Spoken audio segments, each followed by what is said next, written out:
like we're trying to get on the block, we're trying to get people on, like we go to the back and we run in the front. We go to the back and we run in the front. Free cardio.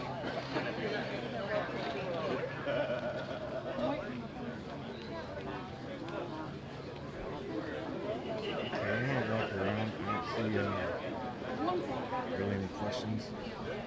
So I'm gonna walk around. So. What, you downtown or where you at?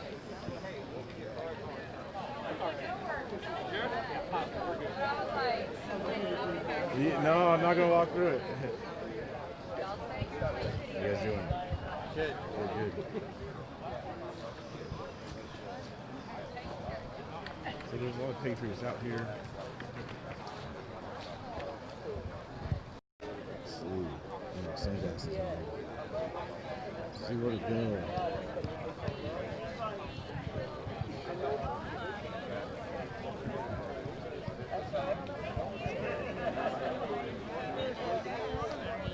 You guys from here? Yes. Are you? Born and raised? Yes. Yeah? So what brought you out today? To First Amendment right, you know? Yeah. Do what's right. Follow these guys. I think it's a good thing, good cause. Mm-hmm. My son's in the service, and my husband's a vet. So. Nice. Yeah. So what, have you been following the stuff up in Portland? A little bit, yeah. A little bit. Yeah. I'm from Portland. Are you? Yes. So what's your thoughts about all that?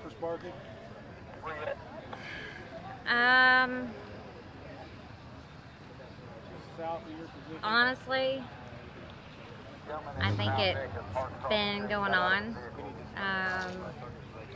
way too long, and I think justice needs to be served. But what some people don't understand is it takes time, and some of these groups don't want that time. They want it done now. You know, like they want the police officers arrested now, you know, and it just doesn't happen like that. It's just not how it works, you know. So. Now, do you guys have like an Antifa presence out here in Louisville? No. No. It's more of a Black Lives Matter type out here type thing, or what? Kind of. I mean, how's it been as far as the rioting compared to Portland and the destruction? How has it been here in comparison to Portland or other places? In Portland than here, but I mean, you know, it's been going on for 3 months now. Right. And I think it's going a little too far as, you know, trying to, everybody's got a board, their business is people don't want to come down because they're scared to. And, you know, I'm not scared. That's one reason I'm here. Good for you. So. All righty. Well, I appreciate your time. Thank you. You be safe today. I will. All righty. You looking forward to the march? Yes. Yes? We're very excited. All righty. Good. Yes. Thank you. You're at it.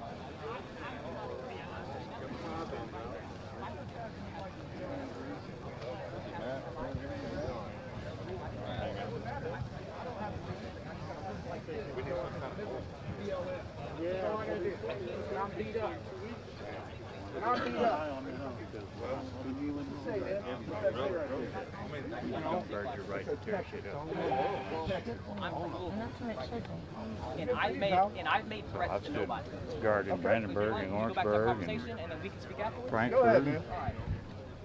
So you made Just making a point. That's all. I just want to make a point. That's right. You know? And you made it. Good job. I 100% agree. I don't think that it's fair to judge get police officers based on the There's something going on here. Somebody's debating or talking to someone. I'm not sure exactly what it is. It's not fair. There's a guy in Portland named Jay. That wasn't fair. Somebody be dead.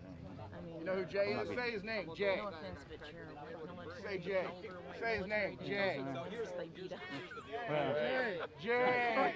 they gotta be hearing my first. Jay. knocked to the ground. Man, they gotta get close enough first. For instance, On the other side, get a better vantage point. Okay, I got a mic right. There is, these people want to get mad about something and they don't have a specific agenda that's trying to benefit themselves, right? If that's not true, and they're really mad about the things that are going on, would you say, now don't answer it right yet, but would you say child molestation takes a back seat to quote unquote racism? Absolutely not. You wouldn't say that, right? No. Okay, so all these people want to get super mad about stuff and burn stuff down and break stuff, right? And they say it's not because it's not for a specific agenda and they're not trying to better things for themselves. They're not trying to carve things up with the farce of racism, right? Well, they can do the exact same thing about, for instance, let's just take children, right, going missing every single year from America. You got 800,000 children that go missing every single year. You know, nobody's batting an eye about that. You got 3,000 babies a day getting slaughtered every single day. Nobody bats an eye about that. I think what's important, right, is we can actually, people are allowed to be mad about different things. If people want to get mad about stuff, if we really all wanted to be mad about what kills the most people, we should all be mad about heart disease. But nobody's out here protesting heart disease, which kills 40% of people. Hey, I'm right there with you. But we're not here protesting heart disease. People are allowed to be passionate about whatever they want to be passionate about. If people are passionate about, you know, sex trafficking and child molestation, I'm a survivor of sex there's one right there. And I fight daily in our community to make sure our community stays safe from trafficking. I'm a trafficking survivor, and so I just wanted to kind of intervene on that. I'm up night and day, 365 days a year. Constantly, I run a nonprofit here in town to help women and children getting out of sex trafficking. Well, good for you. And so I just wanted to make sure there are people here that are fighting for that, because as you see, I'm a survivor of it. Yeah. And I've been able to now turn around and help people. And so I was out all night last night, and today is kind of my question for everybody, because I got to think about the victims that are on the street, because we have a lot of victims here in Louisville, Kentucky for trafficking. Yeah. And I'm just kind of seeing like what everybody's plans are, because that's my thing, is trying to keep all of them safe. Yeah. You know what so I mean? so here's my deal. But basically the whole what I try to get at is this whole thing is a farce, right? This whole racism thing, it's a farce. I don't know one person who's as racist as the media. 100% agree with you. Yeah, I don't know one person who's a racist like the media builds a huge group of people to be, right? All those people that they're talking about, they're lifers in prison, right? They're lifers. They're never getting out. They're going to die in jail, right? Those are the only kind of people that I've ever met that are that fit the profile that the media tries to paint to the black community, right? So anyway, man, it's just a. But you know, I definitely understand your position that you said that you don't feel like racism, you know, is real, right? We're not here about race. We're here because everybody's tearing up our city and everything. They made it what they making it. Have you guys I can't have a conversation with 20 people at once, me and this man are engaging, and then I will have to go down the Come into a meeting, y'all want to make it about you all. If you It's guys not have about went you all. It's downtown about and seen, everybody. we've actually, this is 101 days, and we've worked really hard in the community to make sure our community doesn't get hurt. Yeah. This is probably the only place that has had protesting, especially from this. You know what I mean? And ever I since live then, downtown, right down here on 16th, 2 blocks from everything. Have you seen downtown where the protests are taking place? we don't like the things or that are damage happening. beyond recognition? We love our Well, that's, community. You have. all you gotta do is ride through. Dumpster fire. But you can't.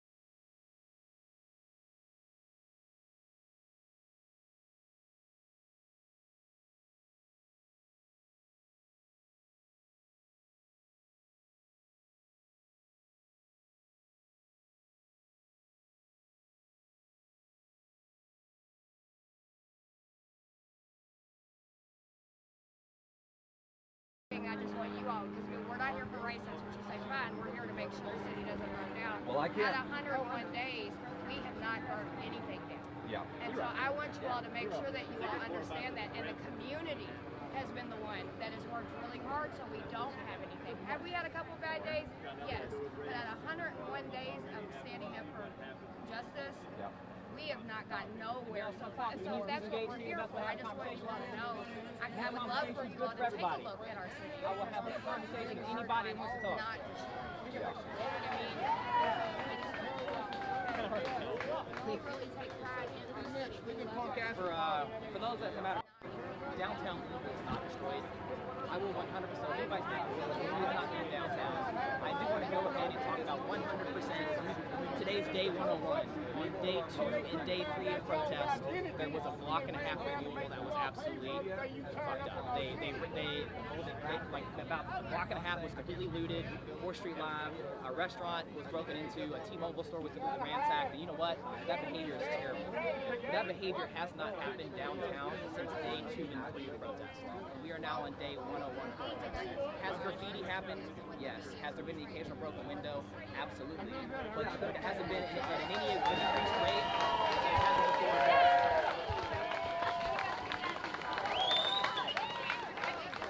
Has there been isolated instances? Absolutely. But the massive amount of looting, or rioting, looting, etc., that people have talked about, that our mainstream media has talked about, has not happened since day 3 of the protest.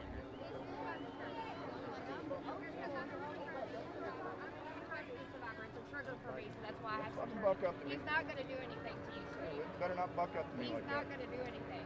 So I don't know why the aggression. I'm a woman and I'm talking to you. Do you agree with what Kyle Rittenhouse did? Kyle Rittenhouse did I think what he did was wrong. Yeah, I think. You think defending himself But was wrong? Listen, this is what makes it wrong. Is because he left another state.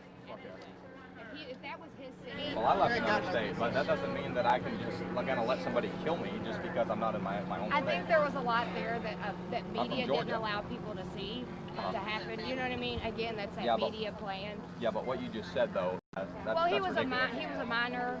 He was 17 years old. I got 10 kids. I wouldn't drive my 17-year-old. Yeah, but that being said, should he have let them kill him? Come on. You wouldn't have let them kill you. No, I wouldn't. Absolutely And not. I hope no one. And I pray with everything in me that everything stays safe today. I don't want to see any violence. Like, yeah, there is You know what I mean? there is an aspect of where maybe he was wrong. A couple little red tape, things. Maybe he was wrong, but that doesn't change the fact that.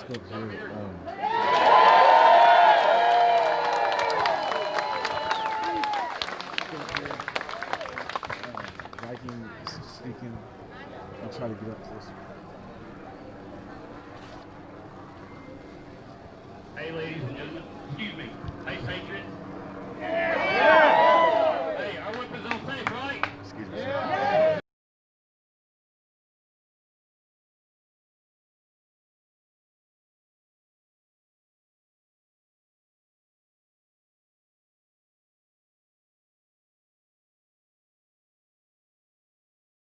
Horseman with 9 Marines.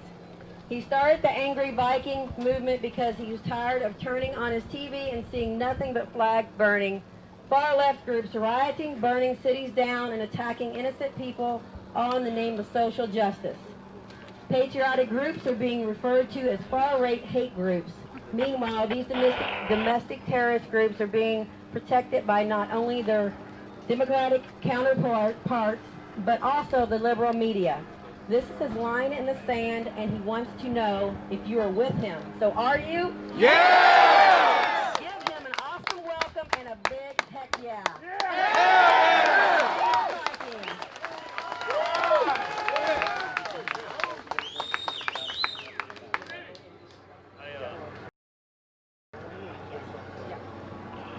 How's everybody doing out there? Good! Oh, that was weak.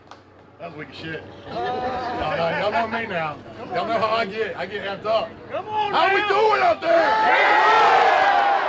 Yeah, all right. All right, folks, here's what we're going to do, okay? We're going to say the Pledge of Allegiance. Start this party off right. Everyone agree? Yeah! All right. I want to hear it loud. I want them bomb balloons. Let me hear that shit, okay, guys? All right.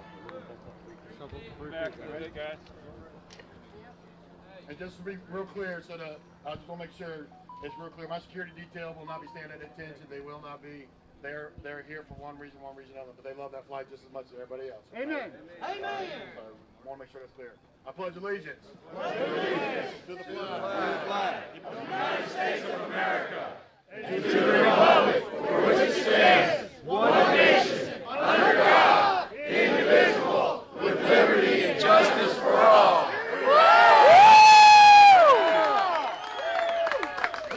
USA. Let me hear it, people. USA! USA! USA! USA! USA!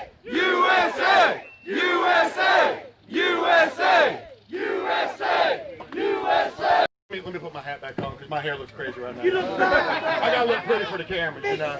You know what I'm saying? I gotta look pretty for the cameras, you know. They put no special stuff in my hair. So, hey, listen, folks, y'all fed up? Yeah! Fed up? Yeah! All right. Are you tired of being simply because you love that flag? Yeah! You love this country? Yeah! You love America? That you're being called a white supremacist? Yeah! You're being called a hate group? You're being called a right-wing extremist group, and nothing could be further from the truth. That's right. What I see here is a group of fellow American patriots who's saying, I'm ready to be counted. I'm ready to stand up and start fighting for my country. Never in a million years, whenever I took my oath, that I think I'll be standing here right now today. I never in a million years. Who out here this issue right now? Anyone? You know what I'm saying? People have always thrown the term around Civil War, saying this, that, and that. I'm telling you, folks, if we don't stand up and be counted, it's coming. That's right. It's coming. It's in your backyards right now. Yep. They're coming to your cul-de-sacs. They're coming to take over your businesses. They're burning things to the ground. And all for the name of a social justice movement that does nothing more than profit off people. But we're the bad guys. You're a bad guy because you practice your Second Amendment right. Make no mistake, folks, every one of you out here will be called a white supremacist. Hey, guess what? Where's my black preacher at? Well, black preacher. Where's he at? Right here. He's over here. The white supremacist right there, folks. That's a white man. Okay? We got. Listen, it's crazy. We got other individuals. We got individuals of all races here today. Guess what? That's right. You're a white supremacist. Don't matter about your skin tone. Don't matter. We got Aryan Nation right here. She couldn't be. She ain't white. They just saw a picture on her profile. Called her. Real quick, guys. Can I get a shout out for Jen? What a lot of people don't understand is what goes behind the scenes of something like this. It is absolutely one of the largest things that you can imagine. So many wheels turning, especially got people coming from all over the country, with us being taken down so many times. But here's the bottom line, folks. Okay, the alarm clock has rang, and I'm your fucking alarm clock. There you go. Are you either gonna wake up, or you gonna keep hitting that snooze button, put your head in the ground, and say, it'll get better. I'll let someone else fight this fight. We're right. It ain't. The alarm clock is rang, and I'm your fucking alarm clock. Are you gonna wake up, or you gonna keep hitting that snooze button, put your head in the ground, and say, it'll get better. I'll let someone else fight this fight.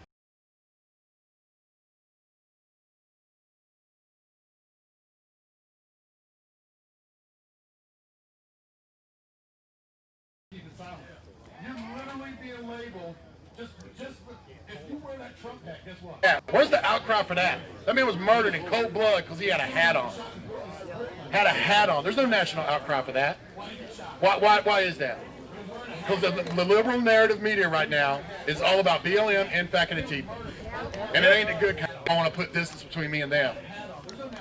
It's them babying them, coddling them, funneling millions, hundreds of millions of dollars to them.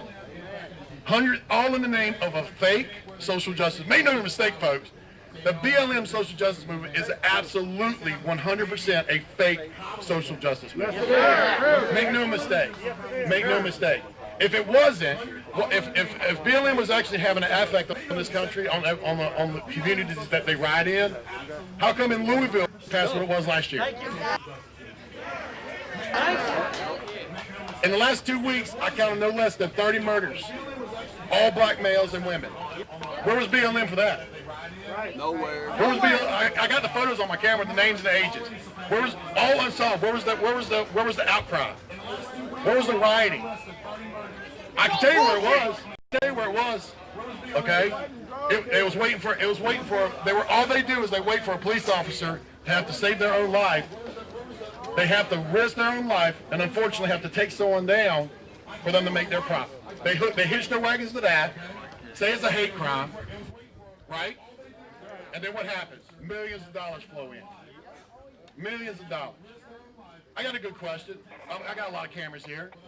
I think last time I checked, $41 million raised for the family of George Floyd. Does anyone know where that $41 million went? Shaun King was the starter of that. Does anyone want to ask Sean King, what he did with that $41 million, I damn pretty sure that. I mean, granted, it probably went a little bit. I think last time I checked, $41 million raised for the family of George Floyd. Pelosi, the horse-drawn carriage of Ivory. I mean, some of that probably put a dent in it. But $2.6 billion. I mean, granted, it probably went a little bit. A gold-laden casket, the American flag given to his family by Nancy Pelosi, the horse-drawn carriage of Ivory. I mean, some of that probably put a dent in it. Went to the Democrat Party. $2.6 billion. Where's that gone? Where's that gone? In pockets. It's funding those in pockets. It's funding those busloads of people that come in and ride. It's funding those Antifa rides in Portland. Make no mistake. Make no mistake. If they're out there riding, it's being funded. And we're the bad guys. You know what? Like Razor Ramon used to say. Here's the right side of it. This isn't about race. This isn't about sex. I lost power, but you know what? I got a loud ass voice. Y'all see my video. Y'all see my. Can y'all hear me? Motherfucking right. Listen, when 15, 20 years, when the history books are rewritten, we're gonna be on the right side of this. You know why? This ain't about race. This ain't about hating anybody. This isn't about us saying, I don't like you because of the color of your skin. This is simply put as American patriots saying, here's the line. You're not getting any more real estate. No, sir. No more real estate. But it doesn't just stop here, folks. If this stuff comes to your backyard, you got to take a stand fight there.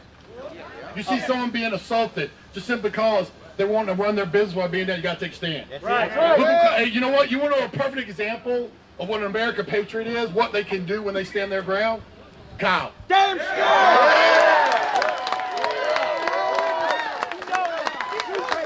I am Kyle. Listen, I don't care how the media pays that guy. I've looked at those camera angles for every which way from Sunday. And that young man, under those conditions, him being attacked from multiple angles, hot damn. Hot damn. That boy ain't gonna have to, he better not have to buy a beer for the rest of his life. He's getting out. He's getting out. That's right now with trumped up charges, all because he was there defending. He was putting out a fire. Right. He spent all day scrubbing walls. That's right. From what the protesters, the peaceful protesters did. He put before this, he put a church fire out. He put the work in, baby. He put the work in. He put the church fire out. He comes and stands guard. He sees another fire, runs to it, puts it out, and then gets maliciously and violently attacked by protesters, and he's the bad guy. What in the hell is going on in this country when a 17-year-old young man who is putting a fire out started by peaceful protesters gets violently attacked?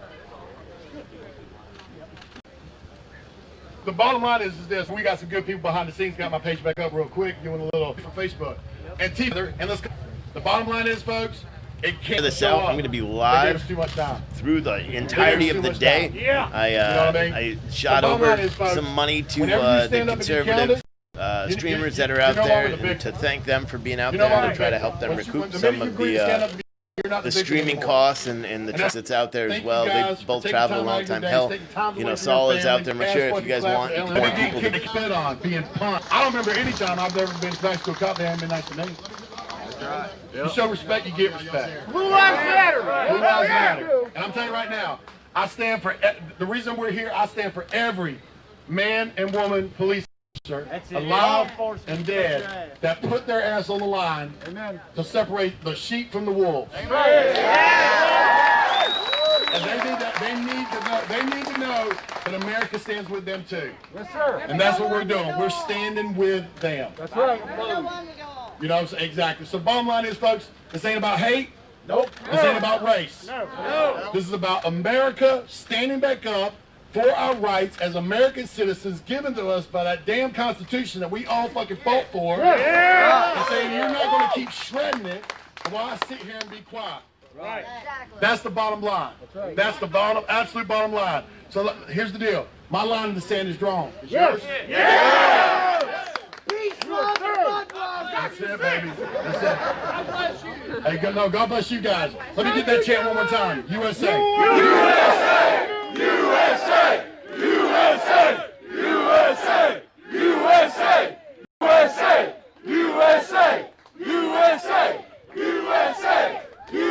USA! USA!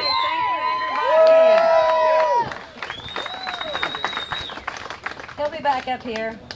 All right, our next speaker is the modern day revolution. He's the founder of the American Revolution 2.0. They started and organized the May 1st nationwide protest and the Memorial Day protest. He is also the owner of MyMilitia.com, the largest Patriot network website in the world. Josh Ellis. That's a hard act to follow. So, I don't know if any of you all know who I am or not. We started the May 1st rally protest that went on across the U.S. at every capital. And that was exactly what we're asking for, is what Angry Viking is talking about.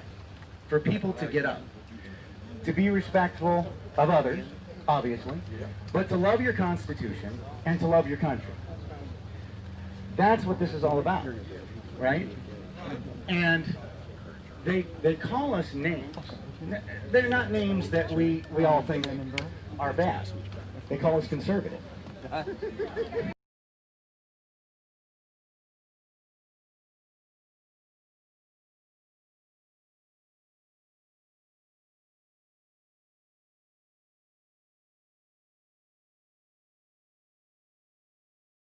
Right? How many of you consider yourself conservative? Yeah. But conservative means that you're not going to do anything. It means you're going to be conservative. You're not going to be here. You're not going to do anything, right? So when they say we're conservative, we are in the way we think, but we shouldn't be in the way we act. They call us the silent majority, right? Yeah, I want no more. Silence is consent. Yes, it is. Government rules by consent of the people. So if we are silent, exactly, we need to be the restless, the irate, tireless minority. There you go. That is where we need to go. We need to be tireless and irate about what's going on in our country. We need to be pissed off that we have dictators who think they can tell us how to live our lives, how to protect ourselves. We have domestic terrorists who are destroying our cities. We need to stop it. They're not going to. A corrupt system is not going to fix itself. So who's going to fix it? We the people, right? We the people, all of us. And many, many more that we need, all across the U.S. So I am 100% behind anything the Angry Viking is doing. If he is going to Portland, we're there with him. Yes. We'll be announcing every single stop that he's going on My Militia.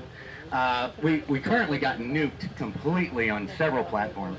I personally have had 5 or 6 different accounts, personal accounts taken down, 3 Facebook pages, 10 Facebook groups, 2 Discord servers, and several other things. So the censorship is on all-time high. And why are they censoring?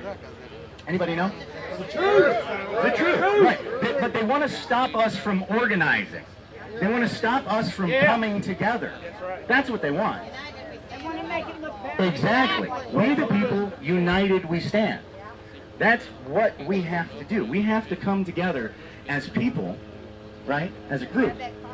And we have to be unrelenting. We have to be irate. We have to be tireless about getting our country and our Constitution back. We have to be unreasonable. They expect us to be reasonable. They expect us to be okay so long as it goes back to a new normal, right? Who wants a new normal? No. Anybody want a new normal? No. We want a better normal. We want a better normal. There you go. Yeah, we want the Constitution restored completely. Yeah. We want our rights and our freedoms restored completely. Right? Yeah. So, what are we going to do about it? Stand up and fight back. There you go. That's what we have to do. No longer be silent.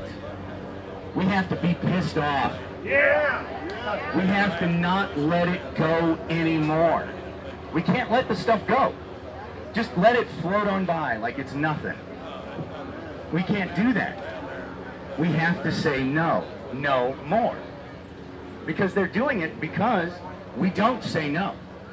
That's the only reason that we haven't stood up enough groups. And this looks like a damn good group today. This looks like a big damn group, right? This is something that, in my opinion, NFAC is going to shoot some more of their own people because they get scared. That's just my guess. XR15. You know, so what are we going to do? We're going to stand up. We're going to keep doing what we need to do, no matter what that is, to stop this. Right? Yeah. Who loves America? Yeah. There you go. And we have to make sure that America stays a non-socialist country. Because that's what they're going for. They're going for turning this country into a socialist country. They want us to be the People's Communist Republic of America. Amen. Amen. And what they don't understand is that our rights are inalienable, granted by God. They cannot be taken away so long as we are willing, and able to make sure that they don't. Because that's the only way we can lose them, is if we give them up. It's the only way we lose them, is if we let them go. Because we've given them away. They were ours. And we're not going to let them go, are we? No. Come on, louder than that. I heard like 12. All right, there we go. All right, and that's it for me, guys. As far as organizing, because final thing, sorry. As far as organizing stuff, the one place that you can go that won't be shut down until the internet is shut down is mymilitia.com. It's been censored every which way. Everybody on Facebook is going to get shut down at one point. Any conservative, either a Q supporter or a militia, right? Under those two terms, anybody can be shut down who is pro-Trump. And that's why they're using those. So go to mymilitia.com. You can connect up with other Patriots if you're not on there. There are tens of thousands of people on that site, and it's a free communication line for people to actually be able to talk to others without the censorship and nonsense.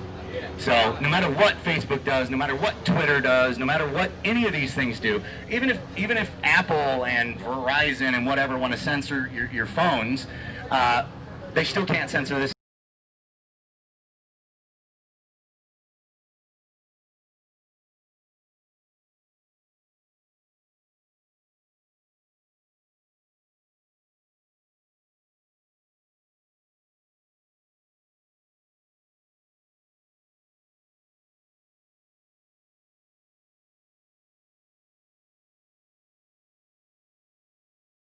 USA! USA! USA! USA! USA! USA! USA! Thank you, Josh.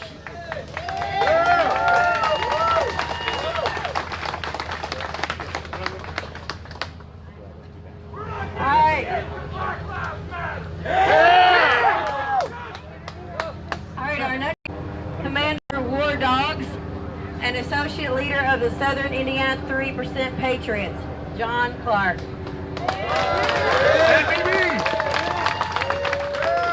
we're going to tone it down here a bit. We're going to get everybody's attention. We're going to raise a little hell. Listen. So here we are. I'm going to read my speech, by the way. I got it in me, but I'll read it all. So here we are, land of the free, home of the brave. Let's believe that. Hey, if they have their way, it ain't going to be that way anymore. We're not going to be there anymore. Mama, apple pie. You know, this is America. Do we want to stay that way? Do we want to stay that way? Hell yeah! Why are we here to learn the bullshit? Listen, of the love for this nation and our way of life that we have known since her inception, we are here today to stand up for freedom, life, liberty, and the pursuit of happiness.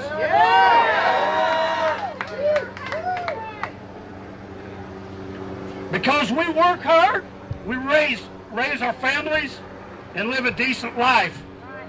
And pass down through the generations these truths and traditions that we love and cherish. Now you tell me, what in the hell is wrong with that? Nothing wrong with that. They can't get it for free. Oh man, I tell you That's what. what's wrong with it. They can't get it for free. A lot of us here today have taken the oath of office to uphold the Constitution against all enemies, foreign and domestic. I've taken the oath 4 times and wrote a blank check to Uncle Sam for the defense of this great nation. Don't ever let anyone tell you this nation doesn't stand for greatness or isn't great. Listen, who do you think helps all the other third world countries and nations when they need it? Who do you think writes a check? We do. Our tax money writes checks to help people from other nations. We've always done that. Even in times of war, we've always went in and helped clean up. I mean, go figure. Is that hate? No, that's not hate. You know, we really don't want to be doing this. We really shouldn't have to be doing this. But you know what? We have to do it now. We're forced to do it. I didn't call it. I would just as soon live my life, a simple life, go to work, raise my family, love one another. But I'm telling you what, we're living in a day and time where you can't walk down the street with your family anymore without carrying a firearm or being afraid for your life. You can't stand in line at the ice cream parlor anymore, even in smaller towns. You can't, your grandparents can't even sit on the porch anymore. Because you never know when a stray bullet's going to come your way, or you're going to be attacked, or somebody's going to come out of their house and blow one of your kids away. You just never know. Riding a bicycle, you don't know.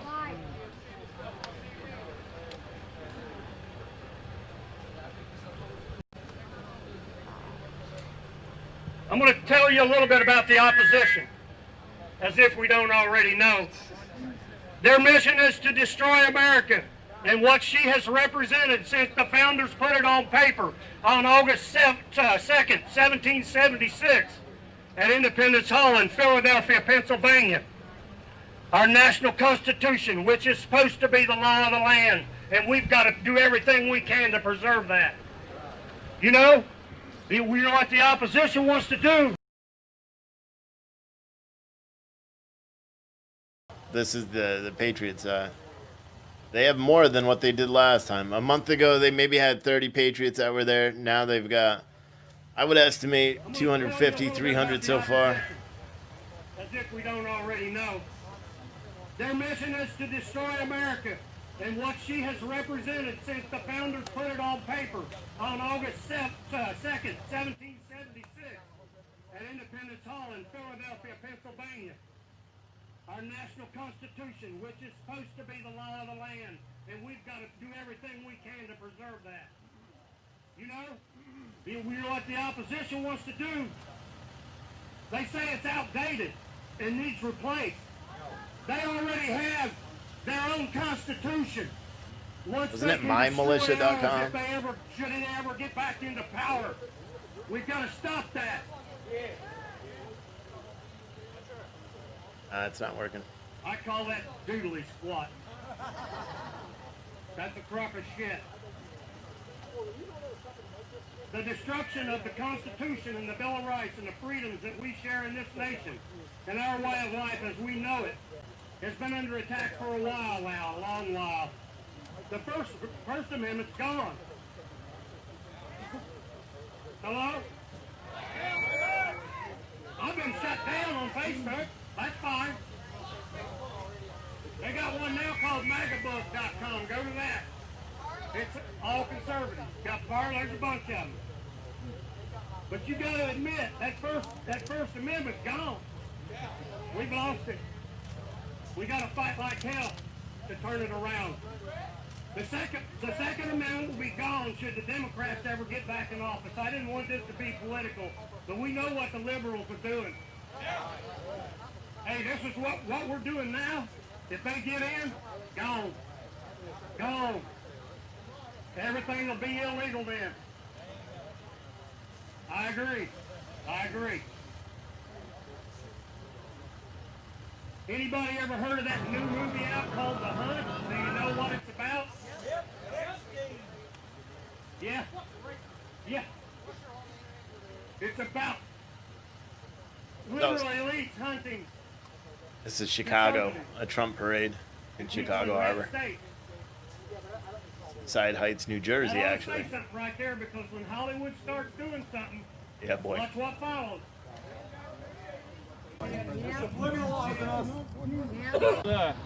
We tell them that I'm having some kind of cell service issue. Okay. It was fine earlier, but I'm getting throttled Here, or something. I'll let you go ahead and say that. Go ahead, sir. What would you like to say there, Bill? Hey, slow down!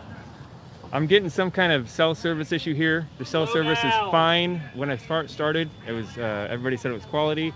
So I think I'm getting throttled somehow because I'm having a really hard time streaming or even uploading anything.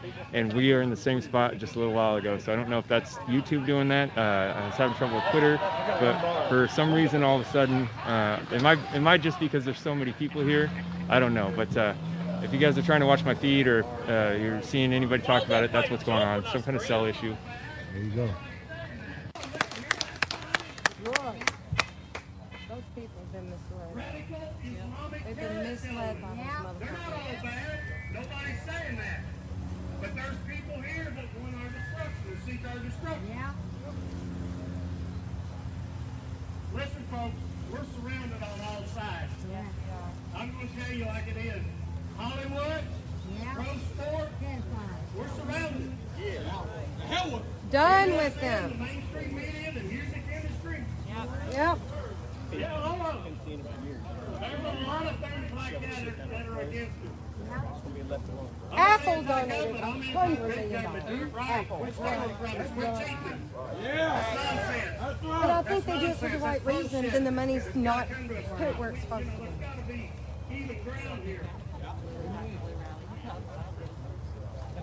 They are preying on us 24/7 like a pack of rabid hyenas. They watch every move we make. They're organized. Here. They seek our destruction. I'm telling you, they do. Fearmongers. There are evil entities that seek our destruction continually, all day and all night. All they seek to do is suck the very life's blood out of us. And I'm telling you, that's why we're here, and that's what we're up against. These are entities that just all they want to do is fuck shit up. Yeah. Amen. No more fucking shit up.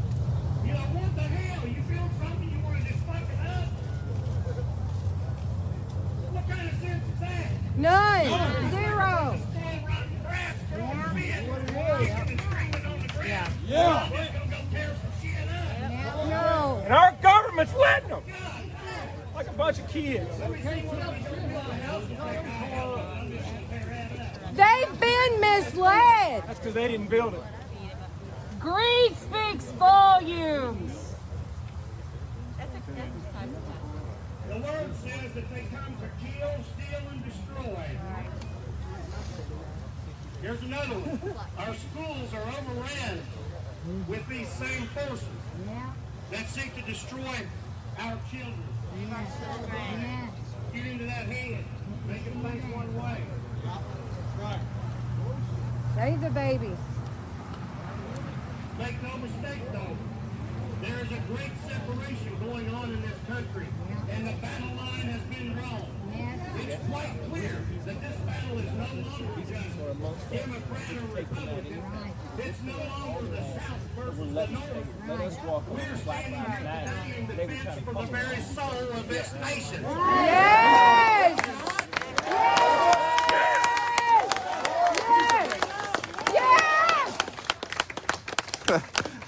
Gerard, I'm literally dead.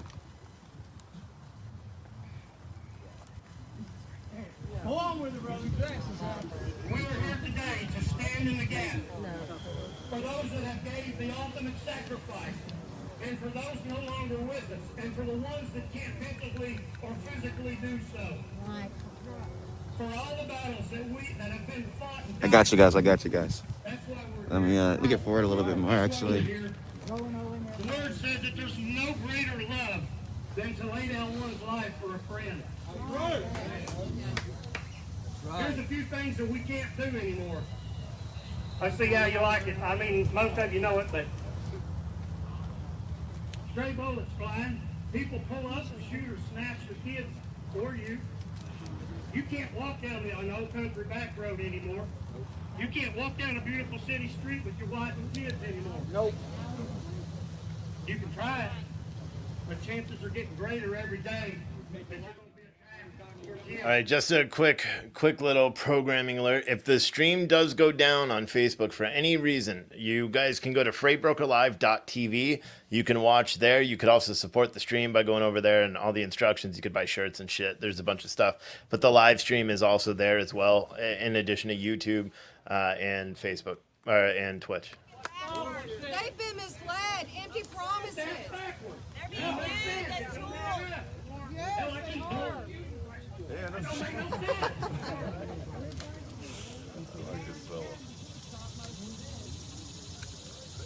Kids, kids can't even ride their bikes up and down the road anymore. Hell, when I was a kid, you can let the doors open. We got our milk delivered in a box on the porch. Guys, if we have trolls in the chat, send me a message and I'll ban them. Not playing around today.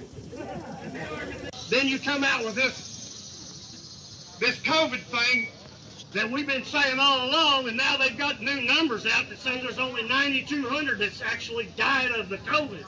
Really? Really? Same bullet. So you lied to us? Folks, and lied to us. We could have told you that. Do not call for violence on my feed. That's a quick way to get you banned. That's a quick way to get me banned, so it's going to get you banned as well. Don't do that.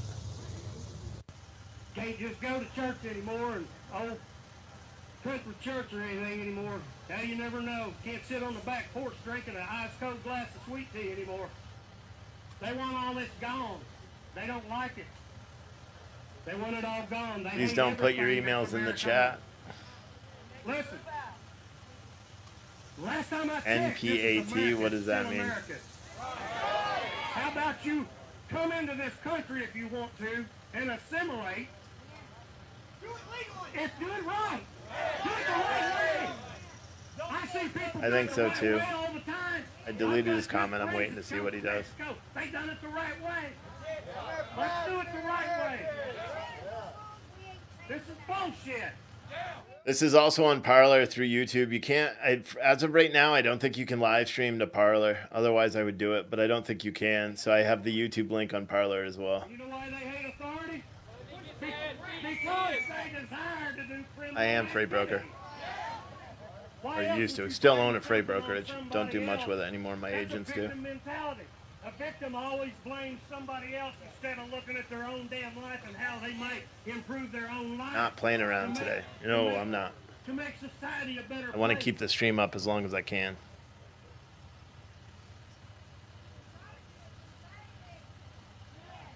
Heather, I can't see who you're trying to get me to ban. I can't read the...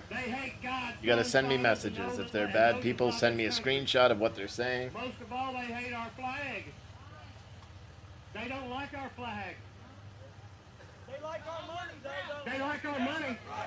You know what? Darrell Watson, you are banned. What amazes me is when the liberals get on TV and start talking, they'll say, the people. Well, you know what? And then you'll hear a conservative or whatever get on there and say, the people. I'm going to tell you something. The liberals people and the conservatives people, two different damn things. So they must be talking about their own people, because I've had to work my ass off all my life for anything that I've got. Hey, I've got bills to pay. This ain't been a free ride. You know, you work hard and you'll get somewhere. You purpose in your mind and heart, you'll get somewhere. Might not be everything you want, but by God, it's fucking enough. It's enough. All right.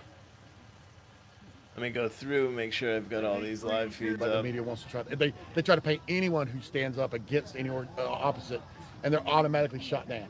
You know, first thing. You know, so I wanted to make sure that message, especially after the interview that was given with Grandmaster Jay with that reporter, literally what she said clearly, and she denies it. You know, instead of all we asked for was an apology and a retraction, and she flat out just absolutely says, "I wasn't talking about y'all." Well, we're the only patriotic group out today. I'm sure you're not calling BLM, NFAC, or Antifa white supremacists. Just, I mean, if the record stat, I'm pretty sure they've never called them that. So who are you talking about? I'm talking about us. And we're okay about it. We get it. We understand that that's what we're going to be labeled as. But it's a lot easier to take that hit when you got a bunch of men and women that believe in the same thing. They stand for the same thing, and they take that hit with you.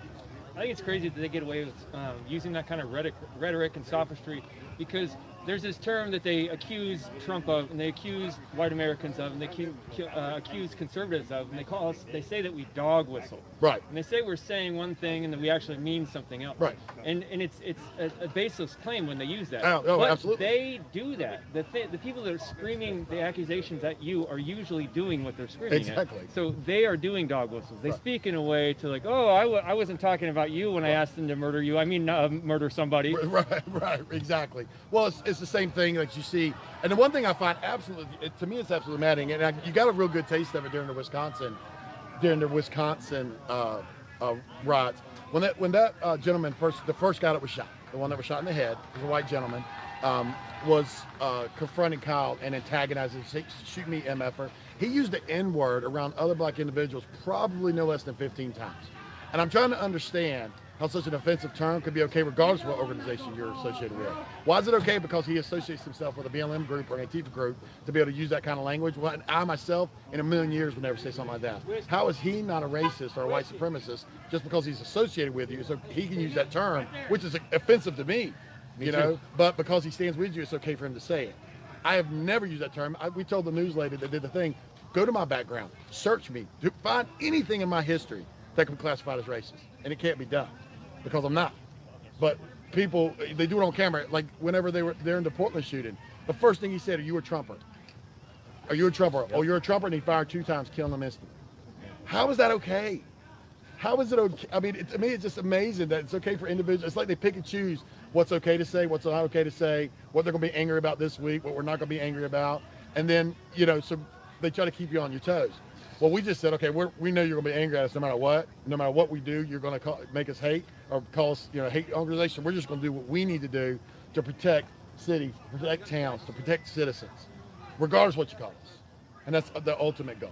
What about the people who are afraid to go out? Because of course people they are afraid because of the doxing and Hell everything yeah. else. I mean, what do you have to say for this? At some point, listen, here's the deal, okay? At some point in time, you're going to have to take your head out of sand and be counted. Take your head out of sand and be counted. There's going to come a time where you're going to be doxxed simply because of either your political stance or the color of your skin. Like you, for instance, as a black man. Your political stance, how many times have you been doxxed? A lot. Exactly. A lot. Exactly. My face and name and address is on the Antifa website. Okay, I'm okay with that. My family's okay with that because I know how to protect my family. I have stuff in place to protect them. Marine, they'll stand until they fall out. Exactly.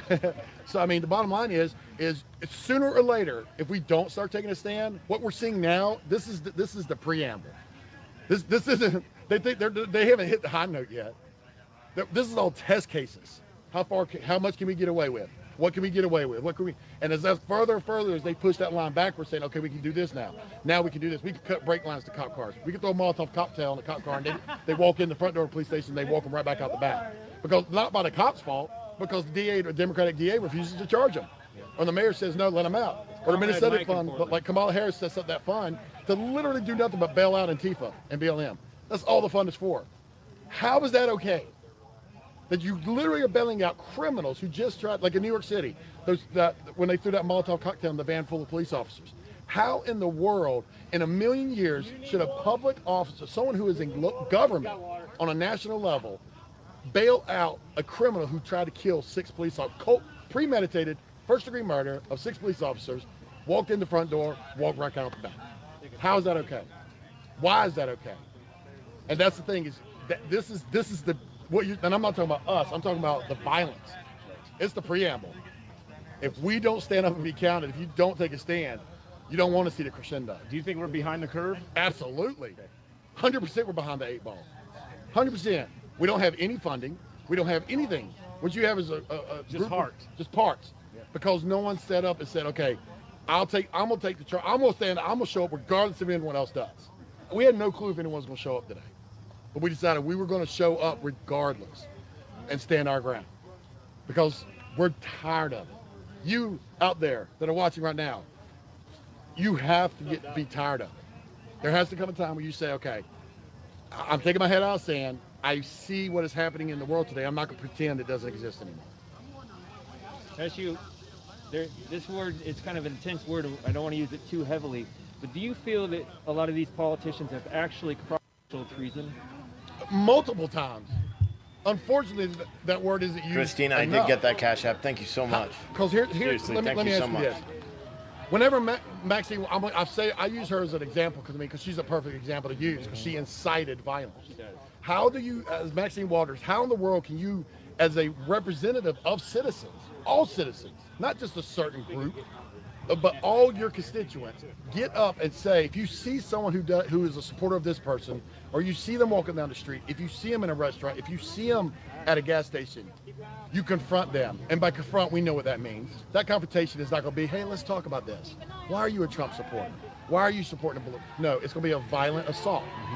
How in the world can you do that? Kuma, whenever in the newspaper, he told Trump, if he comes to New York City, you better have an army. Yeah, he does. He's the commander-in-chief. He has an army. But how can a governor say that? Especially to the president. And nothing happens. He got one article. How is that possible? When a sitting governor can tell the president, you better have an army before you come to my city, that is a threat. That is not just, that is a treasonous threat to the sitting president of the United States. No matter the party. No matter the party. But let's switch. Let's say for a second Hillary Clinton was in office. You think he would have said something like that to her? And it was a Republican governor, what do you think would have happened? Oh, hell would have broke loose. And that's the thing. The sides aren't even right now. We're behind the 8 ball. We're not on a level playing field. We got to get to that point where it's at least level. Because all we're doing is trying to push against the wall and our feet are sliding backwards. But now, at least we're starting to get a grip and saying, okay, I mean, you can see it in the cities. Yeah, it's small groups, but they're showing up and they're putting their lives at risk to say, I'm done. And what we're trying to say is, let's all come under one umbrella. Let's join forces so it's not just 50 people here, 20 people there. It's 500 people here, 1,000 people there. And let's show up whenever they're going to be there, and let's make sure that you're protected and we push back. I'm not talking about violence. I'm talking about don't allow them to incite that violence and nothing happens. Place fear. Yeah. We need you to come to Portland, like we've been saying. We've got several different groups and factions. Go ahead.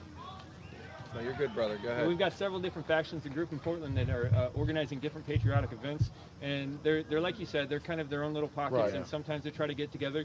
But I think that you would be a perfect voice to unite. And that's the ultimate goal. That's the ultimate goal. Yes. Is to have one united. Because here's the thing. For me, this isn't about ego. This isn't about, for lack of a better word, like fame or money or anything. It has nothing to do about that for me.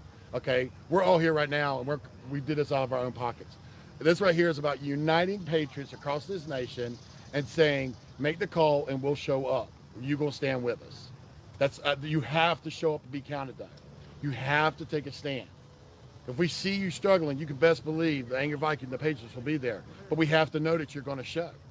Because saying it, that you support the country on Facebook or Instagram or this, that's one thing. But being guys like you, being like these people out here, that's a whole different story. Right. Cool. I mean, I got nothing but mad respect for you guys. I mean, y'all literally go out there, and just face absolute chaos with no protection other than your vest and a camera, and hope that you won't be attacked for it, which you are, I'm sure, all the time. Were you able to see any of the footage from, there was a big Patriot event on Saturday in Portland at the Justice Center about 2 weeks ago. And by the end of the day, there were thousands of Antifa out there. They were throwing urine, feces, motor oil. They threw lye. I got a chemical burn on the back of my neck. They were throwing paint balloons full of. There's this thing in Portland known as the concrete milkshake. Right. So you get caustic chemical burns. Did you happen to see any of that? I did. I watched it off of Steve's channel whenever he was live streaming that. I mean, and that's the thing. Whenever you're and they did the best they could. Shadow. They did, in my opinion, they did an outstanding job. Outstanding job, standing against unsurmountable amount of people because they came out of nowhere. Yes, they do. It was like just all of a sudden, it was just a full-on assault. They're very organized. Very organized, and that's the problem. They're very organized, and we're not. And one thing I want to make sure that people are realizing is that people don't even realize that Antifa and Black Lives Matter are organized the way they are, but they are. But this has been the process of 4 years of organization. And if we don't stop it now, they're not just at a plateau right now. They're still growing and organizing, and that needs to be disrupted before it gets Absolutely. worse. And not just them disrupted, but us come together and grow as we disrupt. So it can't be just we disrupt them and then we disappear. Because then you chop the head off one snake, the other snake, there's going to be another one pop right back into its place. We have to grow our numbers, grow as a cohesive unit, well coordinated, so that we can go to those cities like that. Like, to me, Portland's ground zero. I mean, it's just ground zero. I mean, it's absolutely every night you can just watch stuff, the chaos going over there, and it's called coordinated systemic attacks. Right, that's what it is. And unless we have an organization that can stand up and say, okay, we've got a game plan, we've done our research, we've talked with guys like you who are embedded, and now this is our plan of action. And we stay there and stand it and don't back down. And I'm not saying the guys 2 weeks ago did that. I mean, they were being absolutely attacked from all directions. You can only do so much with limited numbers when you're being attacked like that. I mean, sometimes a retreat is the best action to regroup. That's not a defeat. It's a retreat so you can regroup, come back strong. Something one of our streaming partners mentioned after that was that the groups that organized the protection for Back to Blue and the other groups that came out there, the younger people, the women, the older people, the groups that were out there for protection said that they were going to be there from 12 to 3 to protect those groups, and that's what happened. And then when they left, they went and did what they said, and then they went home. Right, and that's the problem, because when you come out to protect and this chaos is still going on, and then you just leave, it's just that all it did was just allow them to be attacked. If you're gonna have a protection force unit, they got to stay the entire time for the entire duration. I've been like these guys, okay, rally's over, we're going home, and then I go march. It makes no sense. It makes no sense. You got to stay until. It makes no sense to have a protection unit with you if you're not going to actually remain for the entire time to be protected. I think I have to end it, guys. Okay, thank you. I appreciate you guys. Can't wait to see you in Portland. Absolutely. Thank you for everything y'all do, man. I really do appreciate it. All right. Please do. Please do. Anything y'all need. Cool.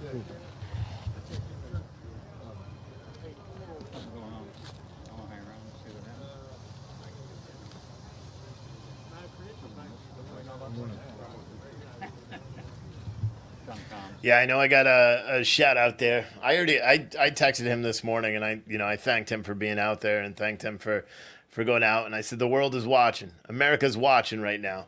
And that's what's important, that America's watching, and that today it's a good showing, a good show of patriots and a good show of people that actually care about America.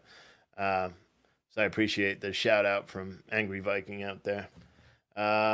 Let's see what else we've got. So yes, there is a Trump rally or a Trump boat march thingy going on. My switcher isn't working, so I got to do it all manually. So I apologize for that. But as you can see, this is in Seaside Heights, New Jersey. Hundreds of boats are out there. I always think that the boat rallies, the boat parades are pretty cool. It's pretty cool. But yeah, so there's a lot there. I'll keep going back. Sol Luna's out here as well. I know that's some people are apprehensive about that. Well, whatever. He's out there. He made the decision to travel out there on his own accord, and he's out there doing it. Ultimately, there's a lot of people that are out streaming today, which is great. This is the Riot Heart guy, except his feed keeps cutting out too. And then we have Patriots, a lot of trained soldiers here to make sure everything stays the Black safe. Conservative I need to Preacher. find a trash can. This is Sol Luna's feed. I don't know what this one is. It's not live. I don't know what this one is. It's not live. Here's the boat one. What the fuck is that even? There's like several, 3 or 4. There's another one, Strong but Strong. Obvious Antifa walking around here, just streaming us. Those two, that one right there. Keep it brewing.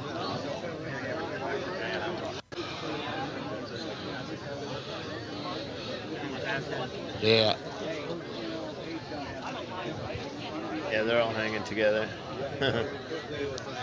Those 3 right there. That's it. Yeah, that was it. Quickly, it was like everyone was super interested immediately. This is Mercado Media. No. Oh, see, they're lumping him as. This is which one is this? Is that Jason Downey? Yeah, that's Jason Downey. He's the one that was tackled. He had that great picture of him with his face. For anyone that doesn't know, his face was like smushed against the ground, and the camera froze right there when he was tackled by police for not listening to him at all. That was a pretty good day. He's a big fan of PT News. Not really.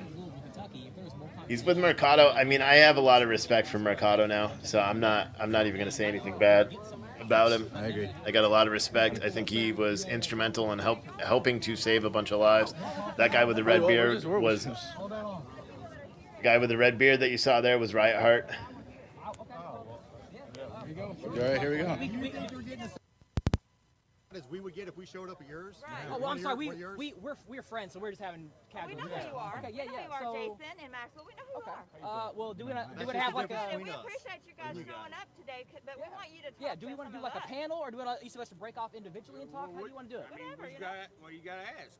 Okay. Well, yeah. Let's start. First thing is that, I'd rather not start this conversation off with accusations. No, I'm just asking why. Nobody's throwing out any of I'm referring to the statement that we're not talking to anyone, because we are talking. My God. Listening more than I'm glad to hear that. So, names, where you from? What are you here for? My name's David. This is my hometown. I've lived here in Louisville almost 39 years of my entire life. So, and what brings you out today? Well, I'm a Army brat for one. 2, I mean, I love my hometown. I'm very patriotic, and what I see going on in the news and all over the country is just horrible. I mean, I don't understand why people have to classify each of us by our skin color. I look at him, I see another man. Other people might see him as a black man, but I see him as a man, because the only difference between me and him is he's he and I'm me.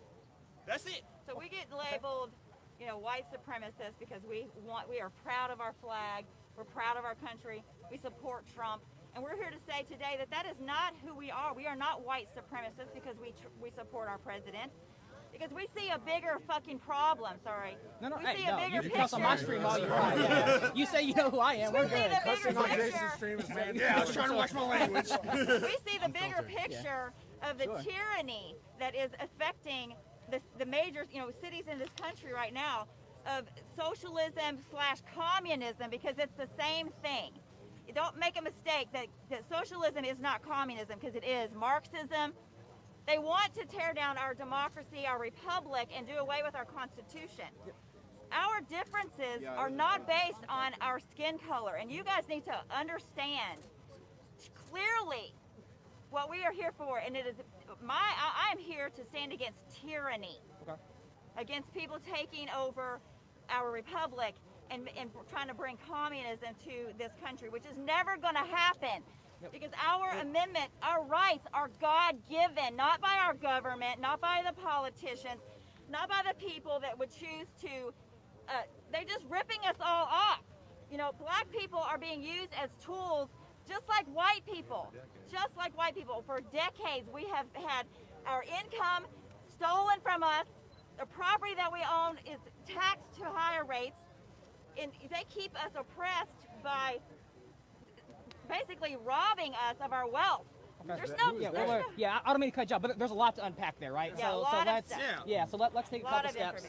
For maybe for me and the rest of the viewers here, can you sort of tell us the difference between communism, Marxism, and how it is different from the public today? All you gotta do is really look at China if you want to see communism. Right, look at the Communist Party. They're under constant surveillance. They don't get to choose where they the work that they do. They're forced. It's basically forced labor in China right now. They're taking over technology. They want to surveil the world. Yep. So I work in IT for a living. So believe me, I understand the IT say, right? Like, I don't want to walk down the street and have my face splattered everywhere a million times and my information sold to the highest bidder. I'm not a fan of that. Exactly. Not a fan of that at all. And so. I know who he is. Jason. I know who he is. For BLM, right? Yeah, we know. Okay. Just making it clear. I follow you, man. I watch your live streams all the time. right? Tara, I follow you too. I mean, I'm a journalist. I believe that Black Lives Matter, but I'm not affiliated with the Black Lives Matter organization. Bullshit. All lives can't matter until Black Lives matter. But yeah, all lives can't matter. All lives do matter. I mean, but too many different ways. Let me finish unpack what she was saying. Black Lives Matter and the difference between all that. Yeah, I want to go back to what we were talking about. The bigger picture. The bigger why they're not asking us why we're here. Yep. I will always ask. Yeah, I'll ask you. Oh God. I always mention that in my teaching. Anybody who's not open to dialogue isn't open to expand their mind. Do they realize the Vikings were pagans? Yeah, dialogue is definitely important. I always mention that in my feed too. Anybody who's not open. Vikings were pagans. Excuse me. Sorry about that.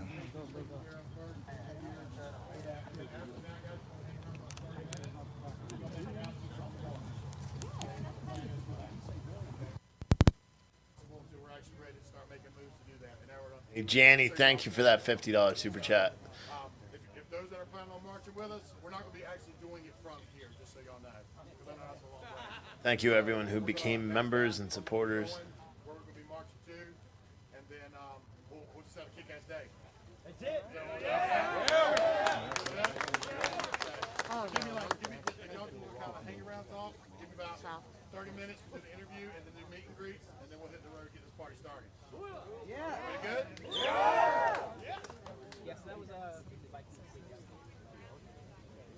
And let's see what else we got. He's got a clear feed. Here's Black Conservative Preacher milling about. That's Riot Heart. Donald Trump's better? Oh, stop. Yes. That's the end of that conversation. 100%. Okay. Okay, you just said something. You all talk about, there's the problem. you all Oh, talk there's about that preserving the Constitution. If you want to protect the Constitution and the rule of law, you know who's pissing on that? Donald Trump. What? Okay. Explain to me. Put it out there. All right, look. Quick fact. And everybody can look this up on video. Barack Obama stands there and makes a statement. These jobs ain't coming back. Get over it. They're not coming back. Amazingly, a lot of these jobs are coming back. And everybody says, oh, well, Trump is pissing off everybody around the world. Well, sure, he's pissing them off because you know what he's doing? He's saying, fuck you, you're going to do your job. That's what you're going to do. And you're going to put 3% of your gross domestic product in the neighborhood like you're supposed to. Yes, we were. We were, but we're not. You're going to do what you're fucking supposed to do. Democrats, I'm sure, right?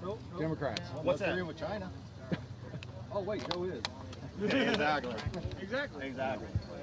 We're not going to settle our Trump-Biden differences today. Well, that's what it boils down to, really. Biden can't even put a sentence together. They're both terrible candidates. I agree. That's who you want to vote for. We agree on a lot of things. They're both lousy candidates, no question about it. And Trump is now trashing our military. Then you just been sleeping. Matter of fact, God damn, I should have went there. I should have went there. Yeah. How do you complain about the military right now? Oh, bullshit. Yes, he did. Okay, he did. Okay, so I'll interject. So anyone who's doesn't know what he's talking about, The Atlantic put out an article 2 days ago that said Trump was slandering our military. All 5 people that were with him that day all said that it didn't happen, including John Bolton, who hates President Trump and who has been an outspoken critic. He even came out and said, nah, this shit's made up. They made up an entire story. And hopefully they're held accountable. But it was just an election thing. Heather, thank you for that $99 super chat. Thank you so much. I don't like the silence. It's okay because I came here. The fact is, whatever you say to these people, they're going to misconstrue it whatever way you want them to do. Live stream, I can't misconstrue it. Don't talk to him, period. Well, how about freedom of speech for this woman? I want to hear this woman. She called us speak. over to talk to us. I've said enough. You guys got it. You got this. Thank you for talking. Thank to us. Thank you very much. Don't let your voice be silent. Shut up. That lady's an obnoxious little anyway. This is his feed. They're all bungling up. Don't talk to him. Period. But he just said he's watching, so he's contributing pretty much to our. She called us over to talk to us. We don't want to hear it. You should be able to allow to talk to anybody you want. Don't let anybody tell you what to do.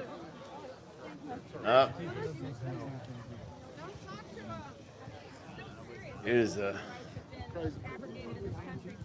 Heather, thank you. Charles, thank you. Jacqueline, thank you. Elise, thank you guys so much for the Venmos. Thank you so much. Could we ask you why are you wearing one today? Okay, yeah, for sure. So why are you wearing an anti-bullet vest? Honestly, because just with what's going on in the world, a lot of people are getting shot. A lot of people are not only being shot with lethals, but like even, you know, the police using non-lethals, and you know, protesters or counter-protesters, you could get hit with anything. So this is just protection. Being pressed, I've had to wear all types of things. I have my gas mask as well. And this is just something that I have to wear. Just protesters, you could get hit with anything. So this is just protection. That's Soul Luna. Being pressed, I've had to wear all types of things. I have my gas mask as well. And this is just something that I have to wear just to be in the scene. Otherwise, I'll be hurt or, you know, something like that. So as a journalist now, this is necessary to protect yourself in the United States. Yes, definitely. As a journalist, like all of us wear bulletproof vests or a gas mask or have goggles or some type of way to protect ourselves because all types of things happen. Journalists don't. Antifa streamers do. There's a difference. So I came out here just to show what's going on out here, but I'm from Portland. I'm independent. I do my own thing.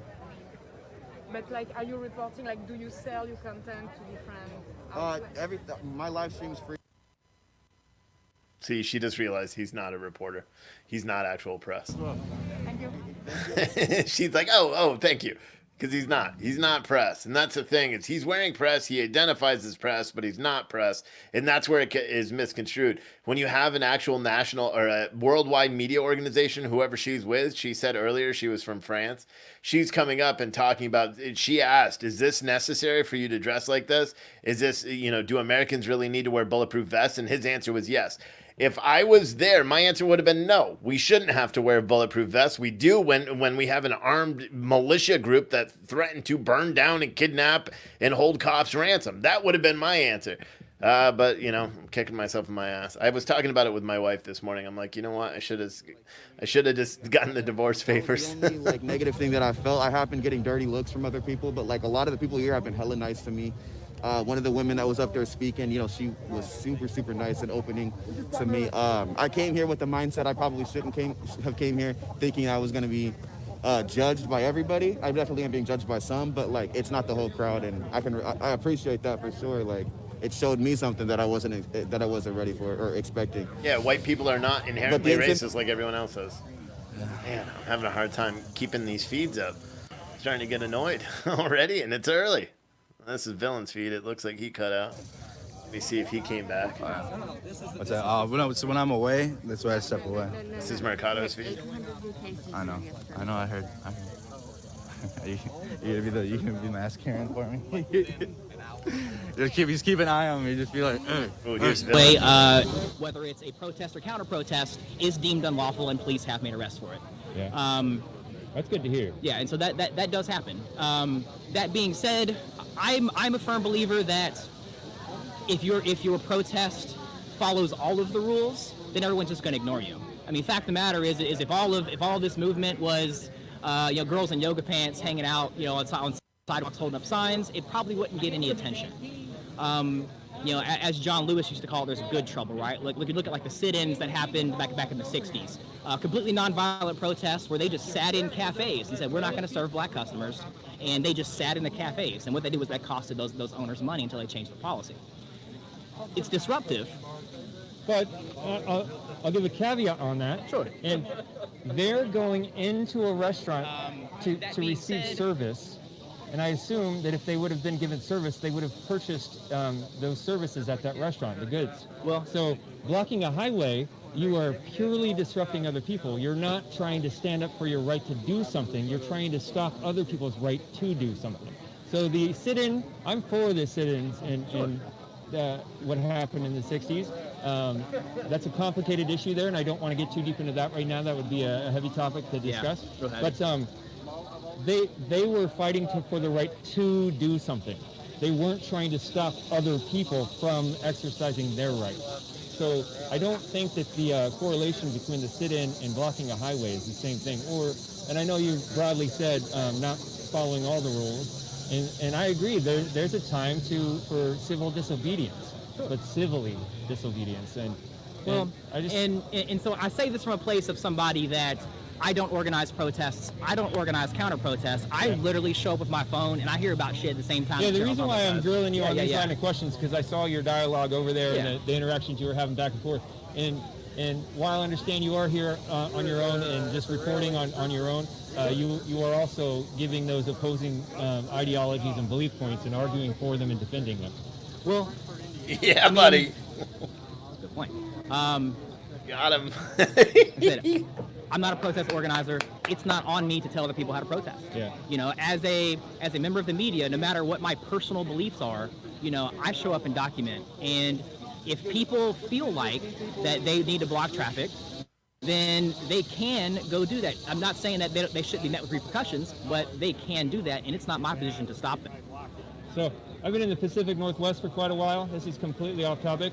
Yep. There sounds like there's some flying rattlesnakes up in the trees right now. What's going on right now? Is this something we need to be concerned about? So those are called cicadas. Cicadas come through us down here in Kentucky land every other year, and it's like every 6 or 7 years it gets real bad. Yeah. This is not a real bad year. It gets kind of deafening sometimes. But those are called cicadas. They're harmless. That's some Kentucky spirit, I guess. Yeah. Yeah, they're in the trees, and like if you get close, they shed their skin and they leave shells that are like this big. It's like above a bug. It's kind of wild looking. So, you being here in Louisville, how do you say it? If you're from here, it's Louisville, just 2 syllables, but it's actually Louisville after King Louis. Locals call it Louisville. It's actually called Louisville. So I'm supposed to say it weird to let you guys know I'm not from here. Right, yeah. Okay. Yeah, call it Louisville, and we'll definitely know that you are from nowhere close. All right. So you said you're familiar with this area. I'm not. I'm familiar with the Northwest and the demographics and the workings up there. Is Antifa have a presence here, or are they gathering in Black Bloc and attacking businesses and people? Speed. Antifa is like, it's not an organization, right? Like it's a. I disagree. Well, I disagree strongly. Well, so I can't speak with the rest of the world, but like here, there's no Antifa organization. Like there's no George Soros checks. There's no, Democratic Party that's sending us food every Friday. None of that happens. None of that happens here. Like I said, I can't speak to the rest of the world. None of that happens here. The people that are out protesting here are doing it because that's what their heart tells them to do. Yeah. And we have not had a massive rioting, looting, burning presence. 0 buildings have been burnt down in Louisville, Kentucky. Yeah, I was watching things last night, and I saw the movement getting a little rowdy, the Black Lives Matter crowd, which is very different than the Portland Black Lives Matter crowd, because I noticed almost all the Black Lives Matter crowd were black individuals last night here in Louisville. Up in Portland, they're almost all white. But I noticed them push back in an area downtown. I believe it was near I forget what number, 4th Precinct or something, downtown. 4th Precinct downtown. I was looking at how I would gauge Portland and thinking the Grand Master NFAC guy is here causing shenanigans yesterday. And I was like, tonight's it. It's going to pop off in Louisville tonight, and that's going to happen. But different dynamics down here. Yeah. And let me unpack that for a minute, right? And so that's what always concerns me about stuff like this, because if they're trying to go to a town, they're trying to stop, and show their support for police forces where there's been buildings burnt and massive rioting and looting. That's not here. That doesn't happen in Louisville, Kentucky. It happened 2 days. On day 2 of protest and day 3 of protest, there was a block and a half in what's called 4th Street Live, which is kind of like the heart of our bar district downtown. There was a block and a half. And you know what? Fucking travesty. I don't want those buildings to get raided and looted. I didn't want them to get whatever, right? But I also believe those were opportunists. The people that I saw, I stood there live streaming. There's a live stream on my Facebook page of me in the middle of it, like, holy shit. I mean, I'm in there. Yeah. And those faces that are on that live stream doing that behavior, they're not down protesting with us today. There are people that are taking advantage of the disarray of police. There's a huge difference between those that riot and those that loot and those that protest. When you said those people are not down here protesting with us today, what do you mean? Because this demographic, No, they I'm won't be sorry. here. I meant like the ones that, like downtown Louisville, Kentucky, that are still Okay. marching every night. Okay, Not us All here. right. Not us here. But you're from here, so you know more than I do. But you represented these gentlemen and women that came here, and as though maybe they shouldn't be here causing drama. But you do understand why this group gathered in this city on this day, right? Because of Derby Day. No. Well, to what's happening to Derby Day. So Grandmaster, the NFAC, said he was going to shut down the Kentucky Derby. That's why there's no spectators this year. There's no spectators because of COVID. No. I've seen misreports or differing reports on that. I've Well, seen some places saying that it was already going to be that way, but I've seen some places say that they shut it down because The CEO of Churchill Downs came out and cut it down to 23,000 people several months ago, and then just a few weeks ago cut it down to only the horses and their owners and 60 tickets the apiece. reason why that happened is because NFAC bought 2,000 tickets to spectate, and they announced publicly that they were going to come mess with the Kentucky Derby and shut it down. There's not they even, also said they were there's not even 2,000 tickets for the Derby. There's 16 per horse that those are given to the owner, and there's like 12 horses that are in the Kentucky Derby and a couple races before. I'll give you that. I don't know about it, but I drove around that building. Here, so while they're doing this quick little interview, I'll say what actually happened. On August 12th, they said that they were limiting the crowd to 23,000 people. Then Grandmaster Jay Funky Fresh, or whatever the hell his name is, he made a video where he said that they have infiltrated it. They have reserved 2,000 seats, and they were going to disrupt it, that it's not going to run. They are going to disrupt it. 7 days after, on the 19th, I believe it was the 19th, the CEO of Churchill Downs said that they are closing it and blamed it on COVID. Only 7 days prior to that, they said that they were reducing it to 23,000 based on COVID. So they reduced it because of COVID. Then they get a threat from NFAC, and then they make it so it's there's no personnel there. I don't give a shit what anyone says. It wasn't because of COVID. Because their point is to keep peaceful.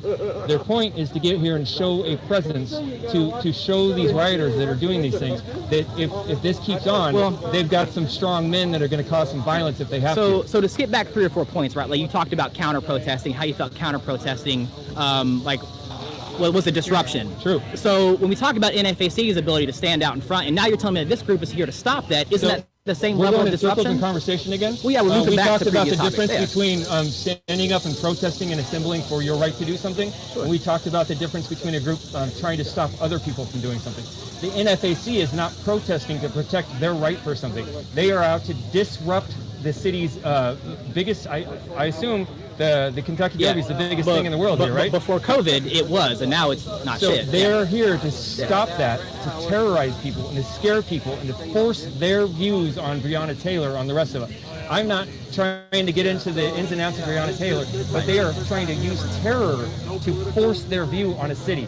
And so these gentlemen and women showed up here to say this will not happen. We are trained and capable of becoming greatly violent and bringing hellfire down upon those that are going to keep hurting people. So these people are here to keep the peace and to as a warning to say this will not happen longer. So do you think that these people are going to go meet NFAC today?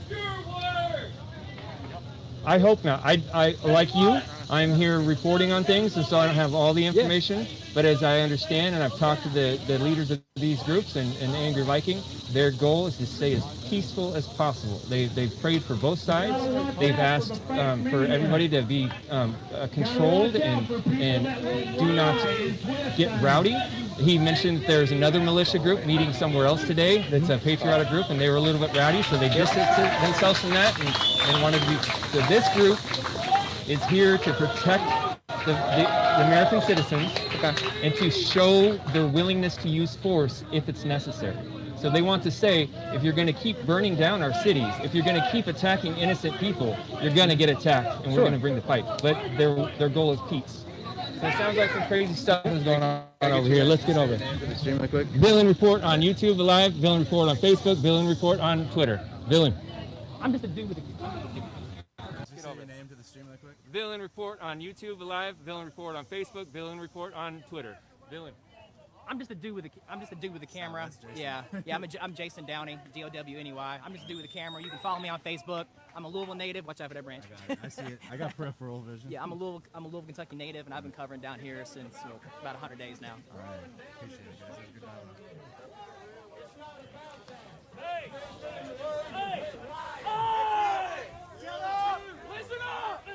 Hey! I'm gonna try to get to the middle right here. Hey! Listen up! Listen up! Listen up, right? On the count of three, America, right? 1, 2, 3, America! We don't need no cameras. You know why? Our voices will be heard. America, she will hear our voice. Anybody takes that and misconstrues it or whatever, I don't fucking care. We're patriots. We love our country. We love everybody who loves our country.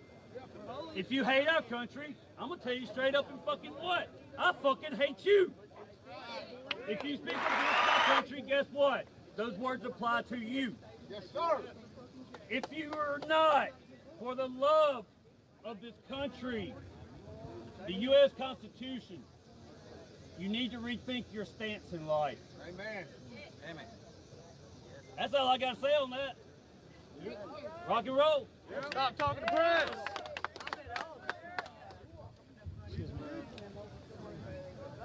You all need to unite and learn to love each other. Put your glass back up. You need to feed. I'm telling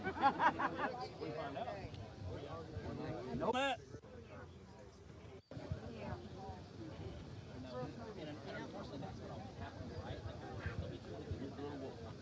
Swirling right there for a minute.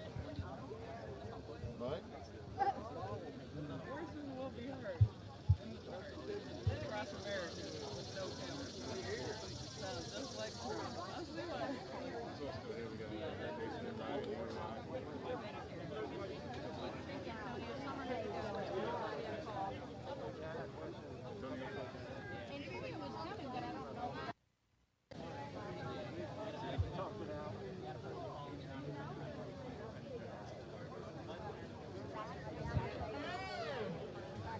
All you patriots, draw your attention up here. Hey, don't give up. If they're going to say false stuff, don't give them the time of the day. That's part of the problem. Is we can't be truthful. We've got to twist stuff up for a certain narrative. Why not live by the truth? Instead of making stuff up. Instead of thinking, well, I think it was this way or I think it was that way. No. Why don't you just tell the damn truth?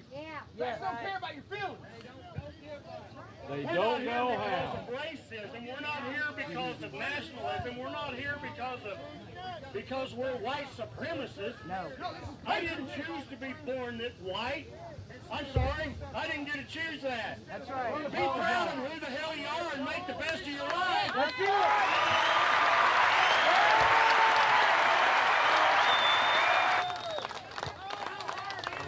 Thank you, D. Durand. Thank you. By those standards. For them, it's pretty damn difficult. I mean, it gets harder and harder to reason with people and to try and make sense of things. Use your ability to reason and to think. If you know what's going to calm this nation down? If the freaking media would start reporting properly.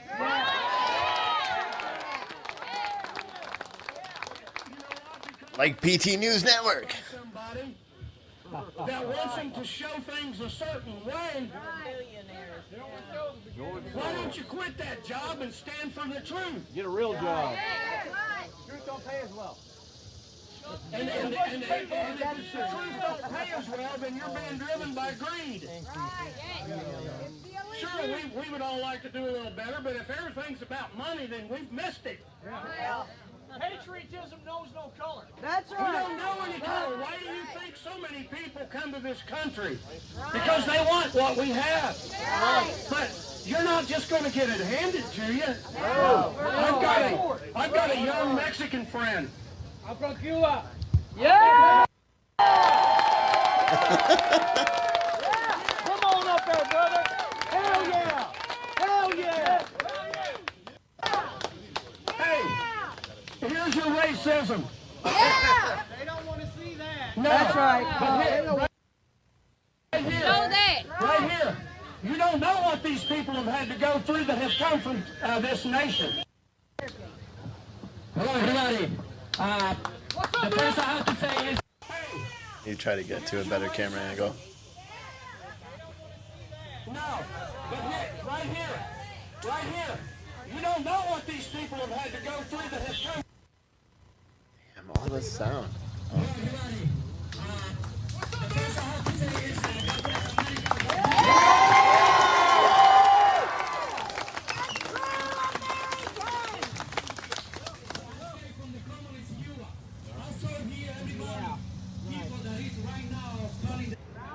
Education. What kind of free education was?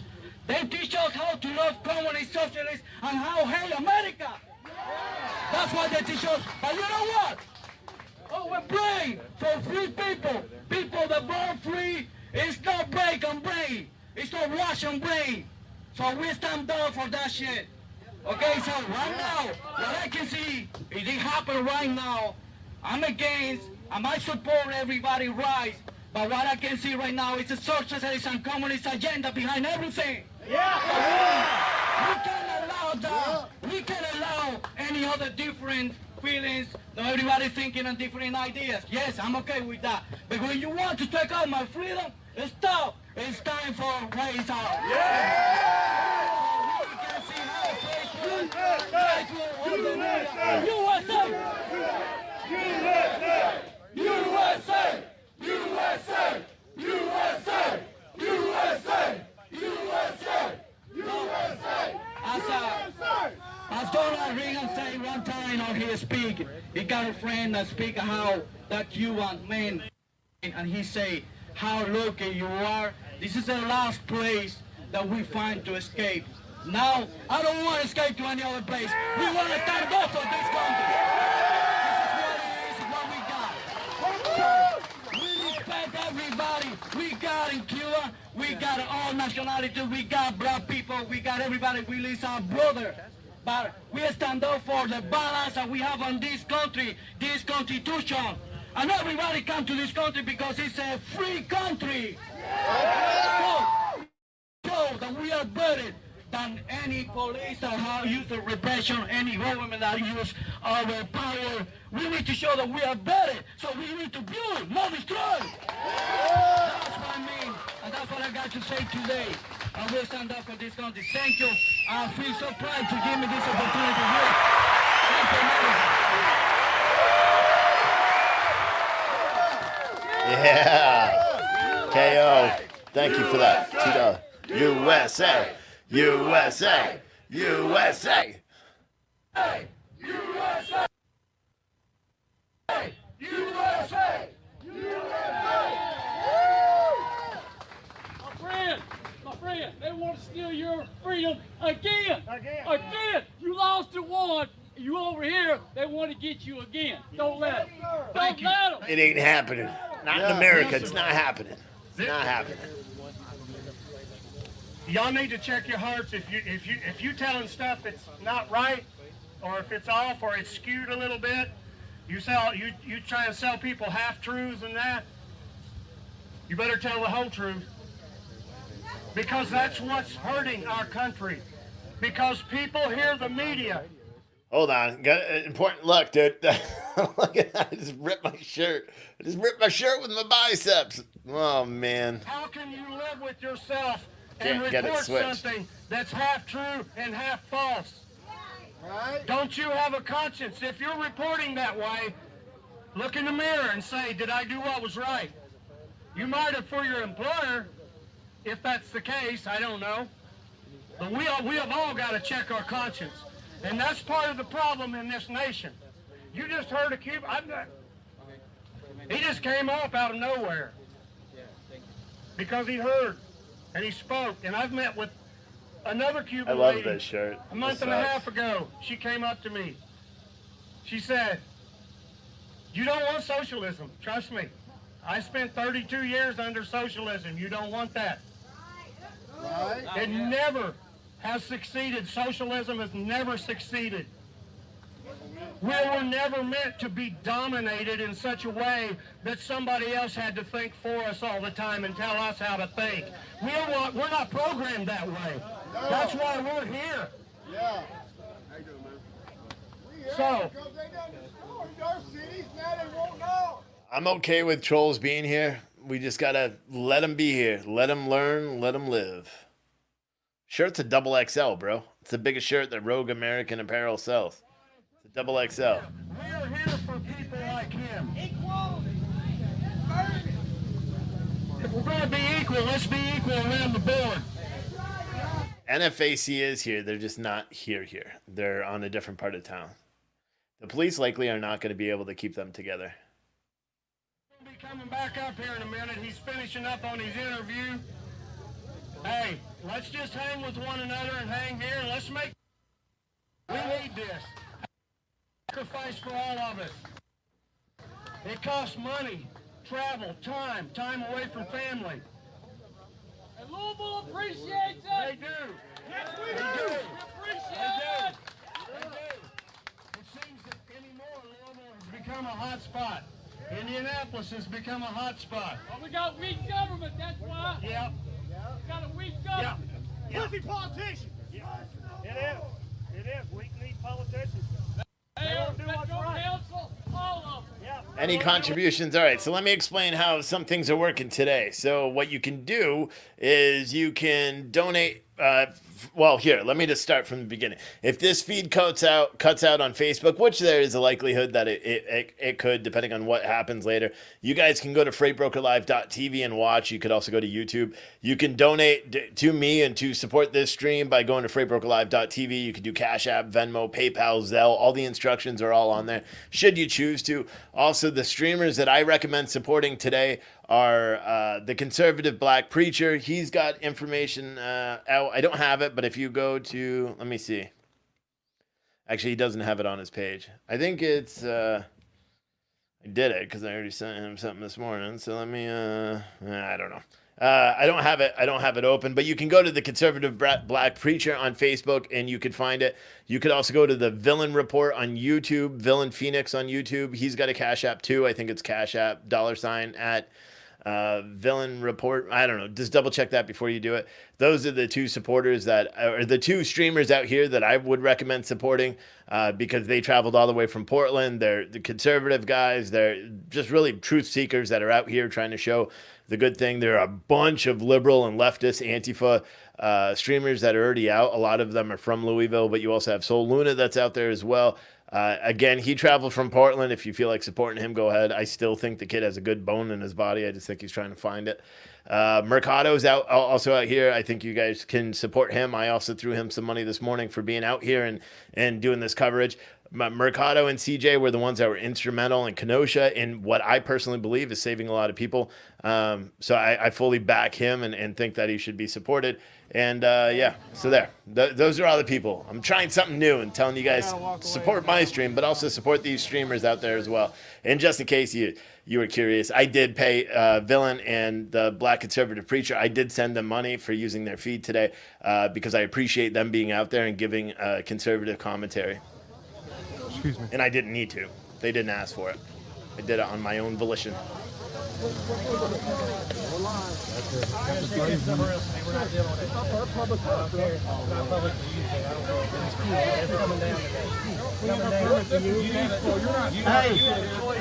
Hey, can I give you hey, chill out. Can I give you an example?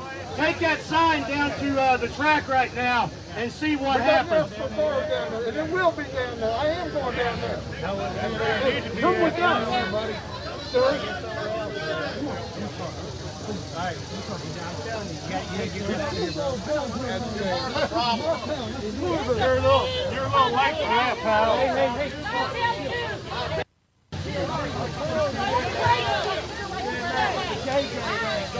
I'm out there.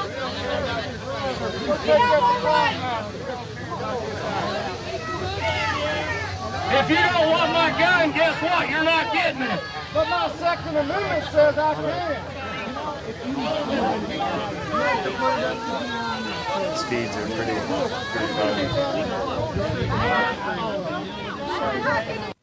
These people are deliberately trying to start shit.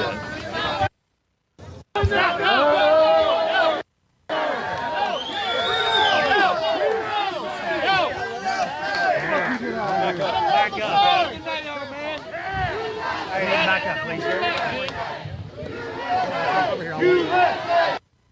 USA! Second Amendment, man. Second Amendment. Hey, fellas, that's not what this is about. You don't need our guns. Why is our city boarded up? That's what I want to know. Security details, professionalism.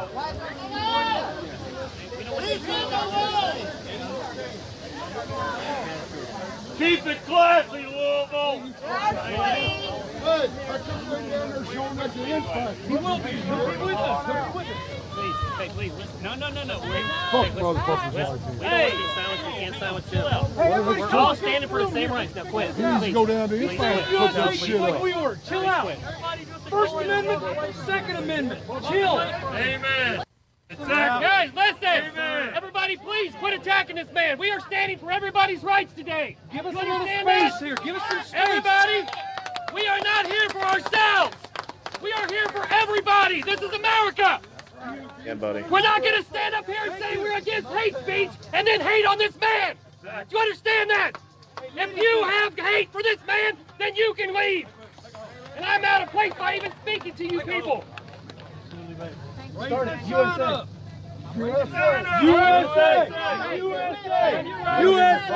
We obviously disagree. All right? But we have the right to be here in your town for stand, okay? We're standing for you too, sir. Do you understand that? Yes. That's coming together, right? That's coming together. No, we're good. Good job, buddy. Good job. I understand. Let's go now. Everybody, Everybody we're back rallying up together. Back up off of it. Back up. Stand up, brother. You got a right to go wherever you want, man. Hey, will you carry that sign downtown at 9:30 tonight? Will you carry it 6th and Jefferson? I'm not hating on him. Will you carry the sign by himself tonight? Will you? USA, First Amendment, security, get back to work. What's the freedom of speech? That's the First Amendment. You don't even know your amendment.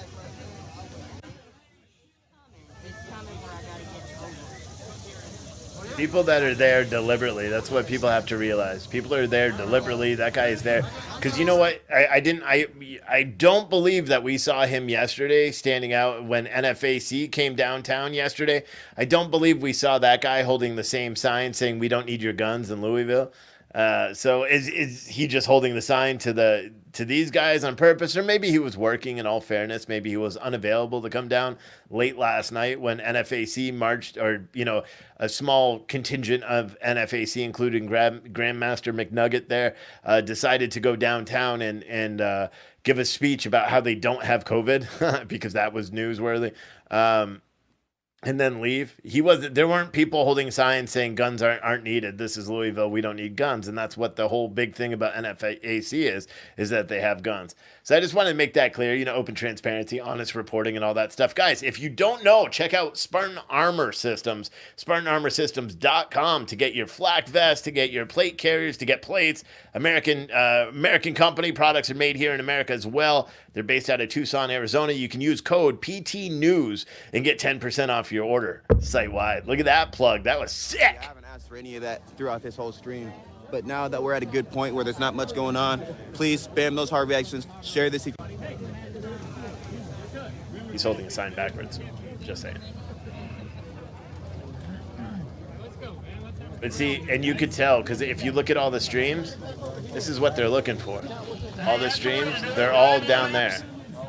Let's do. Then talking about my. They all go down there.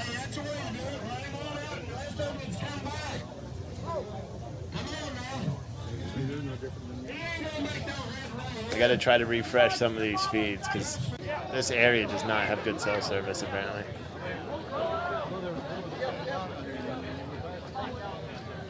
Hey, don't give that guy the time of day. Is this the private meeting? The guy is going. Trying to figure out where Andrew is as far as relative to where I am. I gotta tell you, Soul's got a pretty clear feed today. You should ask him if he can go give his camera to Villain. Seems like he's hella close to me, actually. We should see if he can go give his camera to Villain so we No, can they're get not some behind good me interviews. again. I don't think. Oh, no, they're still over there. I suppose we could just walk around. I mean, I don't blame him. This is Mercado Media. Again, Andrew Mercado. Let's go over and just you guys want to see this sign? See, that's the thing, is all the streamers went right around that. That's what they're looking for, is that confrontation. We have to do these guys have to do a good job on like and share. A link to join what? If you guys are watching on YouTube, hit that thumbs up button as well, please. That helps more people on YouTube be able to see the stream. Thank you all you guys for the super chats. I really appreciate it as well. All aboard the Steve train. All right, Pac-Man. Everyone's saying you guys are doing a great job. We're keeping it how you guys can. I just want to show this sign.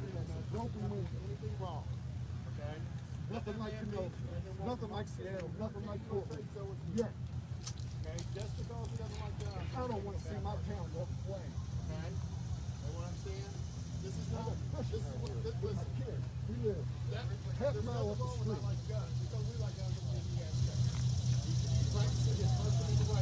The stuff we're talking about here, protecting the person on the right. Can't even hear what he's saying. I'm not going to step on their interview. You guys wanted to see the sign? That's what the sign said. What's up? Oh, I mean, you wanted to get a good picture of it? Oh, I have a picture. Oh, okay, cool. I have a good picture. Excuse me. It'll be on the page.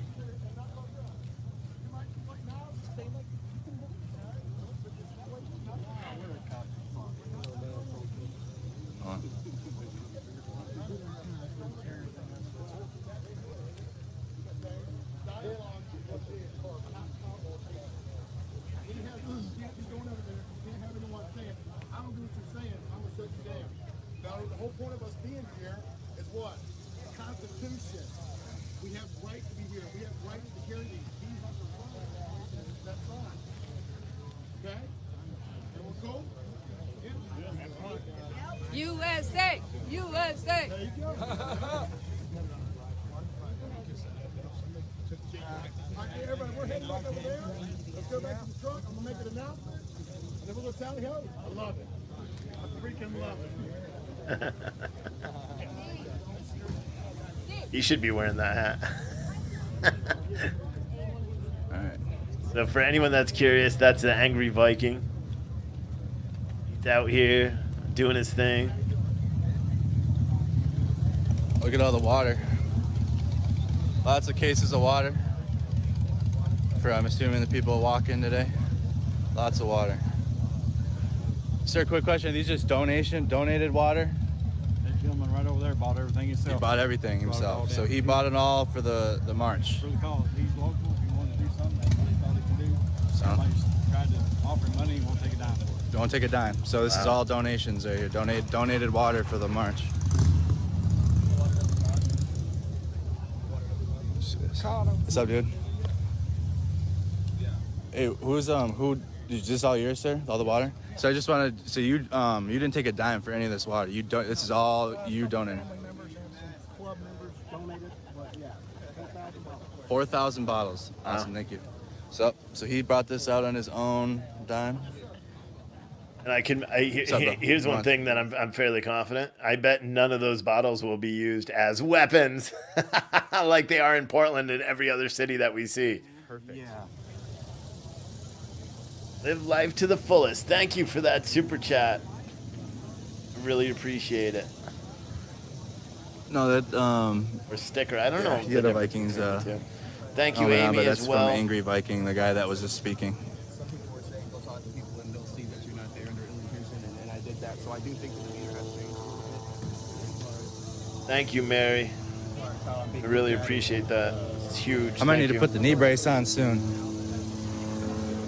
Christopher, Standing in the shade, it's like 20 degrees. You stay safe there at work in Louisville. Stay safe, bro. difference in opinions on both sides.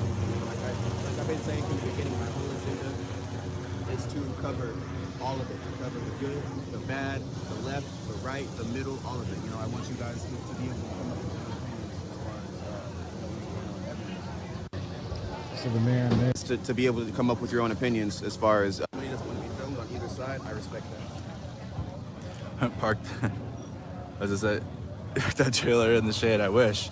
Fire up another side. I don't have any. I wish. It's not bad. It's like when you're in the shade, it's tolerable. It's definitely tolerable. But the sun is like a 20-degree difference in heat. People are saying in the comments, "Breeway." I heard that at the Lincoln Memorial. Jason Brody, we'll get down to it as far as for some of those people, if they would like to have that dialogue. I don't believe everybody would. Here's a view from outside Churchill Downs right now. As you can see, they got dump trucks, police cars, fencing up. All because of a threat by a black militia, NFAC. Everything you see today is because someone said they are coming to the town with guns to burn down the town, even though they said that was just word speak, that they didn't mean it. Think about all the money that is spent to protect this. Think about all the people that are impacted, all the businesses in Louisville that And according need to this. Churchill Downs, My Old Kentucky Home will be played today for Derby. But a moment of silence will take place before the playing of this song, and the ceremony will be modified. So that information recently came out.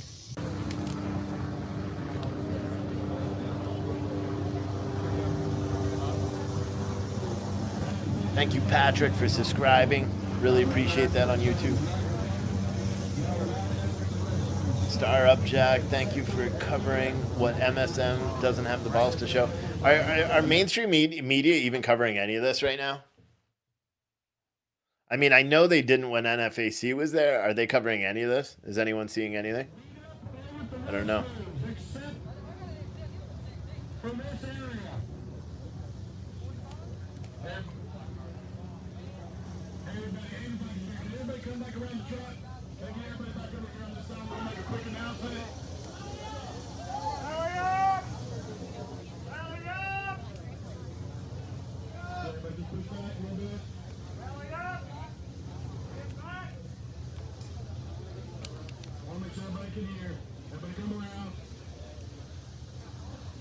Thank you everyone on Facebook for sending stars too. I appreciate that. Everyone on Twitch for sending the bits.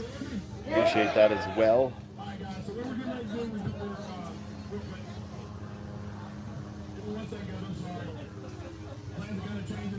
So for anyone that's just joining us, this is Louisville, Kentucky. This is the group of Patriots that are led by the Angry Viking, a social media personality that started he kind of went viral almost the same way I did, just speaking the truth, speaking from his heart, speaking about what's currently going on in the country. He is taking a more direct approach. I sit here in the comfort of my home with my family because my wife said I'd get divorced if I went to Louisville, and I had to take that. But I tell you what, I'm regretting it 100%. I'm regretting it so far. I wish I was there to do it. But, then again, we've got 6,000 people watching it, so I guess I'm doing a service here. But yeah, that's what we're watching now. They're here in response to a counter protest at NFAC, which is the Not Effing Around Coalition, a group from who knows where. It's a black militia that last month they marched in Louisville. Several of their members have heat stroke. They say they're armed and all specially trained, except they are not really, because one of them, passed out and shot 3 of his guys as he passed out. They threatened to kidnap cops. They threatened to burn down Louisville. They threatened the attorney general for the state. They threatened the attorney general for the country. They made a whole bunch, too many threats to mention. I did have that video recorded. And to be honest, the video that I made of that speech was actually taken down by YouTube because they said it was too violent. It was violent rhetoric, and it was just because of what he was speaking. Except mainstream media paid very little attention to a terrorist that was sitting up in his United States city and just threatening everybody. But that's why they're there. That's why they're here today. They've shown up. There's 3%er groups. There's just Patriots. There's Trump supporters. There's, Angry Viking and all his fans out there as well. There's a bunch of PT News guys out there. We've already heard a bunch of different shout-outs and all that. Oh, yeah, dude. What's up? So CJ is going to be in town in like 10 minutes, and he says that he wants to drop everything off at the hotel, and he doesn't have a key. So what should we do about that? Come meet us out here first. I don't know, bro. We're like, I know what I mean. It's not our. You know what I mean? We can try, but like, it's not our. It's not that far. How far is it to the drive though? Or is it pretty close, huh? How rejection? Marsha. Thank you for subscribing. Oh, it's a 10-minute drive. All right, so let's go. Could you give me and Sol a ride? Yes. All right, so we got a ride there. Okay. Because I had gas? Well, no, you did. No, we're going to a different park, and then we're going from there. So it's a 10-minute drive. Oh, so they're driving to the park and then marching. Can I drive a standard? Yeah, of course. That's what I drive. Oh, okay. I don't think I could drive in the stream. Are you gonna come with? Are you gonna come with us? No, we'll stream. Oh, yes, that's what I was like. So. Oh, you're gonna come going to your stream? Yes. Okay. There we go. We're heading down to the waterfront, which is Yeah, where we're gonna march from. that's where we're going. We got a ride, so I'll see. It's not that far. It's like 10 minutes. Yeah, 10 minutes. All right, we're taking the stream with. All right, guys, we're taking you guys with, of course. So if you have to go use a bathroom break or whatever. This is outside of the park. Let's listen. But it would appear that we drew a large contingency of folks from outside of Williston. And as you can see behind us when Landon pans around, this is the type of party that was brought to this neighborhood. This was last night. East Williston early morning protest turned into a party at the intersection of 318 and US 27. Turns violent with 6 people shot and 1 in critical condition. I don't know why it's showing this now. I'm not even sure where this was. It just says Williston. Yeah, protest turned party turned violent shooting, which is ultimately, sadly, not that surprising. This is, looks like a lot of these feeds may be cutting out. New York City drill team was live. New York State fire drill team. Let's watch this for a second because this is cool. Oh, he missed a step there. There they go. Missed a couple of steps, guys. Just saying. I can't climb ladders. I'm super afraid of heights, dude. It takes me so much. I can't run up ladders that quick. I can talk crap about it, but I can't climb ladders. That's just something people should put into perspective. All right, let me see what feed. So this is Mercado, this is Saul. So let me see if I can I'm get... not saying that to defend myself, but just to add context and open people's minds just a little bit. Because I used to be insecure about it, and I used to feel bad when people would question the donation thing, and I'm like, why are people being mean to me? But then, like, I'm just like, I don't Oh my care. God, let me try to get this feed up right away. If they're not benefiting me, then it doesn't matter. Fuck it. So I'm totally confident with it now, but just The black conservative preacher also is down. So I think most of these feeds are going to cut out for a few minutes. I suppose we can listen to Mercado's feed as he drives if you want. Otherwise, this is Villain Phoenix's feed. How you doing, guys? Good, you? Pretty good. I've been documenting the riots up in the Pacific Northwest since day one. I've been in there with the rioters and filming, and so things got a little bit too dangerous. But it's Williston, I'm out here Florida. to show what's going on in Louisville today and to make sure that if things go off, that they get documented. I'm kind of curious about that gun there. What about shotgun? Yeah. Yeah. I've never seen a tactical-looking shotgun with the clip on the side there. Yeah. I'm not a gun person. I'm trying to learn about it. So well, pretty common. The sound is really rough there. Absolutely. Let me see if I can find any other feeds. If you guys come across of any feeds, shoot them over to me. No, not really, Daniel. I could give 2 shits about the dude. Outside footage. Yes, I did. Completely honest. Maxwell met. Yep, Jason. And then you've met. James, yeah, I also heard that. James, you sent me a message. I also heard that as well. Go get a bathroom break. It's Saturday. I heard that from someone with them. 10-minute car ride. Yep. Let me see what other feeds we got. We're on our way there. Commercial break happening right now. Yeah, commercial break. Let's check out the Patriot Day. Oh, it's down. Commercial break. Yep. I was just about to do the same. There we go. I'm gonna do the same thing. Hey, Mercado Media merch, description. Just listen to Soul. Go ahead, Soul. Yeah, for sure. The Soul Luna merch is in my description. You can also look it up yourself, soul-luna.store. So that I don't have to. I'm trying to find a different feed as quick as I can. Let's watch the sound. This is Villain Phoenix.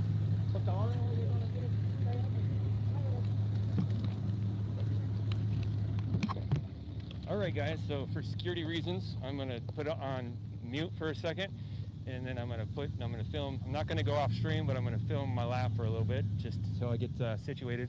I got to do some security things, so just give me a moment. Yeah, only live feeds, guys. That's what I need is live feeds, please. I don't know why some of these aren't showing up.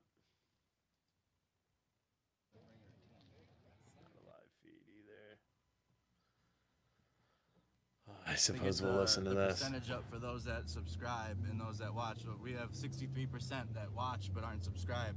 So let's try to flip that number, guys. Get more subscriptions. Like the page, Mercado Media on Facebook, Instagram challenge. Let's watch this for a second. Let me see what other videos we have that are live.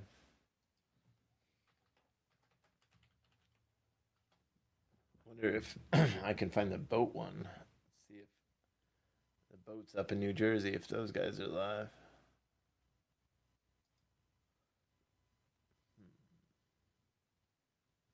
It's funny because when I search for live videos, it's my video that shows up as the #1 live video.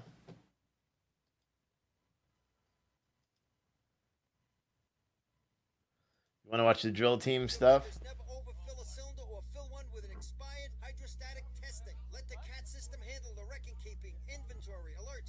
Paperwork for you. There's only one place you can get the CAT system, and that's Coastal Fire Systems. Head to www.coastal. This is New York State Fire Drill Team, Fire Department, New York State Fire Department Drill Team. Best FD racing bar in Long Island. Stop in anytime for a drink with good company, a great lunch and dinner menu, and of course. We're all tired of our news. Yeah, most definitely. We can all agree on that, regardless of how you feel. We're all collectively tired of our news. So like the people that you watch, or not like the people that you watch, at least, you know, there's people out here holding a phone so you guys can see what's going on.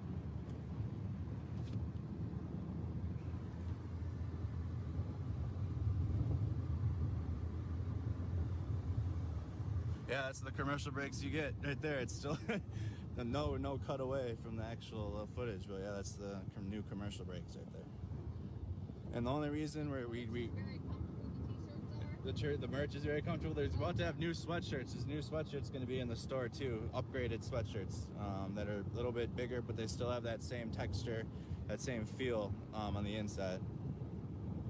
All the feeds they're not live anymore of anything. What's up, Dustin? I'm not just even talking about Louisville. Any of the other ones. There's a 9/11 Patriot Day ride in Darlington, Maryland, but that feed is no longer live. There is, what else we got? Exactly. This feed is showing up. Keep checking. If you know your Otto's favorite feed local is live. streamer, wherever you guys are from, you can go ahead and shout them out now. Or it's commercial breaks. And then maybe some people in the comments can see who to follow. This is the time to do that. Try not to, anyone who's streaming while they're streaming, Balls in the air. Balls in it's the just air. a little rude to plug other streams while you're watching someone stream, no matter who it is. But like times like this, that's perfect time to exchange like who you guys can find to watch in other places. We're going to the park. We're gonna catch up with the group. Looking, trying to see if there's anything else to cover.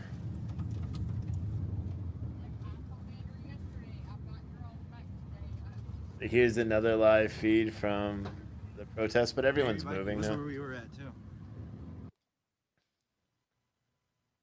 Are they grabbing his feed? Bro, are they grabbing his feed? Oh yeah, they are. Turn this mic around towards me. See, they are. Someone else is grabbing his feed.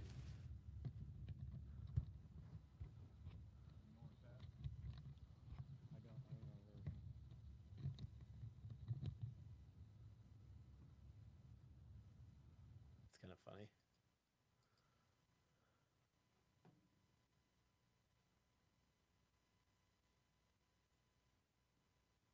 Huh. Yeah, he acknowledged that people are trying to get us to not like each other. Yeah. I went up to him and I was like, yo, we'll talk. Oh, villain? Yeah. He was like, yeah, I think it'd be good if we talk too, because, a lot of people are trying to get us not to like each other. Exactly, dude. I said, fine. I was like, exactly. People are telling me to hate you, and people are telling you to hate me, and it's just like, I don't even know you, dude. Like, right. Let's talk and see what we can get down to. Oftentimes, it's usually a third party that causes the problems, bro. It's never like the people. Yeah. So villain's doing a good job. Yeah, I saw a video of him interviewing some dude I never even saw before, and this dude's all, yes, so Luna is the reason why. This is the park right here. So-and-so got stabbed. All right, let's get Here, let's watch this. This was a couple of days ago in Sacramento, California.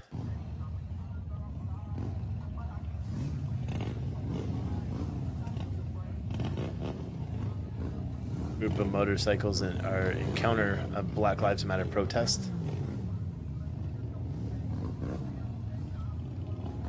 They are being blocked. They're not being allowed to continue.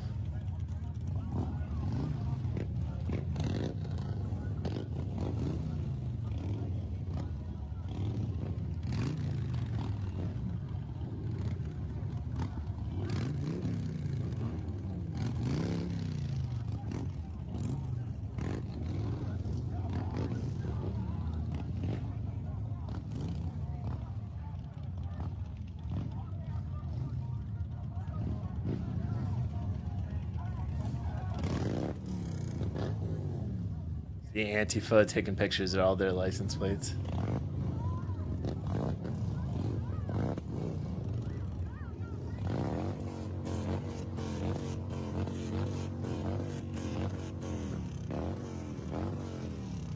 Who would have thought that motorcycles would try to use the road? Your kickstand's down, homie.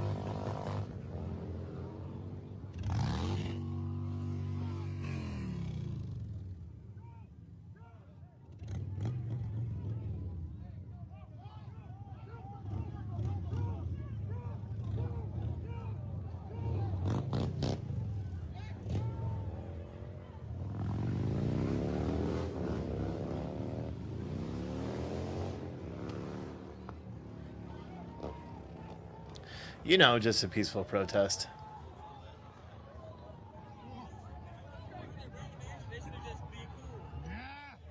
Just a peaceful protest. You know, nothing to see here. This is apparently the park where someone else is going to meet. I'm not sure if this is where the NFAC are going to meet or what is going on. This is a bridge that was turned into a walking bridge, guys. Close that one because they're just grabbing Luna's feed. That guy that was the Cuban. Or they're just grabbing Villain's feed. This March, you're running the back of the pack. That's something you might have to pay attention to. Let's watch this. Central Islip, whatever. These things are badass, bro. Halfway to watch this. Being DQ'd. Yeah, these 15-team tournaments, if you can run in the back because you don't get so many great times, to me it's an advantage. You can play the game all day long. In any way you want to play it. All right, here come the snails. Here's the snails. Let's see what Joey and Connors can do on the dig. All right. Snails making their way down the track. It's off about right at the cones. Locked them up. They big slide. Kind of missed the same place in B ladder, C ladder, right on that in. You had maybe on your side, Paul, you could see a little bit better, but it just looked like kind of he put that foot through the rung. Yep. I just think the ladder went up completely crooked. They didn't go on. They didn't go into the ground together, and that ladder just twisted as soon as he went to get on. 61 to the cone right there. It's kind of crazy, right? Kind of crazy. All right, let's go back to the protest.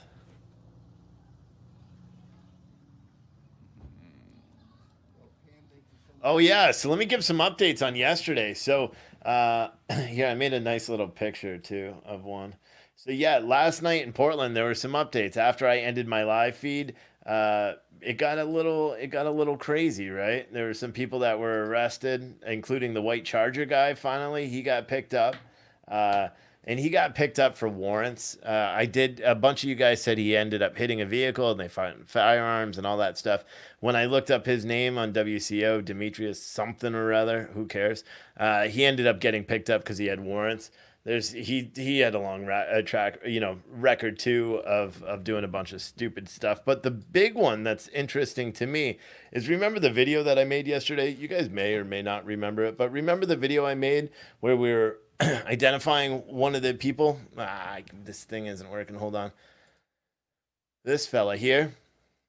This is kind of interesting, right? So Maurice Monsoon, he is the guy that I made the video about, and I'm like, this is the guy that pushed or that was there as soon as Aaron J. Danielson was shot and killed. He was one of the first people. He jumped out of that black Charger or black BMW, whatever it was. He jumped out of that vehicle and was right there right away. He is definitely a protest organizer. Nobody knew his name. Yesterday I made a video where I identified him as one of the people that was I don't know, to me, sketch, one of the people that were there, and I was a little sketched out about it. Well, he was arrested last night as well during the riots for interfering with a police officer, disorderly conduct too, and a felon in possession of body armor, which is a felony. So my guess is he's not going to get out. Plus, it also looked like he had a parole or probation violation as well. This guy has been instrumental in participating in every act of violence that's been captured on film. He's there. He is there. It's kind of like Baloo, where Baloo is always there as well. But this guy is always there. Every single time he is there. See, he was arrested last night, and I'm kind of curious to see what's going to happen with that. I thought it was weird that he was finally arrested. He is, the New York Times quoted him as like the head of security for all these protests as well. I thought that was kind of weird, that he was acting as the head of security when he has prior charges for impersonating a police officer. I thought that was kind of odd. But yeah, so he is currently in jail. They actually arrested quite a few people yesterday, it seems, in Portland, which is good. Hopefully they continue doing that. There were a lot of people that were arrested by state police. I noticed that was a little bit different, where it showed that they were booked by state police. So I'm wondering now if they're going to be facing federal charges, if they're going to be able to get out. A lot of the times when you look on the MCSO page, when you look on the MCO, booking page, which everyone can do, if you're ever curious to see who gets arrested each night, I'll show you how to do it. It's very easy. You can go over to MCSO, and then you can click here, do now in custody, and say book today, and bam, look at this. Look at this long list of people that were arrested. And a lot of them, like this is the guy that was arrested with a white car. He just had warrants. He's a fugitive, apparently. And that's this is the guy that's, in the white car all the time that we were kind of curious about. I wonder if he'll end up, telling who was in the red Charger, because maybe the police already know. I just don't know if they do. I'd be curious to find out who that guy was in the red Charger, because he stopped right next to him right before he was shot. He stopped right there. So he was a witness, at least, to everything that happened. I just thought it was great, lots of arrests last night, lots of, action right away by the Portland police and all that stuff. So I'm very, very happy about that. Very happy. They arrested more today in Portland, Mike said. Yeah, I'm not sure if you meant today like this morning, because when I say last night, it's because I slept for 3 hours. So I called today a whole new day versus what it was last night. This is Louisville, Kentucky. This is on the waterfront. I'm not sure if this is where the Patriots are going to be staying, if they are doing a march. I'm not sure how far away this is versus where NFAC is going to march. I'm not really sure of too much right now. I guess we'll have to wait until NFAC does, do whatever they want. In Rochester, New York, last night, it was quite violent. I'm sure most of you guys saw it, but I think it's just very important, again, to show what actually goes on every single night. So if you're just tuning in for the first time, my name is Steve. I host this show. The show is called Wake Up America. It's a nightly show, Monday through Monday. It's every day, 7 days a week until these protests end. But I cover the protests live. We do have a sponsor, brand new, SpartanArmorSystems.com. You can go there and order your plate carriers, your plates, all U.S. based, U.S. made company. They're out of Tucson, Arizona. You use code PT News and get 10% off your order. All one word, PT News, no space in between, and get 10% off your entire order. Just like all other body armor companies, there is a little shipping delay because everyone is buying body armor because we're living in a time where no one knows what the hell is going to happen tomorrow. But check them out. You know, they have a whole pile of stuff on their website. Anyway, so I've been covering these protests every single night, you know, every day starting right around 9:30 p.m. and I go till 2 or 3 or 4 Eastern time in the morning. Just covering the protests that have been happening across the country. We're seeing new protests that are currently taking place in Rochester, New York. Now, they're not live. This is last night, and I just want you to show, because a lot of people say that these are peaceful protests. When we were watching this protest, yes, tear gas was used and all that, and all the people that were being tear gassed and pepper sprayed and pepper balled and flashbang, they all said, "Why are you doing this? That we didn't do anything to deserve this." You know, the normal stuff that they say every single time something like that happens. Well, let me show you what actually happened. This was right before they marched down. They got on a bridge. The bridge was blocked by police. Police said it's an unlawful gathering. Get the hell out of here. The protesters were like, F you, and started throwing shit at them. And then that's when tear gas was used. But this is what you didn't see. This is what we didn't catch live. This is what nobody really caught live. It was a video that was recorded and put out. And this is in Rochester, New York. And this is a business. And these are people, Americans. So let's watch this, and I'll show you what actually happens when the sun goes down.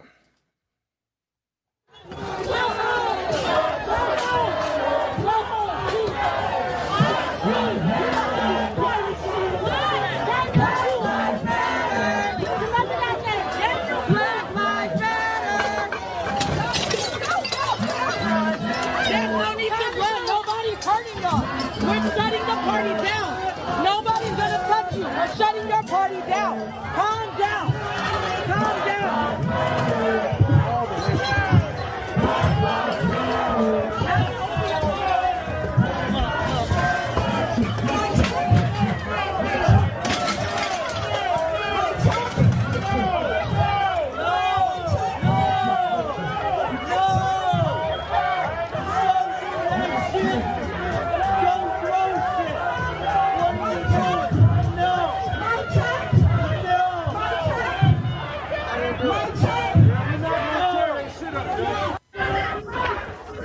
This is yet another restaurant where they run right into the restaurant. If you don't give us our shit, if you don't give us our shit. I will. Let me rewind this for a second, because just in case you didn't see, there were two, as you could see. I'm not sure if these are just, people there, just hanging outside, maybe smoking a butt, or they are bouncers or whatever. If they are bouncers, they need to be fired immediately, because they didn't even try to stop. They just walked. That guy can't be a bouncer. That guy maybe, because he turned around and walked in. Tried to walk in.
So, yeah, that was, just last night in Rochester, peaceful protesting.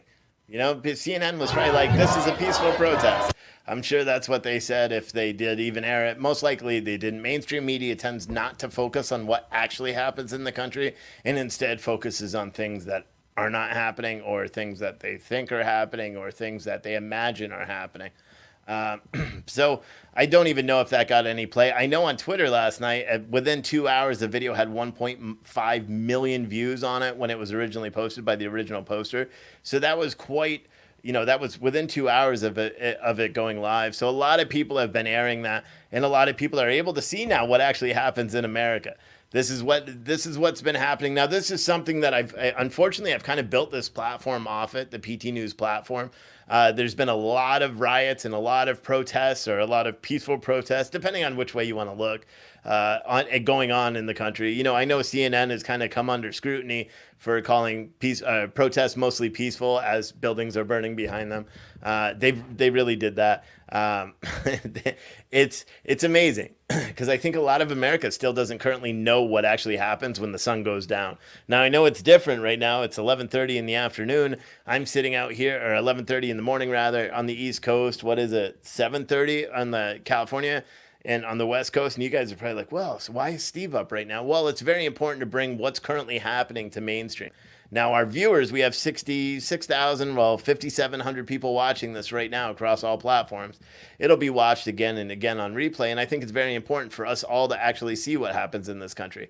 Portland, Oregon, again, last night, I believe it was declared an unlawful gathering after I cut the feed at 2 because I wanted to make sure I had enough energy to do this entire show today.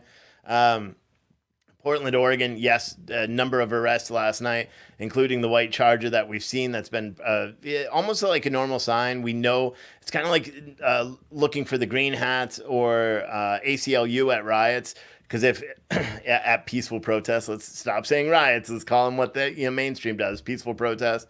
Right before they turn to riots, normally if NLG, the green hats that are there, we'll see if they show up today in Portland or in Louisville, or ACLU, if they're there, that means it's going to get hairy. The protesters seem not to do anything, especially in Portland, if those guys are not around. And it's the same with that white car. That white car is always there. When there's civil unrest going on in the city of Portland, which has happened now for 100 days in a row, and I know you're like, well, I haven't been hearing about this for 100 days. How the hell has this actually been going on for 100 days? It actually has. They've been rioting. People have died. Aaron J. Danielson was murdered last Saturday, assassinated on the street just simply for being a Trump supporter. That is what they actually said. You guys can fact check that all you want. You can look it up. Kenosha, Wisconsin. You guys probably know that they did riot there. You probably don't know the context of the whole self-defense argument and all that. And unfortunately, I don't want to get kicked off of Facebook, so I can't even talk about it because they will boot me.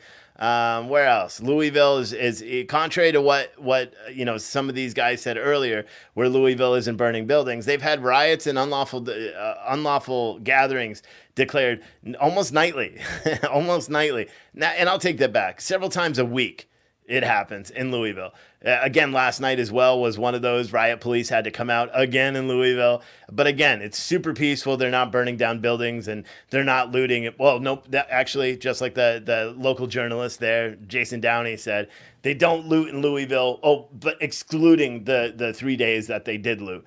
It's kind of gone back and forth. We did hear Montel Jordan or Montel Jones or whatever the hell his name was. The other day, there was a gas station clerk that opened up and shot someone that he thought had a weapon. And the gas station clerk was charged, mind you.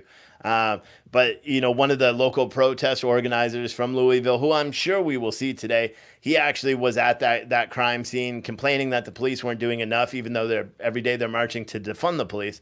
But they were saying the police weren't there enough. The time wasn't there. They didn't get there fast enough. They were waiting on homicide, although there was no homicide. No one was killed. So homicide likely wouldn't go out there.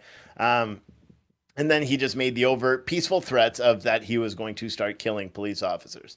He was also the same guy that also self-admitted either on Jason Downey's, Maxwell Mitchell, or Riot Heart, that he was one of the people that participated in the violent, peaceful assault of Rand Paul, a United States senator that happened in D.C. Oh, yeah, D.C. is another one. D.C. has been the subject of many, many, many peaceful protests where tear gas was used and riots, and they're throwing rocks and frozen water balloons and feces. Oh, you can't forget about the feces, because feces is a clear sign that you're having a peaceful protest here in America. Because apparently, even though feces are being thrown and urine and shit and, rocks and frozen water bottles and paint bombs and, explosives, explosives being thrown at police as well. Mainstream media still calls that all peaceful. And I know a lot of you guys are probably sitting back going, well, this guy is just saying this. This isn't real. No, it is. You can actually look up. You can watch my videos every single day. If you go to YouTube, you can watch all my previous videos titled under Wake Up America. You could skip to right around 1:30 Eastern time in the morning. So maybe 3.5 hours into the show. And you'll be able to see the same kind of destruction and demise of America that I'm talking about right now. It's kind of sad, actually. And unfortunately, mainstream media doesn't cover it, so the big part of America doesn't understand. And they're not going to either, because Trump is taking a hard line right now on what is actually going on in America, and that's caused the divisiveness. And now Trump is saying this is going on, so Biden, of course, has to just be like, oh, I forgot what I was going to say. Oh, no, that's not what he says. He says it's all Trump's fault. This is Trump's America, even though all these riots are taking place in Democratic-controlled cities. So I have a question for everyone out there, and this is a very good question that I heard someone else pose before. Does anyone honestly believe that the rioting in Democratic-run cities and Democratic-run states is going to end when a Democrat takes office? If a Democrat takes office? I don't know. It should be interesting. I personally don't think if Democrats can't control their own city, how is that going to change if another guy that can't control his own country at that point takes office?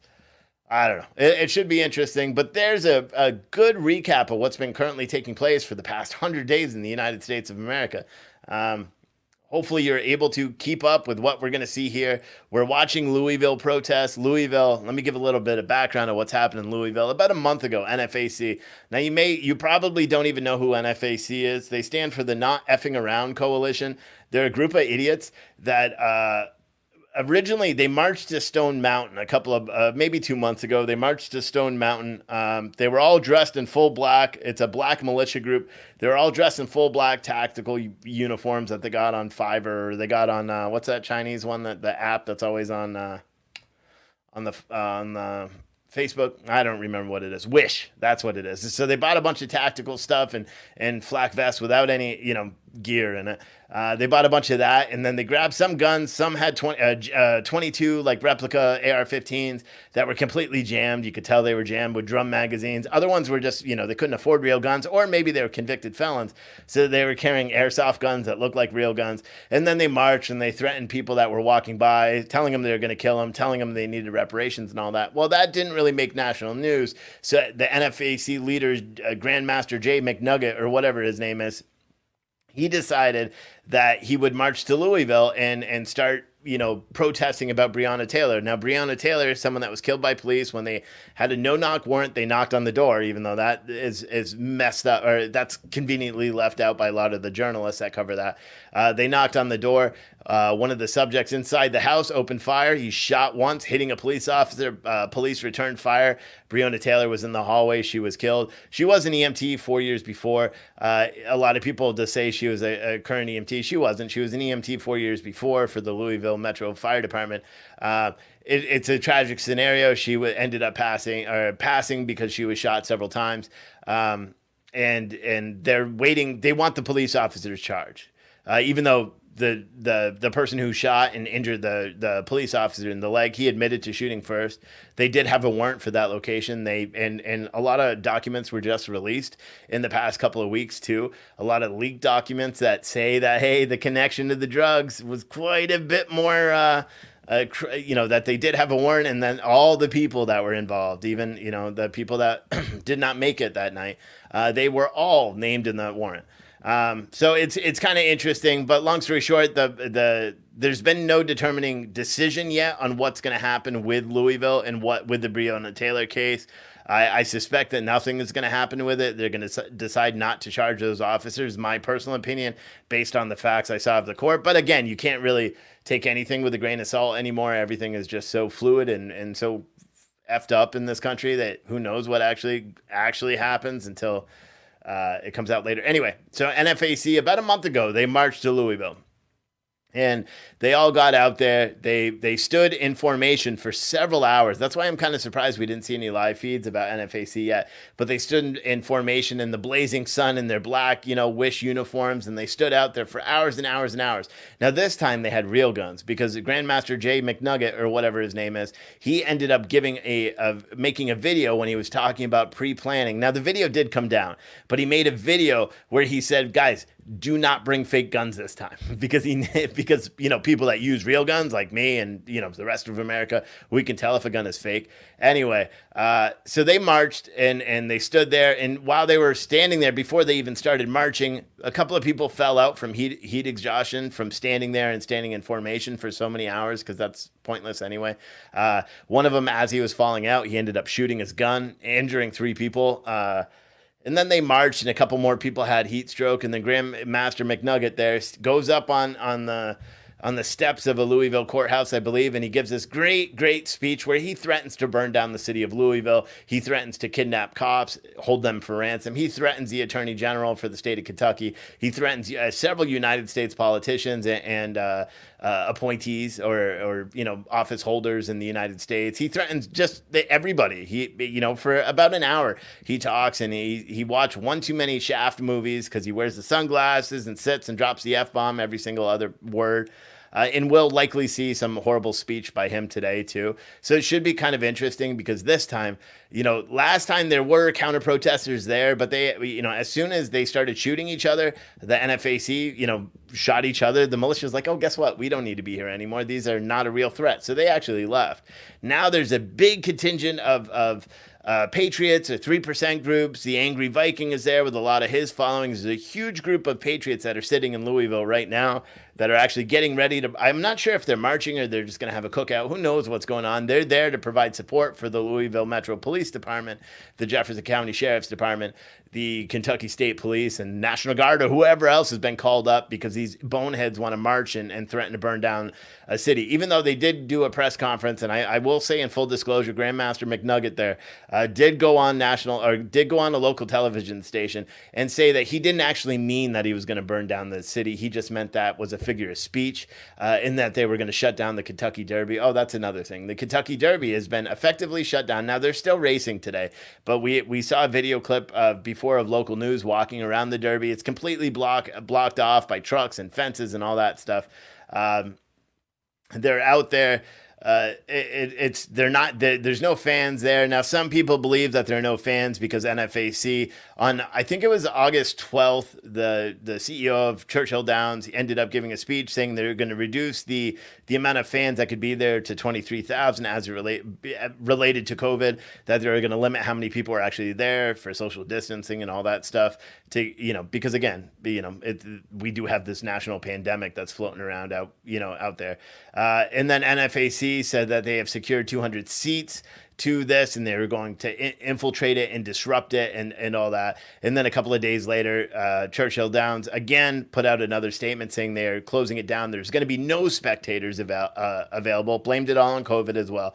The majority of Americans, majority of Louisville, of Kentuckians that I've spoke to all believe it's because of the threat from the NFAC, which is why they're now doing it all virtually. So the horses are going to race and all the people are there, but there's not going to be the crowd there. There's not going to be that. So it's probably going to be a dramatic impact to the commerce of the city the economy, because you had COVID, which shut everything down. And then the biggest event of Louisville, every single, whenever it happens yearly, I don't even know. I don't watch a horse racing, but as often as it happens, I think every year, the Kentucky Derby has now been effectively canceled. You don't have the hundreds of thousands of people that go there to see it and spend money in neighborhood stores. So, and apparently that's what, Grandmaster McGriddle there said that he was going to do. Man, I want a McGriddle right now. That would be delicious. But anyway, that's what he said his plan was. His plan was to do that. So who actually knows what's going to transpire today? We are going to cover it the best that we can. We're going to cover it for its entirety throughout the morning and throughout the afternoon. and see. At some point, I am going to take a break and take a nap, but that's probably not going to be till about 4 o'clock, because then I got to come back tonight and do it, because inevitably tonight we're going to see more protests. We're going to see more peaceful riots. You know, we're going to see more feces being thrown, which is peaceful according to people. We'll likely see something burning, because every single night we see something burning in a city throughout the United States. And we'll do that. So what I would encourage everyone to do, if you have any doubts of what actually happens in the country, when we get a lull today, not while I'm speaking, but when we get a lull later, go to my YouTube page. Look up PT News Network on YouTube. You'll see Wake Up America. There's a couple of compilation videos that I did a couple of weeks back that highlighted certain nights. Or just go to any Wake Up America episode, skip to 3 hours in, and then you will be able to see for yourself that, yes, in fact, every single night they riot in America, even though news doesn't show it. Full disclosure, I am a conservative. Full disclosure, most of these streamers that are out here are not conservative. So a lot of what they're going to say, you're going to be like, oh, because it will piss you off, because it's literally the stupidest perspectives you've ever heard. And I think that I think I just did a good little rundown of what's going on in this country, and maybe something is happening on these feeds. In your chat right now, you will see links. You can, if this feed is cut off from Facebook, you can go over to freightbrokerlive.tv and you can watch. You can also donate there. There's links to the store where you could buy a nice shirt that says Antifa sucks, or other ones that are not as family friendly. If you can't tell, I'm trying not to curse today because it's during the day, so I'm trying to be family friendly. Yeah, so I think that's it. And you can help support my little independent news channel by either going up here to SpartanArmorSystems.com and buying a flak vest, or anything that an armor carrier, or plates or anything. Use code PT News for 10% off your order, or Cash App, Venmo, any of that stuff. All that links are in the description. All right, cool. Let's go to the protest. I'm tired of talking. Around, maybe less. I can't do it this way. My button's not working. I'm a Vikings fan, so I count, right? All right, here's the truck with all the water. Again, this the owner, he's donating all this water. He bought all this water for the people that are marching. We talked to him. Family friendly, yeah. Is, for the free, for anybody. The birthday party was good. The cake was good. It was delicious. The kids have the Switches. Oh, by the way, here's an important one. If your children ever ask you for a Switch, a Nintendo Switch, do not buy it for them. Because then your kids are going to look at it, they're going to play with it for about a second, and then they're going to be like, this sucks, I want my tablet back. $700 down the drain. But you find out weird stuff that quickly.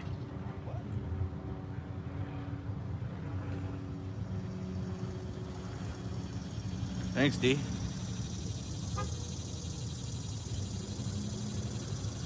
Where can we buy it? It's in the description. So if you close out the video and go into the description, it's in there. The website's pinned on there. Mods, you can pin our own website stuff in the comments. So go ahead. If anybody asks, you can pin the merchandise donation link to the people. Yeah, if it's for Mercado Media LLC, we can pin those links. It looks like Villain Phoenix's audio is not on. He must have it off right now. This is Sol Luna's feed. Ordained press pass from the church. We got our press pass blessed. Anywho, and they got their press passes. Industry as a one-stop shop for all your drill team. Already saw that. I guess we'll have to watch this till I see some more live feeds. Or Vikings fans. If any of you guys come across any live feeds, shoot them over to me. So people get staged up. There's a lot of moving cars yet. I don't want to be walking around. People are just getting set up. It said the protesters, including Master J, are meeting at 4:30 at South Central Park and then marching to Churchill Downs. No, that's not supposed to happen. The Grandmaster J Funky Fresh is supposed to meet at 12 o'clock local time, from what I understood. Could be wrong, but that's what I believe. Someone said Raiders, baby.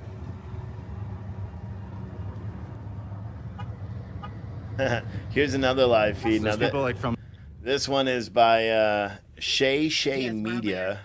Someone called. And the video here says angry Viking white supremacist rally. Fucking idiots. Excuse my language. I just said I was trying not to swear. I'm bad. Yeah, we're waiting. We're just setting up here. That's out the window. We're waiting, guys. People are parking in. They're pulling in. We're gonna make sure people have space to park and whatnot.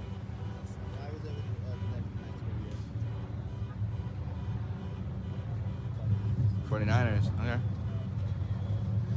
It is a protest, I think. Our march. It's like a gathering march protest.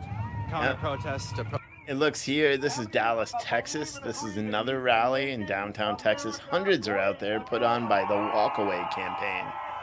So I'm not quite sure I'll follow that one on my own.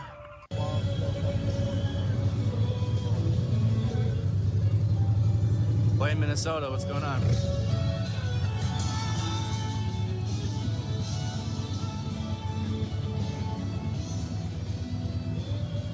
Julie, whatever you're sending to me, I can't open.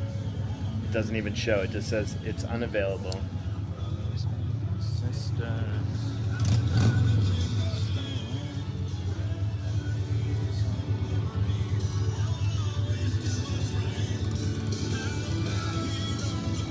Now I know, and I know my audio's off. My audio versus video, I know it's off. I'll fix that eventually. I'm having an issue. An American. Dude, the comments are just killing me. Like, guys, as long as you don't listen, you can say what you want, as long as it's not racist, sexist, misogynistic, hateful speech. Just don't be hateful.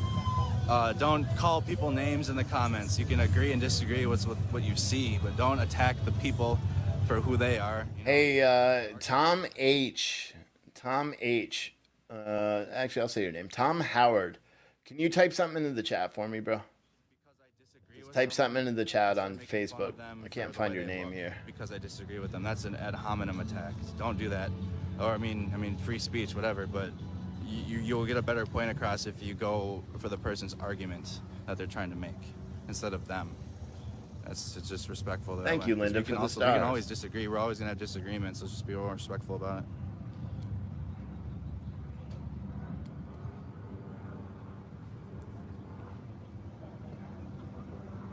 And if we do have any trolls or anything like that, just screenshot their comment and then shoot it over to me so I can give them the old ban. Yep. So just gathering, you guys see all the cars coming in. So I think they had to reroute people back into the right. I can't change the date. It won't let me. I know what the date is. This is live right now, but it won't let me change the date. No, it wasn't you. It wasn't you. Wrong Tom. He's probably not going to comment because I think he understands that he's going to get the boot. Don't talk about killing people in my chat, please. Exactly. Name calling weakens an argument. Anyway, well, I don't want to listen to it. He's saying the same thing. Because here's the thing. If you guys don't realize what's going on Facebook, David, you can because I didn't take you off yet. So you still can, should you choose. But yeah, here's the thing about social media right now is we have to be very careful on what goes on in the chat rooms or what goes on in the comments. So if you're starting to threaten people or do any of that stuff, you will get banned. I don't give a shit if you're a supporter. I don't give a shit if you've sent me hundreds of dollars in contributions. I don't care. I'll ban you. If you threaten to kill anybody, you do any like stupid out there racist stuff, I have to, because otherwise all the, right now we probably have 500 people that are good, just really care about what's going on in the country, and that's why they're watching. And then we have 400 people that are out here really every day to try to get my page taken down, and they're unsuccessful because we moderate it pretty close. So any just out there hate speech, any threats of violence or anything, we'll delete it first. If you keep doing it, we're gonna ban you. I don't care if you're a supporter. I don't care if you send me $100 and tell me please, I'll never do it again. You'll be banned. I think that's pretty clear. All right, let's get them go out of the comments. Oh, dude, are there any other feeds? I've seen 3 pops. Is Preacher alive yet?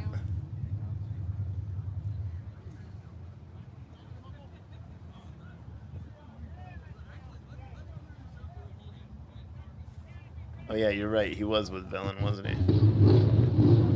Here's Villain's feed.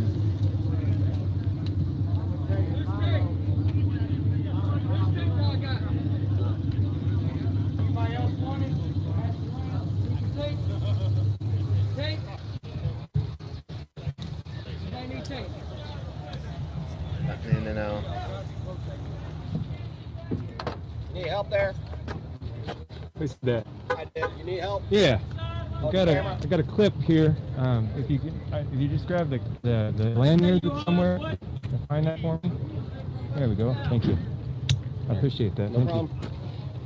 Villain Report on YouTube right now. Been documenting the riots up in Portland in the Pacific Northwest since the beginning of it all 100 days ago. I'm here to just make sure if anything gets crazy that it gets caught on camera and so people can see the truth about it. So hopefully it saves people. We're just here to save the city. We need more people across the country to stand up and come organize together like this and stop all this crazy chaos. It's crazy that we have to wear bulletproof vests when we're trying to film and just march down the city with a flag. Crazy. Oh yeah. Thank you for your help.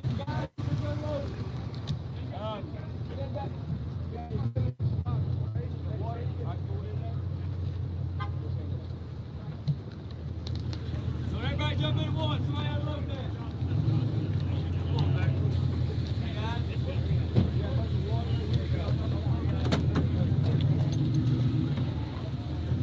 Water gate, if I need to.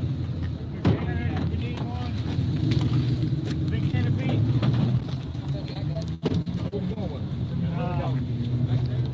Castro. Where you want triage, Castro? Where you want it at? Medics are wanting to set up back there. I'm looking right now. Yes, how's the audio and video quality right now? Just for my curiosity, not that I can do much about it right now, but it's choppy. It's his stream. It doesn't have anything to do with this. Okay, thing. Caroline. Yes, this is the right one. We just got that, and thank you for letting me know. This is just someone else that's grabbing somebody else's feed as well. Focus town halls for the black community, the Hispanic. Refill compressor systems. And that's when I This is reached Dallas, out Texas. to a YouTuber with over 1 million subscribers and is amazing. I reached out to Blair White and I said, will you be a part of our LGBT panel? And she got back to me immediately. She said, I'm in. Tell me where to go. I'm there. Patriots that are down there. Says, will there be some pew action? I hope not, man. Peace is the goal. You could. He is in Louisiana live streaming. So that it doesn't go to somebody who's just trying to scam and take advantage of this thing that Venmo should already be looking into. Venmo should already be taking this into account. And here, we gotta block this DJ Famous dude. The devastation from the hurricane down there. So make sure you guys follow him. And then again, I'm trying to get down there, guys. We're trying to grow our media as an independent news source, not a protest live stream channel, guys. That's what it is right now. But again, we are planning on growing beyond that and with Mercado Media. So follow Haram down there, guys, if you want to see Louisiana. And again, we'll try to get down there as well. So if you're curious as to what NFAC looked like last night in Louisville, this was NFAC coming into Louisville last night. Just a small squadron. Oh, look. They told him to march, but he wasn't ready yet. I had to go back.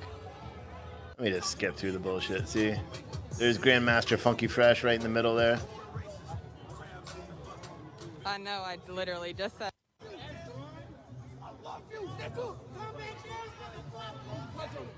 This is, in fact, we have Grandmaster Jay here in the front.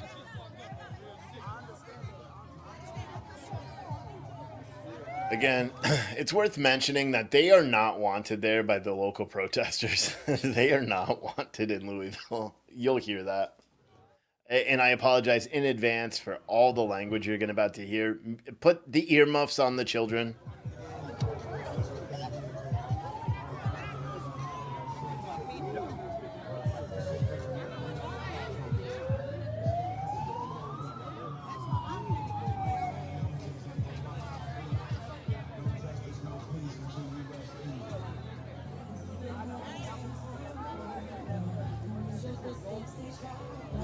There's Grandmaster Funky Fresh right there. Grandmaster McGriddle. Right there.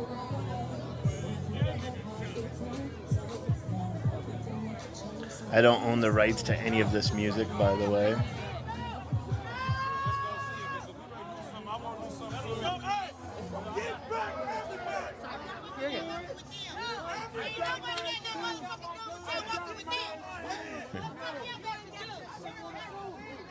The super coordinated militia here.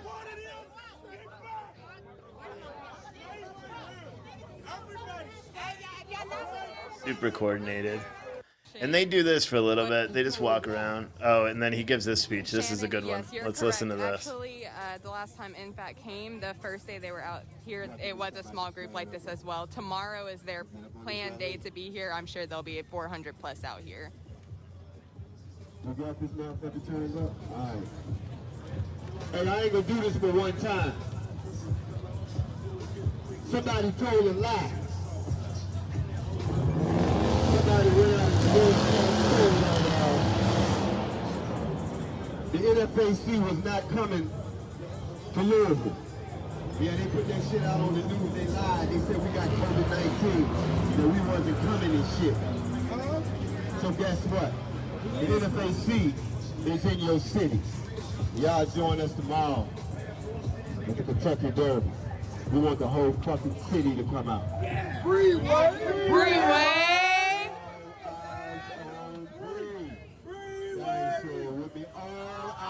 On. Oops.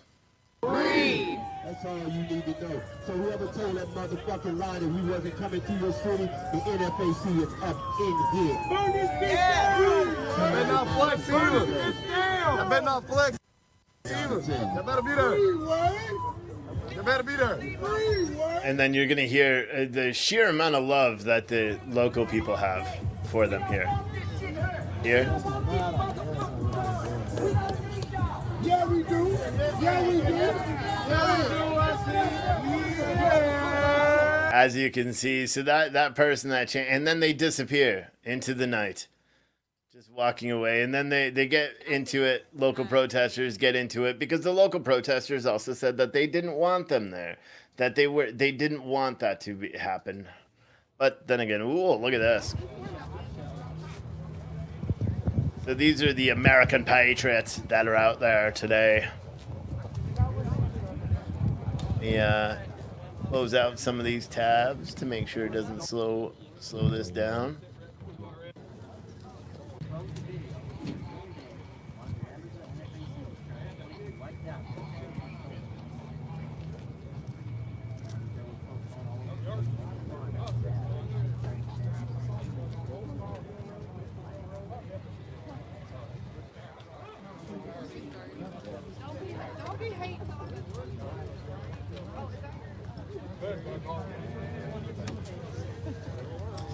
T. Smitty, I'm gonna give you the old mute stick for 60 minutes. You can't write that kind of stuff in my chat, buddy.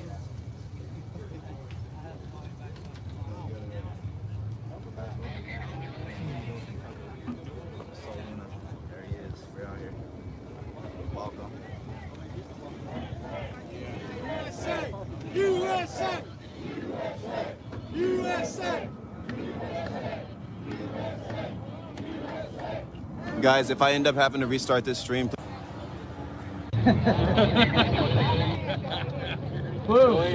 Just imagine it. USA! USA! USA! USA! USA! USA! USA! USA! I'm gonna come up behind you, buddy. I'm gonna come up behind you guys. Excuse me. Get in the middle here. Excuse me. Under the bridge. This is local news. This is not live, actually. Let's get rid of that. Not sure what that one is. If anyone has any live feeds, feel free to shoot them over to me.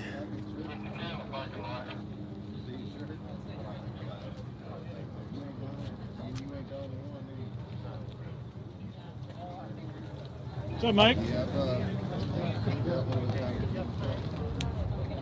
Actually, to make this a little bit more cohesive, a little bit more fluid, if you would please, if you're just participating in the event, can I get you all to funnel over there on that aisle, and we get a count of who you got there, and then we'll get our security team formed in around you. If y'all can do that, please? Yep, 10-4. No hurry, just at your convenience. Thank you.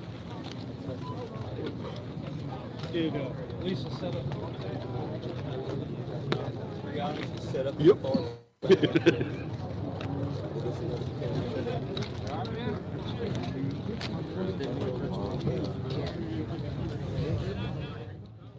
Yeah, Kim, you sent me a picture. Yeah, that was in the arrest warrant for Andrew Danielson's killer. Or I'm sorry, Aaron J. Danielson. His killer. Yeah, he was definitely stalked. That wasn't even you can't even argue that anymore. Based on all the warrants and all the other photos that were not released to the public, he was stalked and then assassinated. Here is another live feed, Patriot rally. This is Mercer County First Citizen Task Force, West Virginia.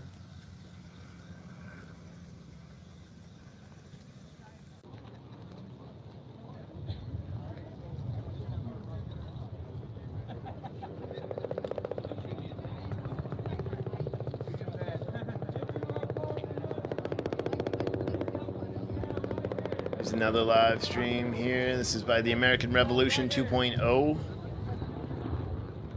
on YouTube. It looks sweet. Nighttime though, they start me shit. Should have turned his feed sideways when he started it, so it was full screen. 150 yards are mine. Nice. That's the smallest. Oh. BLM NFAC are here already. Yeah. Well, they were over there. Well, hell, they were at the last location. Just starting the shit. How dumb are you people? So stupid. Yeah. Most of them are just fucking dumb kids.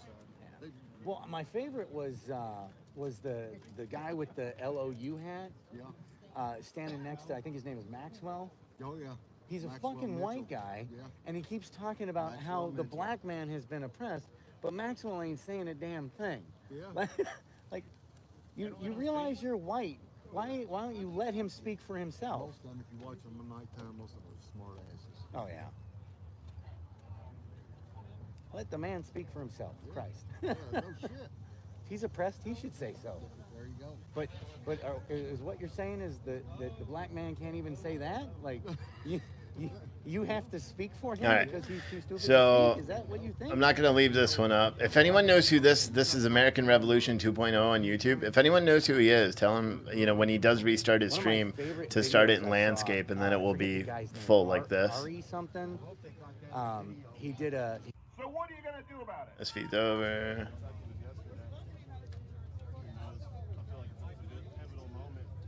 Otto is live again, so let me put that one up as well. We'll figure it out. We'll get a live view backpack and we'll be like this, carrying that massive thing around. Live view backpacks are actually very, very small. So the top fan badge, that's based on the how do I say this? The insights, how many times you interact. Check this one out. This is again Mercer County First Citizen Task Force, West Virginia. Facebook, the top fan badge.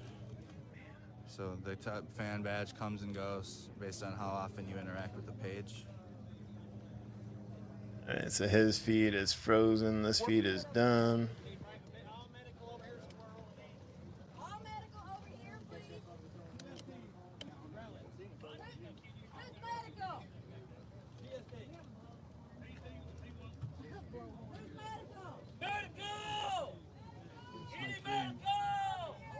Stand around like Steph and Jim and them. Okay. So that way you got plenty of security around you.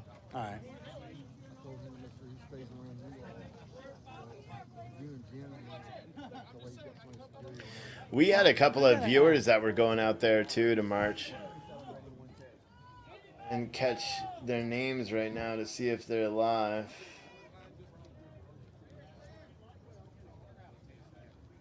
Should have run the medical supply. Be able to stream some of our guys. Hey, everyone who sent stars on Facebook, I really appreciate that. We're at 11,524 stars so far. If anyone has any question on how to send them, you can figure it out. I don't know. It's down. It's a little star thing where you would type a comment. It's down that way. That's what I was looking at too. Barrel thing, what's up with that? Come with this? No, like how there's like holes and all. Oh, so you can attach different things to it. Mounting spots, kind of like camera cage. Yeah. Okay.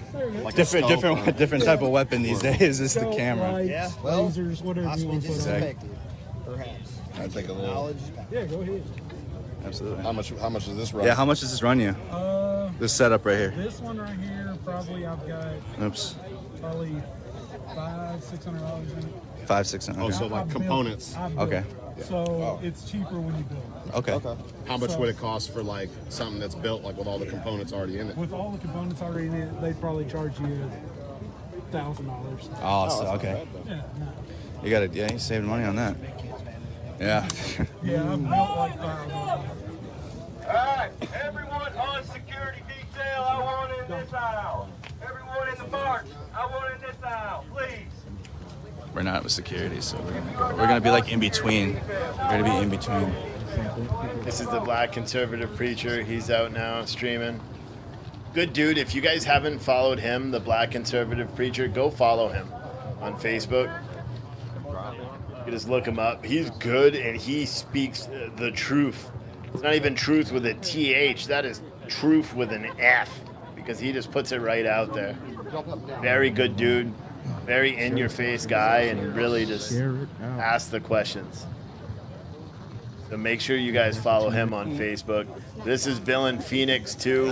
His stream is down now, unfortunately, but I remember when he didn't even have 1,000 subscribers the other day, not too long ago.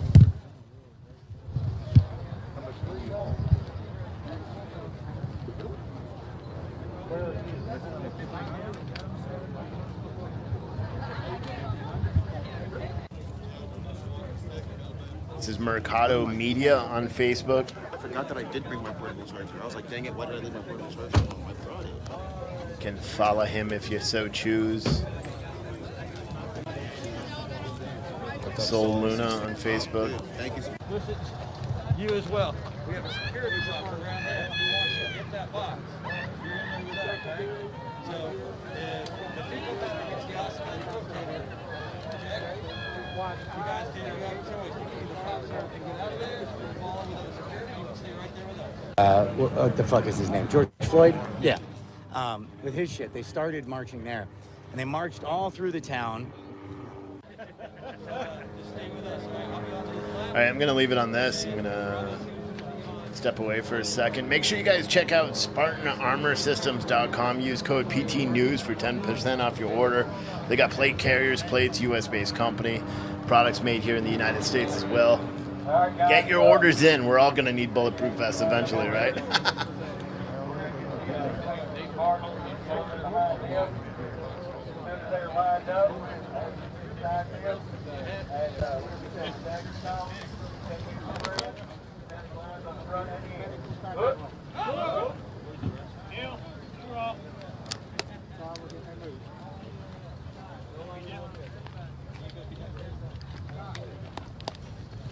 Alan, if you would.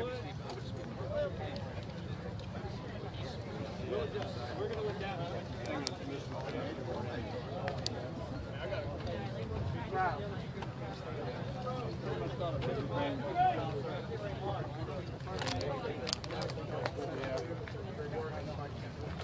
So bring it in. We'll be right back.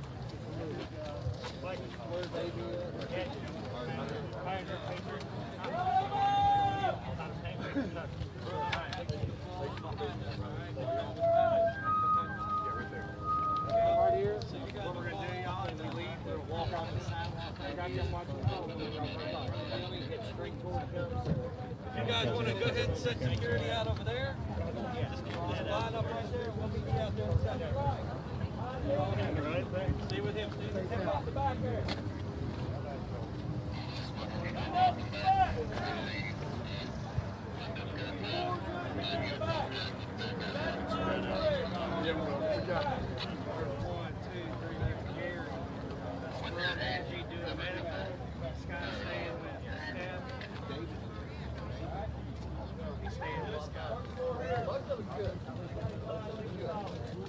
Scott, just keep your comms on. David's going to stay with you.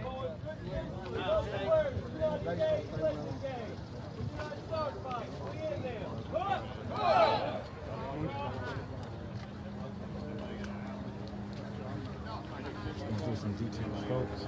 All right, hey, going. Left side. Go ahead and file in. Left side. I like being with them. There he is. There's the man. Appreciate it, brother. Thank you.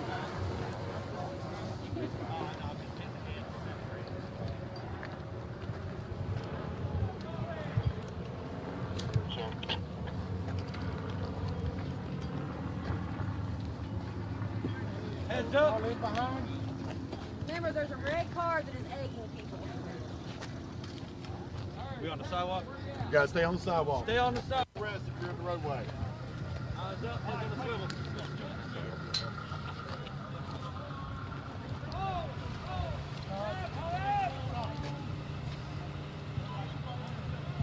Citizens.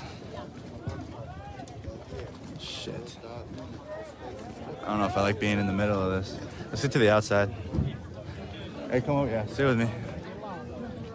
I don't know if I want to be in the middle of that. We can see the outside so we can see all of it.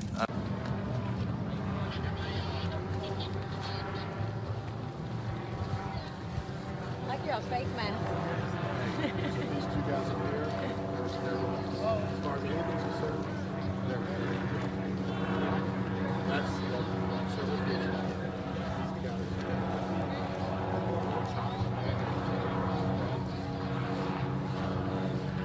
He's good. He's looking out for the conservative black preacher and Villain, even though Villain's feed isn't working. He just told his security, he said, as far as anyone's concerned, those two guys are with me.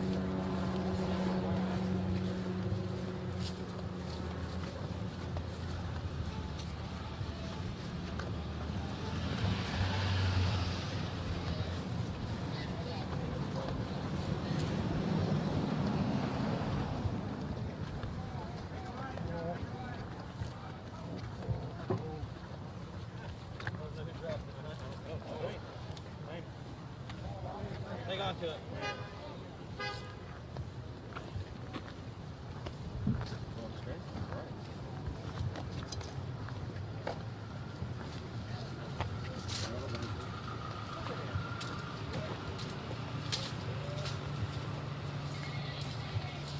So it's funny, folks. I'm walking towards the village without recording. See your name at the top. Got off.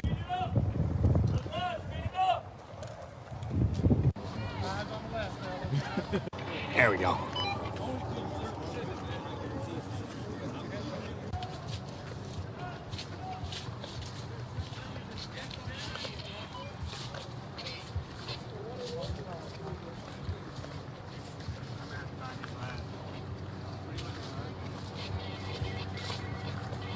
Here's another feed.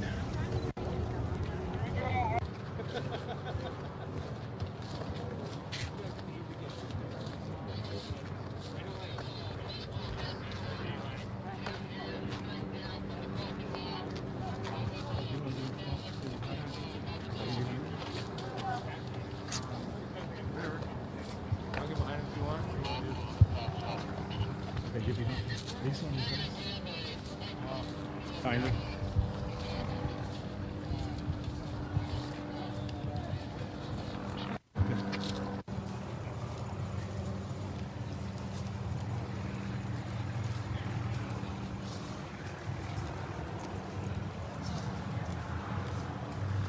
Hey, I saw you in DC. Yeah. You were on top of the thing. I saw you. Hey, good shit, bro. Another independent. Hey, what's your plug? Let me plug you. All right, appreciate it though. Hey, he does good work. You guys see him in the streams. Yeah, he was up on top of the Lincoln statue, guys, taking pictures. I saw him in Washington.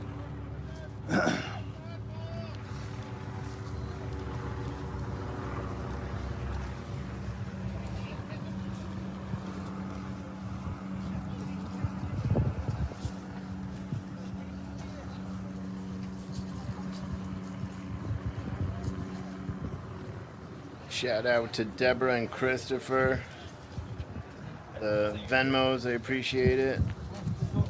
Lauren and Reginald for the Cash Apps, really appreciate it, guys. Everyone that's done super chats and the stars on Facebook and the bits on Twitch, I really appreciate it.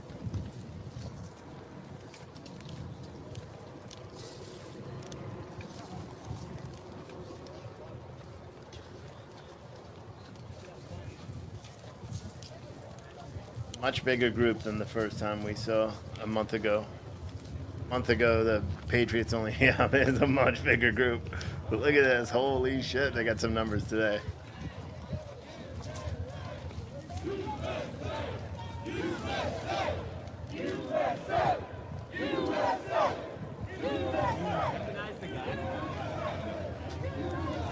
We got some numbers today.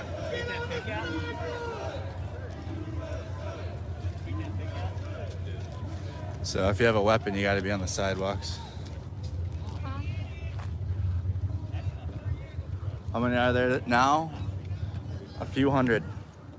Few hundred. I would say at least 500.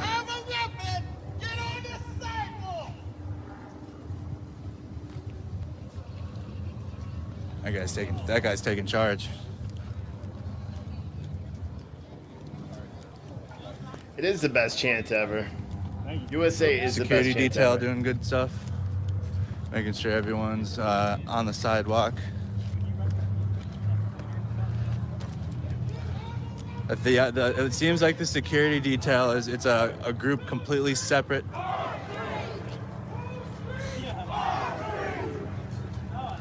The security detail is, I think, completely separate from the two people here.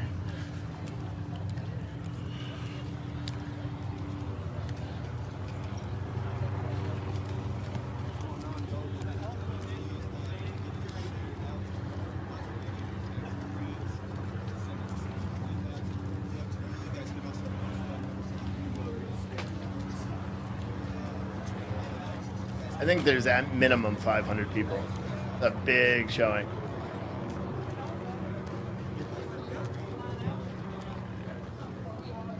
Yeah, Tammy, happy birthday. Listen. No, I'm not wearing all Kevlar. Guns don't scare me. Guns don't. It's the people that hold them might scare me, depending on who they are. But we're not going to be around. I mean, I'm good. I've seen enough fire and death and gunshots. I don't need to be up and close yet. I'm personally not ready, so God forbid. But I don't have that feeling. So I'm not in Kevlar today. No, because you have people that actually know how to use guns this time. This is different. We're gonna start singing army cadences.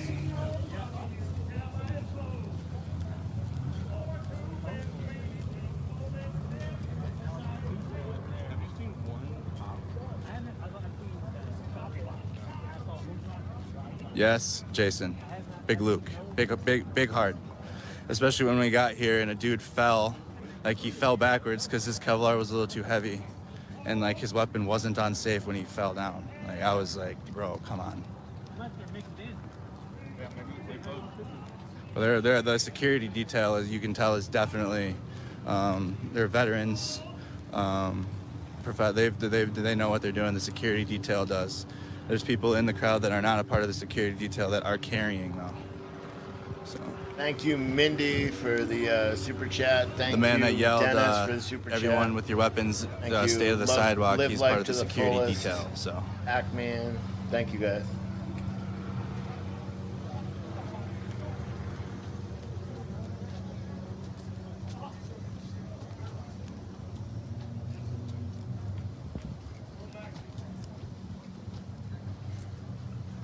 There he is.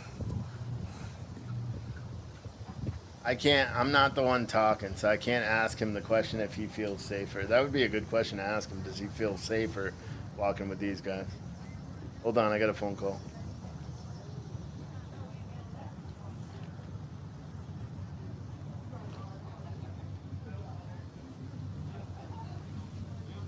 I love it when they try to call about an extended warranty on my brand new car. It's not brand new anymore. But it was brand new. Still brand new to me. It's got 20,000 miles on it.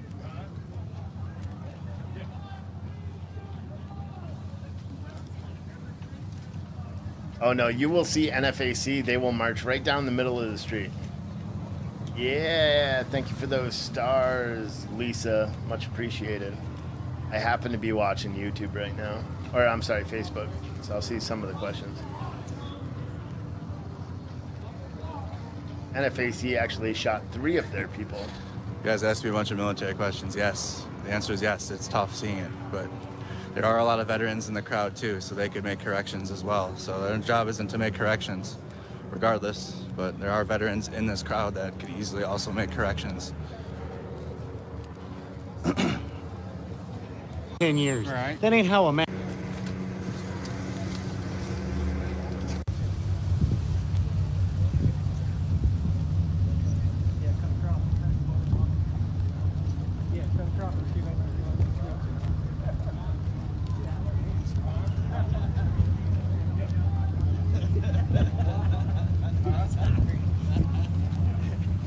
This one cuts it off, but this is news to share.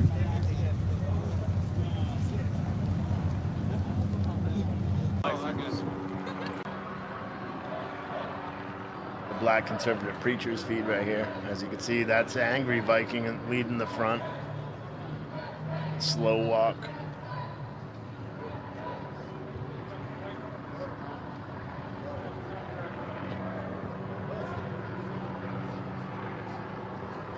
He's a power lifter too. He said he's natty. I don't want to say he's not. He says he's a natty power lifter competing. He actually competes in the same same federation that I compete in, except I'm heavier than him.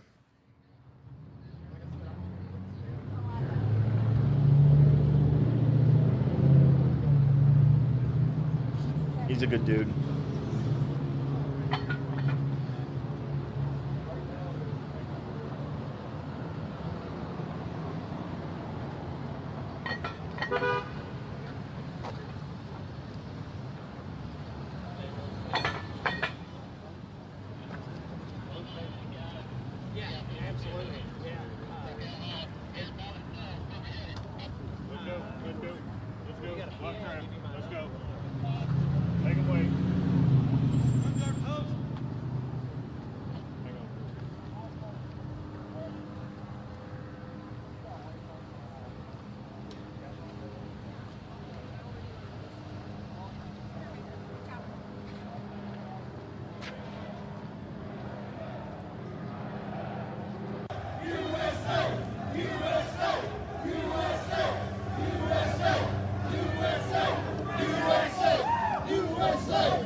Man, that chant is echoing on those city streets.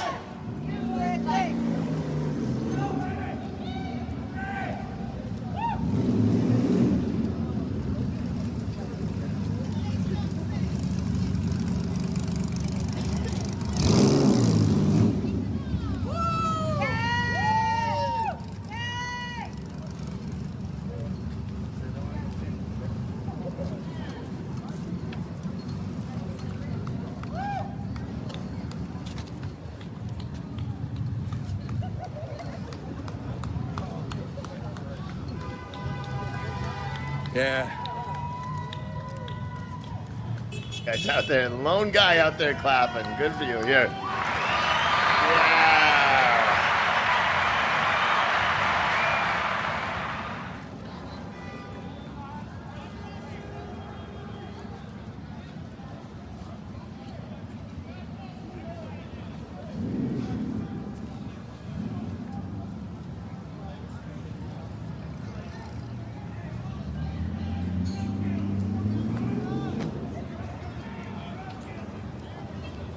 Hey, come over here on the sidewalk. Yeah. You know what? I just figured out what could make this even better.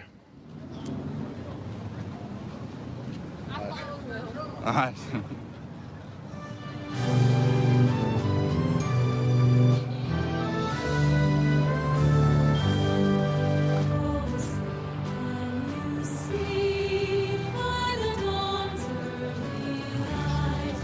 Miss Jackson.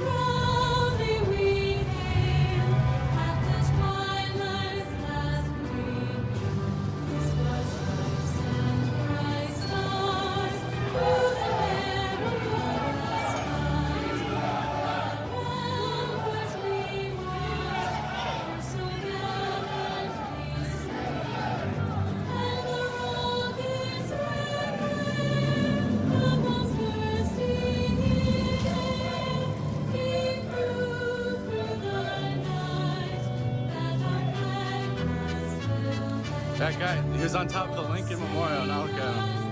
That is a photographer right there. National Geographic needs to find. I asked him if I could plug him. He said no. So.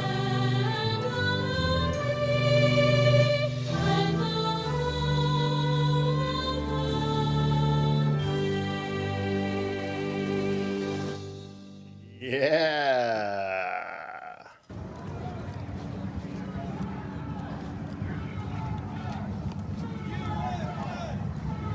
Did anyone else just get chills? Because I did.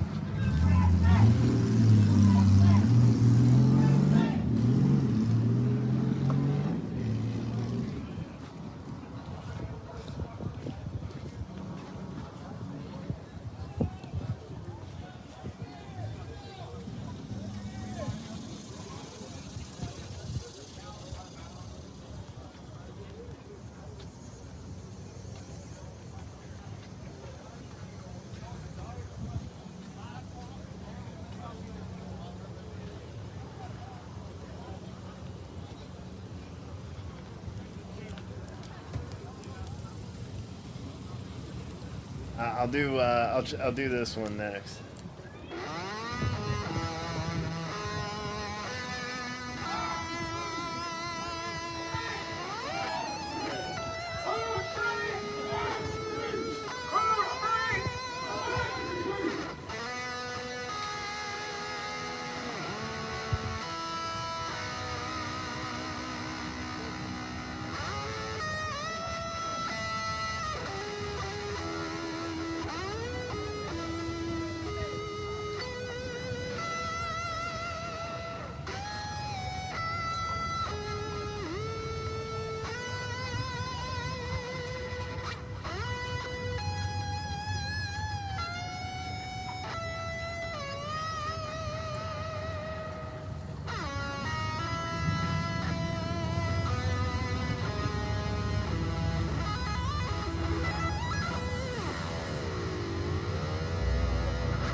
Saul's right here, guys. We're good.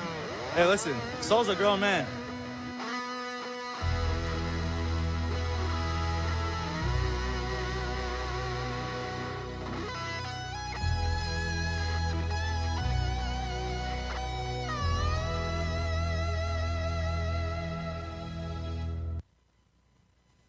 Oh yeah. My son just came in. My son came in at the same exact time that's playing. We're well binded like that, so I'm not gonna let him. He'll be with me. He'll be with us. We're fine though, guys. There's really nothing right now to be concerned about at this time. The sun is our worst enemy right now. That sun is undefeated. The shade is underrated. Hell yeah. Get inside of some of the shade.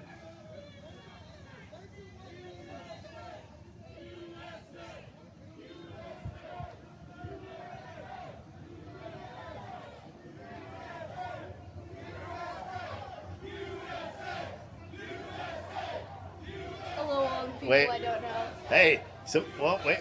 I gotta get it switched over. Hold on, my kids have an important message. No, we don't. You say it or you're grounded? Trump 2020. Say it. Trump 2020. Yeah. All right, now get out I'm of on here. TV. All right, Riley, get. There, they wanted to do it.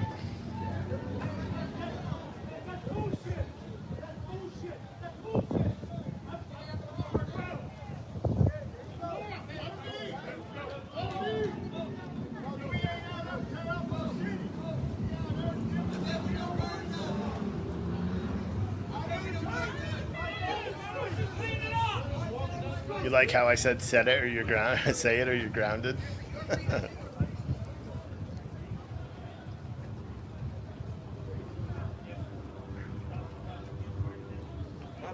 you from here? I'm in Minneapolis. That's correct. Welcome to Louisville. Thank you. Thank you.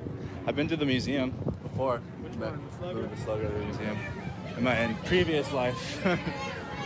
Thank you for the warm welcome. Where are you, buddy? What's your name? I'm from here. Gary? Gary. Yeah, I'm from here. Independent photographer? I knew he was gonna do it because he's 10 now, so he thinks that he is like 25. So like he gets an opinion. Kid doesn't get an opinion. You know how it goes. You try to find from people that are 2020 from the town, so you guys can keep. Or you're out of my house. No, I'm just kidding. There you go. Gary, how do you pronounce your last name? Barragan. Barragan.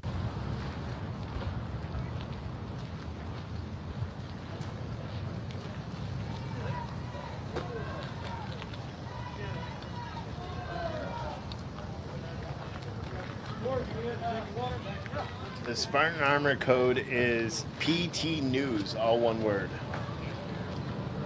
Yeah, they both. Like, if you saw a picture of me as a kid, they look exactly like me too. Like the really young one looks exactly like me as well. From when I was like that age. Good kids right there. Good kids.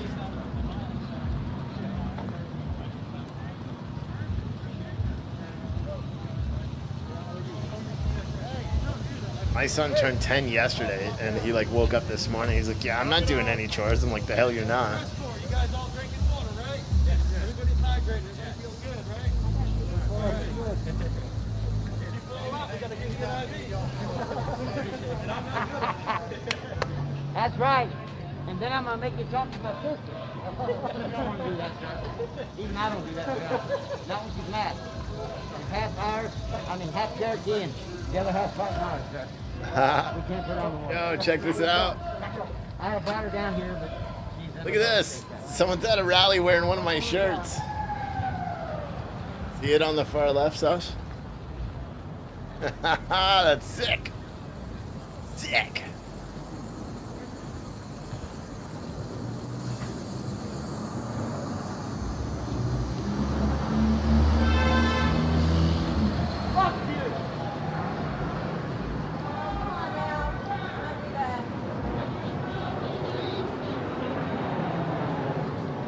Helicopters are up above.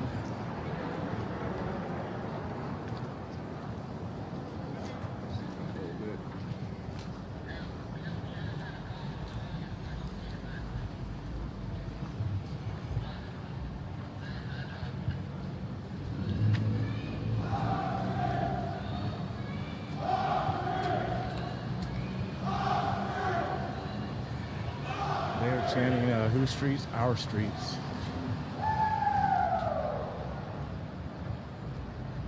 As American citizens, I would have to agree that it's our streets just as much as it's everybody's streets.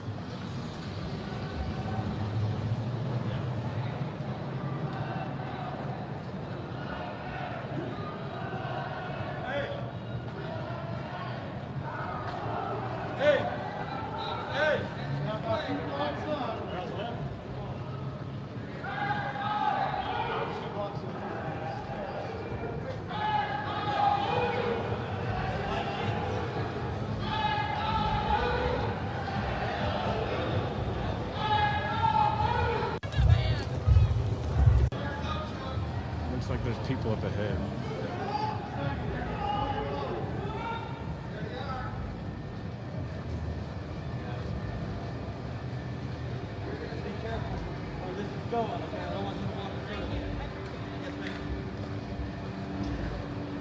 I'll try to keep it down.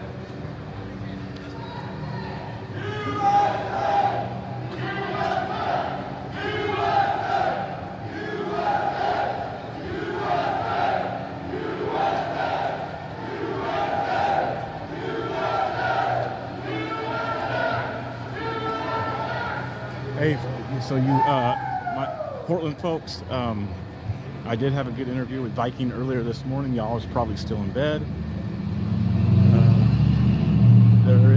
He is going to be working on Portland. He did say that. This is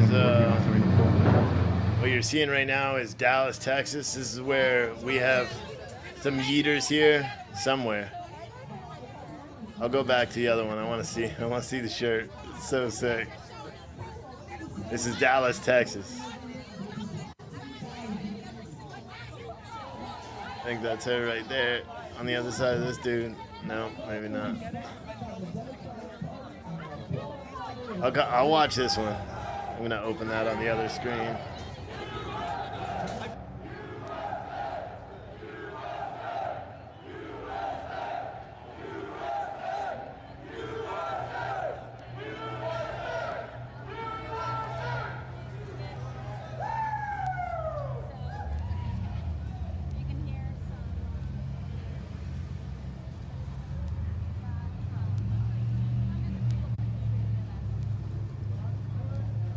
Dallas is getting heated. I'll come back to Louisville in a second. So this is Dallas, Texas. It's looking heated already.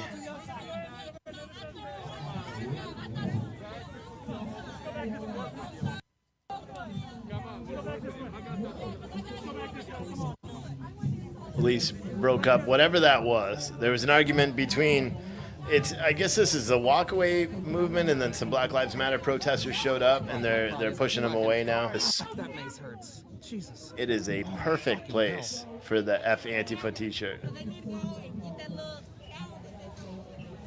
You're in Louisville.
Like 10 people said we are at the same time.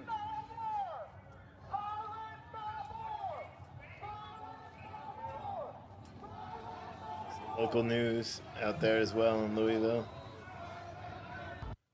Yeah, if anyone can screenshot the picture of anyone that's wearing one of my shirts, that would be awesome, because I would like to post it. I guess there's one person here in Louisville that's wearing the shirt too. Get to the other side of the street. Louisville is what a peaceful protest look like. My streams are getting real news out there. Plays a big part in this. Be proud. Oh, I am, for sure. I am, for sure.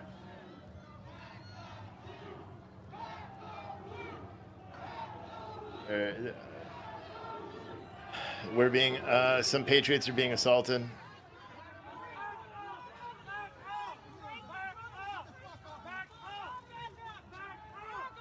Do not look to be any police here right now. There have been no barricades set up as there have in the past to prevent protesters from coming face to face like this.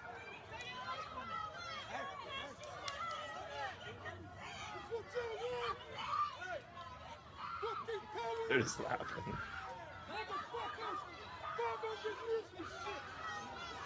They just need to keep walking by. That's all they need to do.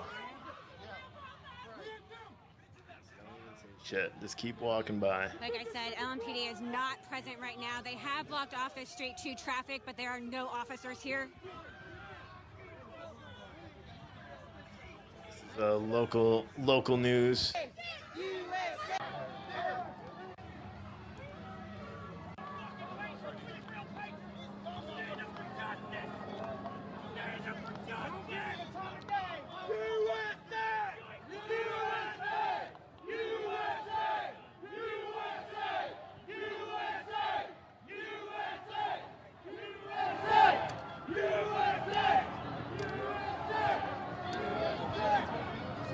different than Portland, folks.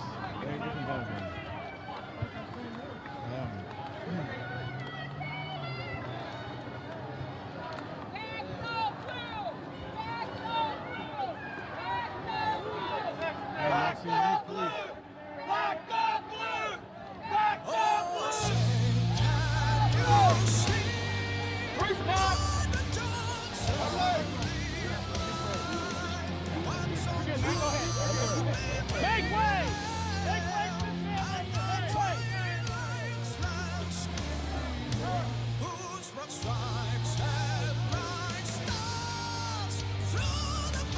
This is so fucking sick.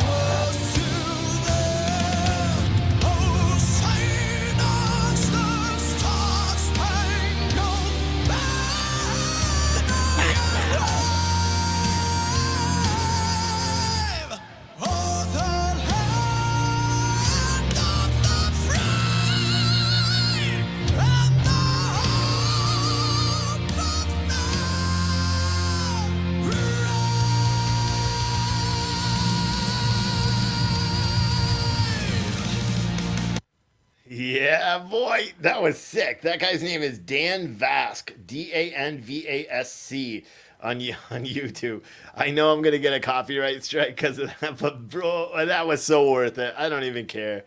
That was so worth it. What's even more worth it to me is that the site where they are right now is where NFAC's Grandmaster McDonald's gave his big speech the other day.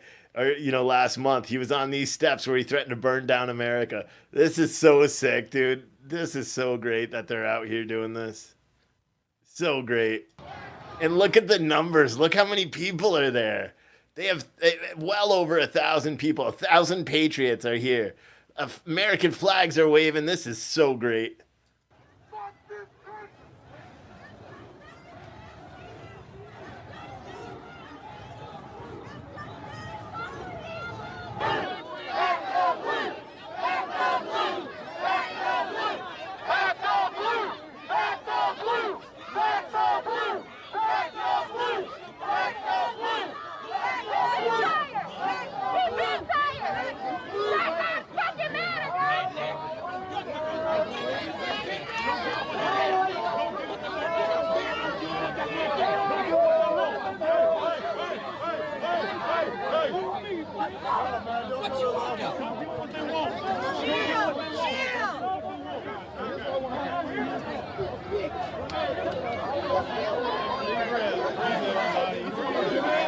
Hold up! Hold up! Hold up! Ho! No! Stop! Stop! Everybody! Peace! What? What you got to say, Aaron? Here's my question. Y'all do? I realize, I'm sure everyone here realizes, y'all realize the murder rate for Louisville is larger this year than it was last year. Yeah. Black Lives Matter themselves says they donate money to communities to stop that.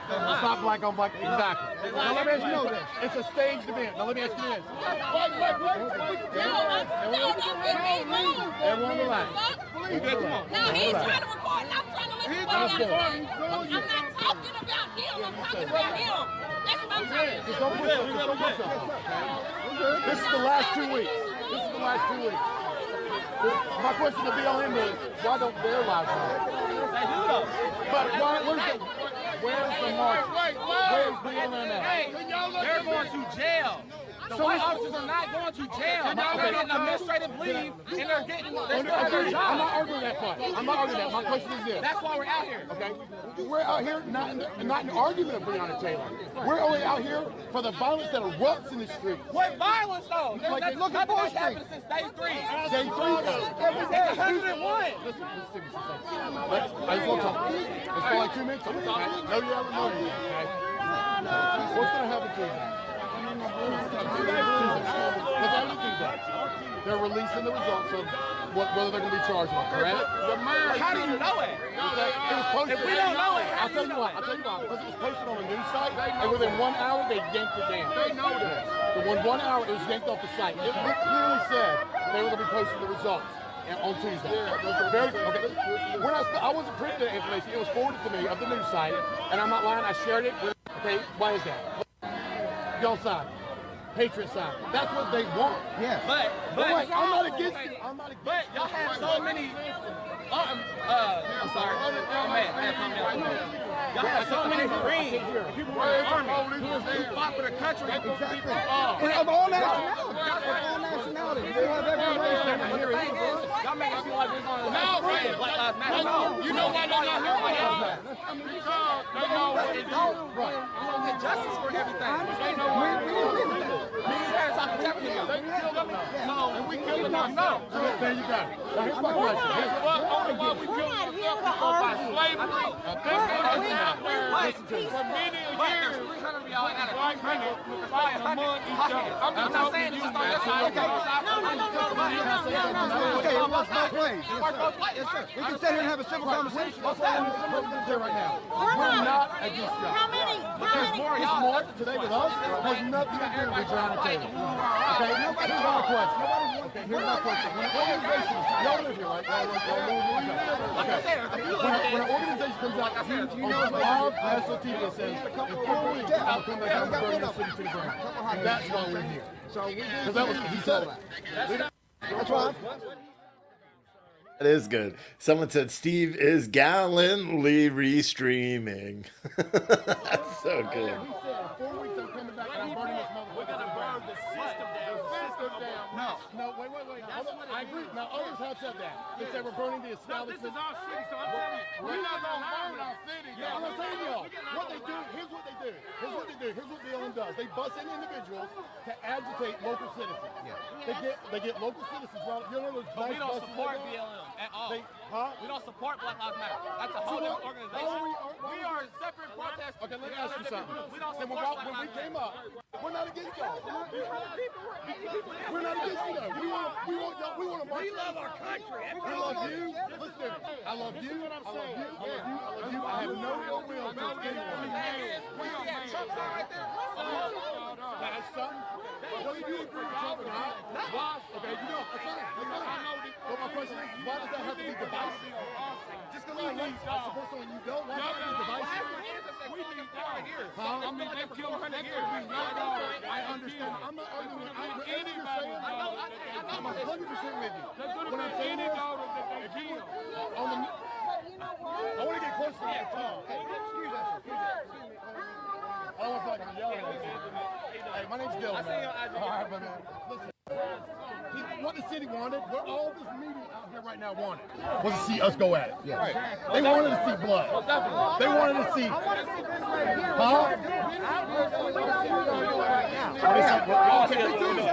Exactly.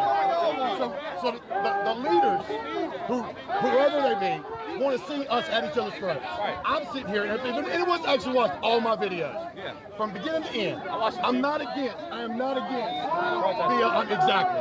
Everyone, like, I've been very clear. You have a right. I have a right. He has a right. She has a right. She has a right to be here. There's no point in that. But that's what we've been fighting for 400 years. We've been fighting for that. Understood. Absolutely. Like we are strictly at a fucking race. I understand. That's what they want. If you go to my website, please watch my videos. My last two videos, I was very clear. We're here for people. We're here. My question is why organizations that cross on the line? That's why, man, I'm as a white man, I've been called since I've been here. On live news, we blame the radical right. I've done everything we can. We the white right. One question asked. The conversation needs to be had. I know, man. But you know what? It's a start. It's got to start right here. It's not surprising that the response. Can I ask you something? Hold up. See, how about that? Why we move over there? But it's still going to be there, though.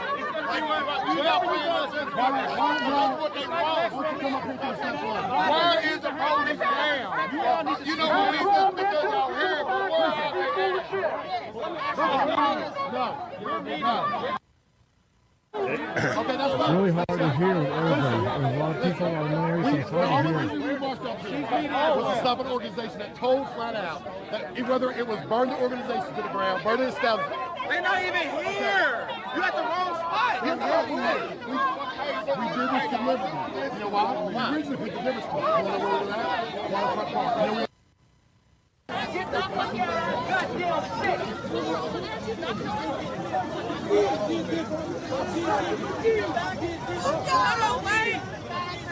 This is.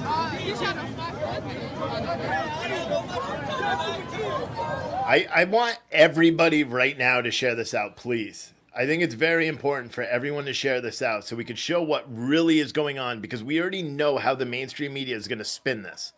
So please everyone share this out, that they are trying, that the Patriots here are trying to speak and trying to have discourse, and they're not being allowed.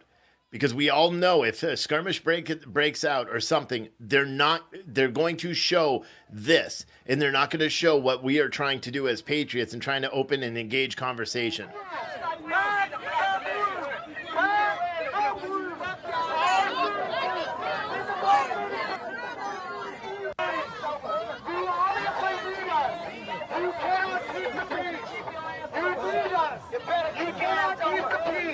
If you already shared, share some more.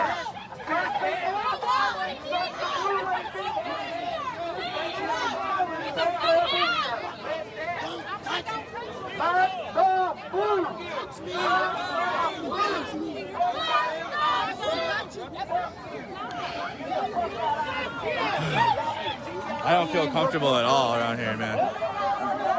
I am all the way uncomfortable. All right, so the guy speaking right here is Andrew Mercado. He's a live streamer. He's been in the thick of it. I want people to realize that this is very important, because people can screen capture him a few minutes ago where he said he doesn't feel the need to wear a bulletproof vest when he's walking with just the Patriots. And now, 10 minutes later, he says he's not comfortable now because BLM activists are there. You can't make it up. That's not me wordsmithing. That's literally what is going on here. They are disrupting this, trying to get a rise out, because look how many media are here. They will spin this in a wrong way. So it's extremely important for all of you guys to share this out.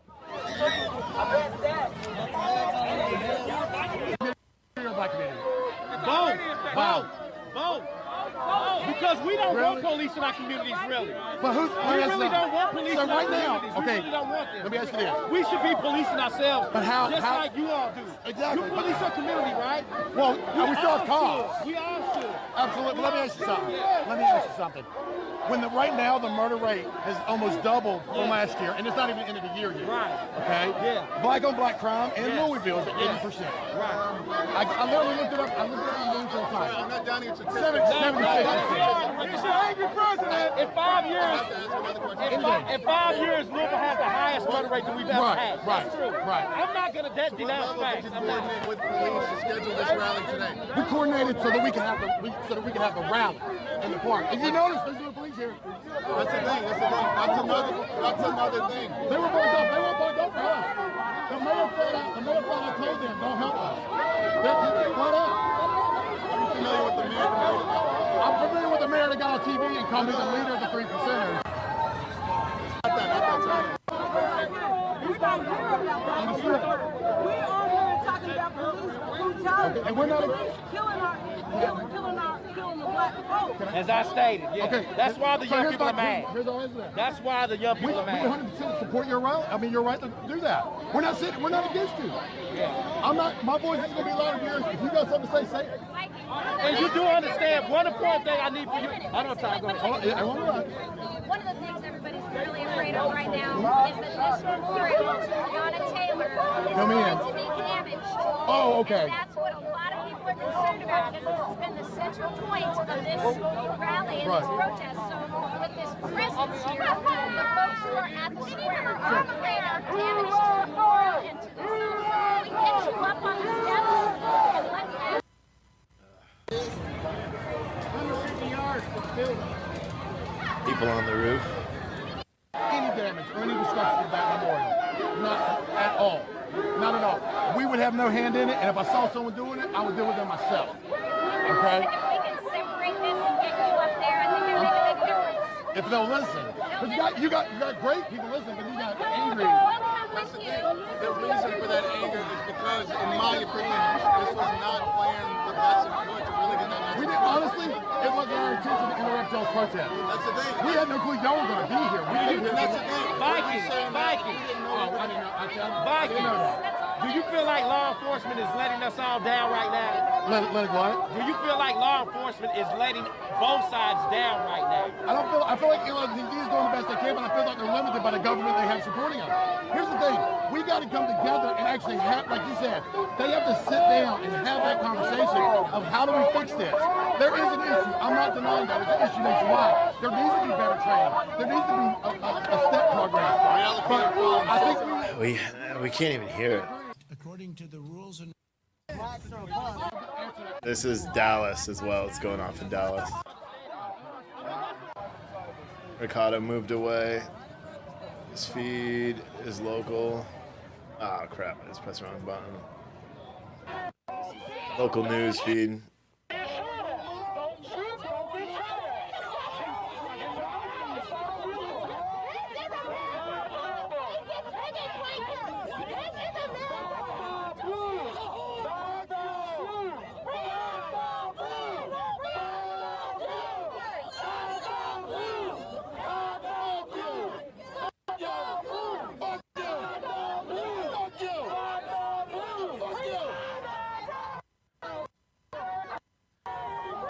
Just like to point out who's being peaceful here and who's not.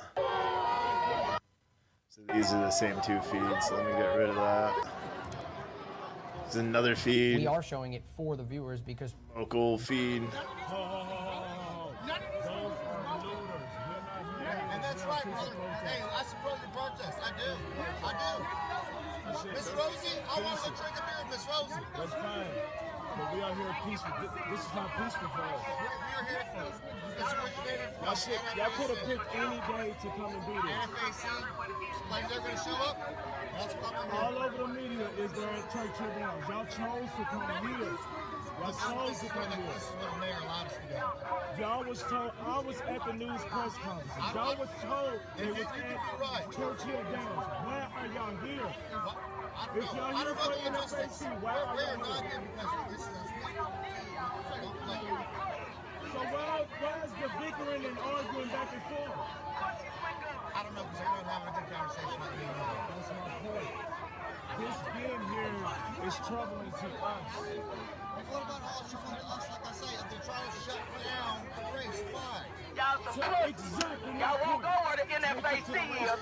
Y'all coming down here when they shit popping. Go down there where the NFAC is on Central. Now y'all don't take y'all pussy asses down there.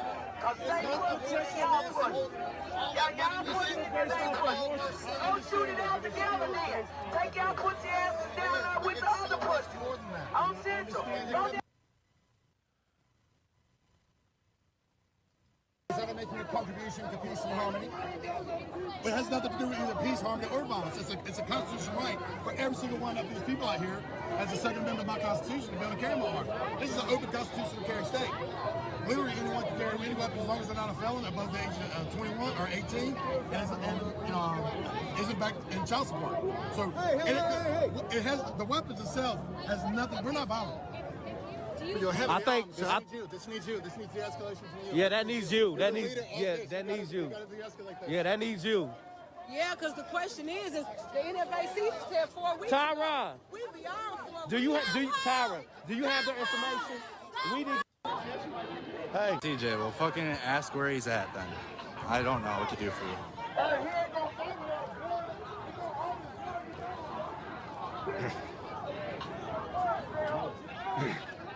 We see what's really going on. 9,772 of you right now see what's really going on. We had a peaceful protest. A peaceful protest of American patriots walking. They're surrounded by Black Lives Matter activists, and then it goes crazy. You have a streamer, Andrew Mercado here, who has literally been in the thick of it for months and months, streaming from Minneapolis, streaming all over the place. And let us handle him, please. We got him. Hey, we got him. Hey, no, hey, get him. No. He was ready. No. Hey,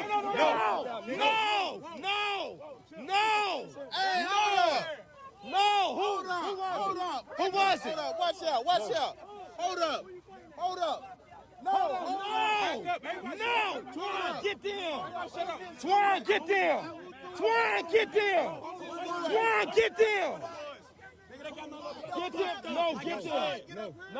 No. Hey, bro. They good. They are good, bro. They're not gonna shoot. They're not gonna shoot. Is what I'm saying. We gotta control, bro. Do you see what's going on? look, this dude, they're carrying guns too. So why does it matter if Patriots are carrying guns? This guy is trying. We all here, right? Well, don't tell him stop agitating little ass fucking kids. Come on, stop fucking playing. Man, look, we all military, right? We know. What do you expect? That y'all got these big ass ARs. What the fuck do you expect? Hey, bro, do you realize the police want you to get killed? They want him to get killed. That's why they not here, bro. They won't get shit. But I'm not. They won't blood. Dog, the police want us to kill each other. Bro, no, he wants you and him. They want you and him to kill each other. I'm telling you. That's the plan. That's why they not here. Personally slamming ladies' doors shut, driving up here, marching up here. So they up here to agitate. Stop! I saw the whole thing on my fucking eyes. I had to get out my fucking truck and stop. Where they at? Yeah, that's what I'm saying. Where they at? You feel me? Y'all not here for us. We not fucking up our city. Look at the fucking city. Ain't nobody fucking up our city. Okay, so then why'd y'all come? With these big ass guns, y'all trying to keep the peace with these big ass fucking guns? Come on, man. Well, listen, what have you guys done? What I'm saying is, You hear what that guy? The gun that guy over there is the same one I got, because they keep saying it, because they're armed too. It's worth mentioning that the BLM activists here, that they're armed as well. So they're saying that because these guys, apparently, I think the only reason is because they love America and they're patriots. They don't have the same rights. Can I explain that? Hold on. Can I explain that? Excuse me. Can I explain that? But you asked the question. Let me explain that. When he said he was going to burn it down, he's not talking about a building. Listen, let me talk. Damn it, let me talk. Unless y'all want to die. Y'all want to die today? You good, bro? Fuck. You ain't got no gun either. What I'm saying is that they talking about a system of oppression they gonna burn down, not a building. We live in Louisville. We wouldn't even let them burn this shit down. If this shit's gonna burn down, we gonna do it. Louisvillians are gonna do it. We ain't gonna let nobody from out of town come down and burn our shit up. We ain't gonna do it. So they're talking about oppression, a system of oppression that murders and kills us, not a building. We got that. Trust me. And like I said again, if it's gonna get burned down, oh my God, see, this is not right. Over here.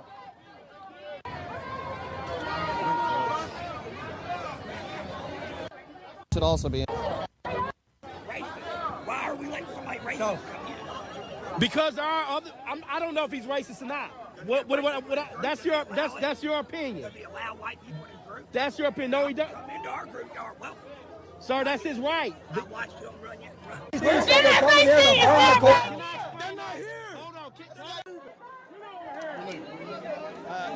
Can I ask you one question real quick? Let me just get this announcement. Absolutely, 100%.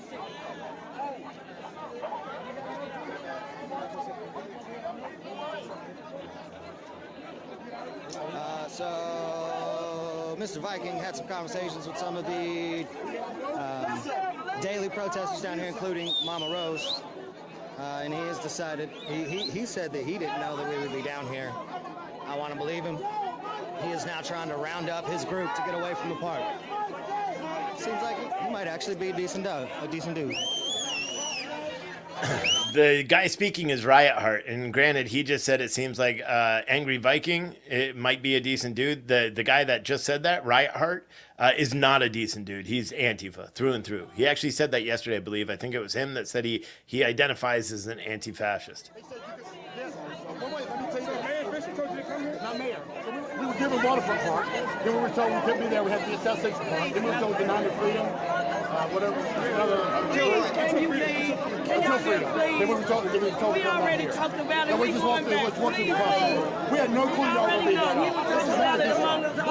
Promise. Ho! Hey, hold on. We have been here 101 days. Here. How the hell do you not know? It's all over the news. They leaving. We're not. Listen, I give no word. There's no problem with y'all. The NFAC. Right. We thought they were coming out here and they came outside. We're trying to leave right now. Thank y'all. Thank y'all. We had no clue y'all would be here. We got no plans to go. So we walked it out. There's no clue of us not being here. I really did. I did. We was out here under some days. Somebody's been at that park 100 days. Us. Y'all. It's us. Every day, someone is going to be here at the location. Every day. Until we are here, we don't hear. We got kids here. Yeah, I think the problem is that the Angry Viking actually pulled permits, and everyone is they're just protesting everywhere he's supposed to be.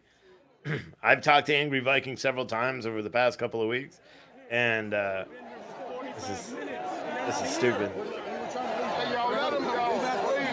Listen, y'all see what we do down here. If y'all can pass the word, I'm sure somebody here. A case of water. Case of water? No, I'm not saying right now. I'm talking about tomorrow. Not tomorrow, but the next day. Someday. If y'all drive past out here, Breonna Taylor, fucking water, a fucking paper towel, Henson, it don't matter. Just show every day, all day. We feed people. We house people. We pay bills. We get phones. Why here? Because this is justice work. And we are tired of injustice. You understand? We don't disagree with. Listen, I'm gonna give you a metaphor. Hitler. I love Hitler's mind, but I don't agree with his antics. You get what I'm saying? It's the same thing. I'm not ignoring it. They want to say. Hey, Patriots! Stay!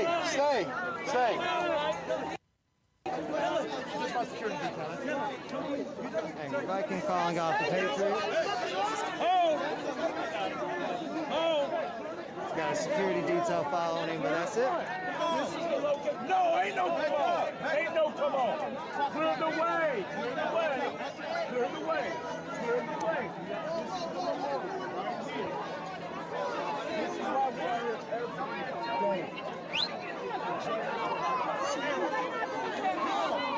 That's disrespectful. They don't need to go in that park. They're not going in the park. That's disrespectful as fuck. That's disrespectful as fuck. I don't care about none of that. I don't care who don't like it. That's disrespectful.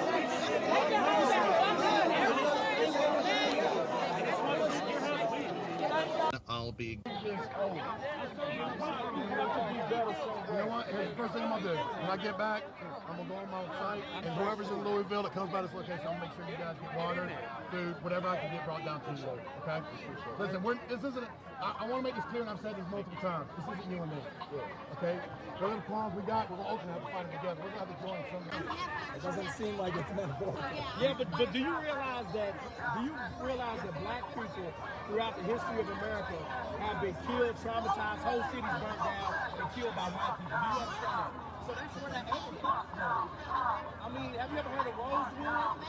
Have you ever heard of Tulsa, Oklahoma? Have you ever heard of Greenwood? I mean, these things happen to black people. Here's the thing. Whole cities, people killed. I mean, that's where that anger comes from. Can I ask you a question? Go ahead, Dylan. Yes, sir.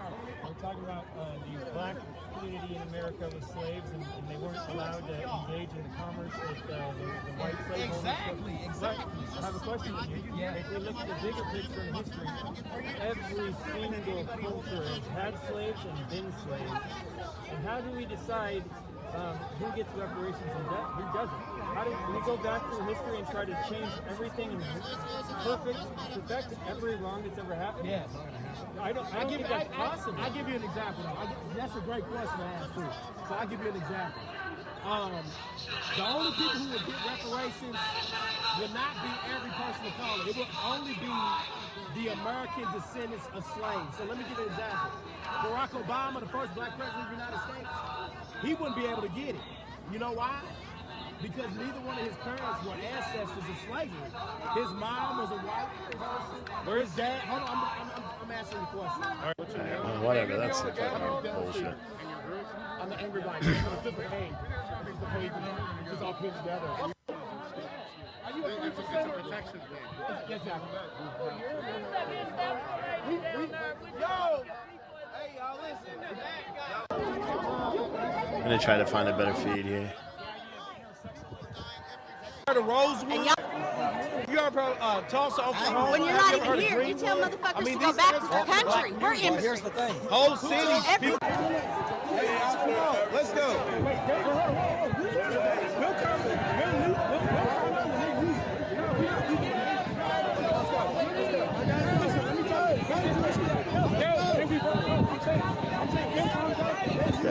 Can I just get?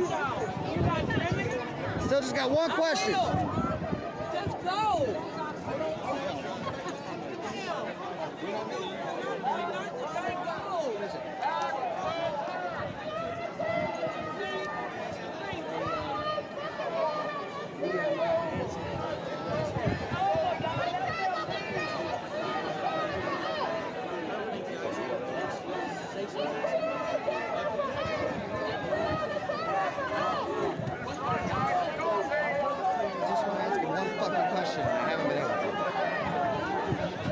Riot Heart is complaining about not being able to get an interview. He already did an interview with the other people down there as well. And plus, he's an anti-fascist, or he's Antifa.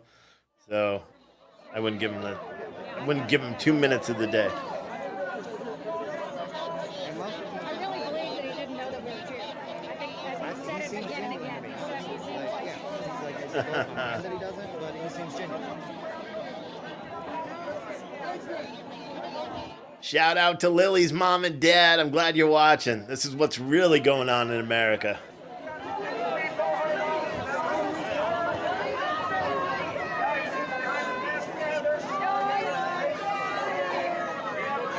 Another live stream as well.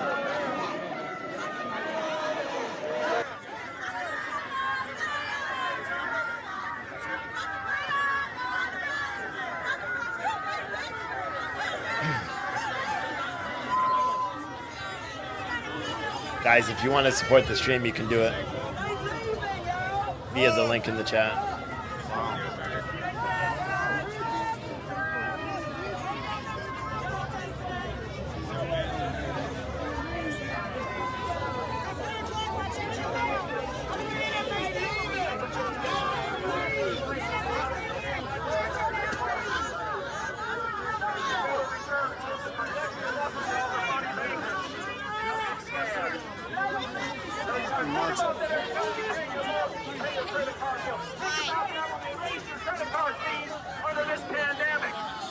We're marching again.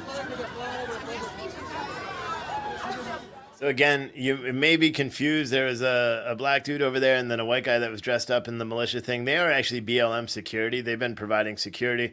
There's a couple of them. I recognize them. They've been providing half-assed security for this BLM crowd in front of the Jefferson Square Park, now called Injustice Park. Again, we've been watching this for so long. I think if that's not Jefferson, I think that's Jefferson Square Park there. You know, they said they're super inclusive. You know, they said they wanted people to drop off water and things like that. Again, that's contrary to what we've seen, because what I've actually seen is whenever there's a white person that comes in there, they end up getting assaulted.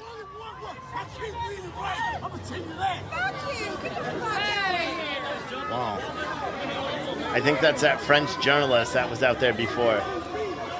So now the French journalist that was out there asking people if they need to have if they need to be wearing bulletproof vests is now getting accosted by the Black Lives Matter people.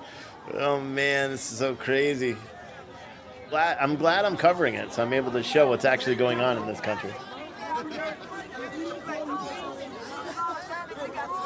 I'm gonna leave this feed on for a second. I'll be right back.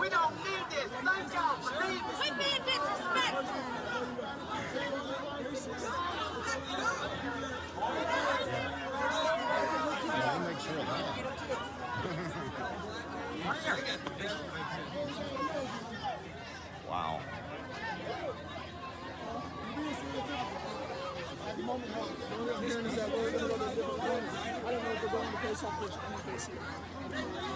The girl's crazy. And she's gonna hit somebody with that.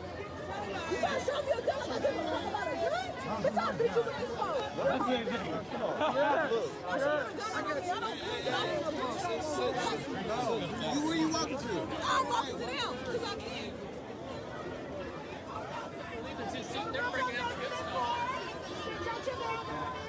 I like the shirt, man. Thanks, boss. I got one too. Sweet. Thank you.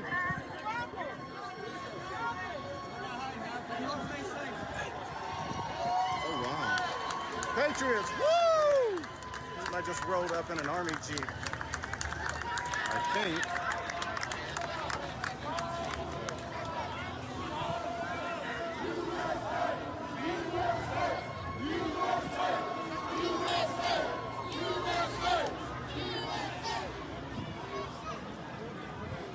Oh man, I think I missed it.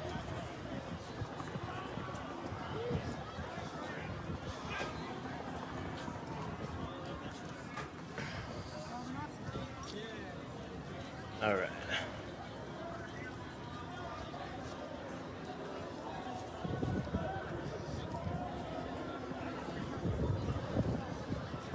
Let's hang out just a little while longer. Fun stuff. Thank you. Thank you so much. I think it's very important you look at who the aggressive people are here. Hey, let's get out of this shit, dude. Let's get to the sidewalk. Get to the sidewalk.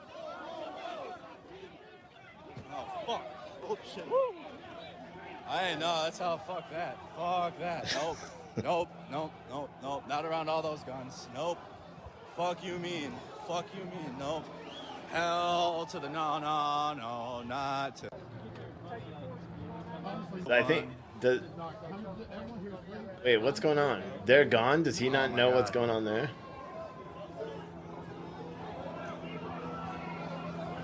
Fuck, dude. Shit. Where's everyone going? I would I want everyone to watch what's going on here. These patriots and these people are not the aggressors. They are not the aggressors. We see that they're not the aggressors.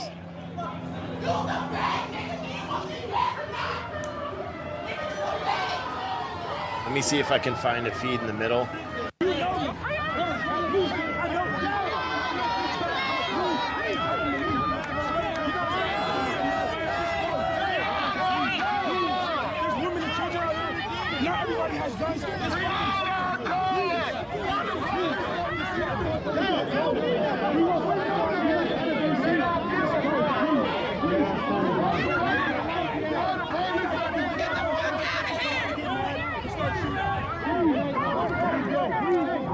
We've been occupying this place for days. So someone said as soon as Angry Viking left, that's where this latest burst happened. So where is, does he not even know what's going on? Oh, dude.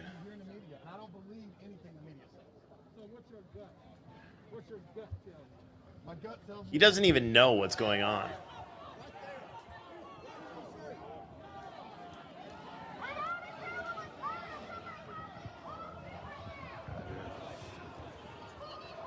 Jacob Blake. I said the first thing I said was it looks really bad. It's time that we got to wait for all the evidence to come out.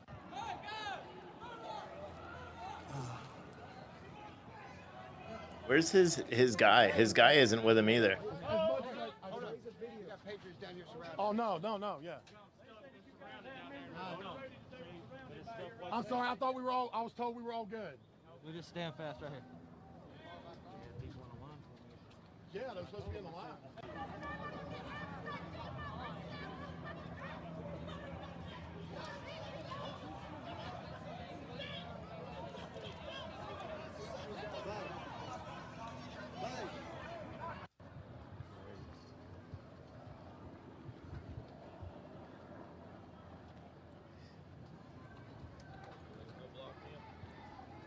All right, they're going back. This is gonna fucking get weird, bro. Oh, dude.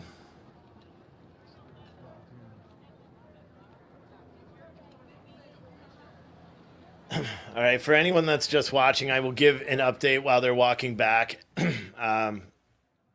Angry Viking, a bunch of 3%ers, a bunch of Patriots, a bunch of Trump supporters, a bunch of Back to the Blue supporters all had a peaceful rally today. And I say it was peaceful because I've been watching the entire thing for the past 4 hours and 11 minutes. It was completely and utterly peaceful. They start marching downtown, which is, you know, their First Amendment right. They're practicing their Second Amendment right as well. They're all carrying weapons, or the majority of them are. They encounter a group of BLM protesters who immediately begin to assault them. That's not misconstrued. That is literally what is happening here. And it's absolutely dumb. It's absolutely dumb, and I already know that if this is going to be painted bad. Shit. Hey. Woo. That dog, holy shit, dude.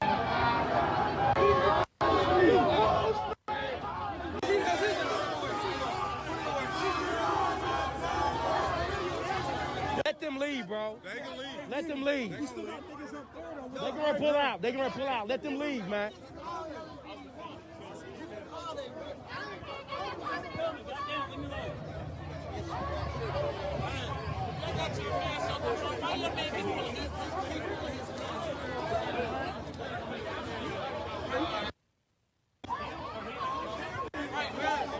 So, Lou.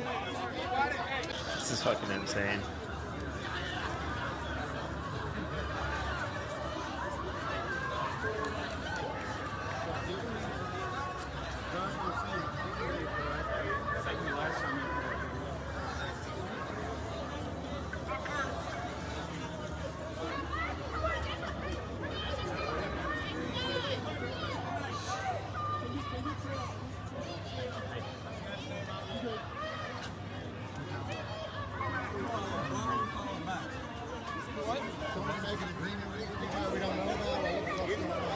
Viking came over and said, the people that he was talking to, you know, they're trying to be peaceful.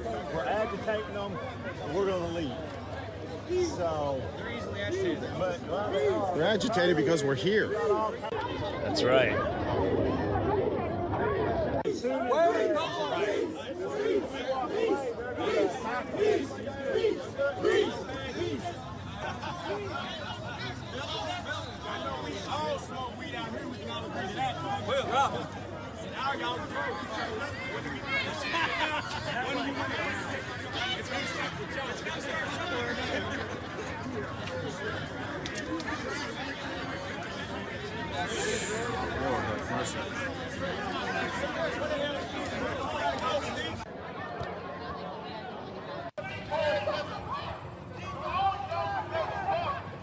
Did he go back? Where is he now? I don't see him on a single feed. I mean, because they've had barriers before.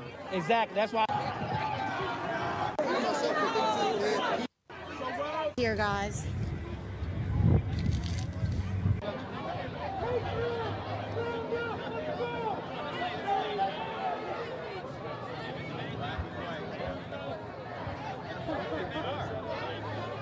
This dude's just carrying around a pistol in his hand. Sketchy as fuck.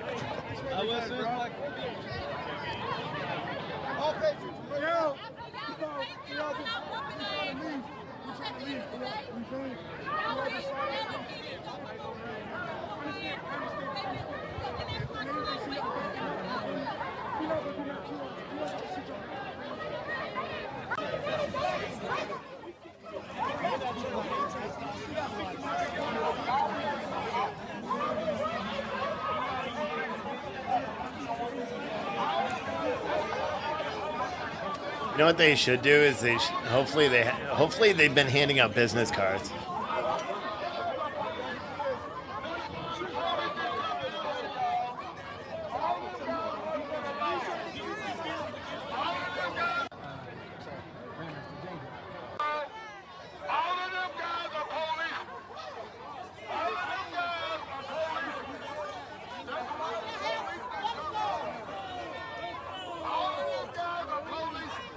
Makes sense. They want to I know. Excuse me. Hey, stop following them. Stop following them. Don't follow them. Let them leave. Let him go. Let him go.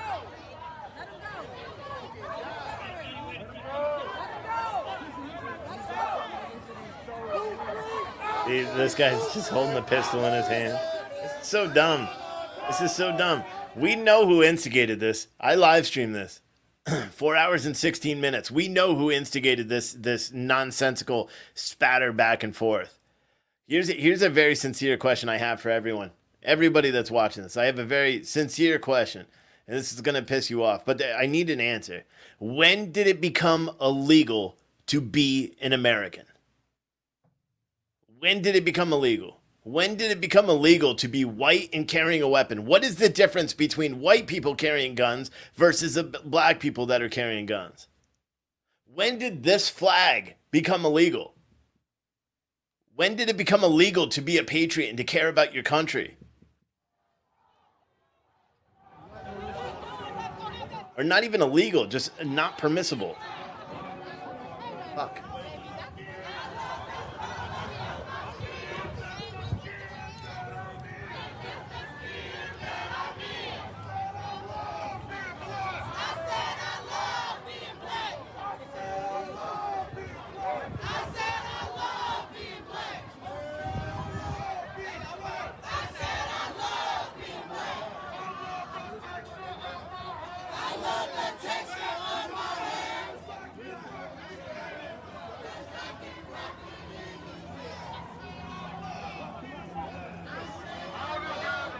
Oh, no, I want them to walk away too. I absolutely 100% unequivocally, I can't even say that. I want these guys to leave. I've got people that I consider, friends in this crowd. I want them to leave. I've got several viewers that are in the crowd that are there, that are not live streaming. I've got, Angry Viking that's there, that I've talked to several times. Villain I've talked to several times. Quincy I've talked to several times. I genuinely care about these people, and I don't want anything to happen. I hope everyone leaves. I hate how there's fake news, fake shit going on.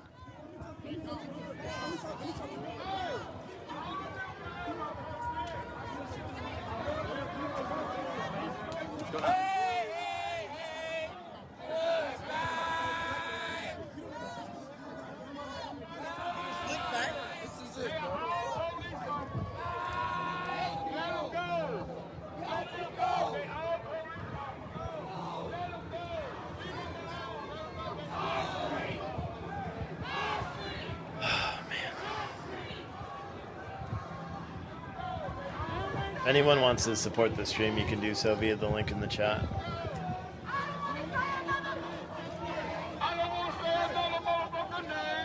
Someone said, why should we have to leave? You know why? Because we're better.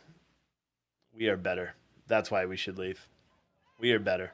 We had a peaceful march, and they did this.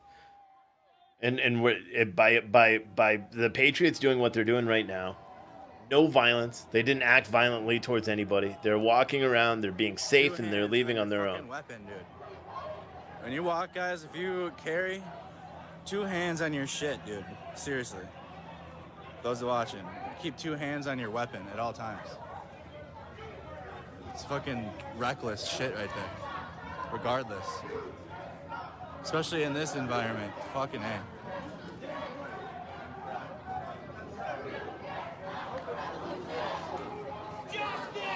That's why the police are not there, heard. Condemn the police. That's why the police didn't come down here. This is Louisville, Kentucky.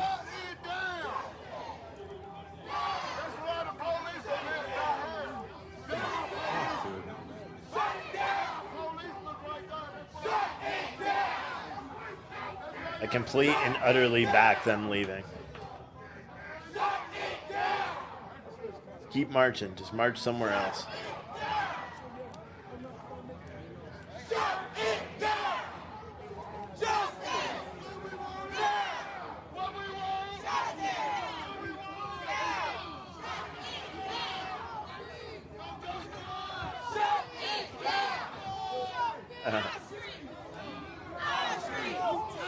Here's another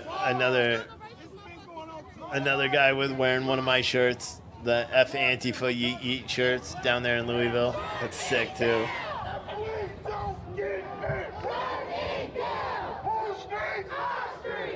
Probably shouldn't post their pictures on my page unless they agree to it. That's sick though.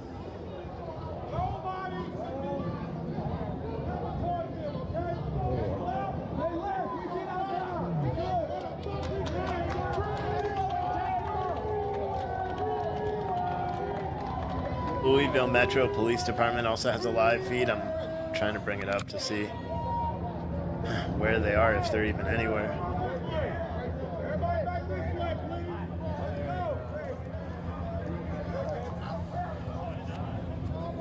They are just watching from afar. All right, so the group that said they call themselves the American Patriots group, they are led by a man called the Angry Viking. If you've been watching the whole stream, you probably saw some of the conversations. I tried to get in as close as I could so you could actually hear the exchanges. Group was down here, let me see here, for almost an hour. This is local news. Marched down here from Waterfront Park, stood out on this side of Jefferson and in Jefferson, out front of the mayor's office, Metro Hall there. Group of 200, maybe 300 people. Maybe 1,000. Most of them armed. There was very little conflict. There were arguments, certainly.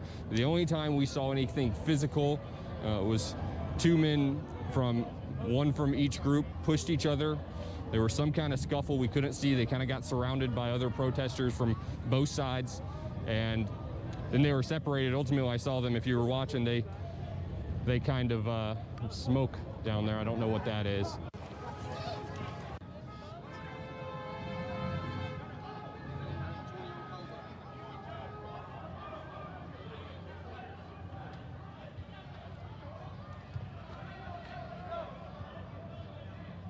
I thought that was the most stupid thing.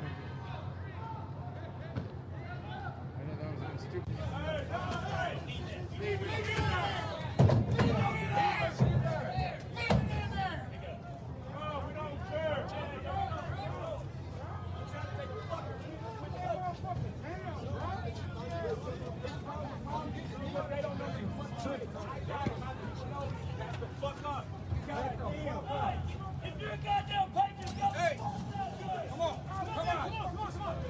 It's just a photo op, that's all it is. Get that smoke out of here, man. That shit. Get out of here. Come on. It's just a photo op, that's all they want.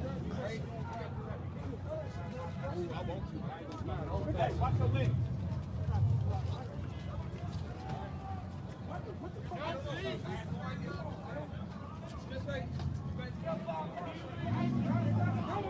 Take photos. Freedom or NFAC.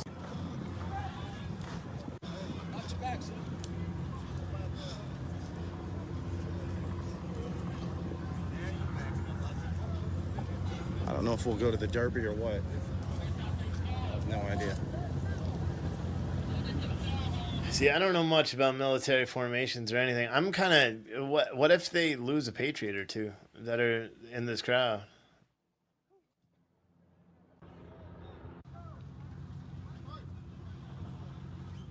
So people's got to be careful, because if the protection takes off, what they want is they just want to grab a small group and beat the hell out of them. That's what they want to do. Right.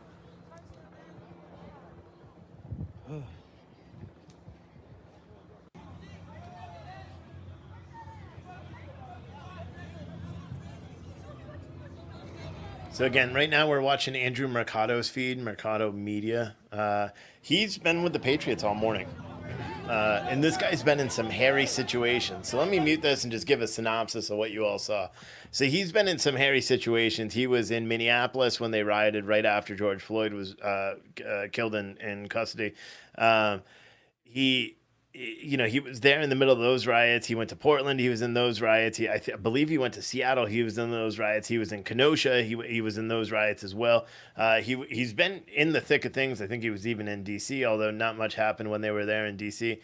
It's been he's been in the thick of things. He was walking with the Patriots before they encountered the Black Lives Matter activists, and he's like, I'm not wearing a vest. I feel fine. I feel safe. I feel everything. Not even 10 minutes later, after Black Lives Matter blocked the Patriots' way, we're starting to argue back and forth with him. He was like, this is not safe at all. It's not the Patriots. No matter what mainstream media tries to paint this tomorrow, has nothing to do with the Patriots. This is simply because of BLM activists. Thank you so much.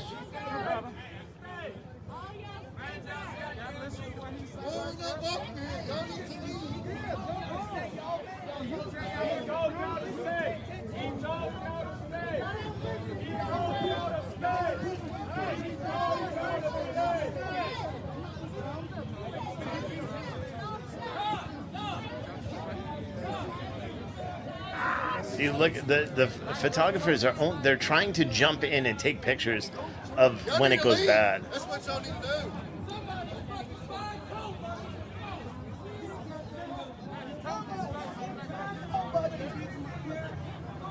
Y'all need to leave.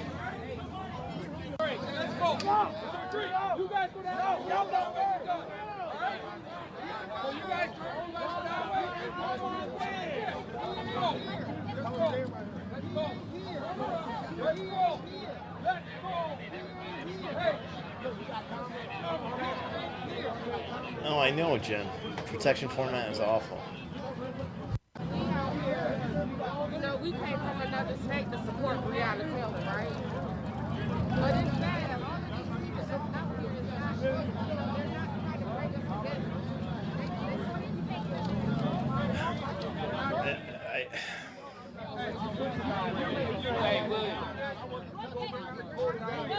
Because I think what's clearly evident here is First Amendment rights. I think a lot of the protesters that are out here, and I'll switch back in just a second. I think First Amendment rights, I think a lot of these protesters believe First Amendment rights only apply to them if they're protesting. They don't apply to counter-protesters, or in this case, protesters, because they announced they were going to be there before any of this other stuff happened. Angry Viking, as he said previously, he tried to rearrange his schedule, or he tried to rearrange where they were going to meet. He wanted to separate himself from other groups that are a little bit more aggressive, is what he said. It doesn't make any sense. Someone sent me a message and they said, I just don't get what's happening. I don't get when wrong became good and became bad. That's kind of where we're all at right now. Nobody understands where this is, why does the First Amendment only apply to other people? We've seen that in every single protest. Every single protest. If you're a Trump supporter, you're a patriot, you're anything, it's wrong. This flag, if you have this flag behind you, it's wrong. If you are carrying a gun and you're white, or you're pro-police or pro-America, you're wrong. It's just wrong. And I just can't, for the life of me, I can't make any sense of this in the mindset. You know what I mean? I don't understand it. I don't understand how anything that's going on here on this screen makes any sense. Because they're here. They were peacefully protesting. We all saw that. 10,000 of you live saw it. This was peaceful. And then the moment it became not peaceful is when BLM showed up and started yelling and started accosting. And then they're yelling about having guns while they're being armed. The BLM activists were yelling about the Patriots showing up with guns while they were armed. Even one of the Patriots pointed it out and said, you literally have the same gun as me. And they just laughed about it. And yet they're saying that they didn't deserve the right to be there. It doesn't make any sense, but let's listen back in. Try to make some sense of this shit.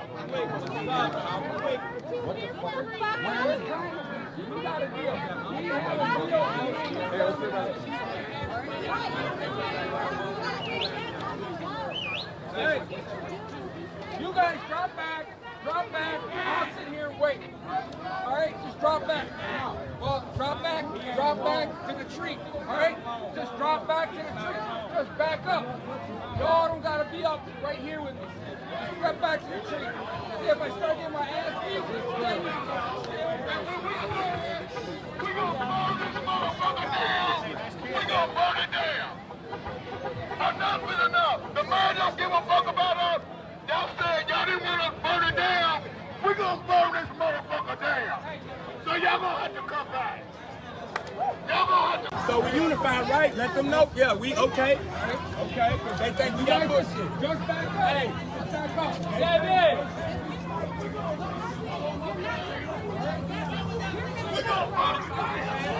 They got riot squad. Hey.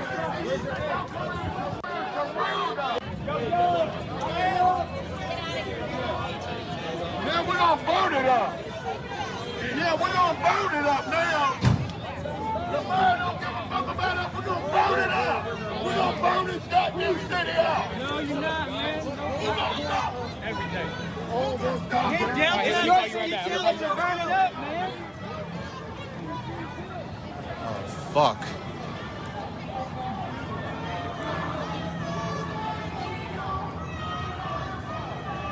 Now the police are out.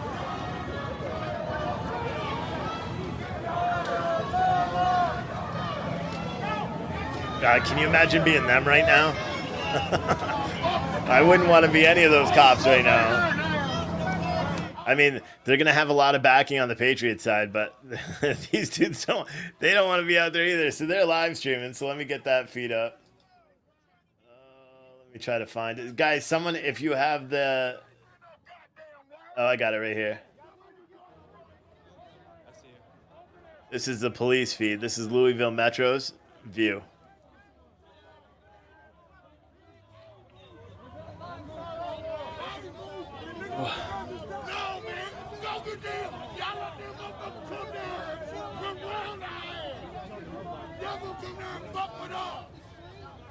Y'all gonna come down and fuck with us. Go get them. Y'all let motherfuckers down and motherfuckers around our ass. Stop you. Don't fucking fuck you. Fucking bitch. Fuck you. Y'all let them motherfuckers come in here. Y'all let them surround us. Fuck y'all. Fuck y'all motherfuckers. Y'all let them motherfuckers come in and surround us. They could have killed us. They had fights and everything. What was that fucking ass? Fucking bitch!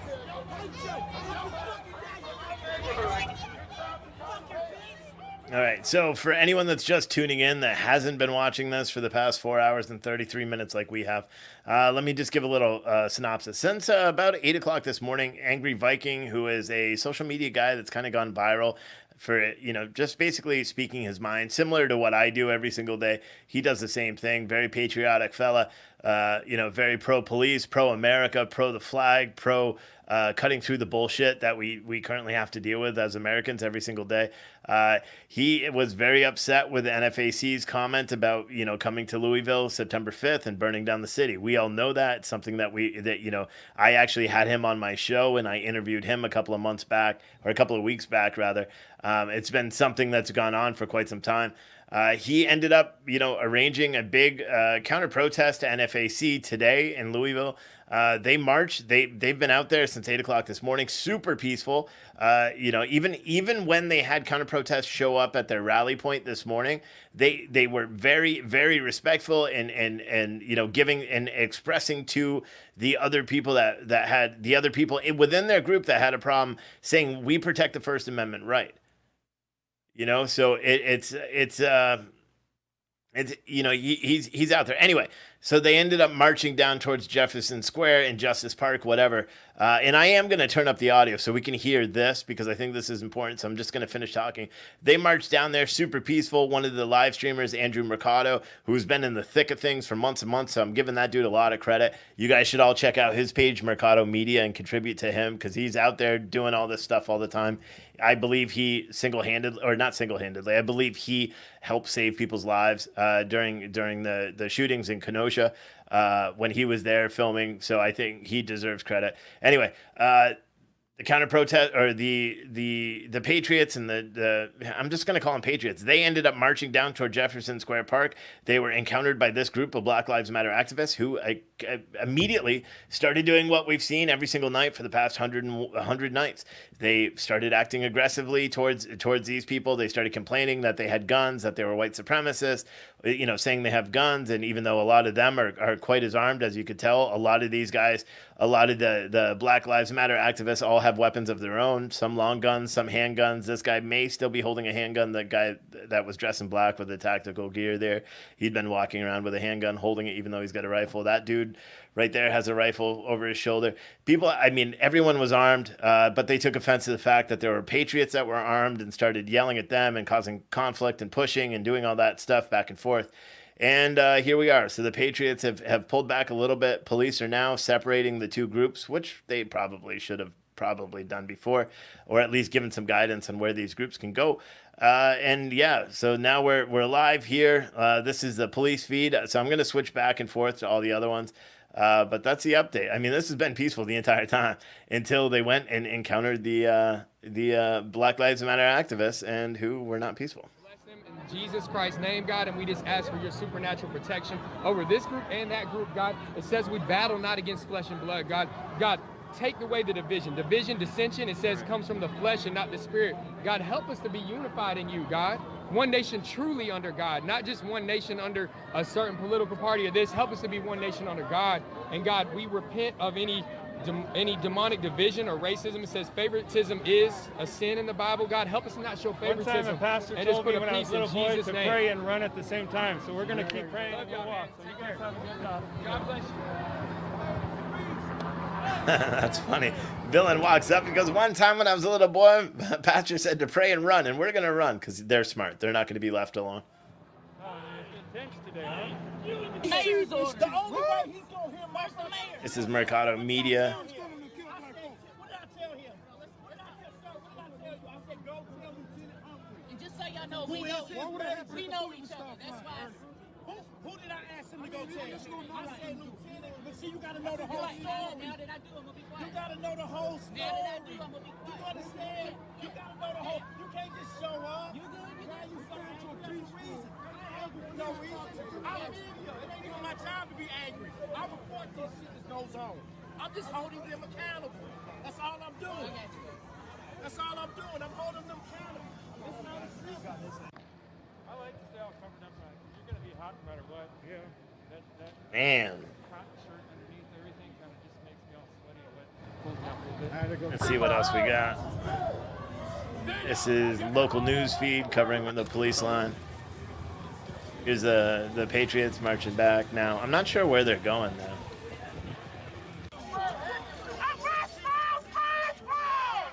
This is the police feed.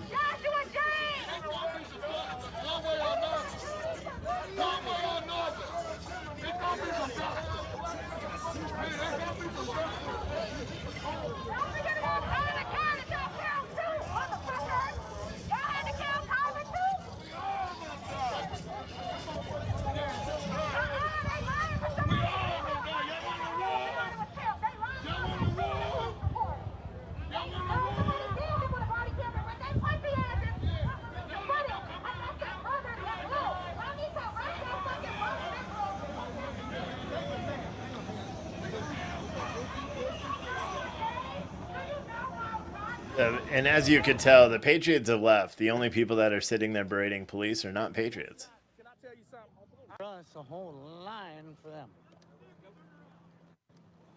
No idea. No, I'm talking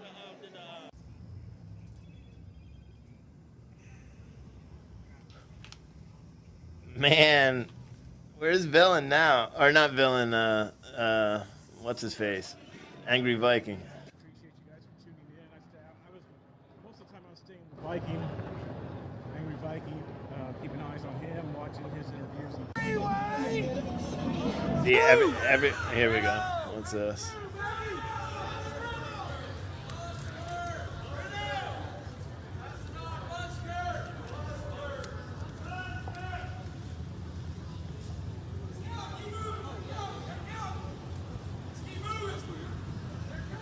Okay. I'm definitely in the back of the crowd. No idea if we're going somewhere else or not. Whew. That was fun.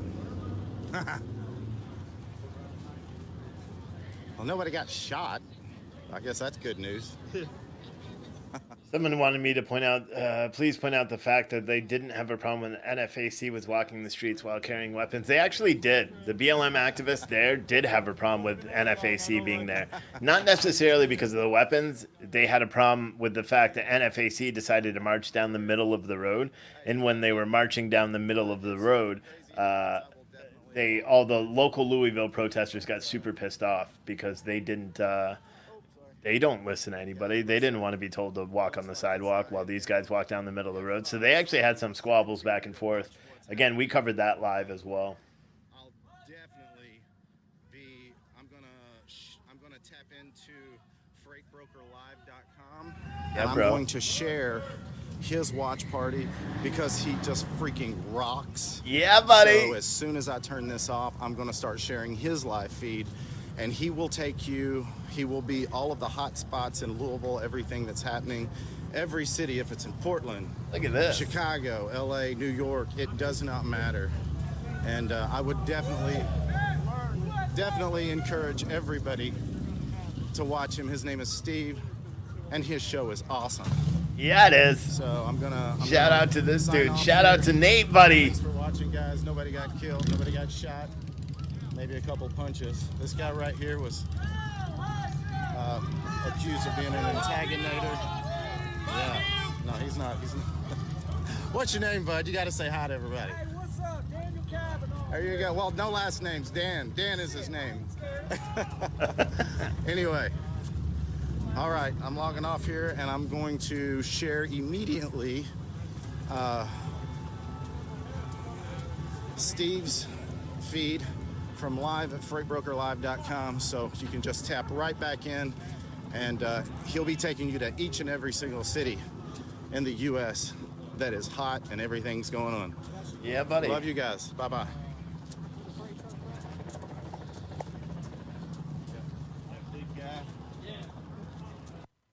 Yeah, buddy. Yeah, buddy. I think someone else there was like, oh, you talking about freight broker? Yeah, buddy, that's me. You know, that big guy. Look, I ripped my shirt. My son thought that was hilarious, by the way. Ripped my shirt, the biceps are too big. Can't help it. Oh, man. I should be tired, but I'm not even tired right now. This is the Louisville Metro police feed. This is a police officer with a camera. They live stream. I really wish all police departments did this all the time.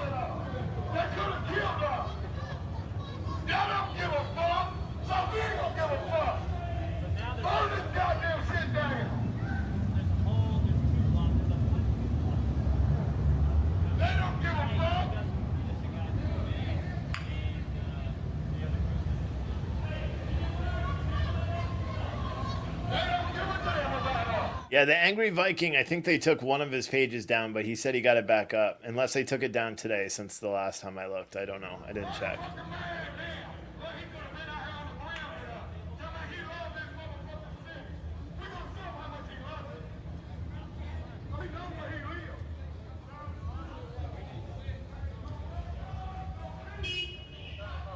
Yeah, they could have took it down. Not looking like it's there anymore.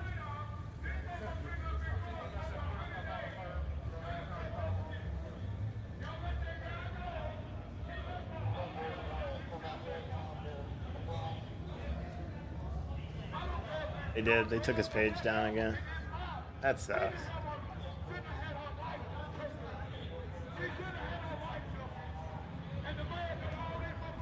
They took his page down, which is crazy, because if you listen to him today, you understand that he is definitely not a white supremacist.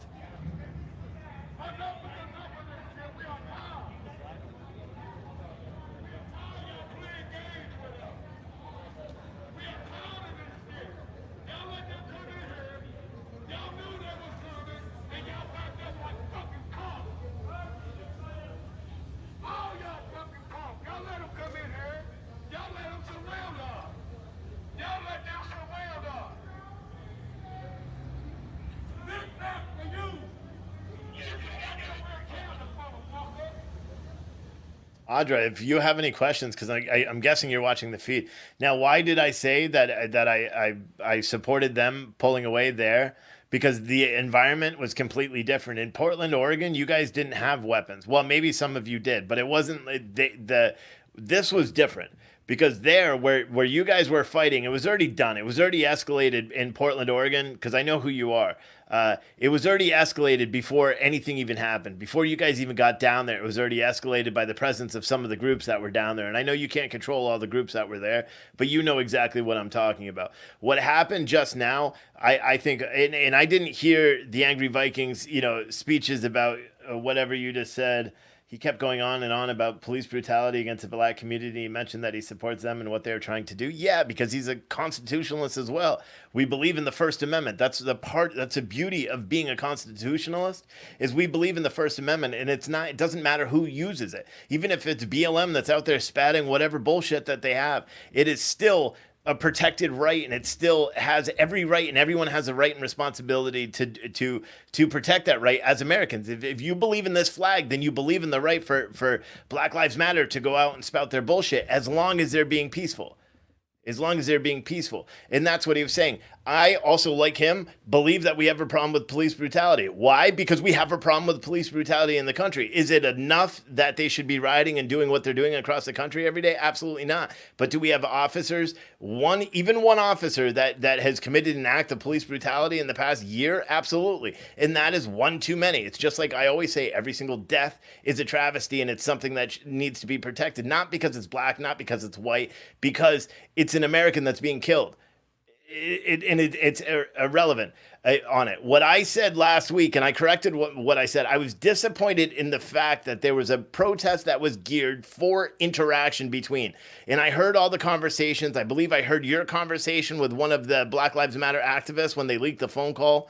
I heard the idea. The whole idea was to go out there and kick Antifa's ass on the Portland protest. That was not the protest here. They've said numerous times they wanted it to be peaceful. This was a show of solidarity, I guess, with the police officers and with the town, and I think that was successful. They avoided people getting shot and killed here by backing away in an area where they didn't know they had to be, or where they didn't even know where they were supposed to go. That was clear as day. That's what Viking said. He said, well, we were supposed to go to this park, and then we couldn't go to that park because there's another group there, and it was a big miscommunication, and that's why they ended up at Jefferson Square. So hopefully that answers you. When your Patriots walked away from us in Portland, I was disappointed with them. Yes, I was disappointed with when the Patriots walked away in Portland, because they didn't walk away. They ran away. And the people that I saw that day, they were there. A lot of them were escalating the violence. I understand that there was a lot, and I'm a proponent of beating the shit out of Antifa. I personally am not a big fan of these Antifa guys out there. You guys know that by my shirts or by my general attitude. Not a big fan of it. And if that confrontation starts, then it has to be dealt with. The problem I saw is when you saw them back away today, they backed away as a unit. Granted, it was a little disoriented at times, but they backed away as a unit. What happened in Portland, which is what I corrected myself and said I was disappointed about, is how they backed away, how you backed away. I was not a big fan of the fact that everyone just ran.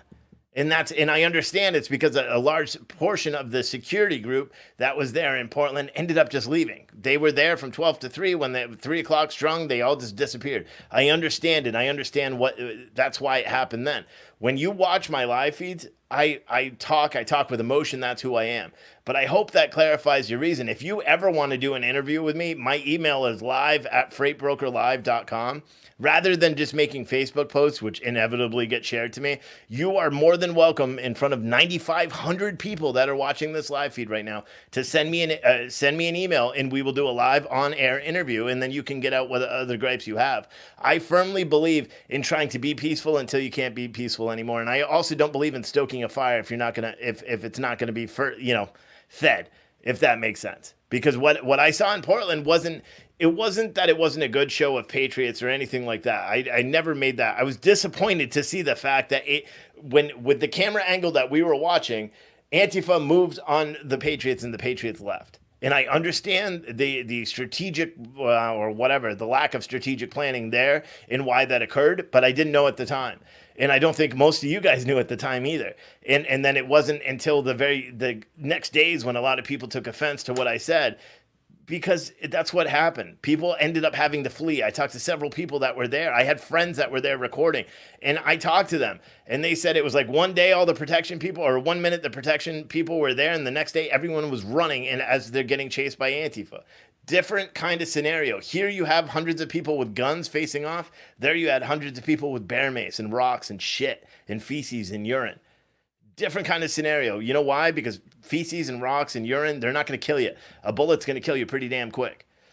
All right, so hopefully I clarified that. You're welcome to send me an email live@freightbrokerlive.com. Use the subject line interview, and you can come on the air anytime you want. We could do an interview and hash it all out, or just talk shop or talk shit, talk about being a patriot and what it is, because I know you're very, very influential in the patriot side on the West Coast, and I think that's great, and I'd love to be able to interview you. Anyway, this is what's currently taking place in Louisville. This is a police feed, and now the Patriots have walked away, and they are going back to, I guess, to their cars. Let me see if I can find a feed where they are. And so they're down here. I'm not quite sure where they are in terms of where the rest of the group is, but... Well, that was intense but cool, I shall say. They're just hanging out down here. There was some integrity and some respect. Probably trying to figure out what to do. Whether people agree or not.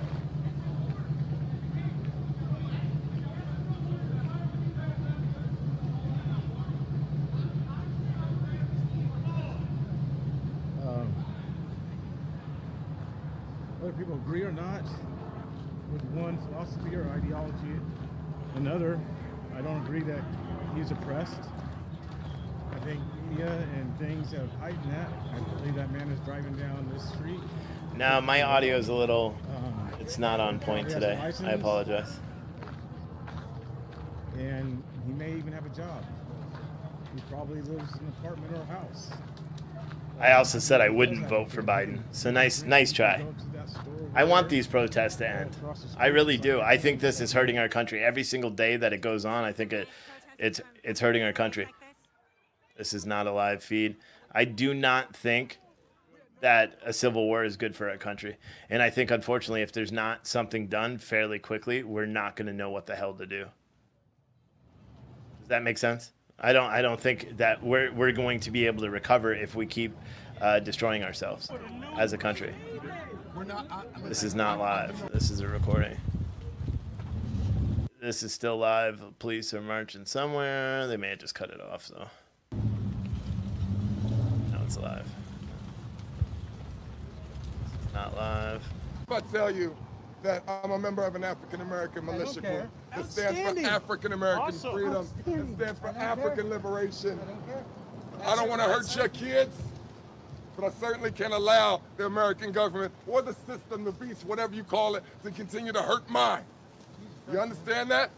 There's a genocide being perpetrated against my people on behalf of the name of the American government. Whether you acknowledge it or not, every day my people are subject to a perpetual genocide. We cannot act like it's not happening. Do you understand that? I do. So although I might talk sanely, and although I might behave in a manner which all my African American brothers and sisters do not feel as if there's a need or you have the right to say that our behavior altogether, even our riotous behavior, that there's no good reason for it. We're being killed. Well, no that's up for debate. There's no good reason to hurt innocent people. No. We agree. But when people protest against their innocent lives being attacked, it might not be pretty. So I'm saying this. But attack the I'm right saying this. Not the wrong. Let's go. It's wasted breath. We have no time to waste. No, we hear you. We're listening to him. We're listening. We're listening. So I'm gonna say this before I go. Please take this message that you're inadvertently sending and politely remove it from the people's presence in a way that sends a message. We understand what y'all are. Thank we you. mean y'all know. Thank you, gentlemen. We love you. Blessings. We need to be alone. We love you. Be alone. Yeah. Respect.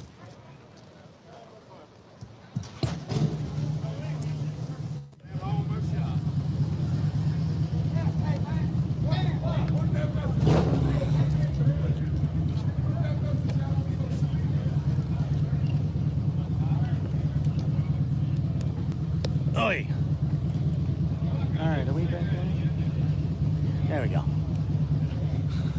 His battery's a lifesaver. Is it still Louisville Metro Police? Not sure where they're walking now. To really live that great of a life because maybe you're not that smart or you're disabled or something. Yeah, that's going to be hard, but going around and getting bitter and demanding it from other people, I just don't know what I'm saying. I understand that some people get a better lot in life. I don't think it necessarily race has to do with that. You think that has to do with oppressing? No, I think it's just that's the way the world is. The rain falls on the righteous and the wicked. Yeah. One of my big foundational philosophical principles is Deus Vult. I think angry. What did you guys expect him to do? You expected him to go into Louisville and to start shooting up people? Because that's not the way it works. That's not the way change works. People are trying to affect change. I could see some of these comments by some of these YouTubers that say they watch me and they're not sure what I'm talking about and trying to. I mean, the goal is not to go out there and just beat the shit out of each other. Nobody wants that. It's not conducive to change in America. We as Americans do need to change. Nobody, if you think we don't, if you think our country's perfect now, then that's kind of a really weird way for you to think. I think this is a great country, but we have some work we need to do. We have some work we need to do. And if you could avoid a ton of bloodshed, they didn't turn and run away. They're still there. I don't think that they're turning and leaving right now either. Who knows what the actual plan is? But they showed that they were being patriot, or they were being peaceful.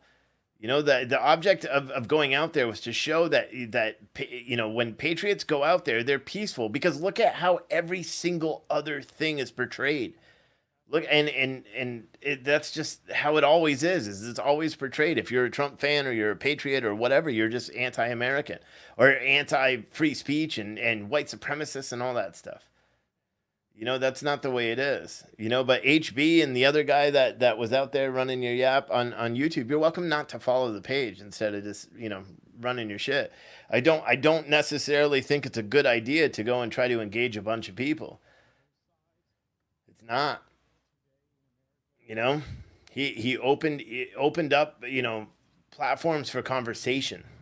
I think that's what the most important thing is. Again, if you guys like to support PayPal me, the BC Preacher, Venmo, the BC Preacher, or CashApp, the BC Preacher, Twitter, Instagram, the BC Preacher. I don't necessarily even know if Black Conservative Preacher. So I appreciate you guys for tuning in. I don't even know if it'll be successful. I don't know anything about this. I know just as much as you guys. We're all watching the same shit. We're all watching it at the same time. The only thing I could say is I don't want anybody to get hurt. My plan on covering this was not to cover it to try to capture someone, a gun battle. That's not what I wanted to see. I wanted to see people be able to talk and have discourse and communicate back and forth. And guess what? We weren't able to see that. And the message that needs to get out, rather than the infighting and the talking back and forth, especially with us, especially with people who watch this page and listen to the things I say, is now we have to do and say, hey, listen, this is what happened today. And let's really try to go out. And if we're upset with what's going on in our country, every single person out there needs to start being the microphone to it and talk about what's going on. Talk about what's out here every day and talk about what we actually see, because otherwise, the mainstream media is going to spin this in a negative way. We will see what actually goes on. PT News Network, you are correct, but communists should never be taken lightly. Their only aim is to violently take over. Listen, I'm saying that this isn't the war. This is the battle. This was a battle. Do I consider the battle lost? No. Do I consider the battle lost in Portland that, 2 weeks ago or 1 week ago or whatever it was? Absolutely not. You know what I mean? I don't. And the reason is do I see that it wasn't a great optic, especially the way the media showed it, and the fact that, it wasn't good. We had people that were there that were just to be aggressive. You know, I saw it just as much as everybody else, and I wasn't a big fan of that because even though I'm an aggressive person, to be honest, that's one of the reasons why I don't go out to these places. Because if someone gets up in my face, I'm not going to be able to be, you know, talk responsibly and respectfully to people. I'm going to be aggressive. That's who I am. You know what I mean? But I'm certainly not going to lose my country. You know, the very first step to try to avoid that kind of conflict is by conversing and talking and trying to figure out what the actual problem is. Because does anybody actually know what the problem is on the other side? The BLM side? Does anyone know what the actual problem is? Nobody knows. Nobody knows. Do I consider today a success? Absolutely. You know why? No one died. No one died. And what I saw, and I had 11,000 people watching at its best, at its most part, I think that's great. That means 11,000 people saw American patriots being peaceful, which goes direct against the narrative that the mainstream media says. It went directly against it. People were peaceful today. You know, this meter was on fire, right? And that's it. And like could be like, wow, I don't want to show them that. That's dangerous. And I went like this. If I was to walk past this thing and go like this, and then you guys wouldn't be able to see it. That would be different. That is like controlling a narrative and changing shit. All right, hold on. So regardless how I feel, you guys still can see everything. But I'm learning, dude. It's just tough being here yourself, to be yourself unbiased. So it's a learning together growth experience. DJ Rob said it was proven that patriots aren't allowed to march and express their opinion. Oh, absolutely. Absolutely. If we've learned one thing now, there's a clear, which we already knew, there's a clear double standard going on. No problem. Jim said too many people talking, no one is listening. I don't know what that. I think it was just a vehicle must have went out. Yeah, everyone else heard that same noise. Thank you, Jessica. The problem is some of the people are in this group. Some of the people have been watching a lot of stuff I've said, and they're just not. They're not listening. You know, like Emma, you're saying you don't give in to terrorists. Well, I completely agree. Bill said 11,000 people, so it's all about the money. What the fuck is it about the money, dude? I said 11,000 people were watching what really happened. How does that have anything to do with money? You know what that means is 11,000 people who are not watching CNN. 11,000 people were not watching the false narrative that currently takes place every single day in mainstream media. 11,000 people finally saw what it is to be a patriot and what it is to have your voice and your First Amendment stifled for being a patriot. That's why when I say how many people are watching, because I always want you guys to know, each and every one of you, that we are not the minority. We are the majority. That's why I always compare the total amount of views that on all these streams at night, and then I say what we're doing, because it's important. It's important. You make comments about money. I don't do this for money. I don't make enough to be honest. I don't make enough to put myself through the mental wear and tear of doing this every single day. I don't. I do it because I love my country and I love you guys, and I want you to be able to see what everything is out there. Fuck, I make plenty of money doing my previous business, and I'm not a poor dude. I don't do this, specifically for the money. I do this because I believe that there's no one else that's going to be honest about it. So I have no choice. Who else is going to be honest about it?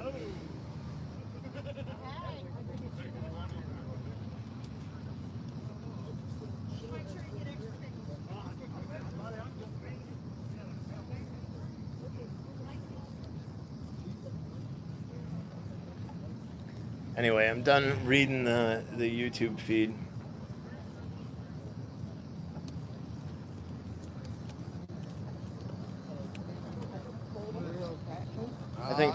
I think Fox should play 7 hours of riots and show what actually goes on. How else are you going to know what the hell is going on in this country?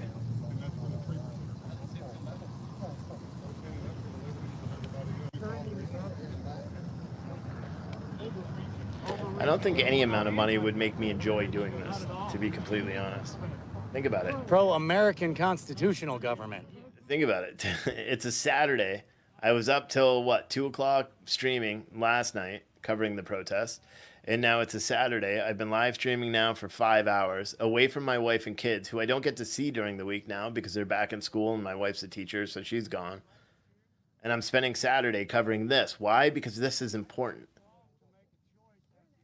That's why I cover it. That's not government over it. I think there's no. Well, I care about the country.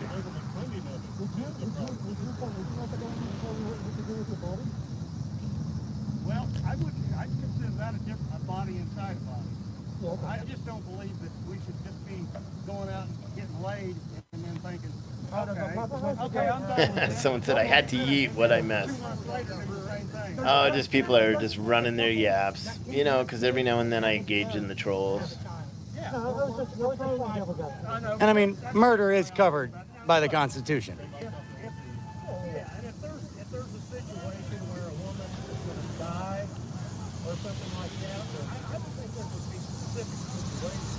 But just to be able to continually do it and just do it, go get laid and kill it, go get laid and kill it. I think there's probably more of that goes on than just. Don't use it as a form of birth control. Yeah, here, I'm getting rid of this. I believe in the sanctity of life.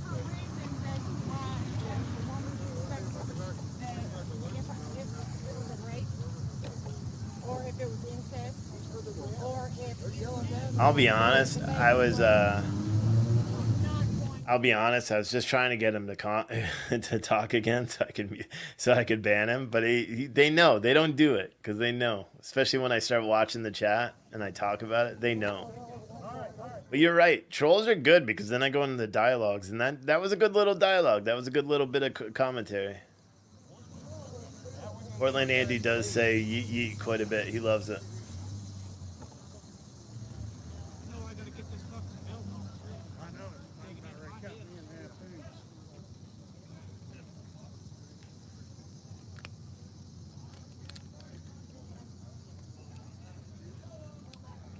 If you know anything from watching these protests, is that a lot of the BLM protests, there's 3 segments of the BLM protesters.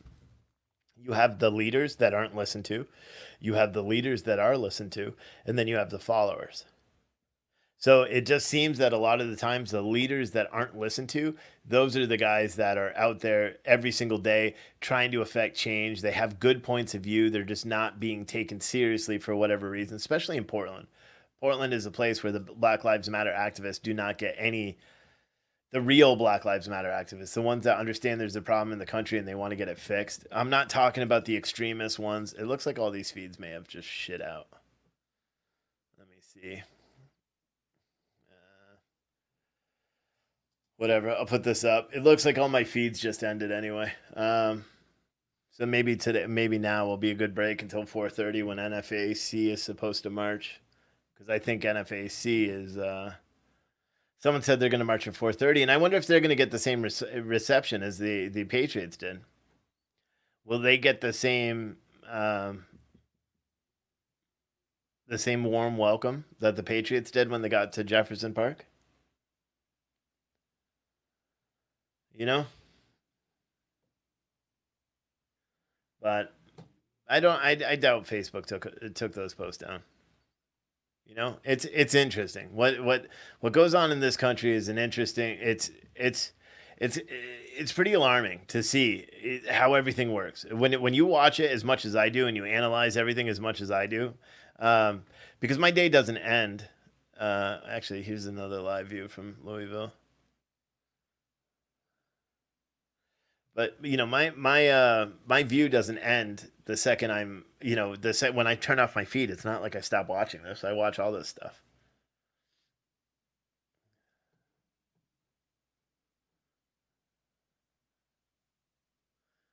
Eastwood Henderson said, "Good job. Even though I'm in NFAC, you're doing a great job. If you want to change, merge with NFAC and watch how fast things change." NFAC is that dude's gonna get arrested.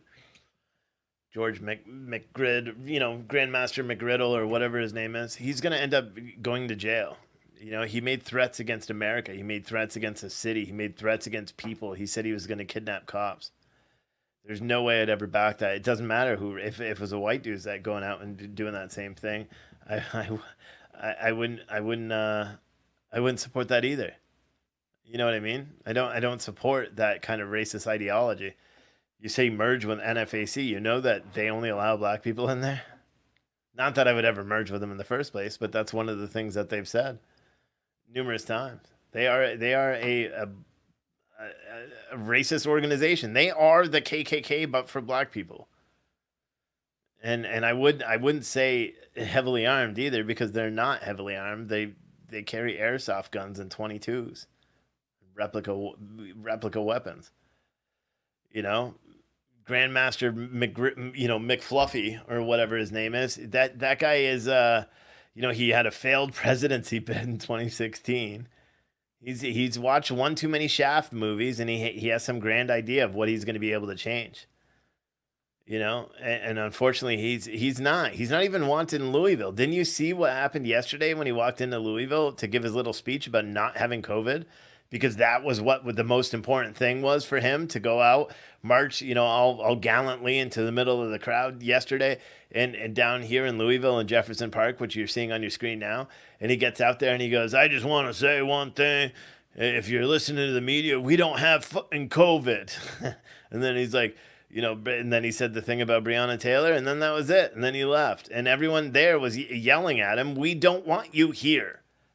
We don't want you here." And those are the activists that are there every day. And in all fairness, the one woman, Mama, whatever her name is, that's from down here, she said the same damn thing to the guys today. She was universal. She doesn't want the guns there. She doesn't want guns because guns are the root of these problems that they're currently facing there all the time.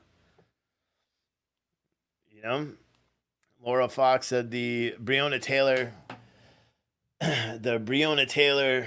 narrative is a false one. I would agree, because I read the 37-page court document that was leaked. I would agree. But Grandmaster for JJ. Grandmaster Dragon J. I'm kind of sick of the Patriot photo ops as well. I mean, I don't think that's what this is. I don't know if there was... I don't know what the right thing to say is. I'm proud of what happened today. I'm proud because the way I said, and then, what we actually witnessed, there was no violence whatsoever. There was no violence, and the Patriots weren't out there, pepper spraying people. They weren't out there, doing, the pepper balls or any of that. There wasn't any, there were weapons, but they weren't hitting each other with sticks and shit like we saw in Portland. And I'm not taking anything away from the people in Portland. Different opponents take different strategies to deal with. I firmly believe that Antifa is a terrorist organization, and I firmly believe that they should be treated as terrorists. So I'm not critiquing the actions of the people in Portland. I'm just saying that when it ended a way that I wasn't that big of a fan. But I can armchair quarterback everything. I could say that this was peaceful, and you guys can argue with me about it because I am sitting here in Florida and I am not there. So it's very easy for me to be critical of the way people do things. And that's something that I've tried to correct and not necessarily stifle what I'm saying, but have a real, and also just give a disclaimer. Like, it's easy for me to sit here in Florida and be like, hey, I would do this differently. But I'm not the one in Portland, Oregon. I'm not the one in anywhere else. So let me see if there are any other live feeds briefly, because I'm here in Lodi, California, may be a little nutty. Here's another feed. I don't know where this one is.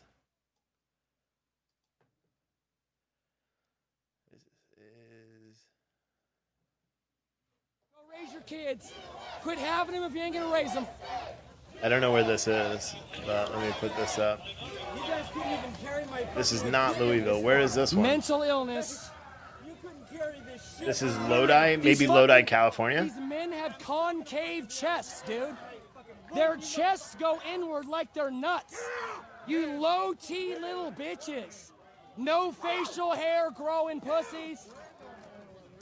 Get in there with that shit, baby. Woo! Spark plug's gonna spark it up.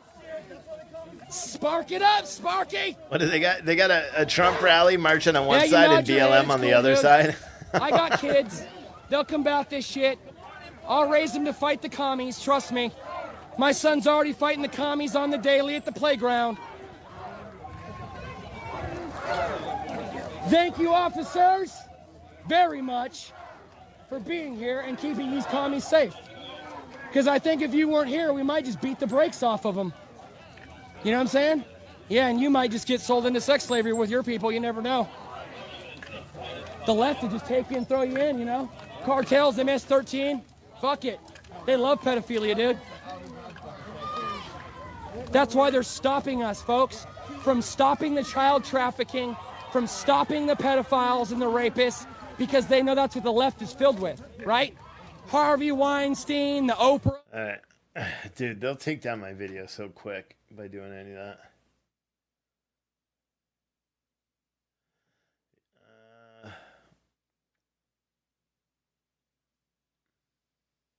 All right, so, and I just saw a comment. You missed what happened. A lot of us heard this right afterward Viking disappeared.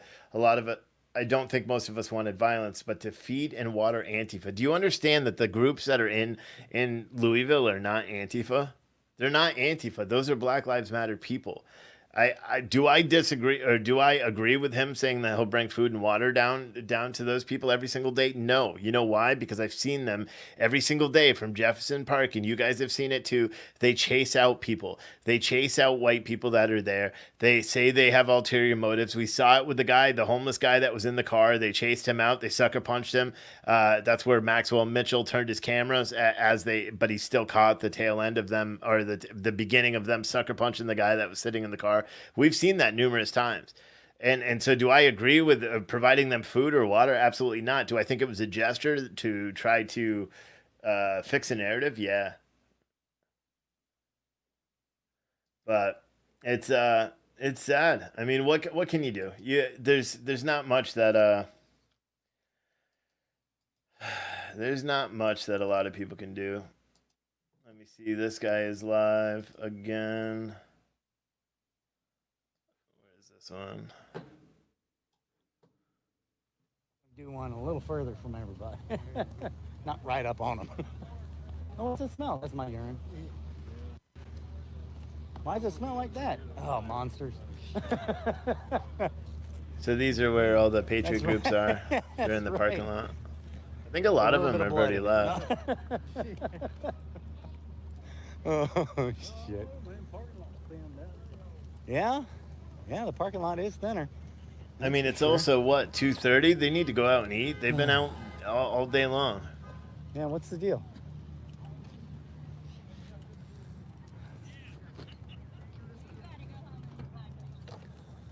So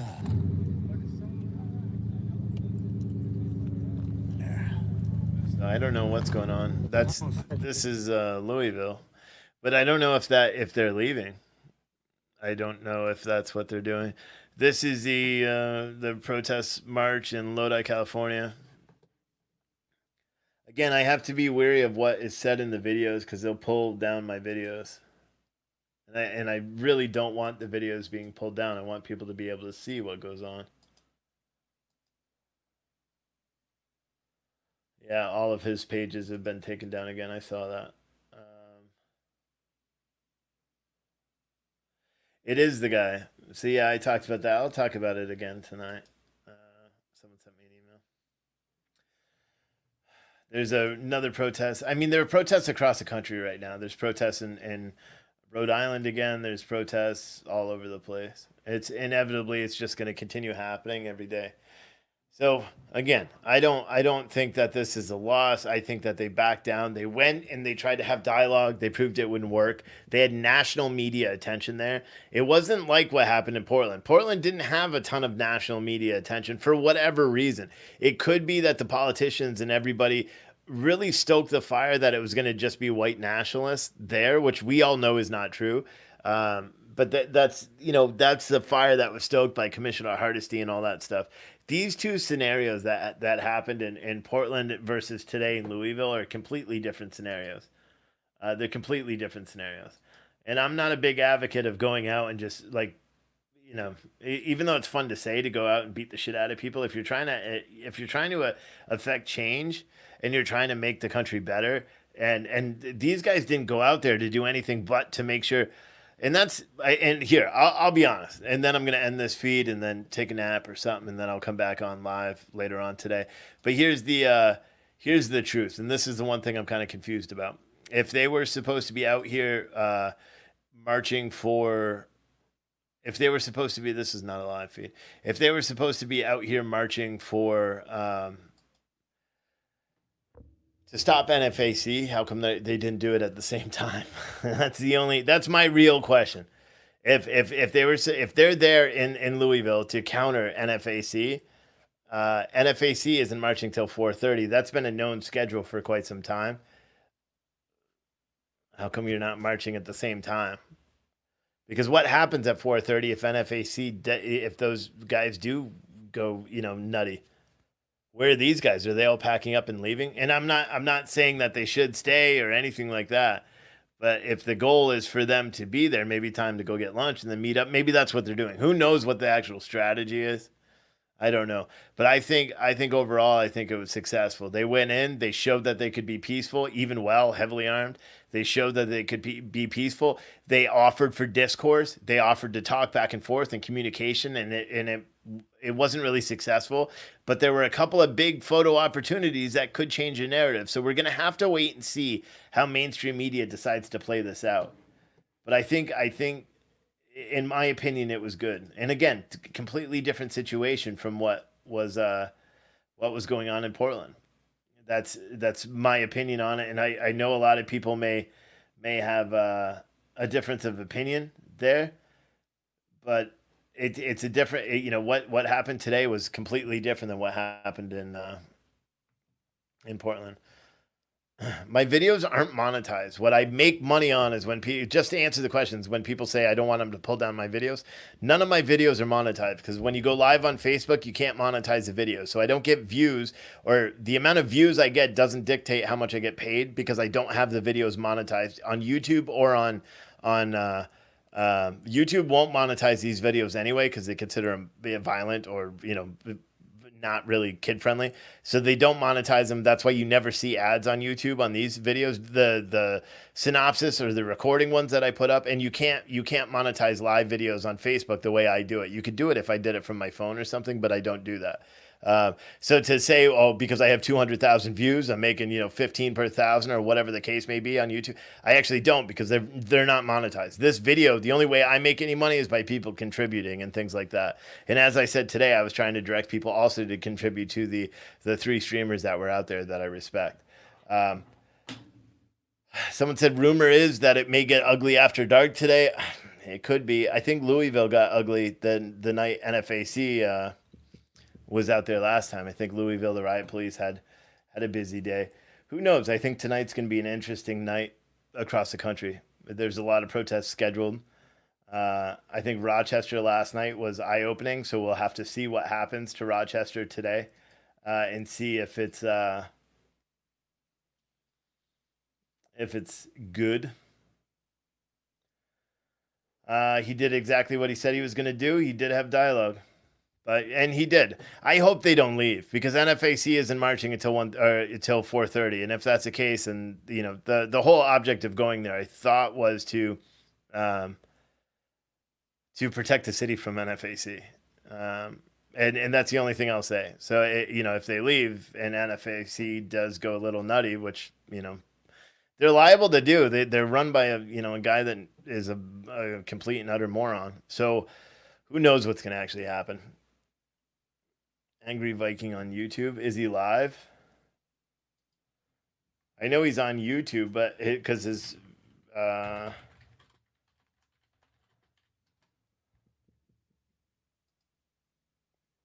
he's not live. I think it was a success for him. I think it was good. I think it was worthwhile for him to be out there and do this. I think it was not even a success for him personally. I think it was a success for American patriots that are out here trying to show police that they have their back. That's what they did for me. That's what I got from it. As I was playing the Star Spangled Banner, as everyone's moving, that was a good feeling for me personally. And that's what I want to express to everybody else. That is the most important part. What happened in all the pushing and shoving, you know, to me, I already knew that shit was going to happen because I've been watching this for days and days. But if people watch the context of what actually happened, where they peacefully marched, they encounter BLM, and then shit goes crazy, and then they were the ones who were respectful. They were continuously trying to talk and have dialogue. They were not raising their voices, yelling, doing all the shit. That was BLM doing it. It was not a failure. You know what I mean? Does that make sense? It was not a failure, and I'm impressed with that, and I think it was good. I'm watching this feed just to see if they're meeting. I mean, this parking lot's empty, so a lot of these people have already left. I don't know where the angry Viking is, if he's even still. Oh wait, that's him right there. Let me put this back up. Yeah, man. Appreciate you hooking me up along there. So what's this do? Heading out? Probably. Okay. Yeah, LPD's down there now. If we go back down there, they're going to gas us. Gotcha. And I really don't want that stuff. Yeah, no Get kidding. your phone straightened out, line. Yeah. Yeah, finally. Huh? Well, just briefly. I saw you moving around a lot. Hey, take him over and meet him. So I guess they are leaving. I'll reserve judgment. Whatever. It's good that they went out there. I think I'm tired. I think I hit that threshold, so I think I'm going to take a couple hours off. I'll probably come back and see what NFAC does. God, I really hope it's fucking peaceful. I really hope it's peaceful. I hope it's peaceful, especially if these dudes are leaving. That means the police are by themselves. I hope it's peaceful. With that said, I will see you guys in a little bit, couple hours, maybe 4:30, 5 o'clock Eastern time. I'll go live, so another 2 or 3 hours. I'm just going to relax for a little bit.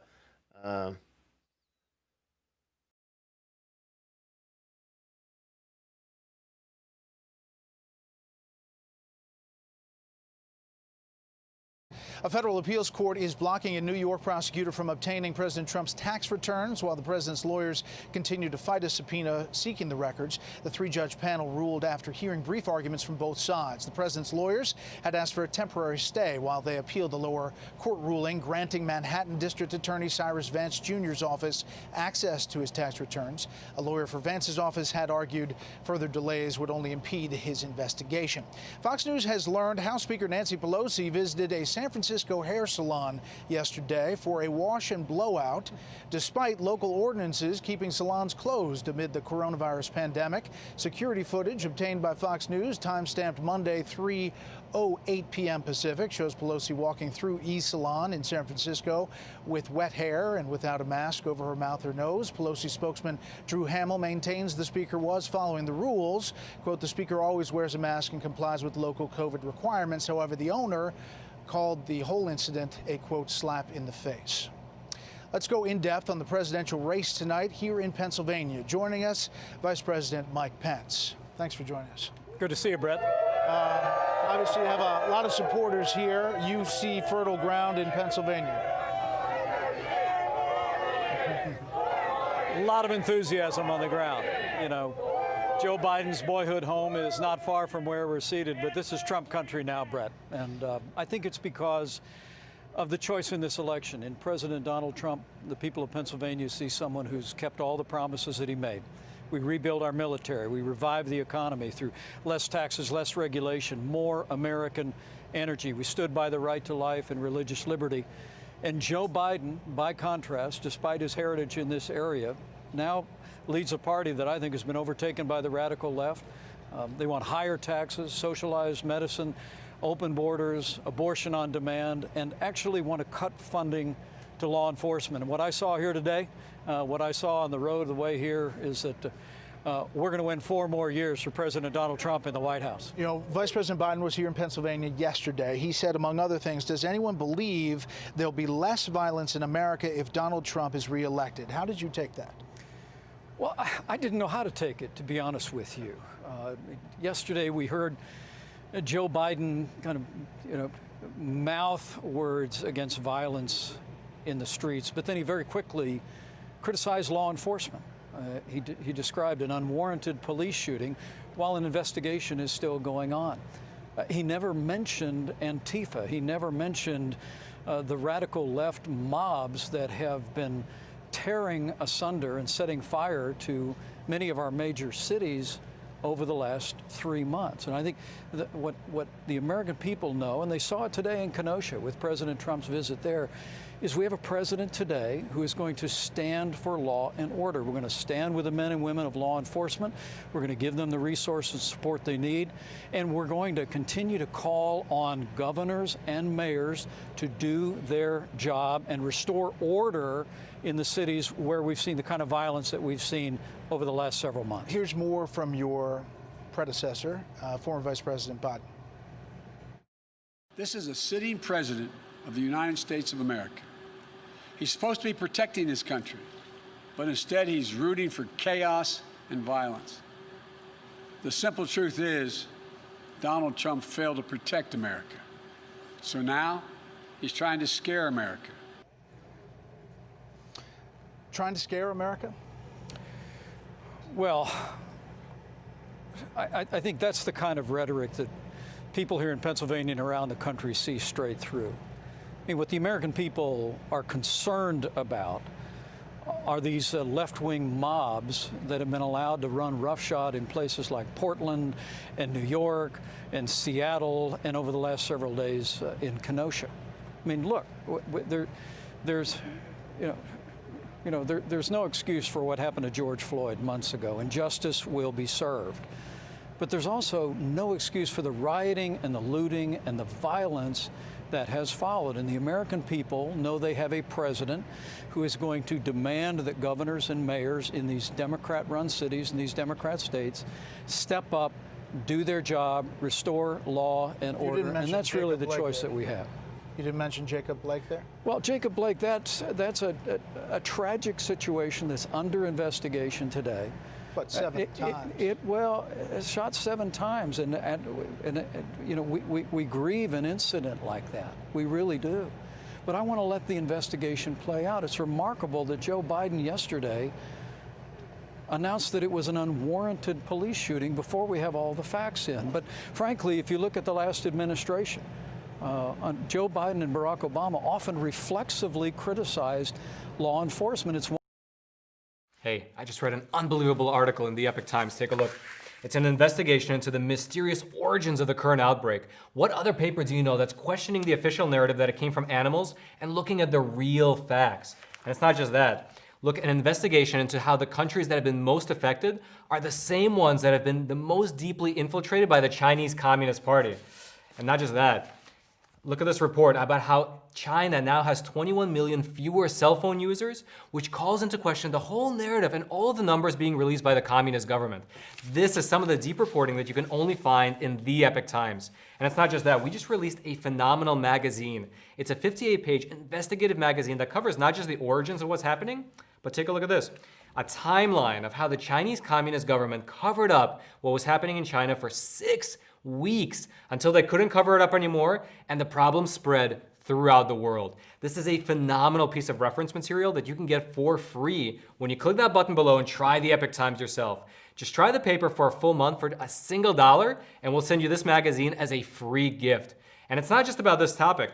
Over the last 20 years, we've been covering some of the most important topics in this entire nation, such as following John Durham's investigation into the spying against Trump's campaign in 2016, the humanitarian crisis at our southern border, how socialism and communism have been infiltrating America's schools, our businesses, our media, and our churches over the last 20 years, as well as an opinion section that does not censor American public discourse. But it's not just all about the hard news. We also have a food section that has delicious recipes that don't just look good on camera, but taste delicious in your kitchen.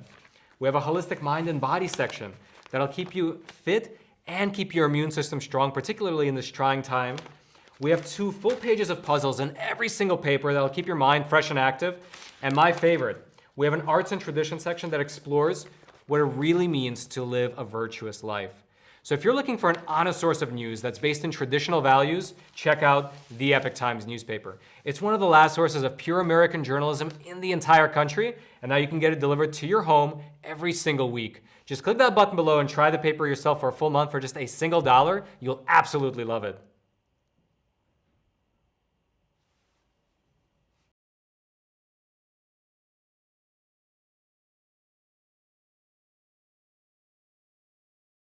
Experience complete relaxation with Purple's Labor Day sale. For a limited time, get up to $350 off a mattress and sleep bundle. You deserve some you time with the one and only Purple Grid. Start your 100-night trial on the mattress ranked #1 in customer satisfaction by J.D. Power at purple.com.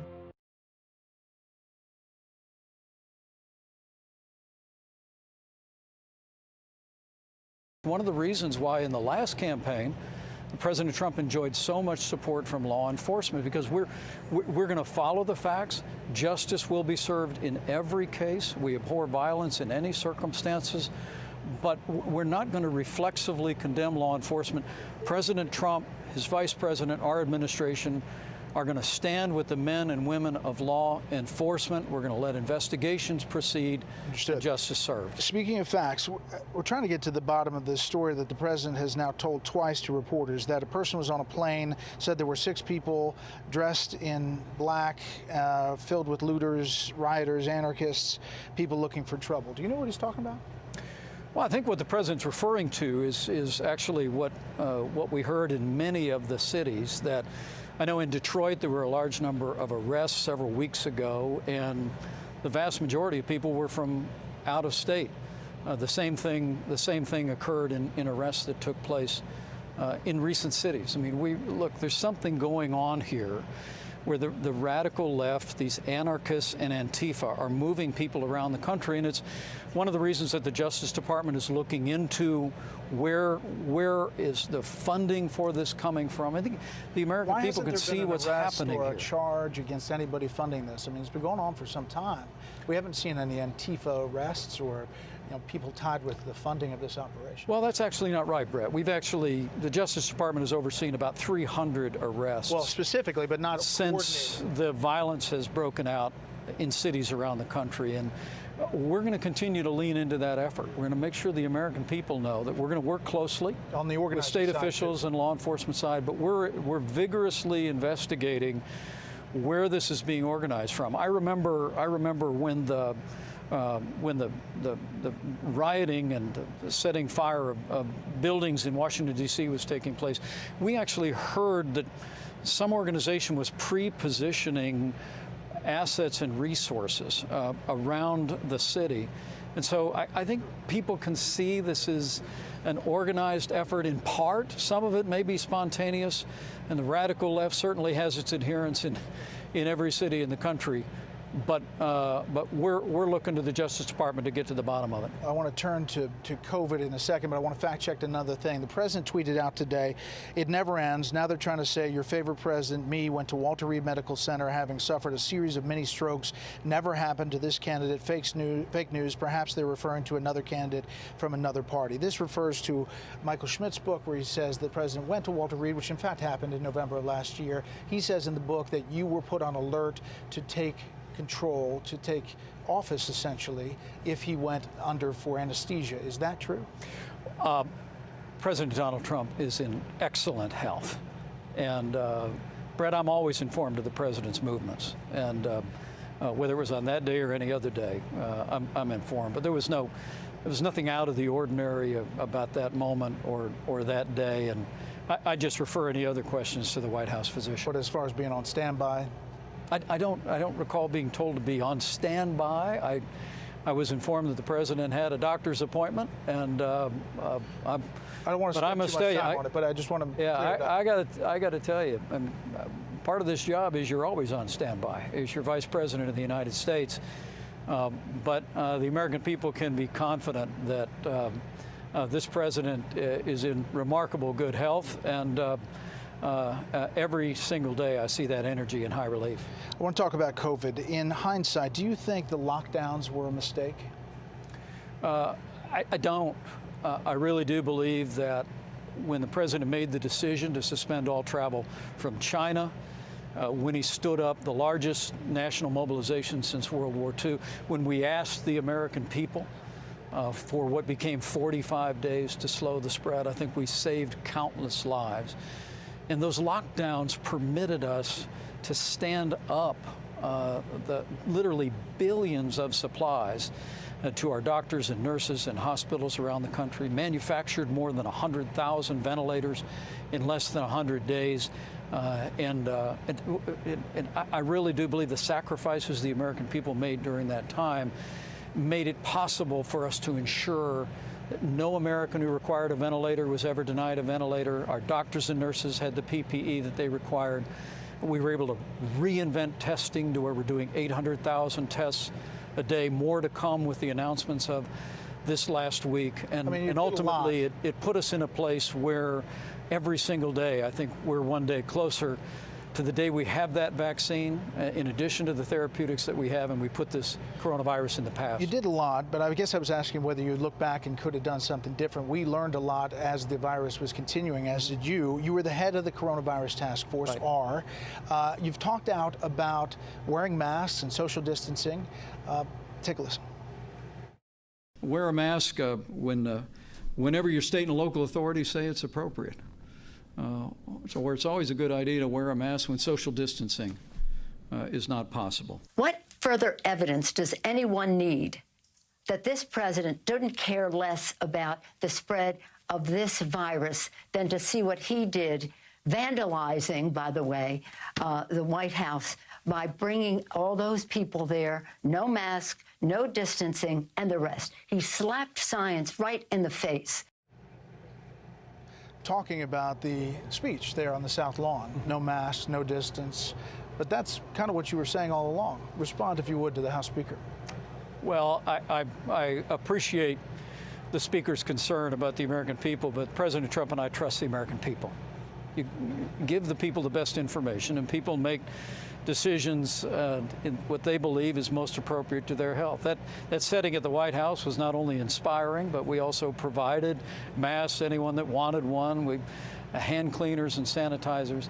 But what's remarkable to me is that Nancy Pelosi had, to my knowledge, not a word to say about the gathering that took place outside the Lincoln Memorial the next day. I mean, literally thousands and thousands of Americans all gathered. But I would say in both cases, the American people were exercising those God-given rights enshrined in our Constitution to peaceably assemble. We did it on the South Lawn on Thursday night. They did it outside the Lincoln Memorial on Friday. And I really do believe that it is a choice between many in the Democratic Party that simply want once again to tell the American people what to do, and a president and a team in the White House that really trusts the American people to put the health of themselves, their families, and our country first. Your now opponent, Senator Kamala Harris, tweeted this: nearly 183,000 Americans have died from coronavirus, more than 16 million out of work. Students across the country can't go back to campus. More than 110,000 small businesses closed for good. This is Trump's America. How do you respond to that? Well, there's not a day goes by that I don't think of the families that have lost loved ones, Brett. As I said in Pennsylvania today, more than 7,000 Americans in this state passed away, and I wanted those families to know that they'll always be in our hearts and in our prayers. But I have no doubt in my mind that had President Trump not suspended all travel from China before we had a single case of community transmission in this country, had he not stood up the White House coronavirus task force, had we not suspended travel from other countries and then used that time working with the American people, 45 days to slow the spread, provided nearly $4 trillion in relief to businesses that has now created a foundation where in the last 3 months we've already seen 9 million Americans go back to work. I think the combination of all of those, for fair-minded Americans looking on, they know that this is a president who has led us through one of the most challenging times in my lifetime, and he's led in a way that put the health of America first. Last time you faced Senator Tim Kaine. Here's a little piece of that from your debate.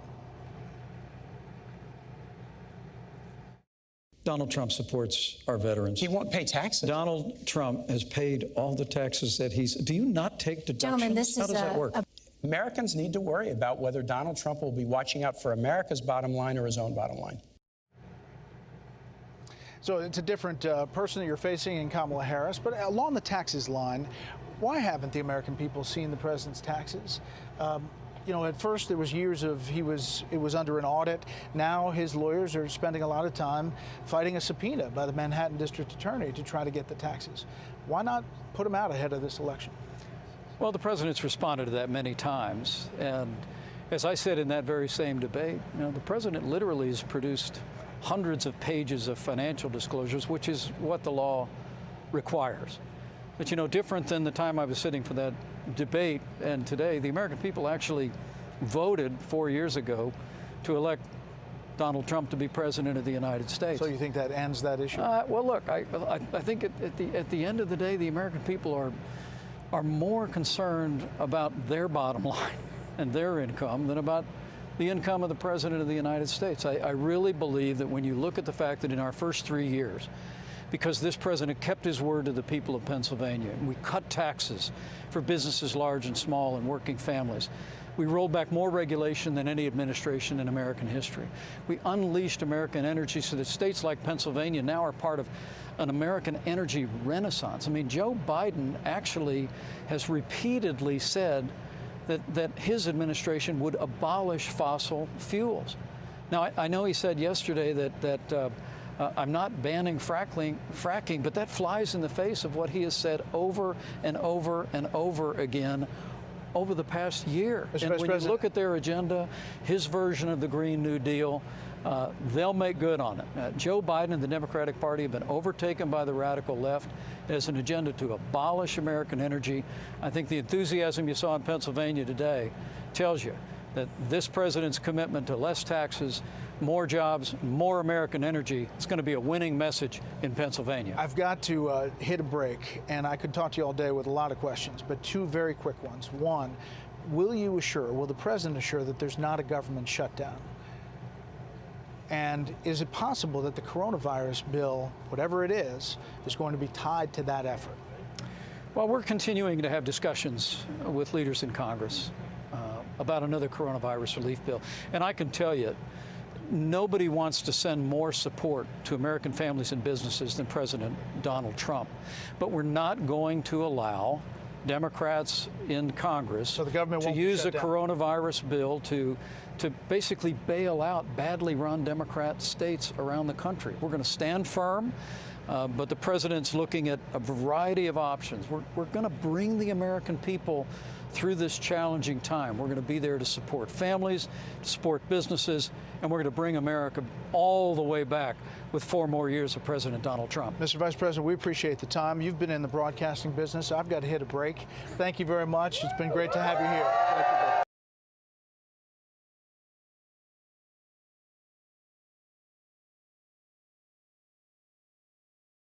Thank you. Otherwise, you can leave them on. Either way you want. Look how fast you took that off.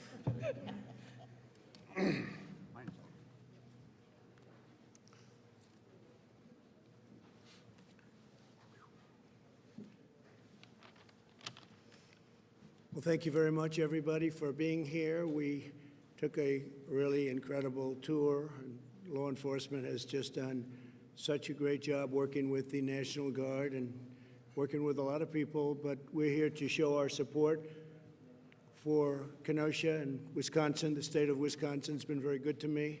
I love the people. We've done a lot for the state, and we will continue to do a lot for the state. We're all in this together, and this was an example of what can happen when you do it right.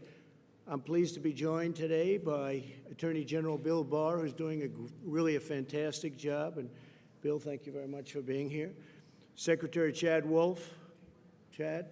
Sir. Chad, thank you. Ron Johnson, Senator Ron Johnson, who's outstanding, I have to tell you, so respected within the beautiful halls of Congress. And I appreciate the great job you do, Ron. I hope the people of Wisconsin appreciate how good a senator is. Do they have any idea? Do they know how good he is? I think they do. You're never going to get not elected, Ron, or I'll be very unhappy. One of the best. And also a young congressman that's been a warrior, true warrior. He's been a fighter not only for some other very good causes, but for this cause, because he was the first one to call me and say, we have a problem. And Brian, I want to thank you, Brian Stile, Congressman, and you have your first re-election, and I think you're going to win it big. I hope you do. You deserve to. Also, my former chief of staff, where's Reince? Reince, where is my Reince? Reince Priebus, which shows that I definitely like this state, because you are a very proud citizen of right here. You're still here. You never left, did you, huh? You never would leave. You've done a great job. Thank you very much, Reince.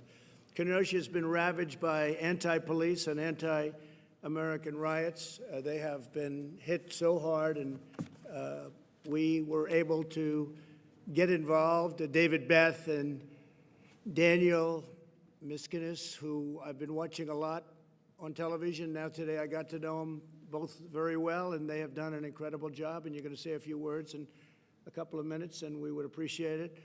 Also, Zach Rodriguez, Supervisor, Kenosha County. Zach, thank you very much, Zach. Good job. You had a rough 3 days, but then it got well brought into back in where you wanted it, just where you wanted it. Aaron Decker, Supervisor for Kenosha. Aaron, thank you, Aaron. Good job. Thank you very much. Don Kapla, President of Wisconsin Fraternal Order of Police. Yes, sir. Don, thank you very much. Jerry Johnson, National Trustee of the Wisconsin Fraternal Order of Police. Jerry, thank you. People have done a fantastic job, really. You have to be proud of them. James and Sharon Ward, pastors, where is, well, it was great speaking to you yesterday. Sir, and you're really a very respected man, and I really enjoyed our conversation. Thank you both very much for being here. Appreciate it. We also have Major General Paul Knapp, who is around here someplace, but he was really right on the, thank you very much, Paul. Thank you. He's been fantastic. Paul and Scott and Linda Carpenter, owners of B&L Office Furniture. Scott, you're back there someplace. Thank you. Thank you very much. You got hit pretty hard, right? Yes, sir. You got hit pretty hard. That's all right. It's going to get rebuilt. Kimberly Warner, owner of the Authentic Gifts and Report Candle Factory. That's a very fancy name you have there, Report. That's a fancy name, but I'll bet it was beautiful. Is it, are you going to rebuild? Will you be rebuilding? We were not destroyed, very fortunately, but So you'll be, I'm here representing the smaller women, small business downtown. okay. And just being in support and great thanks for saving our town. Well, we'll be giving you some help, okay? We'll be giving you some help. John Rhodes III, owner of Rhodes Camera Shop. Now, I was there, and that was 109 years. And you want to say a couple of words? Would you like to? I'd say. Where is he? This side. Oh, okay. Good. John, stand up, please.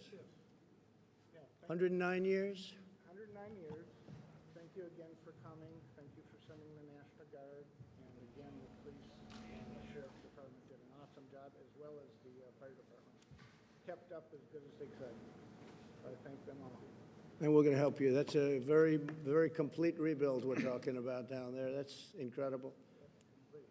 If they would have responded to the first call, it would have been a little different story. But they did respond, which is better than some governors, frankly. And once they responded, and once we took, control of it, things went really well. You just met some very talented people outside, and I think you're going to have clear sailing. But we're going to try giving you a hand.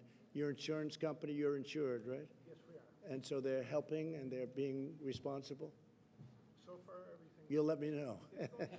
You'll let me know. You got to let me know at the end. And Ricky Talapietra. That's a beauty. It's a long one. That's a good one. Go ahead, please. Representing, we have two businesses in downtown that were vandalized. We've been able to rebuild, but I also represent the Downtown Kenosha Incorporated organization, who's leading the rebuilding effort for downtown and uptown. It's been a struggle, but our community has been really incredible. More people have come to help than we know what to do with, but right now what we need is financial support. Loss of business and loss of property is staggering at this point. All right, we'll be talking to you. We're going to be helping you with law enforcement. We're going to be helping you with some economic development. Get it back in shape. Get Kenosha back in shape, and we'll get it back in, I think, very quickly. I really think so. And we'll be helped by John Morrissey, City Administrator of Kenosha. John, thank you very much, John. You have your work cut out for the next little while, but you'll be fine. I think we do. You're going to be in great shape. And Samantha Kirkman, State Representative, District 61. Thank you very much. Congratulations on doing a really great job. Thank you so much for the resources that you sent. Our constituents weren't feeling safe until Thank you. you helped out, and we appreciate that. Thank you. Great job you're doing. Appreciate it. And Van Wangard, State Senator, District 21. Highly respected person, actually. Yes, Thank sir. you very Mr. much. President. Thank you very much. Great I job. just want to say thank you so much for your rapid response and the fact that you're coming to a small city in the United States and just saying that that's as important as every other city, and the fact that we did get things under control. This guard has been phenomenal. Our law enforcement people have been working together.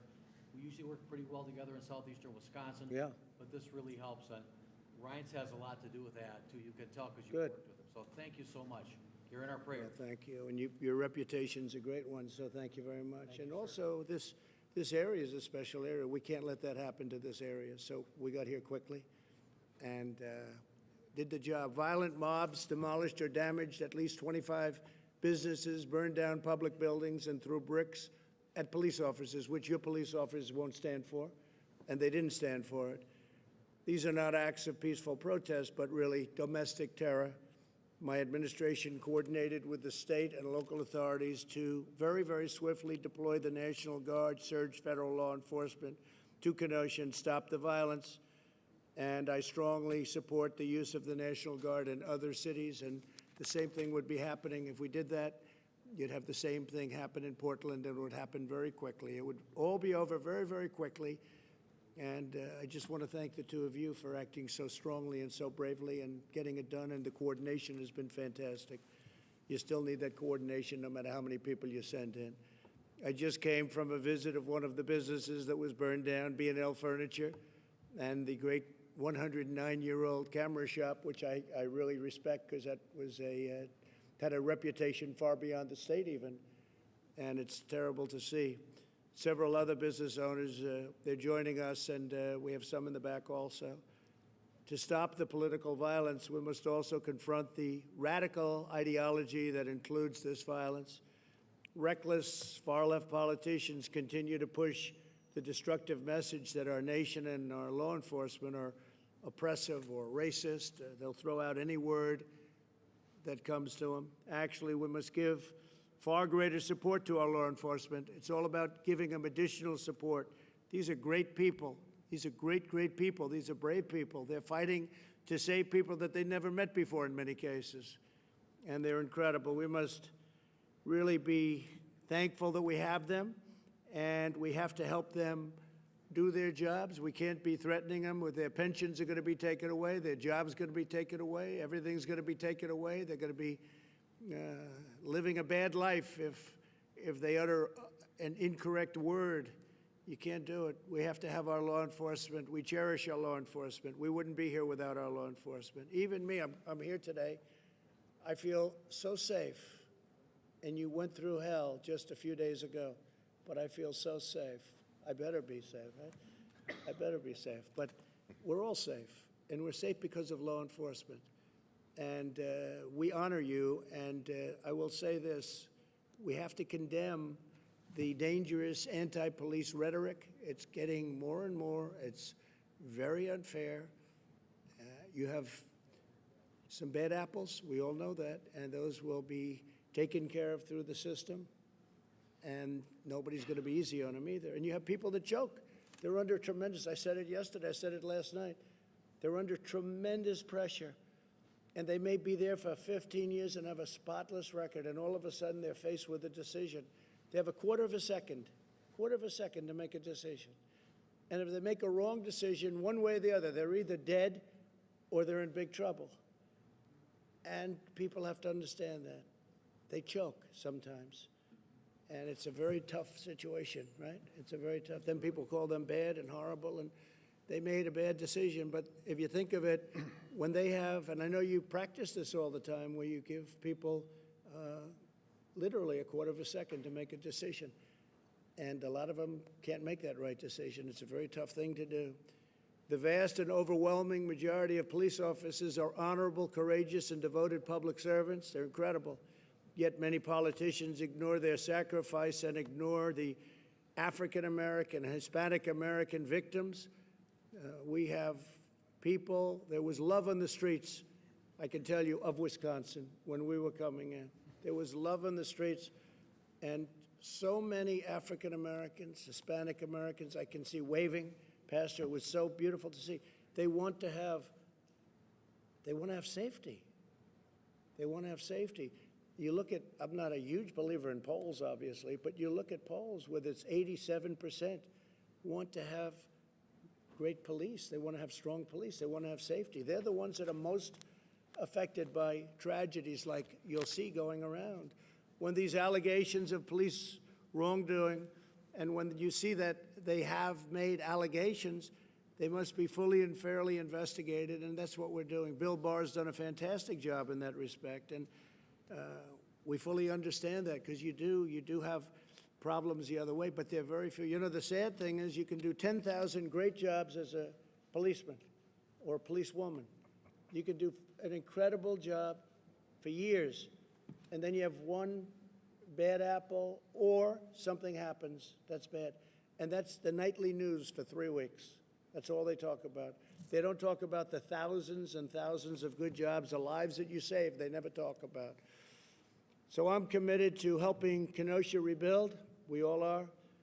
We will provide $1 million to the Kenosha law enforcement so that you have some extra money to go out and do what you have to do. You took it was a rough week, to put it mildly, and you've done it incredibly well. I'm also providing nearly $4 million to support these small businesses that I talked about today that got burned up, burned down.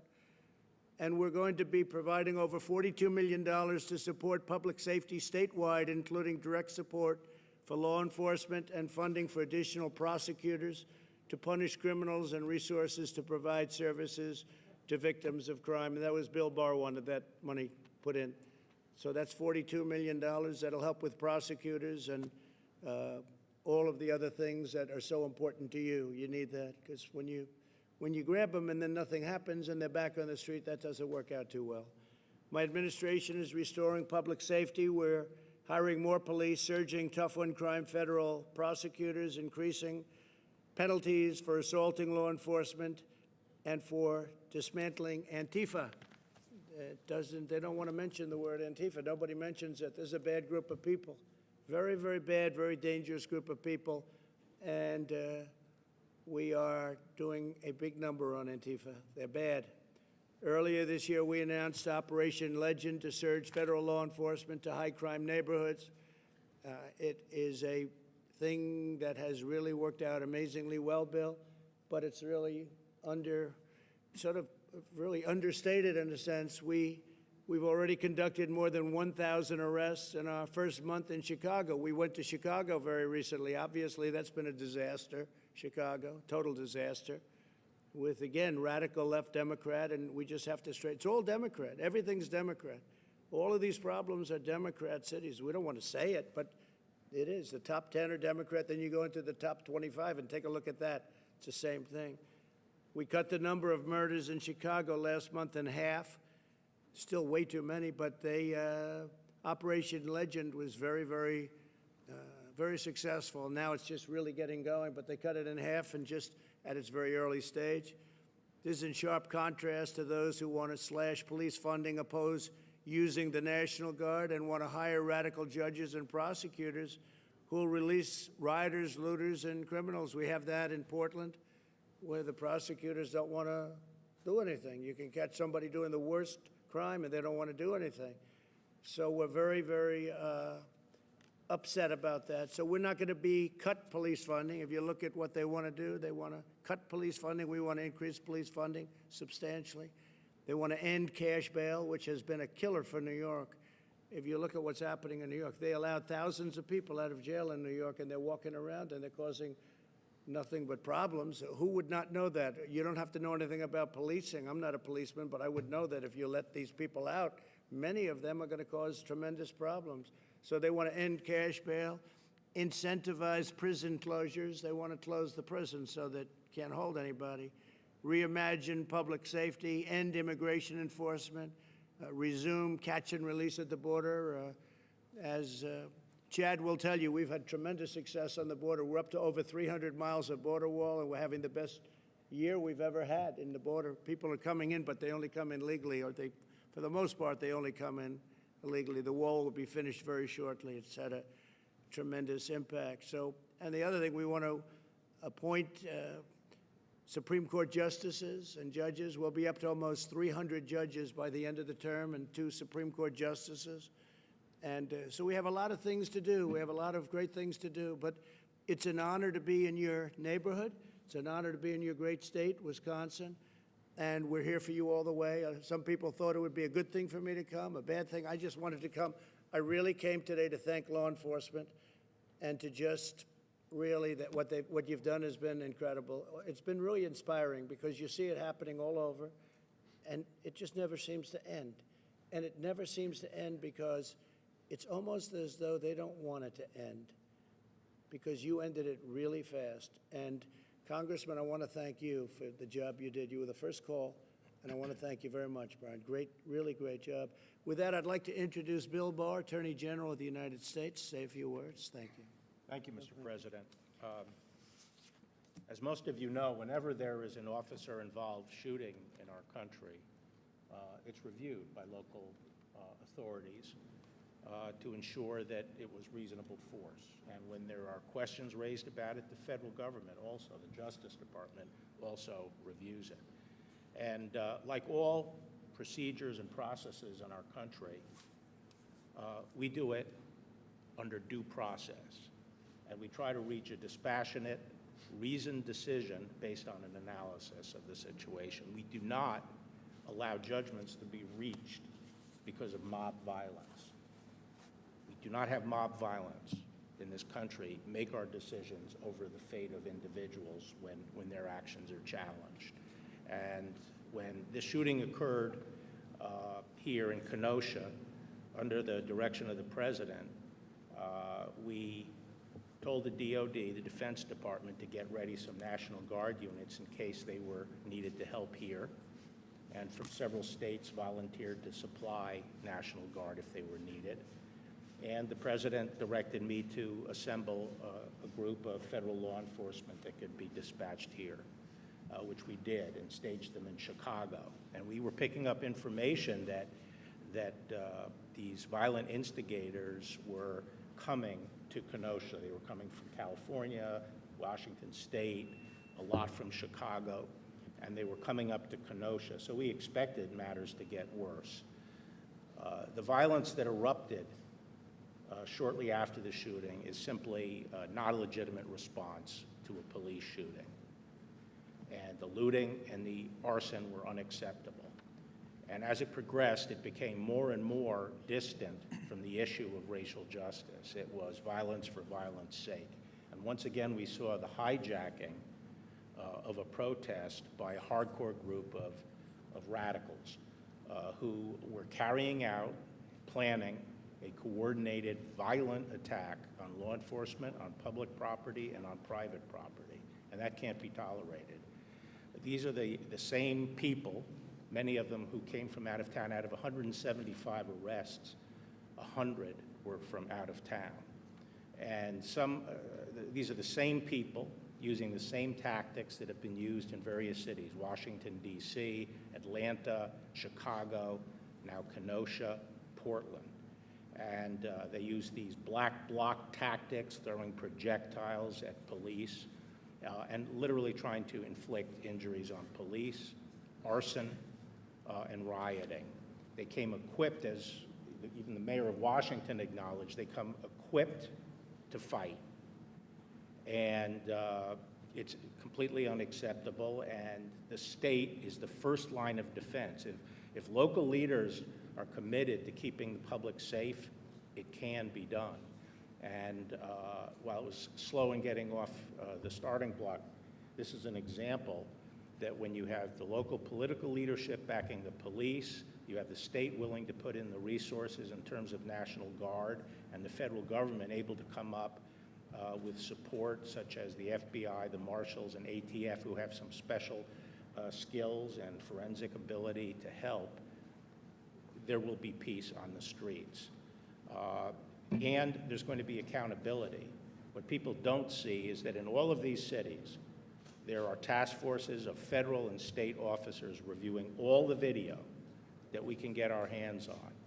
And when we are able to identify people who committed crimes in these riots, going all the way back to the beginning, whether they're burning police cars or throwing rocks at people, which are deadly, they will be prosecuted. That's a large-scale effort, and it's going to continue.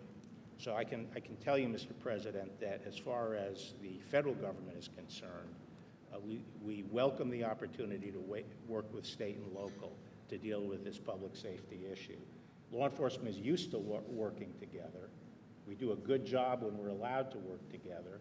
This is no different than dealing with violent crime where we work together.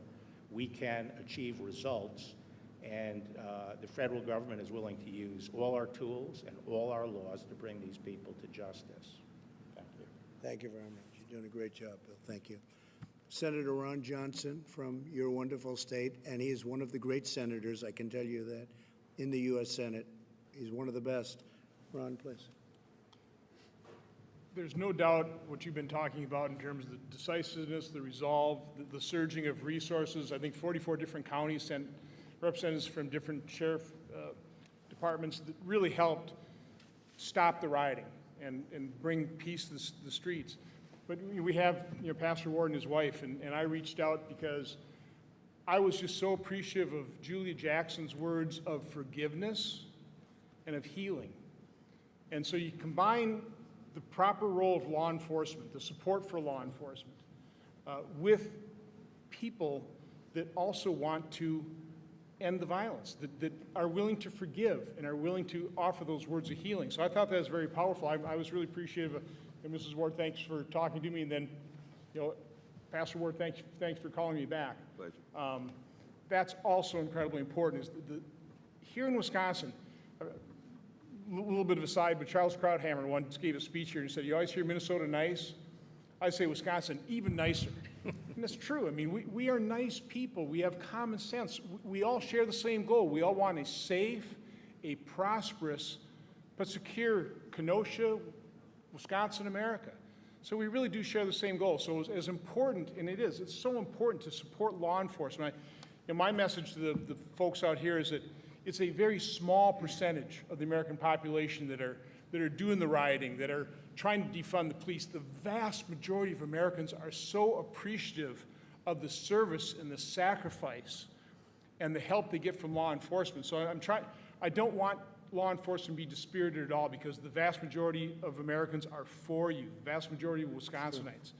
But at the same time, it takes American citizens to offer those words of forgiveness and try and attain that type of unity and healing. So again, Mr. President, I thank you for coming here, for coming here to thank law enforcement, to support law enforcement, but also coming here just to support the citizens of Kenosha and Wisconsin as we rebuild, as we recover from something that the vast majority of people abhor and do not support. Thank you very much, Ron. Appreciate it. Congressman, please, Brian Stile. Mr. President, I appreciate you being here. As events spiraled out of control, people started calling me. They were scared, they were nervous, they were concerned about their safety, their family's safety, their home, their place of employment, and they were looking for where to turn.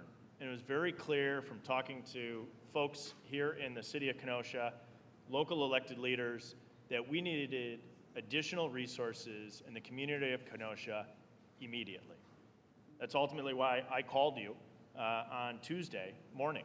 And after only 7 minutes, you got on the phone with me. You said, "Brian, I'm there for the people of Kenosha." And the people of Kenosha, everyone that called me, wanted public safety here in this community. And they wanted it immediately. They didn't care if the help was Democrat, Republican, or from the man on the moon.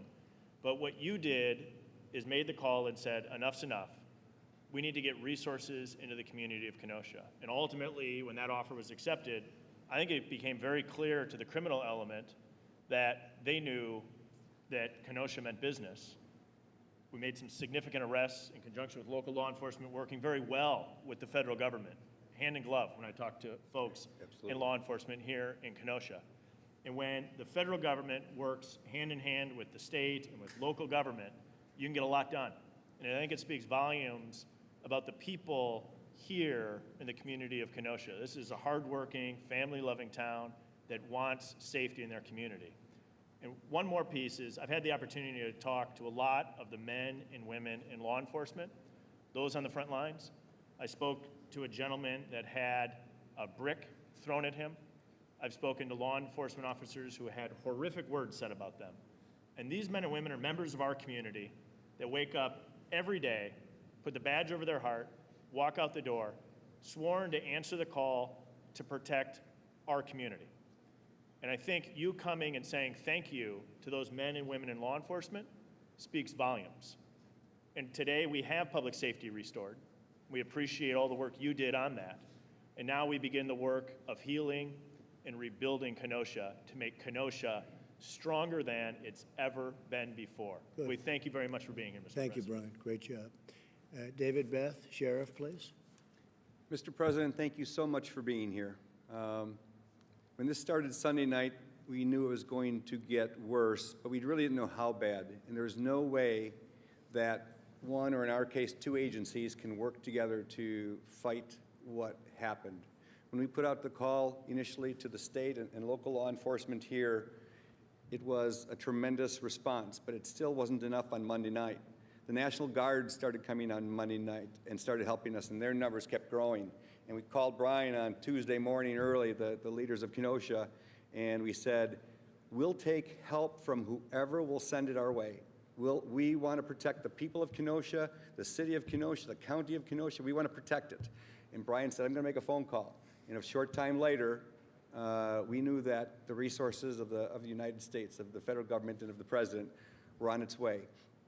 And we knew that it took a little discussion between state and federal levels, but we're very thankful that it worked out because, as I said, I didn't care who I got help from. I wanted resources here, and after it was approved, and I got the word that the president said, whatever you need, it's coming. And I had some very, very important people from Washington tell me, I have to report to the president, Mr. Barr, and tell him, what does the sheriff want? And the resources just kept coming, the people kept coming, the gratitude kept coming for, and I heard stories, and I probably shouldn't share this, but some people that were in Portland that weren't treated as good as they were treated here. And they said, we can't believe what a different place this is because of how we all worked together rather than not wanting to work together at all. So thank you for being the president that likes law enforcement. On behalf of law enforcement, I'm telling you, the group that's here, I hope you could feel the love that they have for you and everybody who came, and it's quite an operation to watch, to be part of. In truth, in my life, I never thought I would see anything like this, and hopefully I never have to see this again. But the resources that in this case, the federal government and you provided, and Mr. Barr and Mr. Johnson and the people here, it's unbelievable what we have here right now, and it's all to protect the people of Kenosha, and I'll take any help I can get, and I thank you for it. Thank you, Sheriff. I'll tell you, you've done a great job. And, you know, just if they're watching, Portland or Chicago or New York or any one of other cities that we're talking about, but Portland probably would be so easy. Maybe that would be the first one, because I see it every night. It's on the news. It's burning.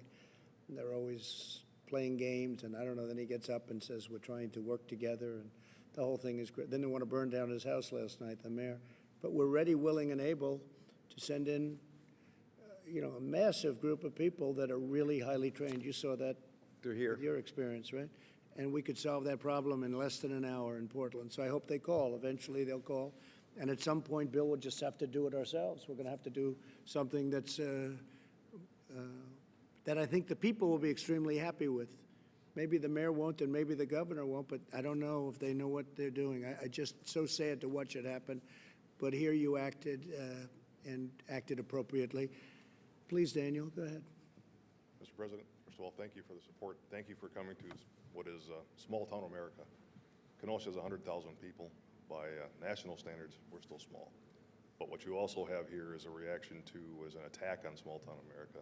The tactics that are being used across this nation to attack law enforcement are warfare type tactics. And we still use restraint and function within our rules. So those two together, there's not a tit for a tat. Those aren't equal. So with the ability of the National Guard to come out and assist us, with the tremendous outpouring of support from the federal assets, from every department that has come out, we were able to restore peace, and we're working toward order and healing and growth. And as part of what is going on in the world, police scrutiny is not a bad thing.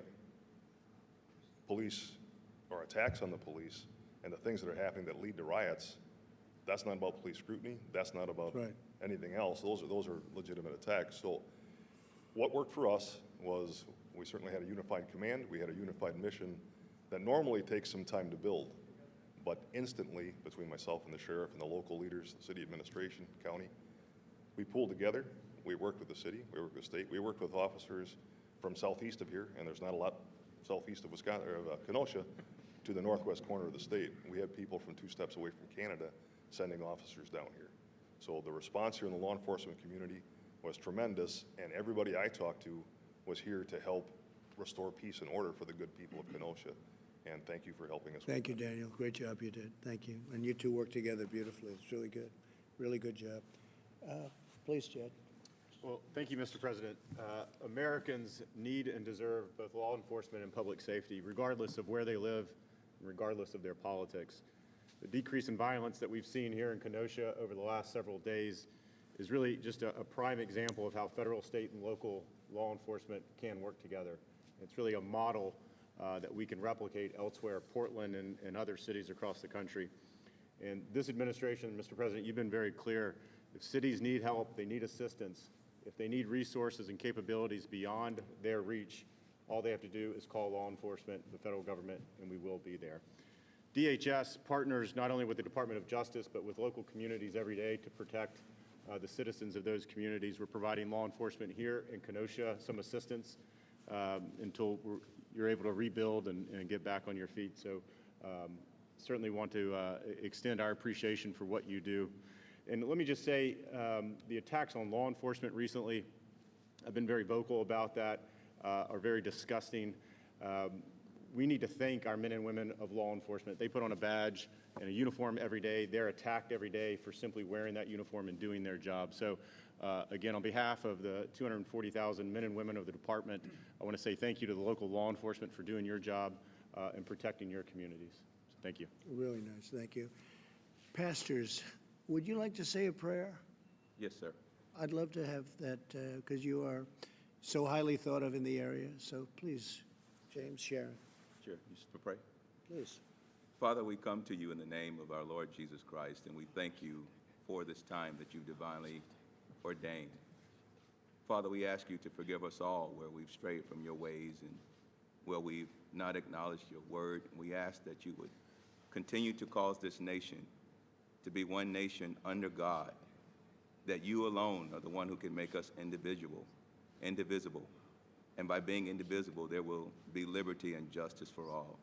We simply pray that you would bring our nation back to you, that your word would be dominant, that you would cause us to walk in love, to live in love, restore empathy and compassion, kindness, concern for each other.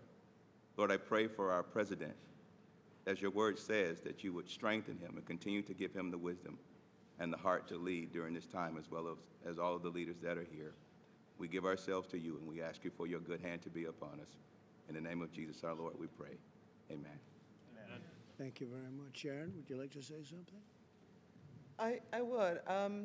I think I'm here, first of all, representing intercessors and people that are praying. Just really, I think we need to mobilize people of prayer to pray for this country. And also, I think it's important to have Black people at the table to help, solve the problem. And also, I think James and I, our prayers that we're able to work to really bring about a change. I think there's a lot of great change that's been mentioned here of how law enforcement has quickly solved the problem of the crime in the street, but I think this is a good opportunity for us to really solve the problem in the nation. And I think James and I could help with that. So. It's really well put. Yes, James? And Mr. President, if I may add, being the only pastors in the room, if I could maybe just share a little bit from a different perspective that I think would bring balance. I have a great friend who is Chief Tony Scarpelli, the chief of police in the town where our church is. Right. And I talk about the partnership between pastors and police, and I often tell Tony that if we can do our job well, it will make his job easier. That's because there are 3 types of law that govern our society. There's spiritual law, moral law, and civil law. Most of the conversation here today has been about civil law, but until we can really focus on spiritual and moral law and change the hearts of people, we'll have to continue to build bigger jails and bigger prisons until we can bring our nation back to the place of spiritual and moral law. We certainly want to honor Julia Jackson. We're her pastors. We're not the pastor of the entire family, but we honor her. You know that. Yes, sir. I will give her your regards. Thank you. And we certainly pray for Jacob's continued healing, and we pray for peace.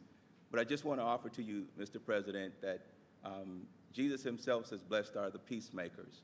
And we want to help be of service to you and to our nation of having these conversations of how do we rebuild the foundations of spirituality and morality, which gives us the context of love. If you give a righteous, good, moral man the launch codes to our nuclear arsenal, everyone will be safe because he's a good man. But if you give a malicious man who is immoral an ink pen, you have to fear for your life. I would just want to say that we're here to be of service to you and to our country to bring unity.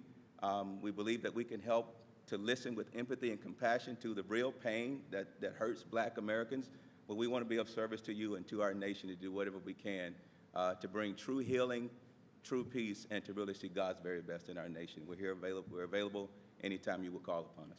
So you know what I think? I think you're an incredible couple. I really do. I think you're an incredible couple. Thank you. And thank you very much for being here. Yes, sir. Really, really great. Beautiful. Do you have any questions, please?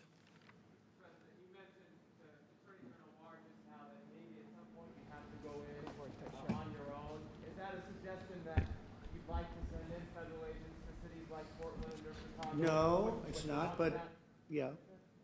No, it's not. It's just that we're tired of watching every night with Portland. They're on night 104 now, and we're tired of watching it because it could be solved in an hour. And we're tired of watching a mayor that has no clue what's going on.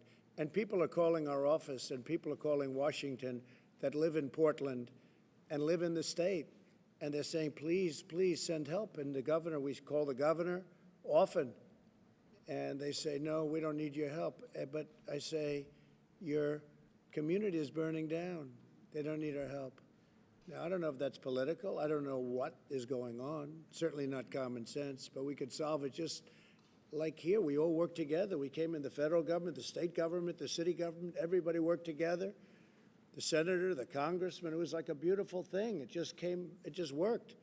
And it was done almost instantly. People were amazed. And as you probably will have to report, maybe people are surprised, there's been zero problem in terms of your safety, our safety. I feel so safe. 4 or 5 days ago, James, we couldn't have done this. The law enforcement's been so great. And we could do this in Portland so quickly, so easily, it would be incredible. We would have done it in Seattle. We were all set to go into Seattle, as you know, the following day. And they heard that, and they sent the police in, and the police did a good job. But the people gave up. They were exhausted. They were there for a long time, and they gave up. They were exhausted. So we're there. I mean, we'd love to help Oregon. We'd love to help, really love to help Portland, because we could solve that problem so easily. We have the people. They're ready. They could be there in less than an hour. Less than an hour. And it would all end. And they got a glimpse of that in this great state. They got a really good glimpse of it. It happened very quickly. And now, I mean, I see it. They're already rebuilding. You're already rebuilding your stores. You'll be rebuilding your stores soon, your camera shop. So we don't want to do that, but at some point we're going to have to do it.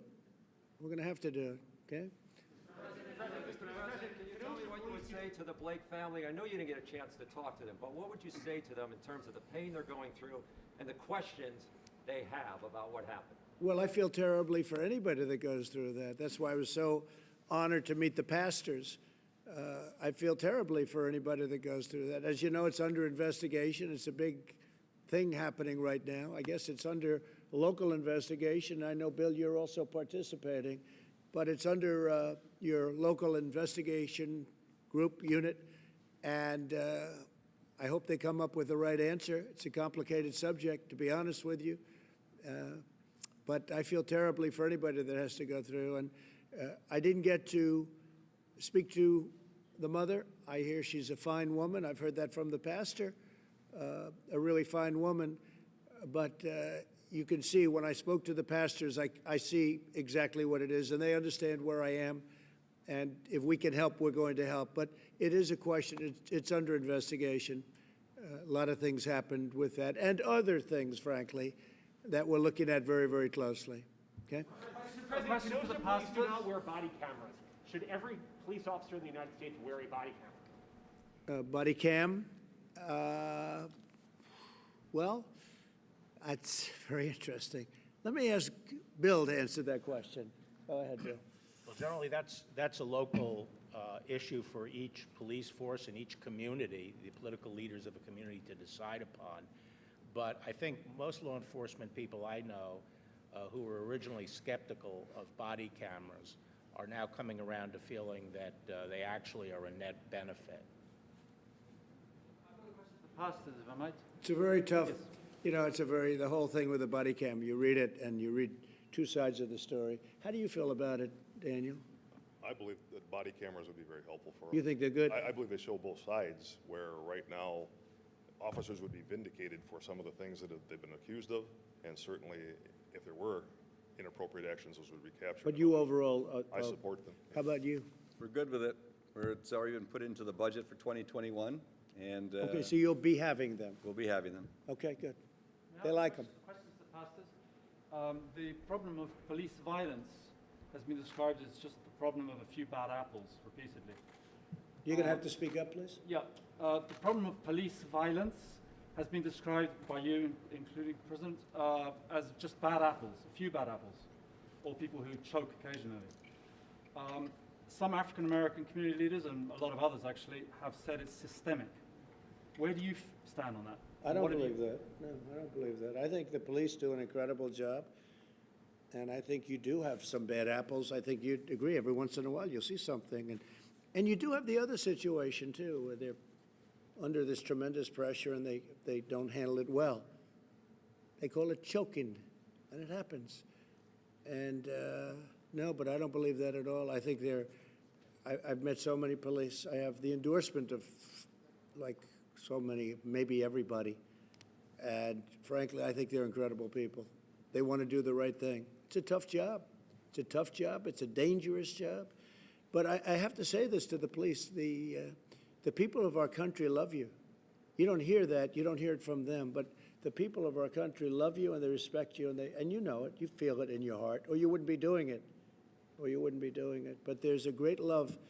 And when they see what goes on, and when they see a case like this where it's solved so quickly, they respect the police a lot, really a lot. So you should hear it at least. Mr. President, to follow on that, we're focusing on violent actions, but there have been countless nonviolent protests here in Wisconsin and across the country this summer. People calling for an end to systemic racism. Do you believe systemic racism is a problem in this country? Well, you know, you just keep getting back to the opposite subject. We should talk about the kind of violence that we've seen in Portland and here and other places. It's tremendous violence. You always get to the other side. Well, what do you think about this or that? The fact is that we've seen tremendous violence, and we will put it out very, very quickly if given the chance. And that's what this is all about. Yeah, I keep hearing about peaceful protests. I hear it about everything. And then I come into an area like this and I see the town is burned down. I mean, you look at Minneapolis, they should have acted much quicker. When we got the National Guard in there, it took literally a half an hour. You saw the scene. They formed, they walked, it was over. And they haven't had a problem of any consequence since. Their police weren't allowed to do the job that they could do. They have a very good police department, but they weren't allowed. Now they want to break it up. They want to end it. They don't want to have a police department. They want to not only defund, they want to get rid of it. It's ridiculous. So I just say this, that the kind of violence that I saw, you may have protesters, but you have some really bad people, too. You have anarchists, and you have the looters, and you have the rioters. You have all types. You have agitators. And that's what you should be focusing on with your question. I keep hearing about peaceful protests. It's become really, I think it's hurt the media very badly, because you'll have somebody standing on one of the networks, I won't say which one, but there are more than one, many of them, saying how it's a peaceful protest, and over the shoulder you see the whole place is burning down. It's become a pretty common sight. So I don't view the peaceful protest. I think peaceful protesting is fantastic. I think it's great.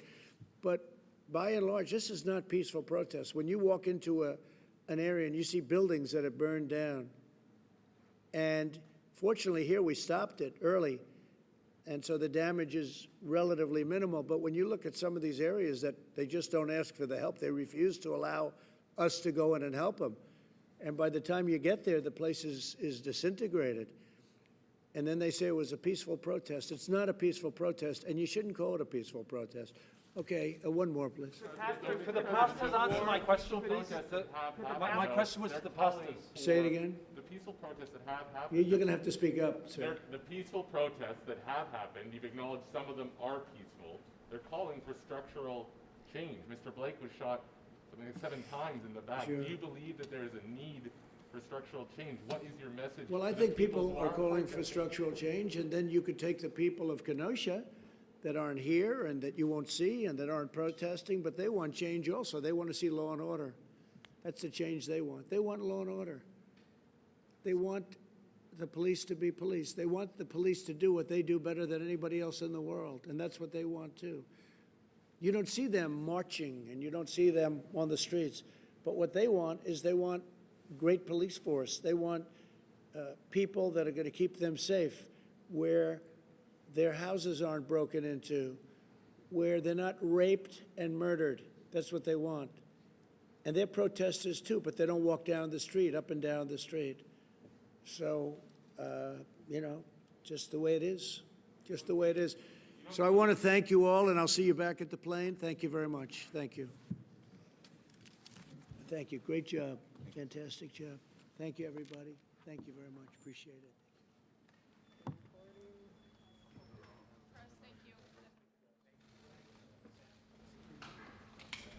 Transmission pulse released. Thank you.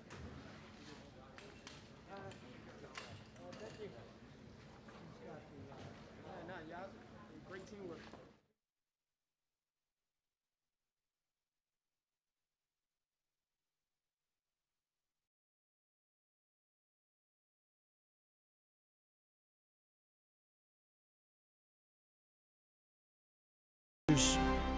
Fulfilling dreams. In America, opportunity preserves individual freedom. It leads to exceptionalism. It's a bright, shining light, an example for all to see.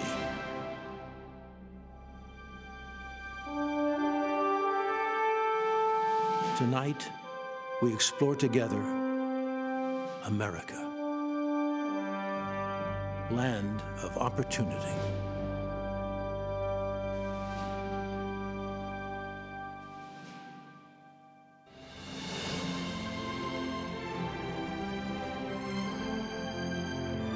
From Washington, D.C., welcome to the 2020 Republican National Convention. Tonight, celebrating America as the land of opportunity.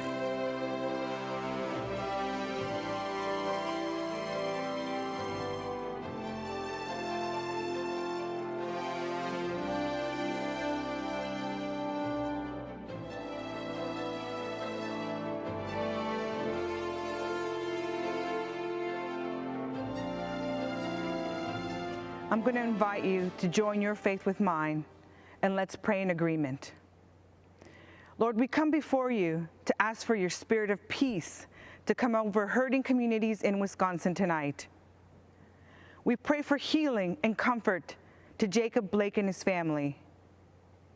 We pray for your protection over those who put their lives in harm's way to bring safety and security to our streets. We pray that the truth and justice will be at the heart of all decisions that are made by our leaders, and that we as a people will seek reconciliation with you as we do the same with each other. Thank you, Lord, for your goodness over our lives, for your blessing over our nation, for your guiding hand over every person that calls the United States of America their home. Lord, we thank you for all that have gone before us and have sowed seeds of sacrifice for our freedom, for our prosperity, and for our peace. Those that gave their lives so that we could live and achieve the American dream. Your word declares in 2 Corinthians, where the Spirit of the Lord is, there is freedom. This country was founded by the people for their God. Liberty, freedom, equality, it's what we want in our country. Lord, we invite you into our homes, into our lives. Give us revelation that will overthrow any enemies that stand against us so that we will be victorious in this next season. We need you. Let your kingdom come. Let your will be done on earth as it is in heaven. We surrender to your plans and purpose for our lives. We ask, bring heaven down to earth over every person here and all those watching today. As we move into this next chapter in our journey to greatness, we ask for your presence to be with us. Lead us, Lord. Give us strategies from heaven. I decree the words of Isaiah 11:2 over our president, vice president, and all government authorities from every state in our nation. May the Spirit of the Lord rest on him, the spirit of wisdom and understanding, the spirit of counsel and might, the spirit of knowledge and the fear of the Lord. I release a blessing over every person and every home. Lord, release health, healing, peace, strength, and courage. Let us stand together in unity as we embrace another chapter on our journey to greatness. I decree and declare, America, the best is yet to come. And I ask all this in the name of Jesus. Amen.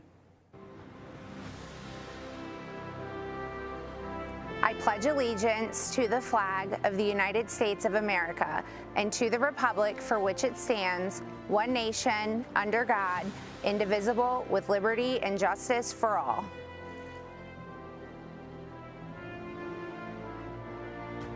Yat-e.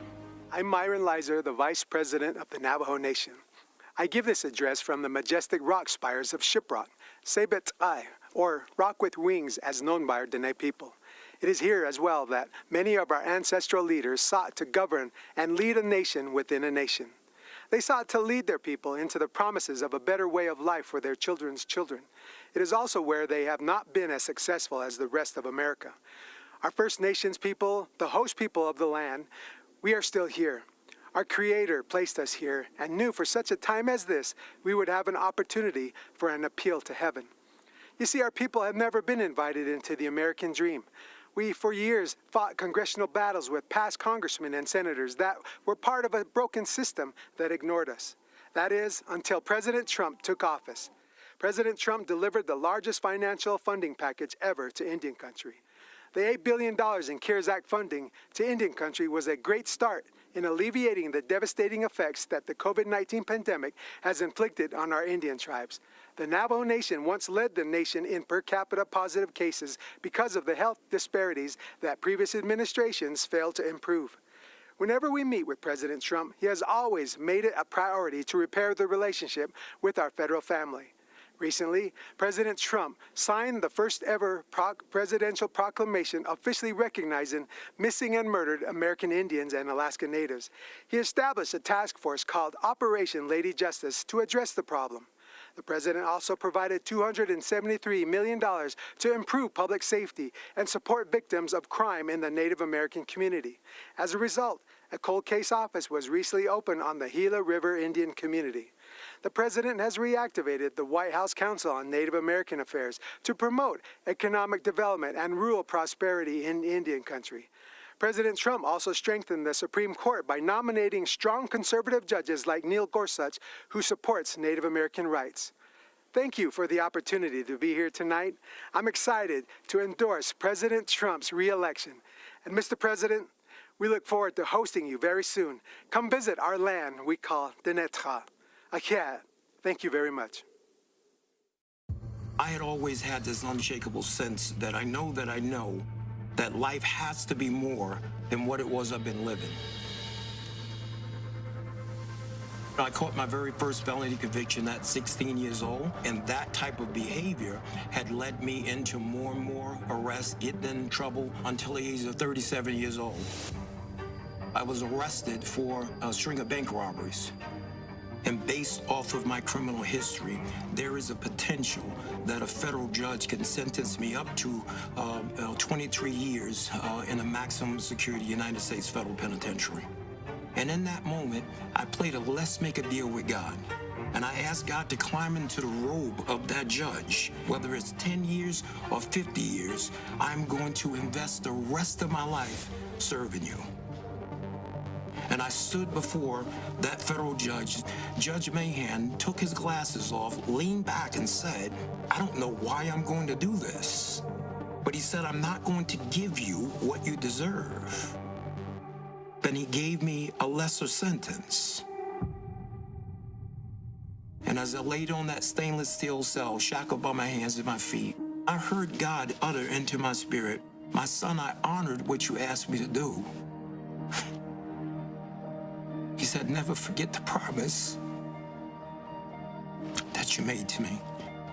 And ever since that day, I got up off that floor and my life went in a 180-degree turn in the other direction.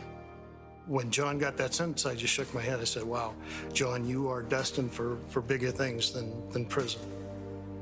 My name is Richard Beasley. I was an FBI special agent for about 25 and a half years. It was something about his demeanor when he walked into that room. I had this feeling like everything's gonna be okay. Then when he got out, he gave me a call and says, hey, Rich, let's have lunch. So I met him at the McDonald's, and he's got a Bible with him. I've seen that before where guys have used a Bible as a prop. It took me about 30 seconds to understand that this was not a prop with John. He was a changed guy from the man that I arrested, several years before.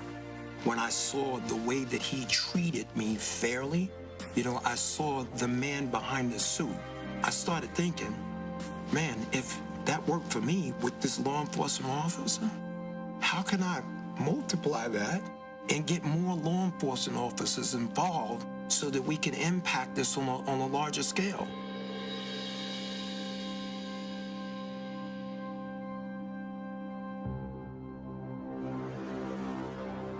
President Trump, he had made a bunch of promises. Let me just be transparent. When he first started talking about the things he was going to do, I'm sitting there going, wait a minute here. I mean, is he serious? Because everything that he was saying that he wanted to do was the stuff that needs to be done. And before he walked out that meeting that day, I promised I'll make it out there to, come speak at one of your graduations. I heard that they were phenomenal. When he stood there in that graduation and he went out of his way to shake the hand of every one of those 29 graduates, set them on a whole nother vista of life because they had the office of the President of the United States. The promises that he made was promises that he kept. 2 years ago, I was honored to tell John Ponder's story of transformation in the Rose Garden on the National Day of Prayer. Today, I'm thrilled to welcome him back to the White House. John's life is a beautiful testament to the power of redemption. John grew up without his father. As he tells it, my mother was strong, but she wasn't able to keep us out of the gangs and off of the streets, and they were violent streets. At the age of 38, he was arrested for bank robbery. While John was in prison, he began reading the Bible and listening to Christian radio. One day he heard Reverend Billy Graham on the radio proclaim, "Jesus wants to be Lord of your life." On that day, John dedicated his life to Christ. He spent the rest of his time in prison studying the Bible. When he was released, he heard a knock at his door. It was the officer who put him in jail, FBI Special Agent Richard Beasley, who said, "I want you to know that I've been praying for you." Now, Richard and John are best friends, and we are grateful that Richard is here with us today. In the last 10 years since John was released, he has created one of the most successful reentry programs, Hope for Prisoners in Las Vegas. I was glad to speak there earlier this year. As John says, Hope for Prisoners is a movement that began as a dream in a tiny prison cell and is now making a difference in the lives of thousands, truly bringing hope that there is an opportunity and a community that is waiting and willing to offer them a second chance. John, we honor your devotion to showing returning citizens that they are not forgotten. We believe that each person is made by God for a purpose. I will continue to give all Americans, including former inmates, the best chance to build a new life and achieve their own American dream, and a great American dream it is. Now I'd like to ask John and Richard to say a few words. I can't tell you how grateful I am to have the opportunity to speak here today. Not so long ago, my life was running from the police, fearing the police, and avoiding the police. Not because of anything that the police had done to me personally, but due to the animosity I had allowed to grow inside of me, making me believe that they were my enemy. But today, praise God, I am filled with hope, a proud American citizen who has been given a second chance. My transformation began in a prison cell where I found myself a 3-time convicted felon facing yet another sentence. I gave my life to Jesus and made him a promise that I would spend the rest of my days helping others like me. My first help and support came from the unlikeliest of places, the FBI agent who arrested me, Richard Beasley. He is now a dear friend and has been a source of encouragement to me throughout my entire journey. I am grateful for the men and women of the Las Vegas Metropolitan Police Department who volunteer their time to people who are returning to our local community after incarceration. These are the real-life heroes who put their lives on the line every day, armed with the promise that they made to protect and to serve, have made a tremendous impact in the lives of men and women reintegrating back into our society. My hope for America is that formerly incarcerated people will be afforded the opportunity to take advantage of the fact that we live in a nation of second chances. My hope for America is that law enforcement and people in the communities across our country can come together and realize that as Americans, we have more in common than we have differences. My hope for our great nation is to continue on this path we are on of being the most prosperous country in the world. I'm so proud of John with his life's turnaround and for all the lives that he's helped to change. It may be hard to believe that as a retired FBI agent, one of my best friends is a person I arrested for bank robbery. When I met John 15 years ago, he was angry, scared, frustrated, and anxious about his future. On the drive to prison, I stopped at a convenience store and bought John a coffee and a donut. After he was sentenced, John sent me a necktie and a note thanking me for treating him like a gentleman. 5 years later, when he got out of prison, John called me and wanted to meet for lunch. He was a different man. He talked about starting a reentry program for men and women coming out of prison. Over time, John earned the trust and respect of the law enforcement community, many of whom volunteer in John's Hope for Prisoners program. I'm grateful for President Trump's commitment to criminal justice reform. On February 20th of this year, he was the guest speaker at the Hope for Prisoners graduation. He stayed much longer than scheduled to hand out diplomas to the 29 men and women who graduated that day. What a sight. The most important man in the free world shaking hands and pledging his administration's support to ex-offenders. Their families were there, the community was there. What a great second chance. I also appreciate President Trump's support for law enforcement. I always felt like I had strong support as an FBI agent, but there's nothing worse than knowing you're being second-guessed when you're doing your job. In certain parts of our country right now, law enforcement doesn't feel like they have the support from their local leaders. They're being painted with a broad brush, unfairly, with calls for defunding. But as President Trump knows, the overwhelming percentage of law enforcement officers are good, smart people who are doing their jobs very well. And they can change the world working with people like John. Thank you. So now I'd like to invite John's wife, Jamie, to join us as I grant John, I'm not sure you know this, a full pardon. So I don't know if you know that, Jamie. Come on over here. It's just an honor. And you have done incredible work. Thank you, sir. And all of Las Vegas and all of Nevada and all of every place in this country is very proud of you, the job you've done, bringing people back. And you're right, I was supposed to be there for 5 minutes. I stayed for an hour and a half because it was so interesting to me. Congratulations to both. Thank you, sir. Thank you. Richard, thank you very much for the job you do. Thank you. Fantastic. Thank you. Thank you.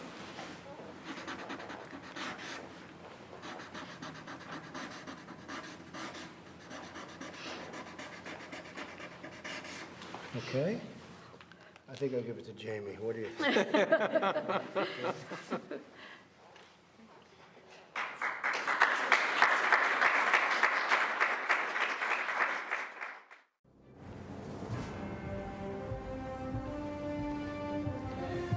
Good evening. I'm Senator Rand Paul from Kentucky. Donald Trump and I met many years ago, before he was running for anything. When I first met him, I recall being struck by how down-to-earth he was. He seemed like just a normal guy.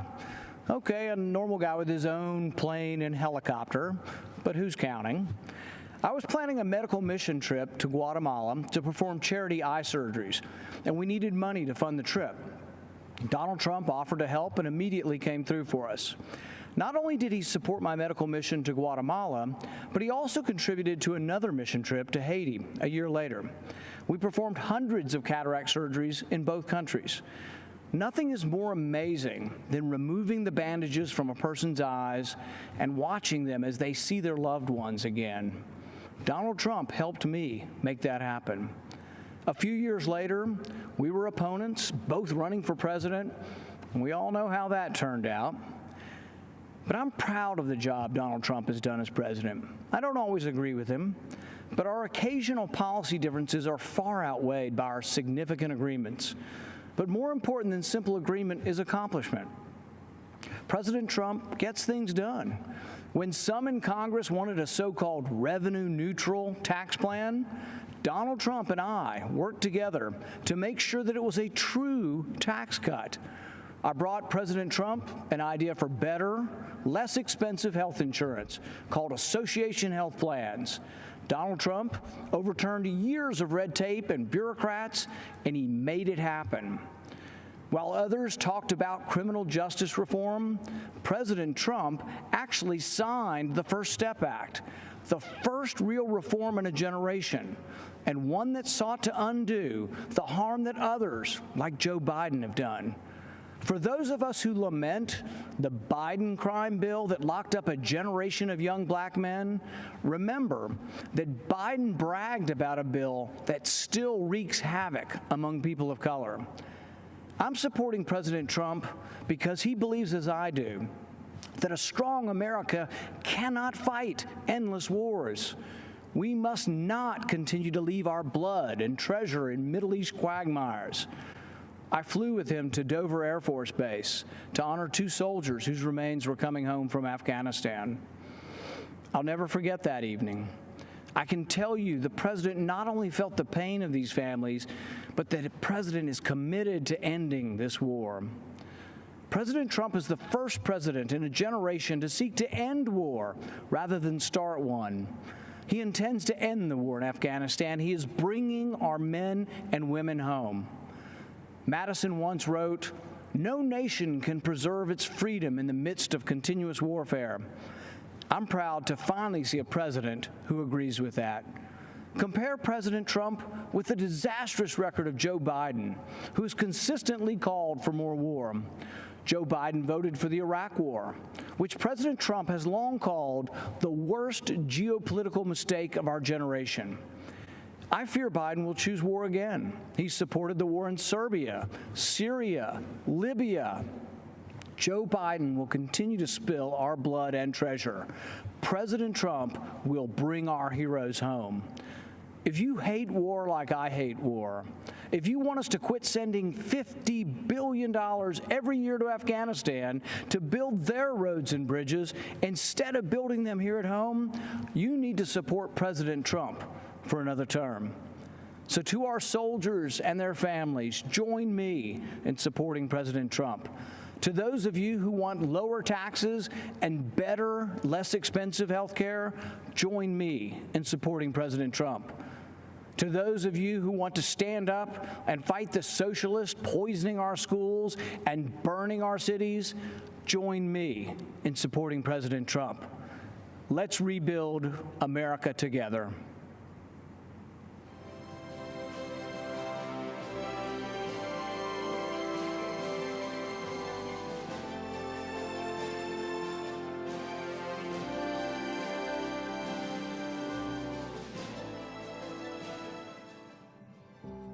What I would call your everyday man, the forgotten man or woman, the people that wake up every morning, go to work, do their job, come home to their kids and families, and are faithful and consistent, the people that have built America.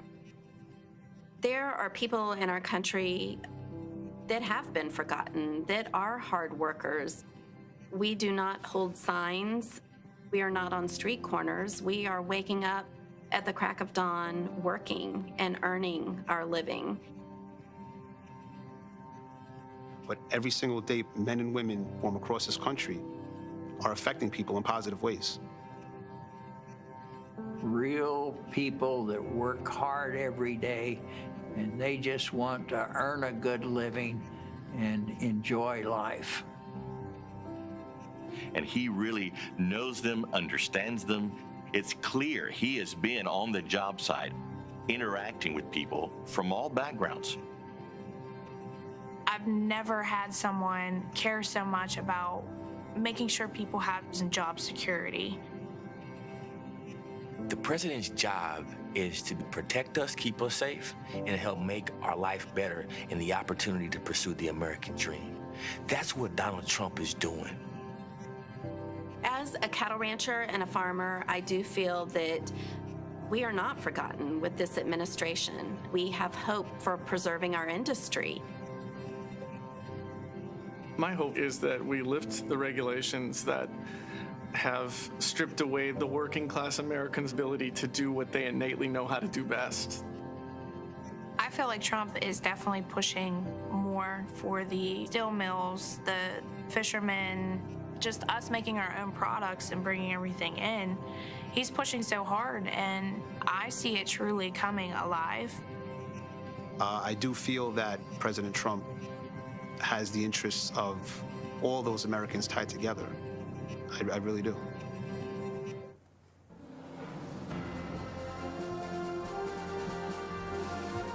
Good evening. My name is Jason Joyce, and I'm an 8th-generation lobster fisherman from Swans Island, Maine. I make my living from lobster fishing, oyster farming, and providing eco-tours in the beautiful waters near Acadia National Park, where I have over 200 years of family history. I have to confess, I didn't support Trump in 2016. Skeptical that he shared my conservative views, I expected him to flip-flop on his campaign promises.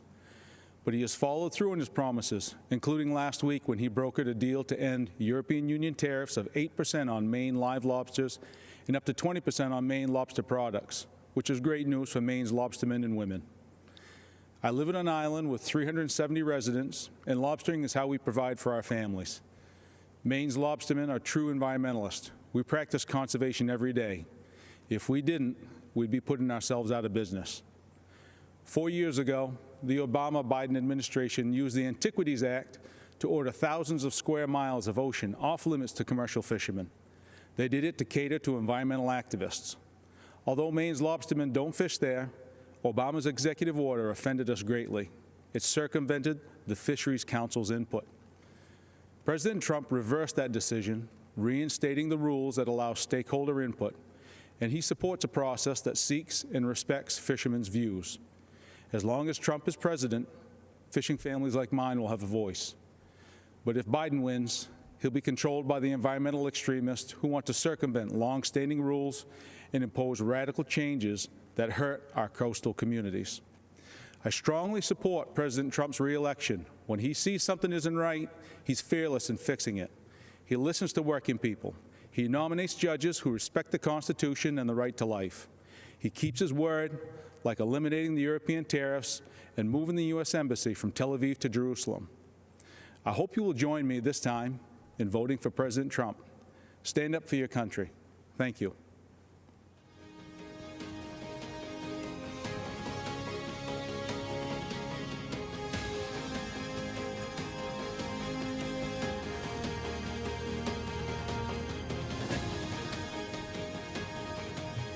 Good evening. My name is Chris Peterson.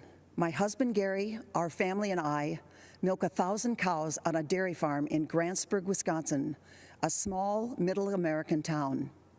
Truth be told, until I married my cute farmer from Grantsburg a long time ago, I was a city slicker from Minneapolis, which is about 70 miles south of us. Donald Trump became president in the middle of the Great Depression for dairy farmers in Wisconsin. In 2016, prices were horrible, and longtime generational farms across the nation were going out of business. In 2017, our 120-year-old barn, which served as our milking center, caught fire and burned to the ground. Our cows were spared, but because they needed to be milked 3 times a day, farmers, friends, and complete strangers from all over northern Wisconsin helped haul them to other farms where they stayed until we could rebuild. By the end of 2018, we had a new state-of-the-art robotic milking facility that allows our cows to milk themselves 3 times a day. At about the same time, President Trump's economic boom began helping dairy farmers across the nation. As a businessman, President Trump understands that farming is a complicated, capital-intensive, and risky business.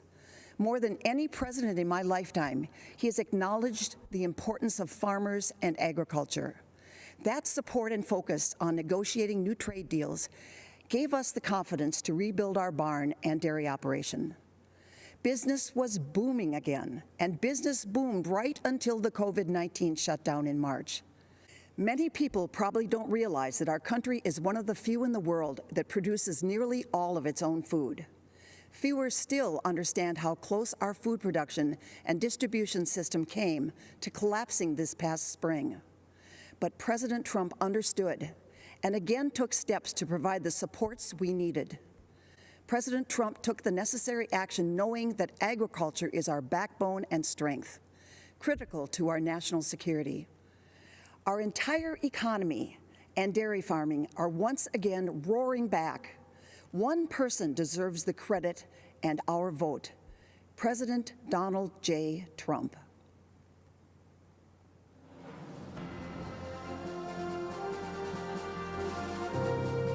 What was happening prior to President Trump, you had businesses that were overregulated, not a friendly environment at all to start a company. My family stopped ranching about 7 years ago. The regulations became so overbearing that the ranch was slowly sold off. I lost businesses because of these regulations. The factories in our towns closed. The businesses in our towns have shut. It got to the point finally that middle America needed help. President Trump came in and was able to shed light on an area that had been so long left behind. Tax Cuts and Jobs Act was huge, especially for a community like ours that has a lot of small businesses, manufacturing, deregulation, fair trade, real life policy changes that affected real Americans. An amazing opportunity to get ahead, to have our businesses, to have our children educated, of school choice. That is something that's huge for parents right now, especially Black moms whose kids are trapped in failing school districts. Before COVID hit, Black unemployment rate was at the lowest ever. I've seen the numbers of employees go up, and they're earning a lot more for their family than what they had previously. what this administration has done, simplifying the government. It's really cut the handcuffs off of America again and allowed us to grow and move forward in a way that I have never seen in my lifetime. When you pull regulation and allow small companies to go out there and be able to play in the game, that is the American dream. People feel that they can support and have a family, and it can build and make us stronger as Americans. What could be taken away if he doesn't win again? Joe Biden said the first thing he's going to do is increase taxes on everyone. Over-regulating and making it where a small business can't grow, that's taking away the American dream. I think with the upcoming election, people just need to think about what is better for them and their family. The president's job is to be the CEO of our country, and he's doing his job. He has improved jobs, he's improved health, he's improved wages, he's cut taxes.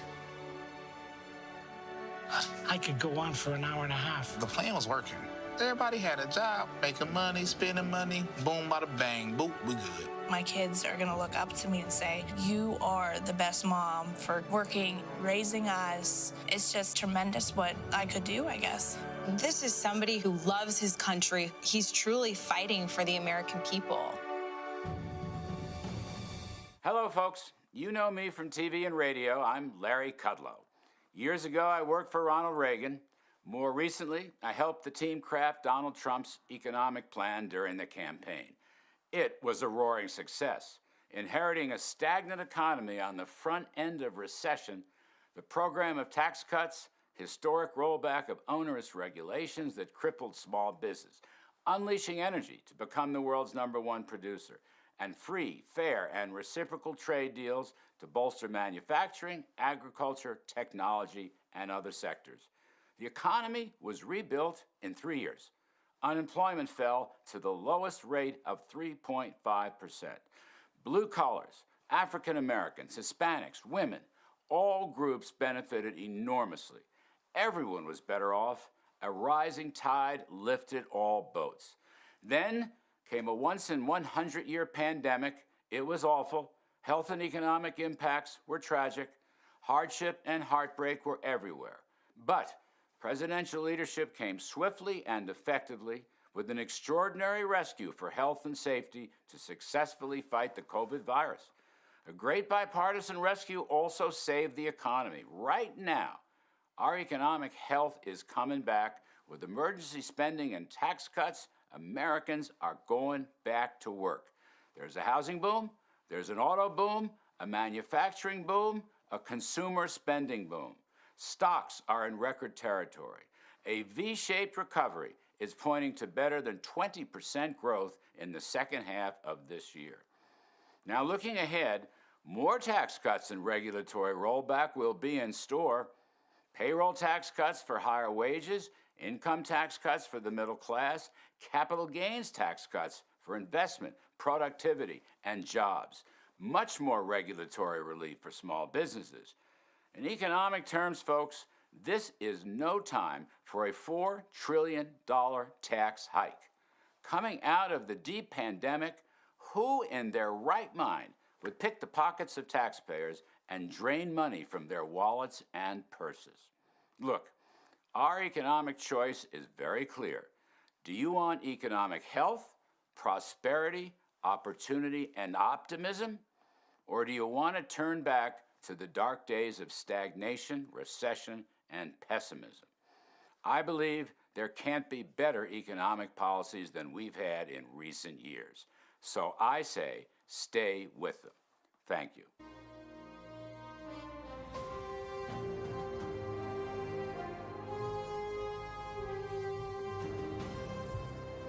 I'm John Peterson, owner of a second-generation metal fabrication business called Shooty Metals. We've been stamping our products and services made in the USA since 1957. My brother and I purchased the business from my uncles almost 38 years ago. What was a 12-person shop has now grown into a company employing 165 people today. Like most companies that are successful over the long run, we had to reinvent ourselves as the market changed. 6 years ago, we invested heavily in our business, just as a great recession appeared.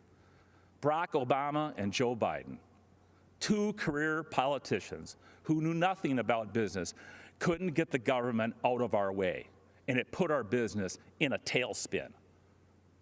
Sadly, we were forced to make decisions which included cutting staff, a torturous experience when our employees are like family. The Obama-Biden era banking regulations left us no choice. It tied our lenders' hands, and it deprived us of the lifeblood of our business, capital. We scratched and we clawed for 2 years, and then everything changed. Donald Trump was elected president, and he knew what it was like to build a company and create jobs. One of the first things he did was to cut red tape and put an end to draconian-type banking regulations. He also cut taxes on small businesses, allowing us to be more competitive both domestically and internationally. In fact, we increased revenues by 25% for 2 years in a row. By getting rid of the job-killing NAFTA and negotiating the U.S.-Mexican-Canada trade agreement, President Trump ensured a more competitive playing field for American companies. Even with all the challenges presented by the coronavirus, President Trump is rebuilding, and our economy is roaring back again. But when I hear that Joe Biden is ready to raise taxes, crush us with regulations, and weaken our international trade position, I shudder. We simply cannot endure a Biden-induced recession. Some will struggle, some will not survive, and working men and women of America will get crushed yet again. This is not time to hand our government over to a washed-up career politician who will be nothing but a puppet of the radical left Democrats. As a lifelong resident of Wisconsin, I'm a fan of the Badger football team. Many may not realize that the Wisconsin Badgers and the president share 3 common qualities. They are smart, they're tough, and they're dependable. And as a businessman, I can tell you that those qualities we need in our country's leader, and that's why we need to re-elect Donald J. Trump. Thank you, and God bless America.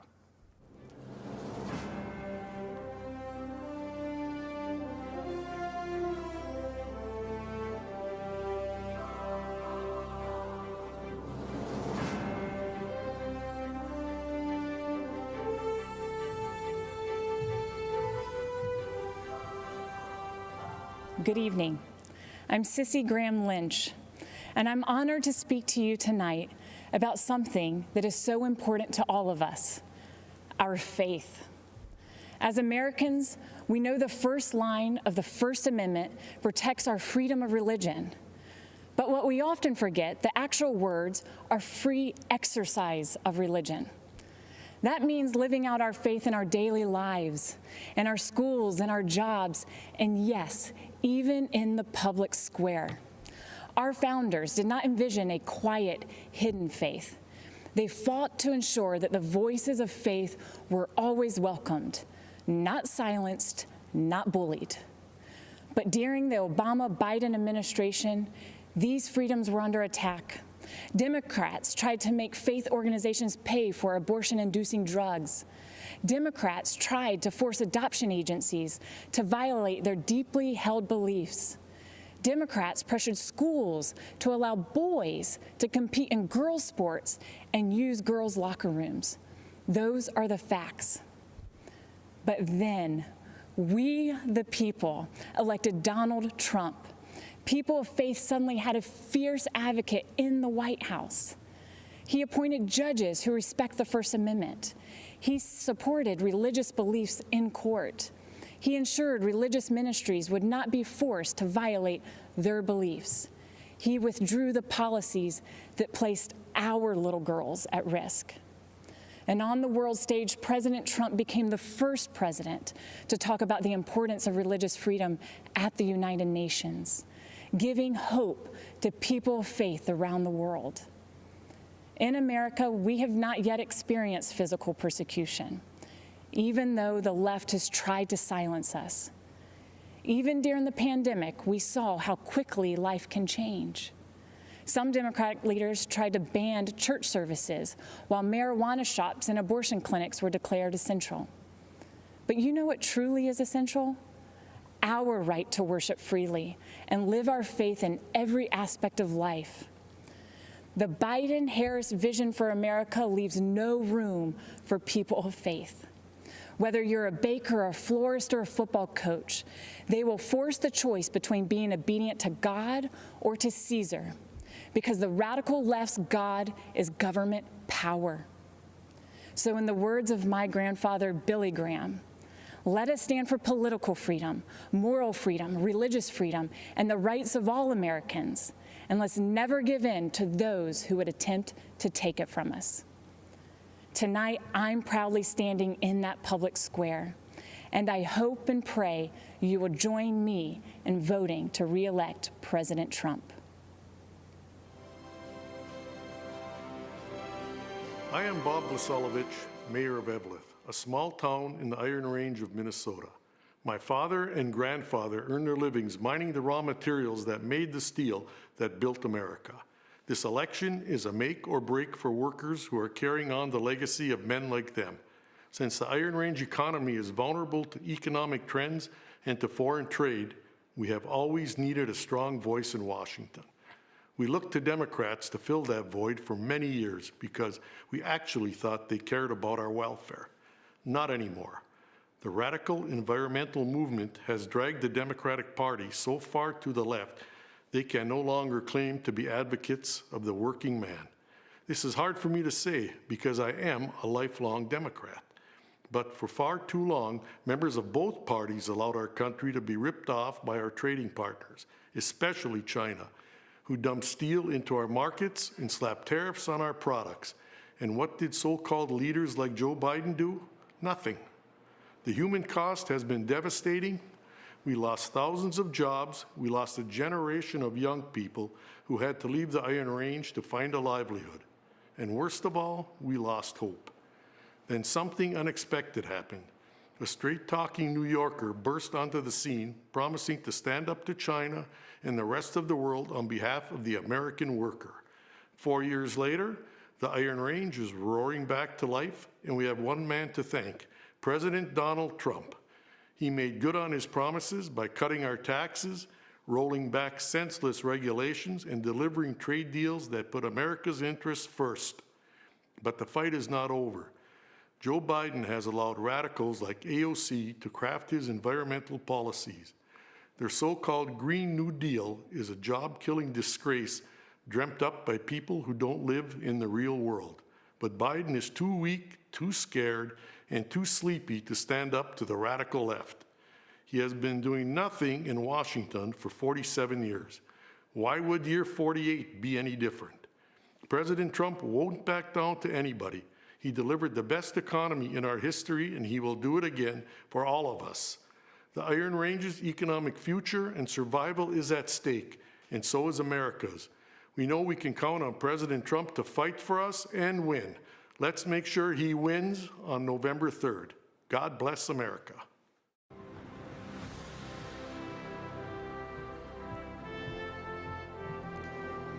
My name is Abby Johnson, and I spent 8 years working for Planned Parenthood, but today I'm a pro-life activist.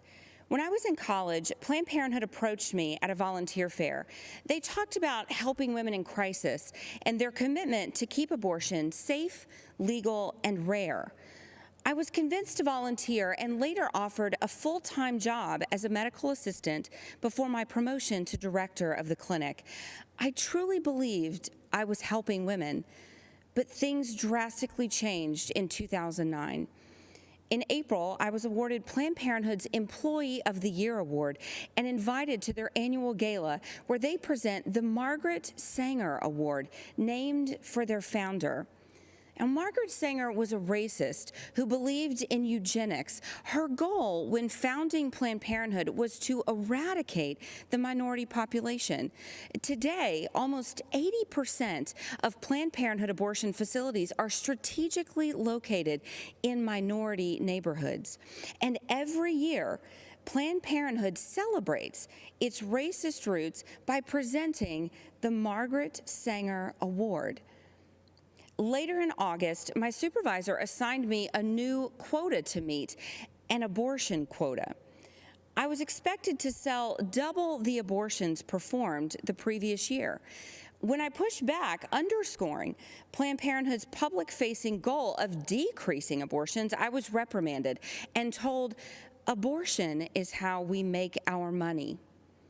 But the tipping point came a month later when a physician asked me to assist with an ultrasound-guided abortion. Nothing prepared me for what I saw on the screen. An unborn baby fighting back, desperate to move away from the suction. And I'll never forget what the doctor said next. "Beam me up, Scotty." The last thing I saw was a spine twirling around in the mother's womb before succumbing to the force of the suction. On October 6th, I left the clinic, looking back only to remember why I now advocate so passionately for life. I founded and currently run And Then There Were None, a nonprofit organization that's helped nearly 600 abortion workers transition out of the industry. For most people who consider themselves pro-life, abortion is abstract. They can't even conceive of the barbarity. They don't know about the products of conception room and abortion clinics where infant corpses are pieced back together to ensure nothing remains in the mother's wombs, or that we joked and called it the pieces of children room. You see, for me, abortion is real. I know what it sounds like. I know what abortion smells like. Did you know abortion even had a smell? I've been the perpetrator to these babies, to these women, and I now support President Trump because he has done more for the unborn than any other president. During his first month in office, he banned federal funds for global health groups that promote abortion. That same year, he overturned an Obama-Biden rule that allowed government subsidy of abortion. He appointed a record number of pro-life judges, including 2 Supreme Court justices, and importantly, he announced a new rule protecting the rights of healthcare workers objecting to abortion, many of whom I work with every day. Life is a core tenet of who we are as Americans. And this election is a choice between 2 radical anti-life activists and the most pro-life president we have ever had. That's something that should compel you to action. Go door to door, make calls, talk to your neighbors and friends, and vote on November 3rd. Take action that reelects our president, and do it with our very most vulnerable Americans in mind, the ones who haven't been born yet.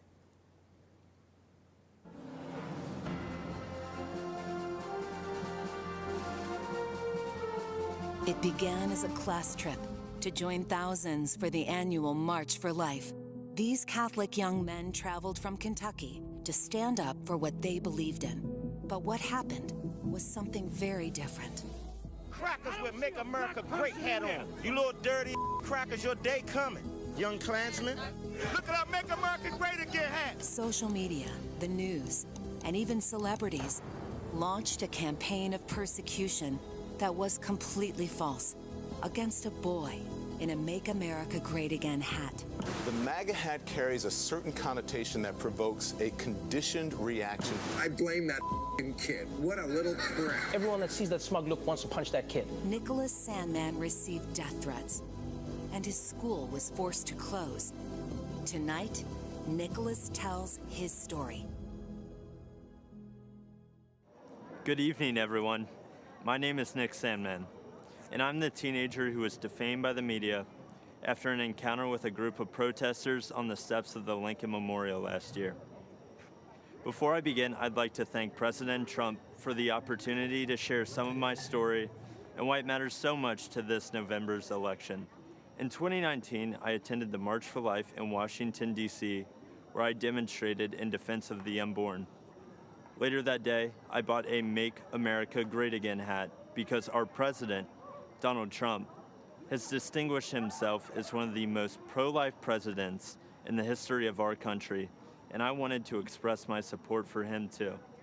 Looking back now, how could I have possibly imagined that the simple act of putting on that red hat would unleash hate from the left and make myself the target of network and cable news networks nationwide?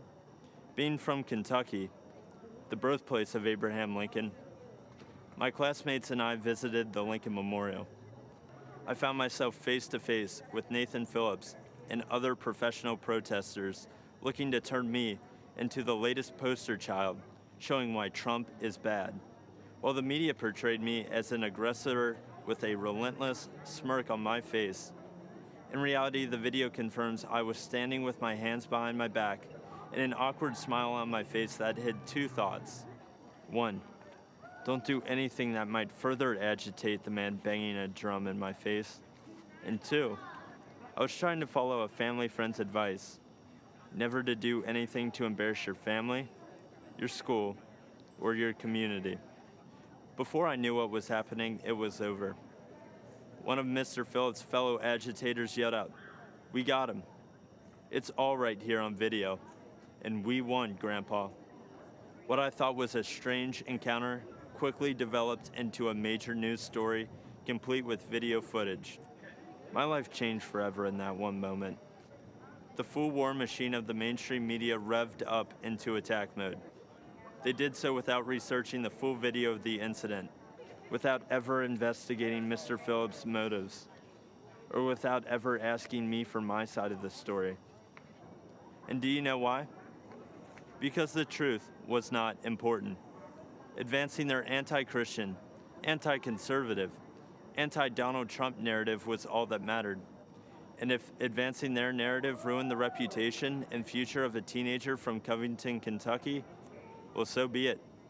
That would teach him not to wear a MAGA hat. I learned what was happening to me had a name. It was called being canceled, as in annulled, as in revoked, as in made void. Canceled is what's happening to people around this country who refuse to be silenced by the far left. Many are being fired, humiliated, or even threatened. And often, the media is a willing participant. But I would not be canceled. I fought back hard to expose the media for what they did to me, and I won a personal victory. While much more must be done, I look forward to the day that the media returns to providing balanced, responsible, and accountable news coverage. I know President Trump hopes for that too. And I know you'll agree with me when we say that no one in this country has been a victim of unfair media coverage more than President Donald Trump. In November, I believe this country must unite around a president who calls the media out and refuses to allow them to create a narrative instead of reporting the facts. I believe we must join a president who will challenge the media to return to objective journalism. And together, I believe we must all embrace our First Amendment rights and not hide in fear of the media or from the tech companies or from the outrage mob either. This is worth fighting for. This is worth voting for. And this is what Donald Trump stands for. Thank you all for listening to me tonight. And one more thing. Let's make America great again.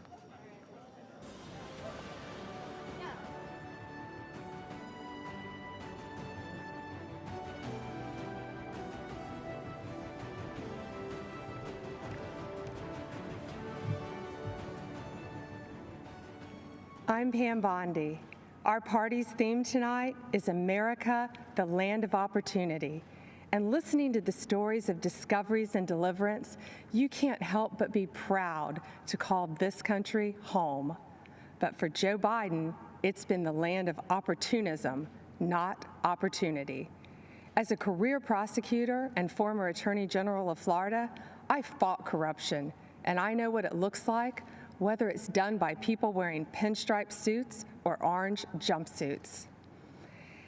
At the Democrats' convention, we were told to look at Joe Biden as the model of integrity.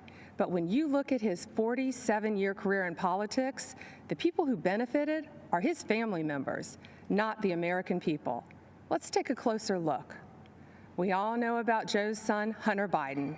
A corrupt Ukrainian oligarch put Hunter on the board of his gas company, even though he had no experience in Ukraine or in the energy sector. None.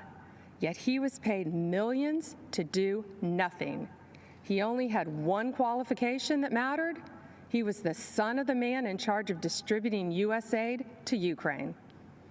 And recently reported information revealed that a few months after Hunter Biden joined that corrupt company's board, the Obama-Biden State Department began doing business with them, even when it remained under investigation for corruption.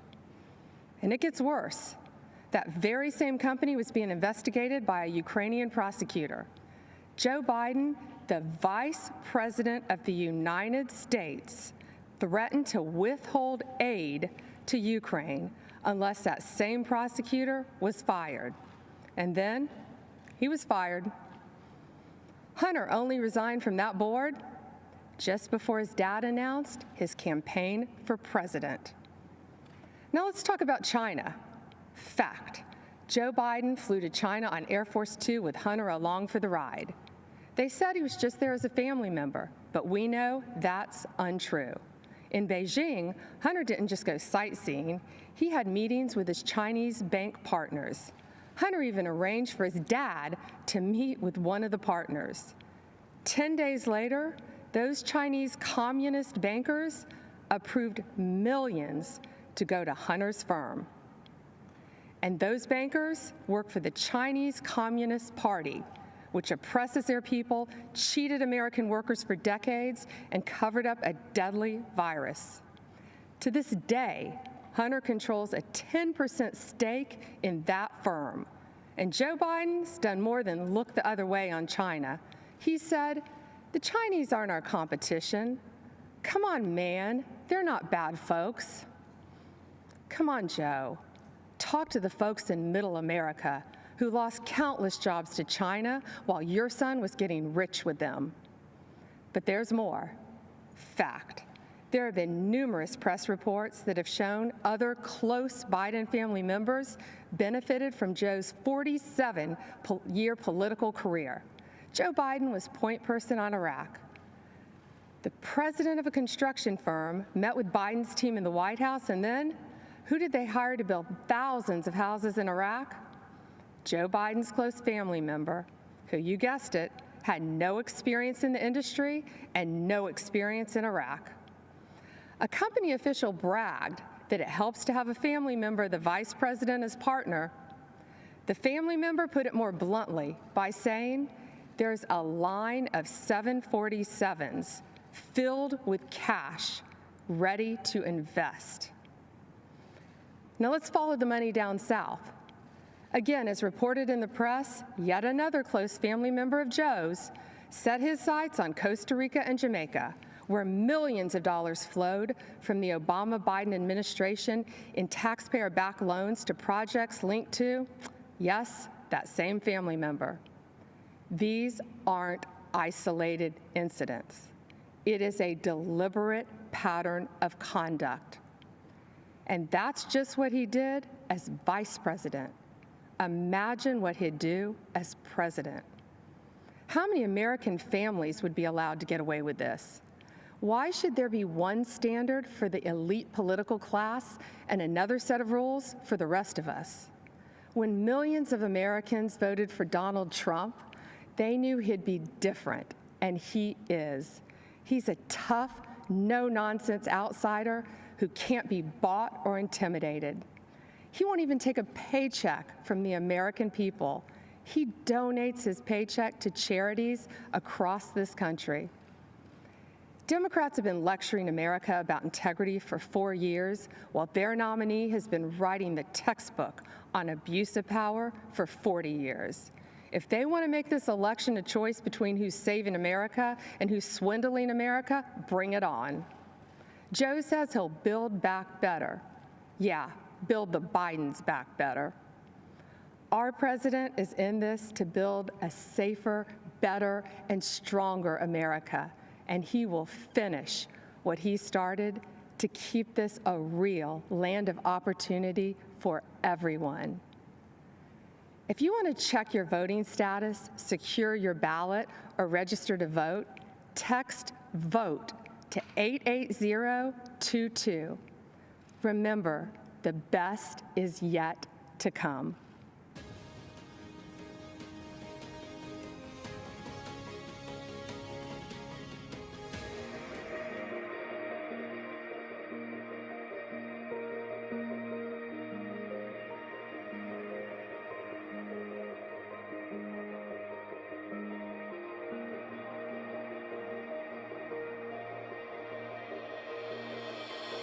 Women have played a very, very big role. The level of genius is unbelievable, frankly. You're what? You've got 70, 80 years on this earth?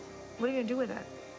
Are you going to make that difference? Are you going to say, I was there for the big battles in our country to save America?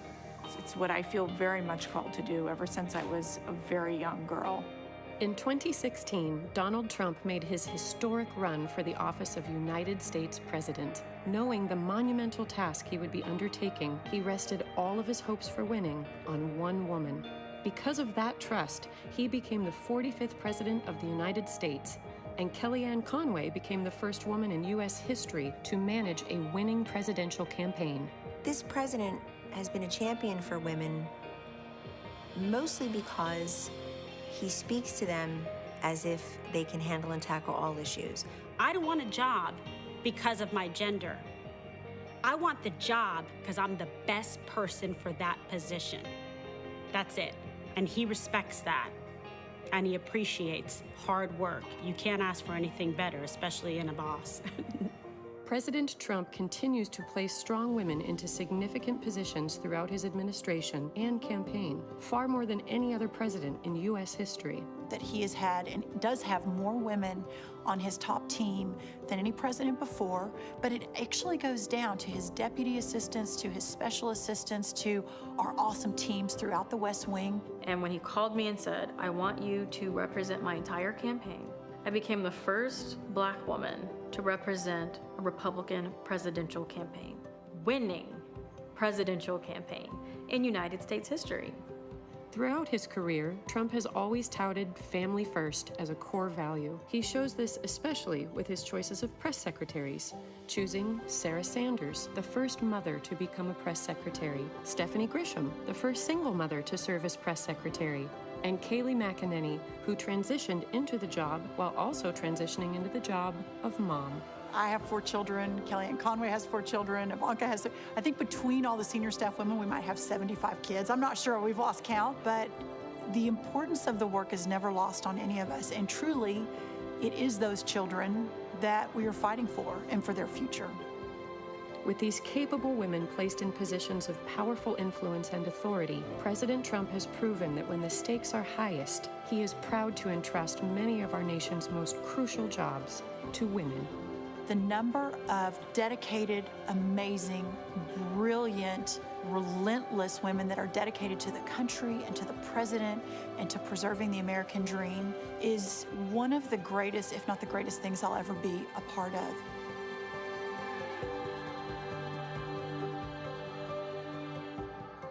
Only the president would say, let's take that stay-home mom and have her run the party. What a smart guy.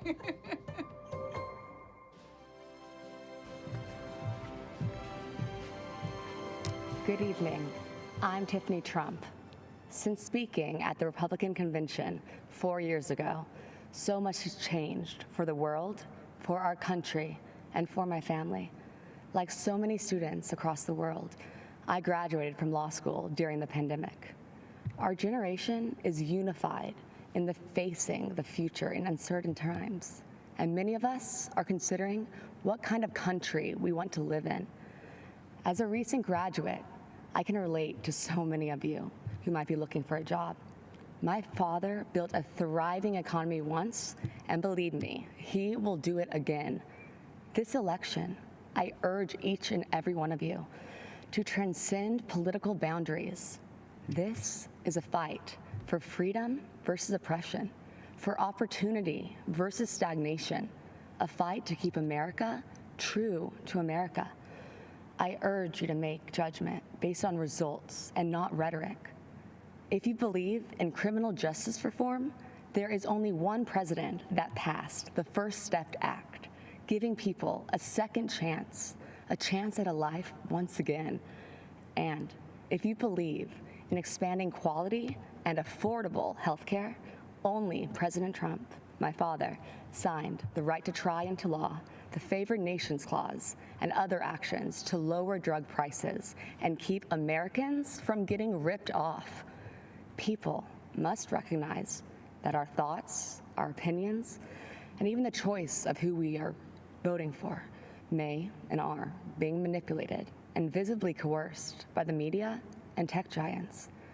If you tune into the media, you get one biased opinion or another, and what you share, if it does not fit into the narrative that they seek to promote, then it is either ignored or deemed a lie, regardless of the truth.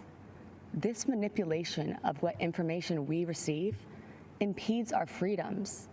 Rather than allowing Americans the right to form our own beliefs, this misinformation system keeps people mentally enslaved to the ideas they deem correct.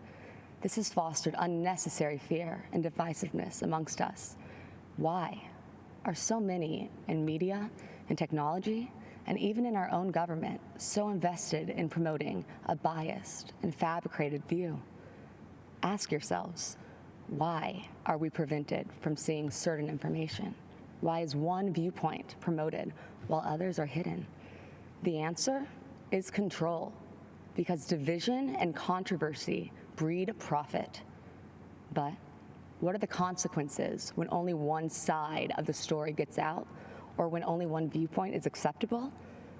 For our education system, it meant sacrificing civil debate by creating an atmosphere where students with contrary opinions are too afraid to speak.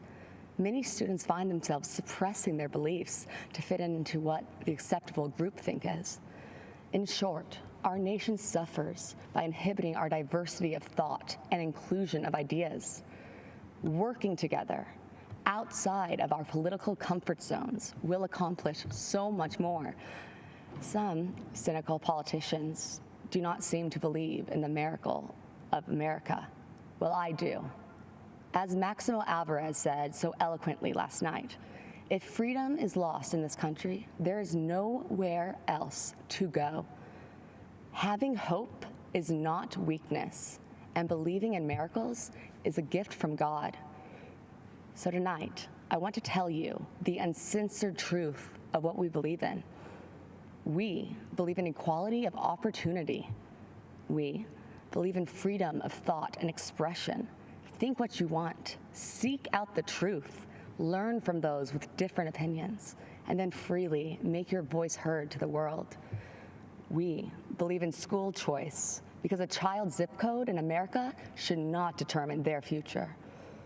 We believe in freedom of religion for all faiths, and we believe in the American spirit, a country founded on ideas, not identity, a country where our differences are embraced, and the only country where the word dream has been attached to it.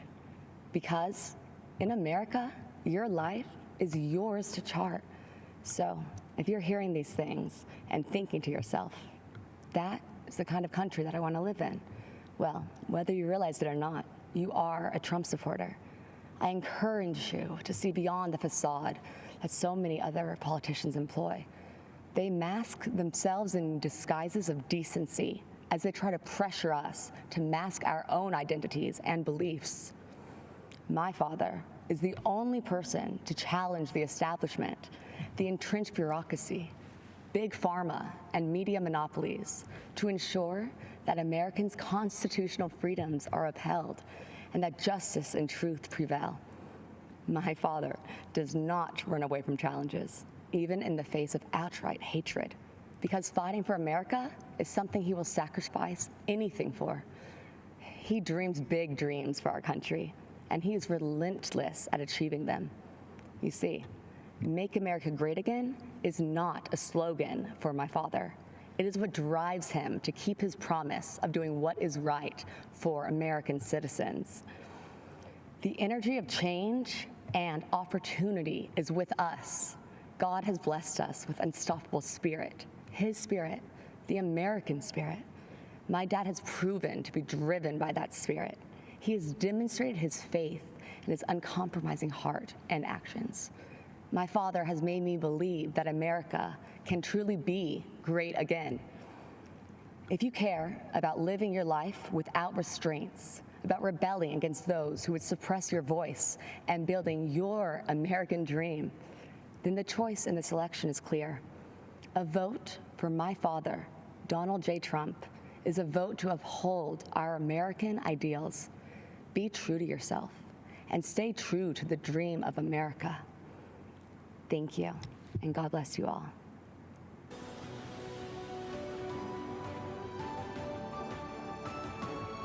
I'm Kim Reynolds, Governor of the great state of Iowa.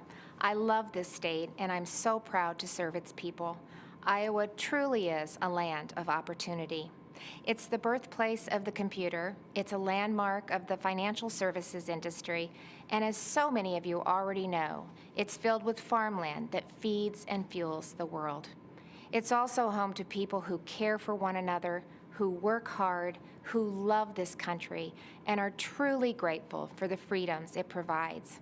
As I like to say, Iowa is one big small town. Neighbor helping neighbor is in our DNA. From the sick farmer who can't harvest his crops, to the single mom who loses her job and is struggling to get back on her feet, the town, the community, helps them get through it. But what happens when a storm rips through almost the entire state? When it's not one farmer who lost his crop, but hundreds?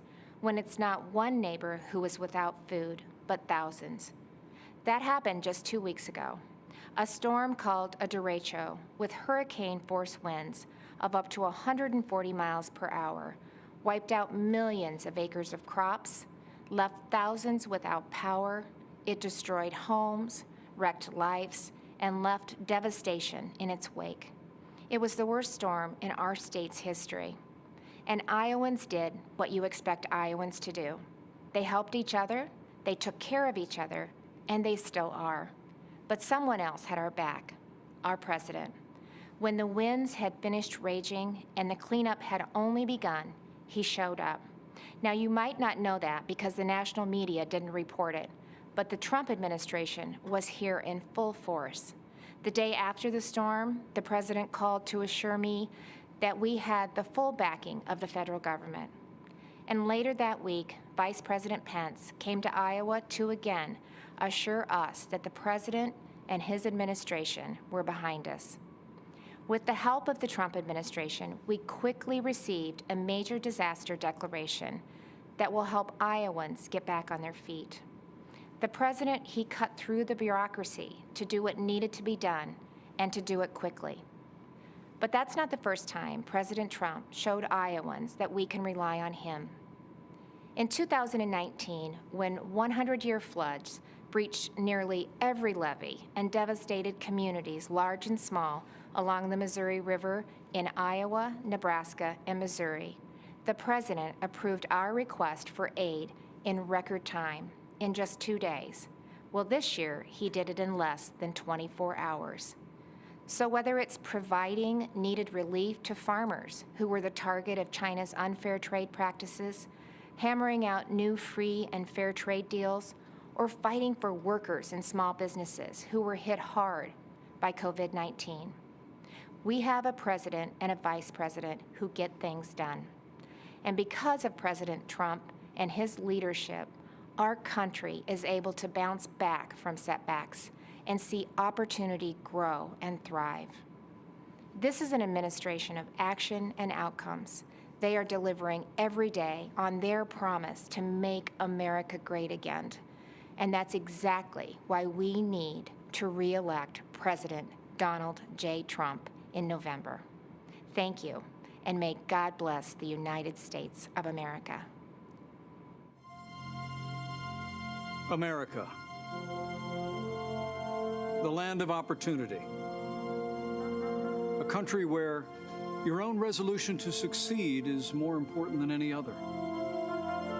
Abraham Lincoln's words from 165 years ago still resonate today because of who we are and because of what we are. A country where a boy born into poverty in a log cabin, raised right here on the frontier of Indiana, could educate himself, become a lawyer, become a president of the United States who would preserve the Union, abolish slavery, and save the nation. As a fellow Hoosier, visiting Lincoln's boyhood home has always been a treasured experience for me and my family. It's a place that made Lincoln. It shaped Lincoln and defined the man that Lincoln would become. America is the land of opportunity.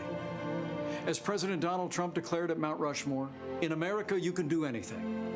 You can be anything. And together, we can achieve anything.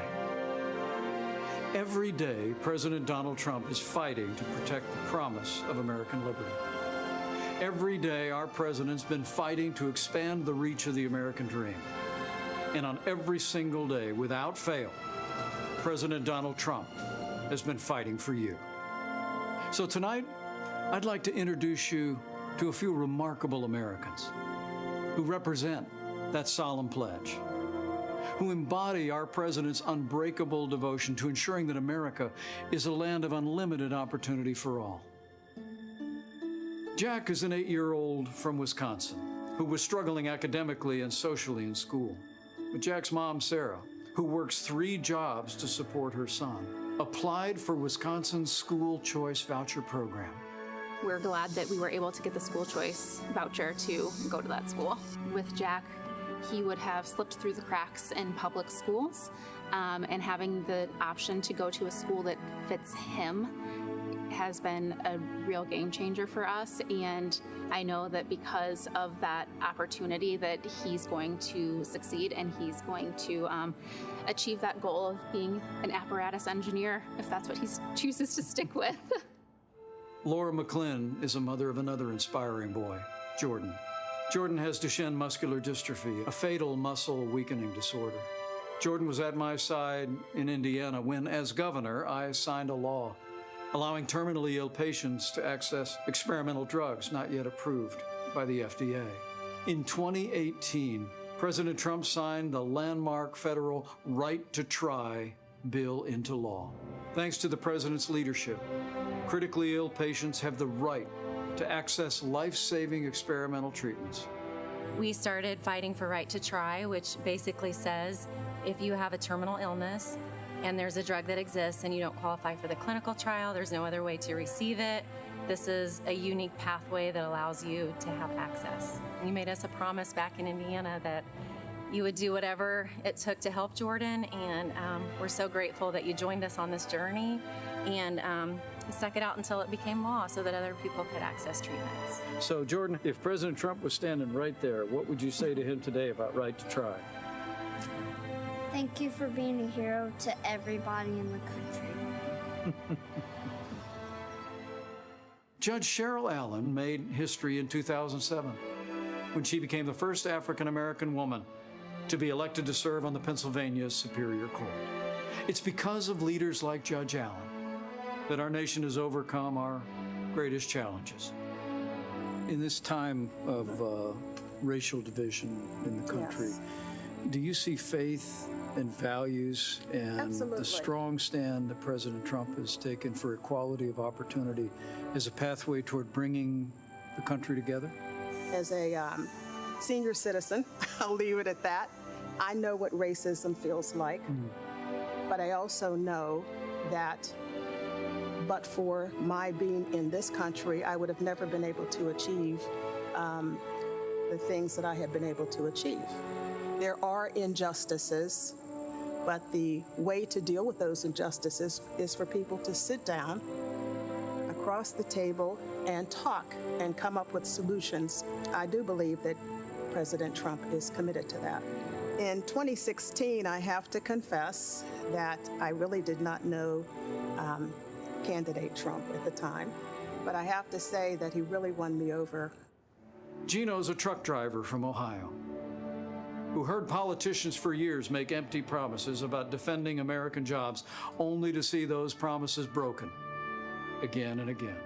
But in 2019, when General Motors closed its plant in Lordstown, Ohio, President Donald Trump refused to stand by and watch it happen. And as Gino observed, this president reached out to General Motors to find a way to bring jobs back to Lordstown. And plans were soon set into motion to create Lordstown Motors. President Trump says, this is how we fix it. And I thought, well, that's a simple solution. There's no other president who could have done it. There's no one that has even tried to do it. President Trump's a doer. He appreciates every one of us, and I know he does. I've seen it. When he said, make America great again, that was his task. That wasn't his slogan. That was his task. And every hat you see that says MAGA on it, that's what your president's doing for you. Thank you, Mr. President, for keeping the promises that you made. And then there's Pastor Aaron Johnson. Today, he's the executive director of the Tulsa Dream Center, a nonprofit that provides education and medical services and food to those in need. AJ, you've got a great personal story.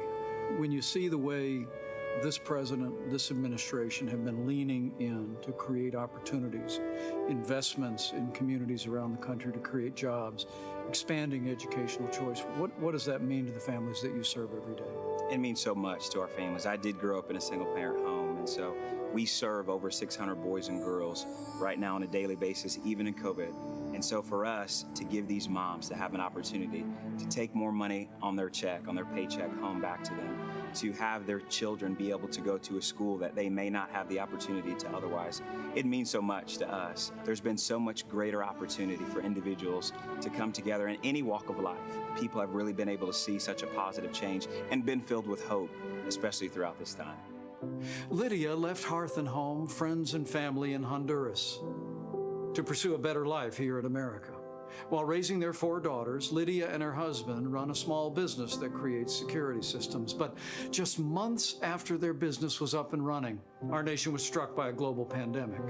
That's when President Donald Trump stepped in and enacted the largest financial relief package in American history. Her small business stayed in business, and her American dream kept running strong. What did the Paycheck Protection Program mean to your company as the coronavirus struck? Yeah, it was a huge, tremendous help and a big blessing. And so we applied, we were accepted really quickly. We're so grateful. You can't believe how much relief we had. We want to continue serving our clients. We want to continue growing our economy, right? We want to all continue to move forward. So we were able to make it. Because of the support of family and friends, the government. I tell my children, they are born here in the U.S. And I tell them, you are so blessed to live in America. Here at Abraham Lincoln's boyhood home, a young man would grow up to become the first Republican president of the United States. And today, another Republican president is fighting to preserve that same noble legacy of freedom. And President Donald Trump will make certain that the torch of American opportunity illuminates every city, every town, and every community in this blessed land. Hi, I'm Ryan Holitz. I'm a police officer from New Mexico. In 2017, I had an encounter that changed my life forever. I had just started my shift and responded to a call for service at a gas station. When I arrived, I saw a man and a woman sitting on a grassy slope. I recognized the telltale signs, a needle, a spoon. I knew immediately that they were preparing to inject themselves with heroin.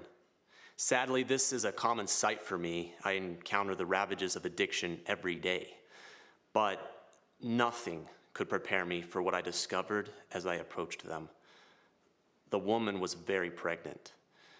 In my shock, I asked her if she knew that she was harming her baby by doing drugs. She crumbled and burst into tears. 2 worlds collided as I knelt down beside her. A police officer and a homeless drug addict, brought together by forces outside of our control. As we talked, our humanity, distinct from our stations in life, was made abundantly clear.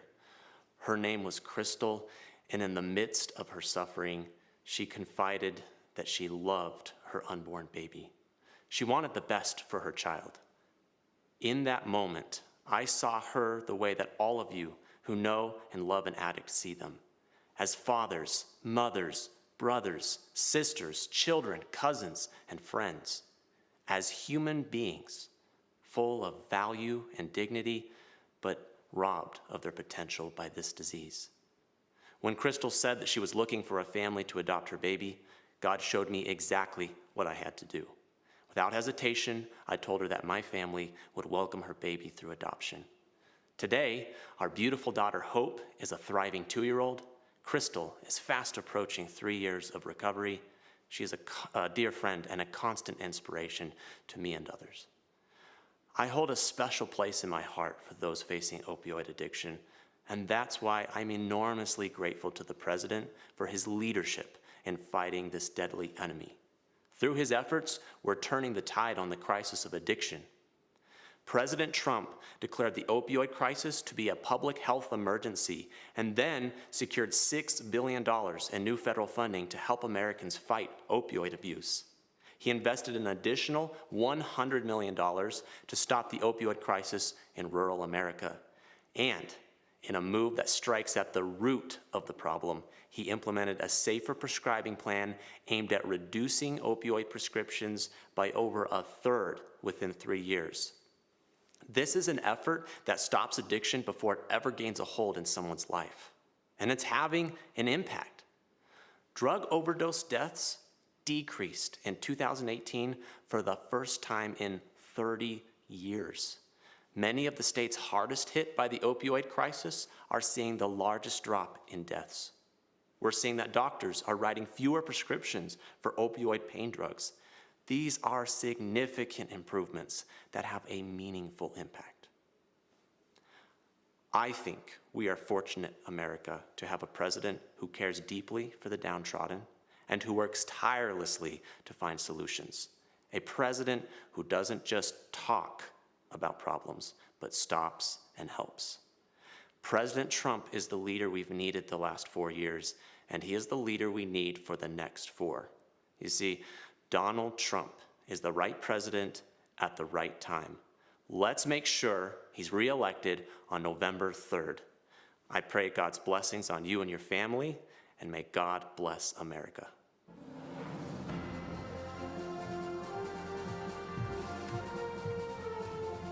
Good evening. My name is Jeanette Nunez, and I'm proud to serve as Lieutenant Governor of the great state of Florida. Tonight, I'm honored to share my story of faith, family, and American freedom.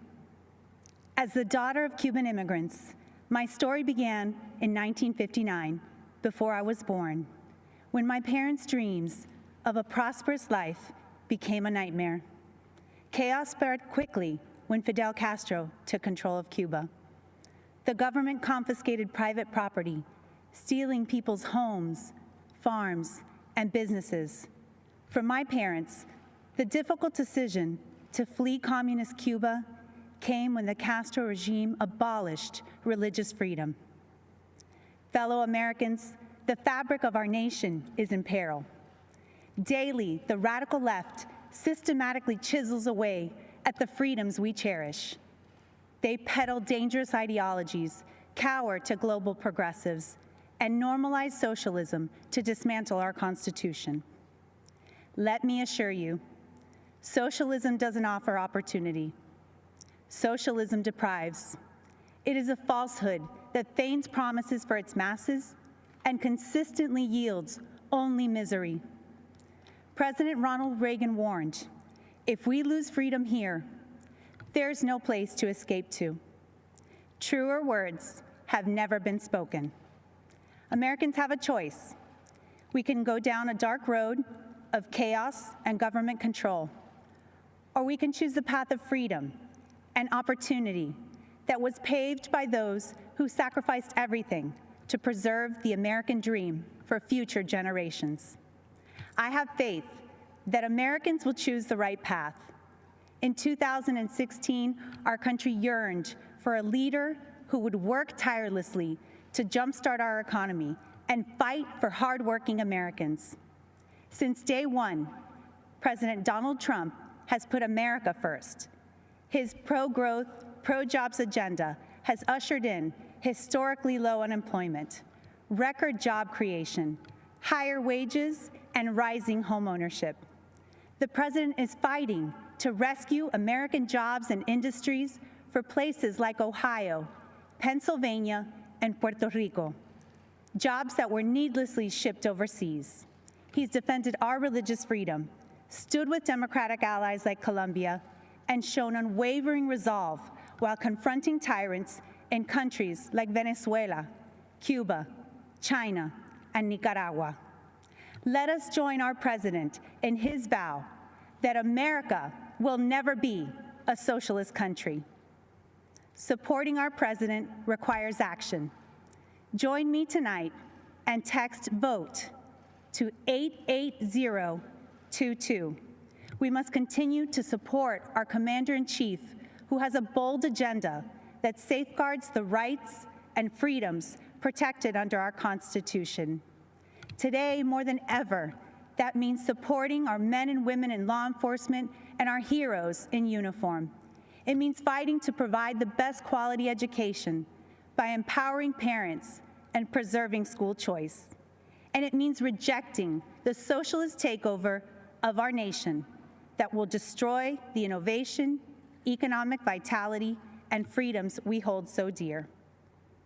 As a daughter of immigrants, a wife, a mother of 3, and the first Latina lieutenant governor in the history of the state of Florida, it is my distinct privilege to share my story, which is really your story, and the story of a nation that has opened its doors, lifted its people, and yielded success in a way only the United States of America can. Together, let's ensure 4 more years for President Donald J. Trump so that he can continue protecting our republic, and so one day, our children can proudly tell the story of what our generation did to defend the values of faith, family, and freedom. Thank you. May God bless each one of you, and may God bless the United States of America.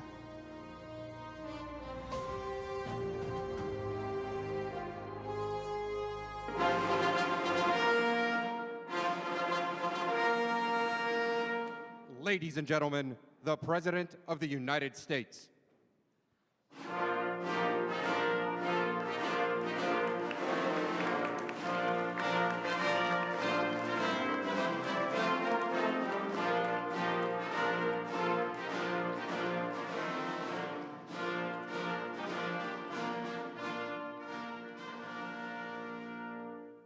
Acting Secretary Wolf, I present to you 5 candidates for naturalization representing 5 countries.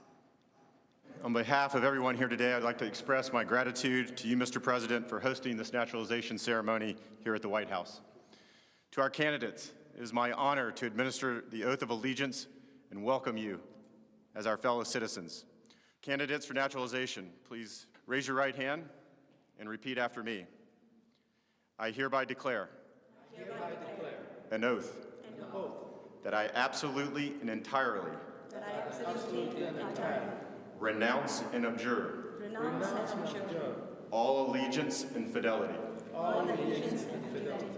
to any foreign prince, potentate, state or sovereignty, of whom or which I have heretofore been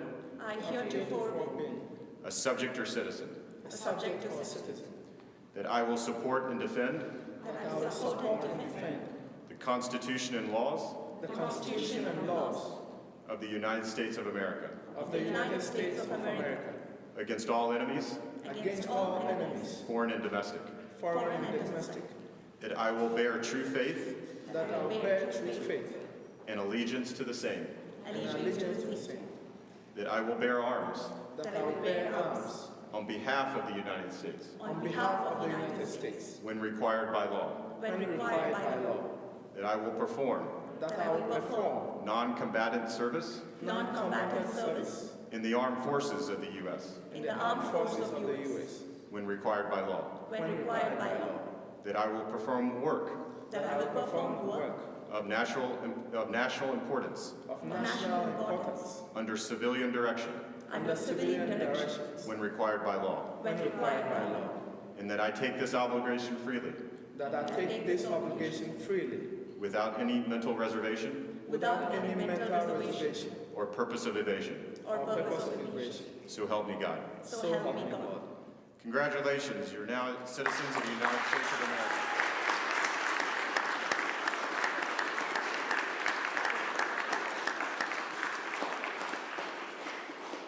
On behalf of the Department of Homeland Security, it is my honor to call you my fellow Americans. Mr. President, I want to again commend you for your dedication to the rule of law and for restoring integrity to our immigration system. Thank you for hosting such a patriotic celebration here at the White House today.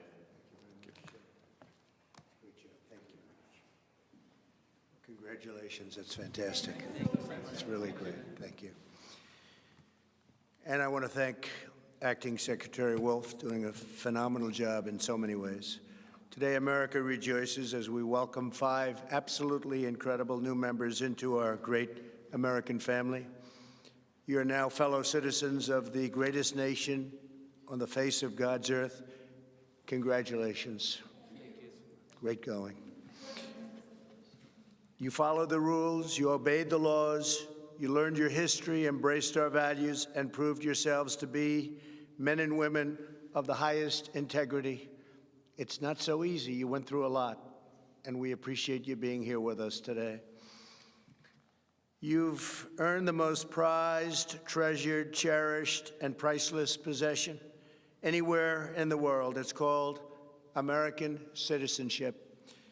There is no higher honor and no greater privilege, and it's an honor for me to be your president. Thank you very much. At this time, I'd like to recognize the 5 new citizens who join us today. Robert Martin Ramirez Alcazar is from Bolivia and has been a lawful permanent resident of the United States since 2013. Robert?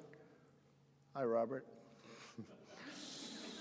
He and his wife are raising 3 beautiful children.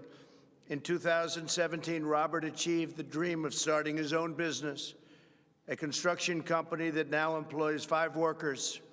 Robert says, I love this country. I want to respect the law. America has helped me so much in life. Robert, thank you very much for your devotion. Thank you for the opportunities to the United States. Well, thank you, and good luck with that company. Soon you'll have hundreds of employees, I think, right? Could happen, it will. Rima Gideon is from Lebanon and is the proud mother of 3 children. Rima speaks English, Arabic, and French, and earned a degree in psychology. In other words, she can figure me out. She now works as a daycare teacher in Virginia. Rima says, I feel blessed to be a loyal citizen of the greatest country in the world, a country that has given me the opportunity of a lifetime to realize my potential and my dreams. Rima, congratulations. It's really great. Thank you. Oh, that's very good. Thank you very much. I appreciate it. Sudha Sundari Narayan is a phenomenal success, born in India, came to the United States 13 years ago. Sudha is a talented software developer, and she and her husband are raising 2 beautiful, wonderful children, the apples of your life, right? Yes, they are. Well, thank you very much, and congratulations. Fantastic job. Thank you. Nehmet Abdelzim Awalo Said is from Sudan, and that's a beautiful name, and has been a lawful permanent resident since 2012. She is the married mother of 3 beautiful children, earned a master's degree and PhD in animal nutrition from the University of Wyoming, great place, great state, and she is a trained veterinarian. She's also worked as a substitute teacher for the Alexandria Public School since 2004. That's fantastic. Well, Daivat, thank you very much, and congratulations. It's my honor to be with you. Thank you. Thank you very much. Salah Abdul Samad has been looking forward to this day since he arrived in the United States from Ghana in 2015. Salih speaks 5 languages and works the medical field. Salih says that the American citizenship means everything to me in my life. It cannot be measured or quantified. I have the chance to work hard and succeed in life, to know that I am in the safe country like America. That really is something, because I know they have my back. Salih, thank you very much. Congratulations. Fantastic job. Congratulations to everybody.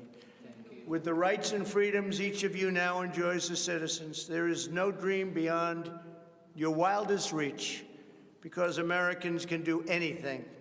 Today, you have also accepted the profound duties and responsibilities that come with American citizenship. By swearing the oath of allegiance, each of you has entered a sacred and unbreakable covenant with our nation. You have pledged your undying loyalty to the American people, the American Constitution, and the American way of life. The history and heritage of the United States are now yours to preserve and pass down to the next generation. Our culture, our traditions, and our values are now yours to uphold and live by. The rights so dear to every American, granted by us and granted by God, and enshrined in our glorious Bill of Rights, are now yours to support, protect, and defend. As citizens, you're now stewards of this magnificent nation, a family comprised of every race, color, religion, and creed. United by the bonds of love, we are one people, sharing one home, saluting one great American flag. Congratulations again to all of you. May God bless you, and may God bless our great country, America. Thank you so much.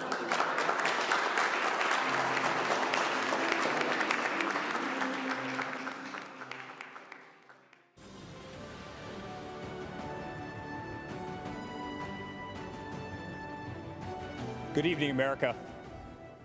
When I stood on this convention stage 4 years ago, no one fully understood the historic change that was about to take place. We could all feel it. Something was happening. A movement was forming just below the surface. The forgotten man and woman, voiceless in Washington, D.C., were preparing to rise up. Our movement followed the pattern of so many that came before us. First, we were ignored. Then we were laughed at. Then they fought us. And then, together, we won. From that moment forward, America came first. America started winning again. America became respected again. But with every movement, there's a counter-movement. In the view of the radical Democrats, America is the source of the world's problems. As a result, they believe the only path forward is to erase history and forget the past. They want to destroy the monuments of our forefathers. They want to disrespect our flag, burn the stars and stripes that represent patriotism and the American dream. They want to disrespect our national anthem by taking a knee while our armed forces lay down their lives every day to protect our freedom. They do not want the Pledge of Allegiance in our schools. Many of them don't want one nation under God. The Democrats want to defund and disrespect our law enforcement. The Democrats want an America where your thoughts and opinions are censored when they do not align with their own. President Reagan said, "Freedom is never more than one generation away from extinction. It must be fought for, and it must be protected." This is the fight that we are in right now, and it is a fight that only my father can win. My father ran not because he needed the job, but because he knew hardworking people across this great country were being left behind. The media mocked these patriots in the flyover states in which they lived. They ignored the Trump flags. They ignored the millions of MAGA banners and barns painted in red, white, and blue. The silent majority had no one fighting for them in either party. Their so-called leaders were bowing to China, bribing Iran, and spending more time worrying about how they'd be received by the elites in Paris than how Americans would provide for their families in Pittsburgh. Our family lost friends, but it only pushed us to fight harder. My father pledged to every American in every city, state, and town that he was going to make America great again. And so began the Great American Comeback. Almost immediately, taxes were slashed, regulations were cut. and the economy soared to new heights, heights never seen before. Wages went through the roof. Unemployment reached historic lows, especially for Black Americans, Hispanic Americans, and women. Trade deals were ripped up and renegotiated. Lights were turned back on in abandoned factories across our country. Trillions of dollars were repatriated back to the United States, which had been sitting in foreign lands for far too long. Once again, America became the envy of the world. And with that renewed strength came leverage. The president demanded that our allies pay their fair share for the defense of the Western world. My father rebuilt the mighty American military, adding new jets, aircraft carriers. He increased wages for our incredible men and women in uniform. He expanded our military defense budget to $721 billion per year. America was no longer weak in the eye of the enemy. The moment President Trump ordered special forces kill some of the deadliest terrorists on the planet, the day the mighty Moab was dropped on insurgent camps, is the day America took a stance to never be defeated by the enemy. Al-Baghdadi, Soleimani, dead. Over and over, issue after issue, the economy, the wall, the military, trade deals, tax cuts, Supreme Court justices, VA hospitals, prescription drugs, school choice, right to try, moving the embassy to Jerusalem, peace in the Middle East. Never-ending wars were finally ended. Promises made and promises for the first time were kept. Most politicians spend their entire careers in Washington, D.C. and get absolutely nothing accomplished. For example, Joe Biden. Joe Biden is a politician who has been in government for 47 years. He's a career politician who's never signed the front of a check and does not know the slightest thing about the American worker or the American business, the engine which fuels the greatest economy the world has ever known. The same politician who has been a total pushover for communist China, and someone who would be a giant relief for terrorists who now have spent years running, hiding, and being taken out by the most talented military known to man. Joe Biden has pledged to raise your taxes by $4 trillion. 82% of Americans will see their taxes go up significantly. Biden has pledged to stop border wall construction and give amnesty and health care to all illegal immigrants. Biden has pledged to defund the police and take away your cherished Second Amendment. My father, on the other hand, delivered the largest tax cuts in American history, knows if you do not have a border, you do not have a country, and will always support law enforcement and your right to keep and bear arms. Every day, my father fights for the American people, the forgotten man and woman of this country, the ones who embody the American spirit, which is unlike anything else in the world. It built the New York City skyline. It built the Hoover Dam. And soon, under my father's leadership, it will send Americans to Mars. The American spirit can be felt in the majesty of the Grand Canyon, the shadows of Mount Rushmore, and the stillness of the air at Gettysburg. It can be seen in the wide-eyed wonder of every American child as they take their first breath in the greatest country the world has ever known. It defeated fascism, it defeated communism, and in 68 days, it will defeat the empty, oppressive, and radical views of the extreme left. Ronald Reagan's quote ends with this simple warning. One day we could spend our sunset years telling our children what it was once like in the United States where men and women were free. Under President Trump, freedom will never be a thing of the past. That's what a vote for Donald Trump represents. It's a vote for the American spirit, the American dream, and for the American flag. To the law enforcement officer who's being attacked, betrayed, and whose job they are trying to make extinct, my father will fight for you. To all houses of worship and to all people of faith stripped of our religious freedoms and religious liberties, my father will fight for you. To the voiceless, shamed, censored, and canceled, my father will fight for you. To our farmers who work dawn to dusk to keep our plates full, my father will fight for you. To every single mother and father, to our veterans, our coal miners, And to the American worker, my father will fight for you. And to every proud American who bleeds red, white, and blue, my father will continue to fight for you. In closing, I'd like to speak directly to my father. I miss working alongside you every single day, but I'm damn proud to be on the front lines of this fight. I'm proud of what you are doing for this country. I'm proud to show my children what their grandfather is fighting for. I'm proud to watch you give them hell. Never stop. Continue to be unapologetic. Keep fighting for what is right. You are making America strong again.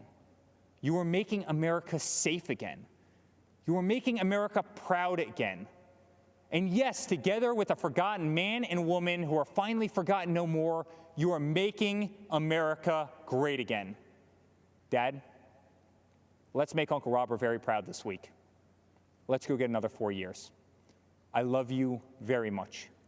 God bless you, and God bless the United States of America.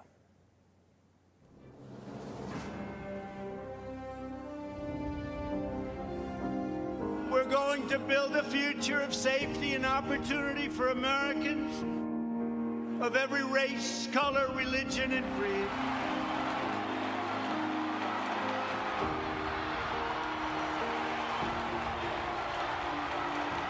Our president has created such a surplus that when this pandemic hit, he was able to refund Americans without indebting us. We're all better off when former inmates can receive and re-enter society as law-abiding, productive citizens. They now have a chance at more opportunities than they've ever had before. To be incarcerated for 16 and a half years for hearsay. I get emotional thinking about it. It's a feeling that I can't describe. When people say we're oppressed here in the United States, how?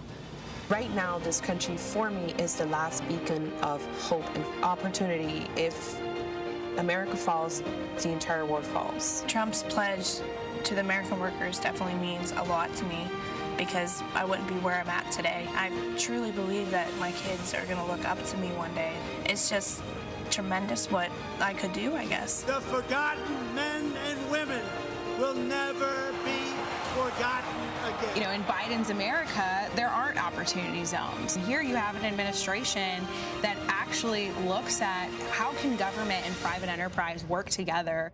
As we fight to deliver a better future for all women and for all Americans, we remember the wonderful victory 1 century ago. And in the following November, the ladies appeared at the polls on Election Day by the hundreds of thousands. They had won their right to vote. Before the China virus set in, it struck our nation. Women had gained 4.3 million jobs, a record. The women's unemployment rate had plummeted to the lowest level in more than 65 years. And last year, over 70% of the new jobs went to women. And I will say we're coming back very strongly. We have the most opportunity. That's the American story, isn't it?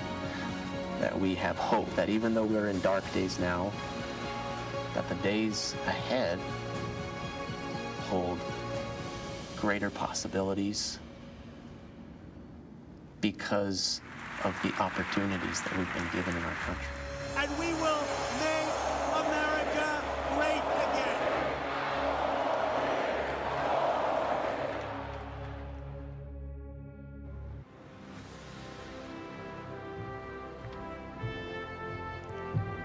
Good evening. My name is Daniel Cameron. I'm 34 years old and the first African-American Attorney General in Kentucky history. It is an honor to be with you as a proud Republican and supporter of Donald J. Trump. I was raised in Kentucky, just a few miles from Abraham Lincoln's birthplace. Our first Republican president believed in compassion, self-reliance, freedom, equality, and justice. Sadly, there are some who don't believe in this wisdom or in the better angels of our shared American history as they tear down the statues of people like Ulysses S. Grant, Frederick Douglass, and even Mr. Lincoln himself. Lincoln said, "Any nation that does not honor its heroes will not long endure." And for Republicans, Our heroes are those who propelled an imperfect nation ever forward, always striving to make life better for everyone. Even as anarchists mindlessly tear up American cities while attacking police and innocent bystanders, we Republicans do recognize those who work in good faith towards peace, justice, and equality. In fact, it was General Dwight Eisenhower, a future Republican president, who said, "Democracy is a system that recognizes the equality of humans before the law." Whether you are the family of Breonna Taylor or David Dorn, these are the ideals that will heal our nation's wounds. Republicans will never turn a blind eye to unjust acts, but neither will we accept an all-out assault on Western civilization. My values were shaped by my faith and by my parents. I worked at their small coffee shop, meeting people from all walks of life. And I realized something. No matter who we are, everyone needs a cup of coffee.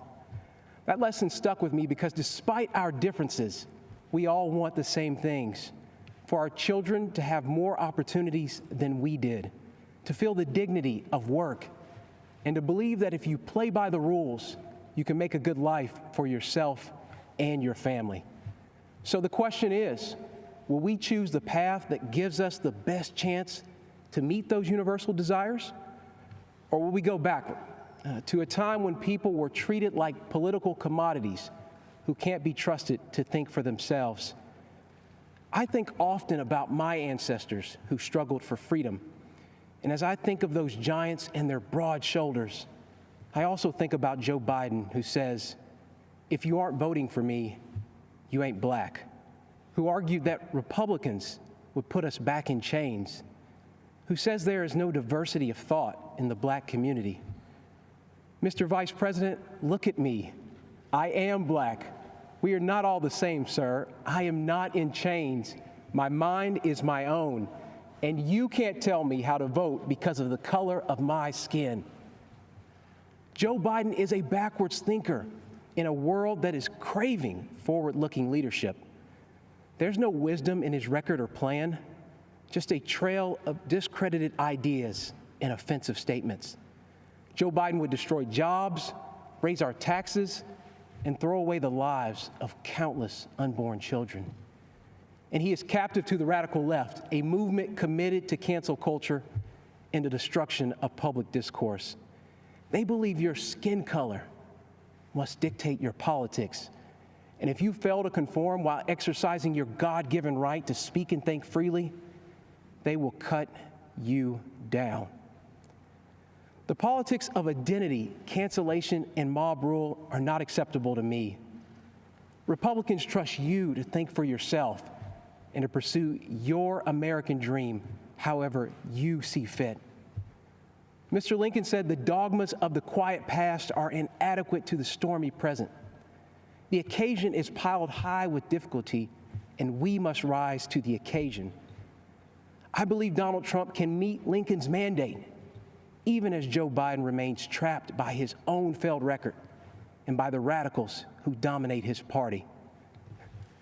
Let's be honest, no one is excited about Joe Biden, and so I ask you to judge the record. On criminal justice reform, Joe Biden couldn't do it, but President Trump did. On the economy, Joe Biden couldn't do it, but President Trump did build an economy that worked for everyone, especially minorities, and he will do it again. And on immigration, Joe Biden promises more to illegal immigrants than he does to you. But President Trump believes his highest duty is to the American worker. The choice is clear.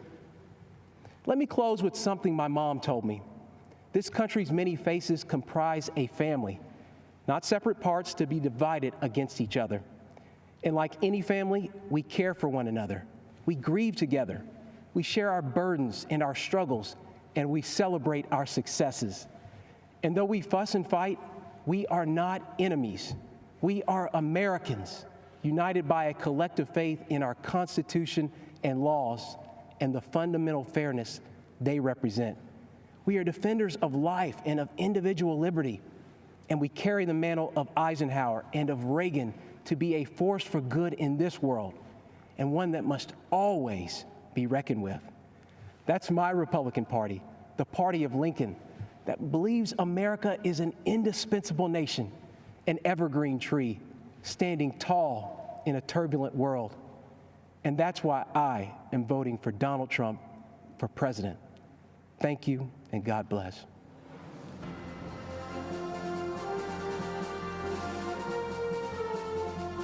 Hi, I'm Mike Pompeo. I'm speaking to you from beautiful Jerusalem, looking out over the old city. I have a big job as Susan's husband and Nick's dad. Susan and Nick are more safe, and their freedom's more secure because President Trump has put his America First vision into action. It may not have made him popular in every foreign capital, but it's worked. President Trump understands what my great fellow Kansan President Eisenhower said. For all that we cherish and justly desire for ourselves or for our children, the securing of peace is the first requisite. Indeed, the primary constitutional function of the national government is ensuring that your family and mine are safe and enjoy the freedom to live, to work, to learn, and to worship as they choose. Delivering on this duty to keep us safe and our freedoms intact, this president has led bold initiatives in nearly every corner of the world. In China, he's pulled back the curtain on the predatory aggression of the Chinese Communist Party. The president has held China accountable for covering up the China virus and allowing it to spread death and economic destruction in America and around the world. And he will not rest until justice is done. He has ensured that the Chinese Communist Party spies posing as diplomats in America are jailed or sent back to China. And he has ended the ridiculously unfair trade arrangement with China that punched a hole in our economy. Those jobs are coming back home. In North Korea, the president lowered the temperature and against all odds got the North Korean leadership to the table. No nuclear tests, no long-range missile tests, and Americans held captive in North Korea came home to their families, as did the precious remains of scores of heroes who fought in Korea. Today, because of President Trump, NATO is stronger, Ukraine has defensive weapon systems, and America left a harmful treaty so our nation can now build missiles to deter Russian aggression. And in the Middle East, when Iran threatened, the president approved a strike that killed the Iranian terrorist Qasem Soleimani. This is the man most responsible for the murder and maiming of hundreds of American soldiers and thousands of Christians across the Middle East. And you'll recall, too, that when the president took office, radical Islamic terrorists had beheaded Americans, and ISIS controlled a territory in the size of Great Britain. Today, because of the president's determination and leadership, the ISIS caliphate is wiped out. It's gone. Its evil leader, Abu Bakr al-Baghdadi, is dead. And our brave soldiers, they're on their way home. The president exited the U.S. from the disastrous nuclear deal with Iran and squeezed the Ayatollah, Hezbollah, and Hamas. The president, too, moved the U.S. Embassy to this very city of God, Jerusalem, the rightful capital of the Jewish homeland. And just 2 weeks ago, the president brokered a historic peace deal between Israel and the United Arab Emirates. This is a deal that our grandchildren will read about in their history books. You know, as a soldier, I saw firsthand people desperate to flee to freedom. The way each of us can best ensure our freedoms is by electing leaders who don't just talk, but who deliver. An American hostage, imprisoned in Turkey for 2 years, Pastor Andrew Brunson, said upon his release that he survived his ordeal with these words of Scripture: "Be faithful, endure, and finish well. If we stay the course, we will." May God richly bless you, and may God bless our great nation, the United States of America.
It is my great honor to present First Lady Melania Trump. First Lady Melania Trump. First Lady Melania Trump officially kicking off her Be Best initiative. She is courageous. She's taking on a tough topic, focused on the well-being of children, social media use, and opioid abuse.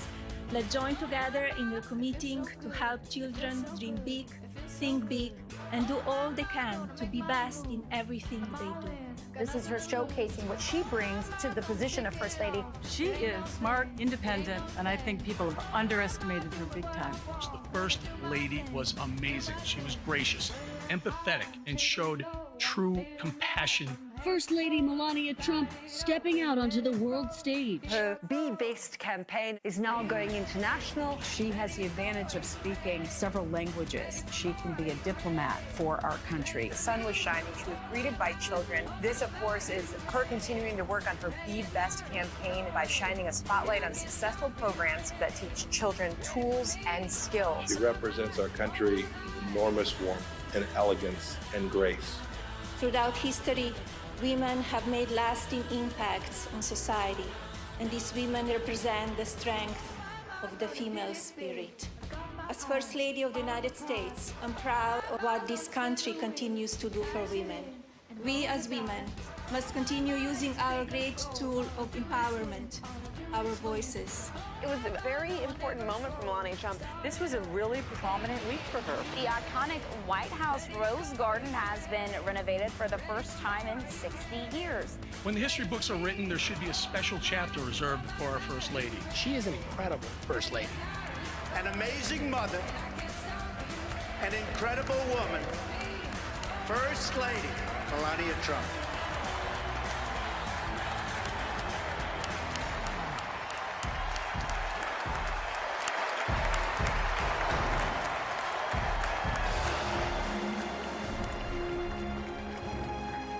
Ladies and gentlemen, please welcome the First Lady of the United States, Mrs. Melania Trump.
It seems like just yesterday that we were at our first convention, where my husband accepted the Republican nomination and then became our 45th President of the United States.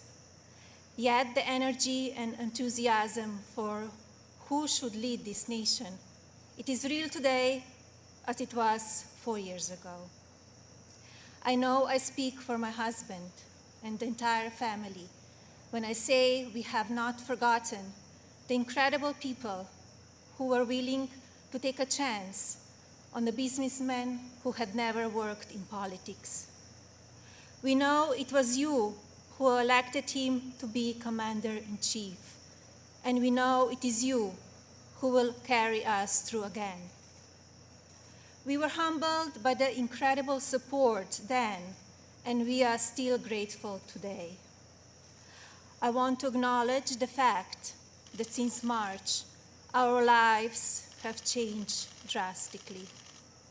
The invisible enemy, COVID-19, swept across our beautiful country and impacted all of us. My deepest sympathy goes out to everyone who has lost a loved one, and my prayers are with those who are ill or suffering. I know many people are anxious and some feel helpless. I want you to know you're not alone. My husband's administration will not stop fighting until there is an effective treatment or vaccine available to everyone. Donald will not rest until he has done all he can to take care of everyone impacted by this terrible pandemic. I want to extend my gratitude to all of the healthcare professionals, frontline workers, and teachers who stepped up in these difficult times. Despite the risk to yourselves and your own families, you put our country first, and my husband and I are grateful. I have been moved by the way Americans have come together in such an unfamiliar and often frightening situation. It is in times like this that we will look back and tell our grandchildren that through kindness and compassion, strength and determination, we were able to restore the promise of our future. Businesses stepped up and volunteers stepped in. People were eager to share ideas, resources, and support of all kinds with neighbors and strangers alike. It has been inspiring to see what the people of our great nation will do for one another, especially when we are at our most fragile. Speaking of strength and determination, we recently celebrated the 100-year anniversary of the passage of the 19th Amendment. Yesterday, on the North Lawn of the White House, we unveiled an exhibit dedicated to women's suffrage. The exhibit called on children from across the country to send art honoring the meaning of this important time in women's history. When I was judging the entries, I reflected on the impact of women's voices in our nation's story, and how proud I will be to cast my vote again for Donald this November. We must make sure that women are heard and that the American dream continues to thrive. Growing up as a young child in Slovenia, which was under communist rule at the time, I always heard about an amazing place called America, a land that stood for freedom and opportunity. As I grew older, it became my goal to move to the United States and follow my dream of working in the fashion industry. My parents worked very hard to ensure our family could not only live and prosper in America, but also contribute to a nation that allows for people to arrive with a dream and make it reality. I want to take the moment to thank my mother and father for all they have done for our family. It is because of you that I'm standing here today.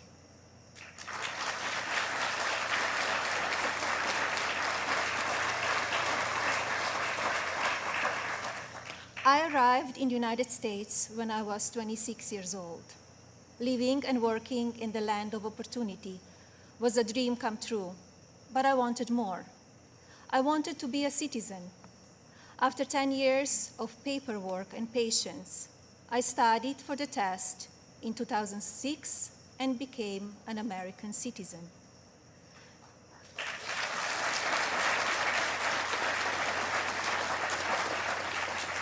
It is still one of the proudest moments in my life because with hard work and determination, I was able to achieve my own American dream. As an immigrant and a very independent woman, I understand what a privilege it is to live here and to enjoy the freedoms and opportunities that we have. As First Lady, I have been fortunate to see the American dream come true over and over again. I have met many inspiring women, children, parents, and families who have overcome life-changing issues that include addiction, homelessness, family members who are ill or have passed away, abuse of all kinds, and many other challenges that would make most people give up. the past 3.5 years have been unforgettable. There are no words to describe how honored, humbled, and fortunate I am to serve our nation as your First Lady. After many of the experiences I've had, I don't know if I can fully explain how many people I take home with me in my heart each day. From brave soldiers who give up so much so that we can be free, to children of all circumstances who I have met around the world. Thank you for inspiring me. It is my greatest honor to serve you. When I speak to members of the military, despite sacrificing time with their families, experience the fear of war or suffering loss, they have no regrets about serving our country. The same goes for their families and the families of first responders who often watch their loved ones walk out the door, not sure if or when they will come home. When I speak to families who have lost someone, the pain mixed with pride I hear in their voices is something I think about often. So thank you to all who serve our country in the military and as first responders. And thank you to the families who wait for them. You are our heroes in your own right. I have also been moved by the many children and families I've spent time with at hospitals, schools, and other locations around the world. Children who are dealing with pain or illness that would break even the strongest adult. Parents who are grateful to wake up every day and see that their child is still alive. These families are a testament to what faith and medicine, strength and science can do. On my first international trip as First Lady, my husband and I visited places of great significance to the three major religions: Islam, Christianity, and Judaism. One special memory from that trip is of a young boy I had privilege of visiting while at Bambino Gesù Hospital in Rome, Italy. While there, I read the little boy a story and learned that he and his family had been waiting for a heart for a very long time, and he had a grim prognosis. His situation brought my staff and me to tears, and we spoke of a little else as we flew to Belgium for the next part of our trip. Upon landing just a few hours later, we learned that a heart had been donated and would be going to the little one. I think about him often, along with so many amazing and strong young patients across our own country. More profound and sadly unavoidable examples of our country's strength and character have occurred in the communities that have been impacted by natural disasters. Hurricanes, tornadoes, and flooding may show the ugly side of Mother Nature, but in their aftermath, they can show us a beautiful side of humanity. My husband and I have visited many places that have been affected by natural disaster, and we are deeply moved by the strength of the people who have lost everything and the kindness of neighbors and communities. The common thread in all of these challenging situations is the unwavering resolve to help one another. I recognize the stories I just told about people who survive extraordinary circumstances. But Donald and I are also inspired by the millions of Americans who wake up each day with a simple yet courageous goal of providing for their families and keeping them safe. You are the backbone of this country. You are the people who continue to make the United States of America what it is, and who have the incredible responsibility of preparing our future generations to leave everything even better than they found it. Just as you are fighting for your families, my husband, our family, and the people in this administration are here fighting for you. No matter the amount of negative or false media headlines or attacks from the other side, Donald Trump has not and will not lose focus on you. He loves this country, and he knows how to get things done. As you have learned over the past 5 years, he is not a traditional politician. He doesn't just speak words. He demands action, and he gets results. The future of our country has always been very important to him, and it is something that I have always admired. In fact, it is to help ensure a better future for our next generation that I launched Be Best, my initiative to help children achieve their fullest potential. Be Best has one simple goal: teaching youth about the importance of their well-being, both mentally and physically.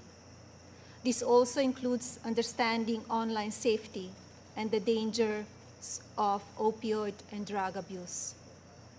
Through Be Best, my office and I have been able to highlight people, programs, and organizations that are doing extraordinary things in our country and around the world. I continue to believe that by shining a light on these positive examples, others across the country and globe will become inspired to do their part for our next generation. Helping children is not a political goal. It is our moral imperative. When I think back to a defining moment of Be Best, my mind goes to a trip I took to Africa. On that vast and beautiful continent, I was able to visit the countries of Ghana, Malawi, Kenya, and Egypt. One of those visits, in particular, had a profound impact on me. Ghana, on the coast of West Africa, was the first stop on my trip, and I experienced firsthand its warm people and their traditions. While there, I visited the Cape Coast Castle and learned more about the beginning of a cruel and often deadly journey in the era of the slave trade. I was horrified when I listened to the guide tell me so many inhumane stories, and I gained new perspectives. It is time in our history we must never forget, so that we can ensure that it never happens again.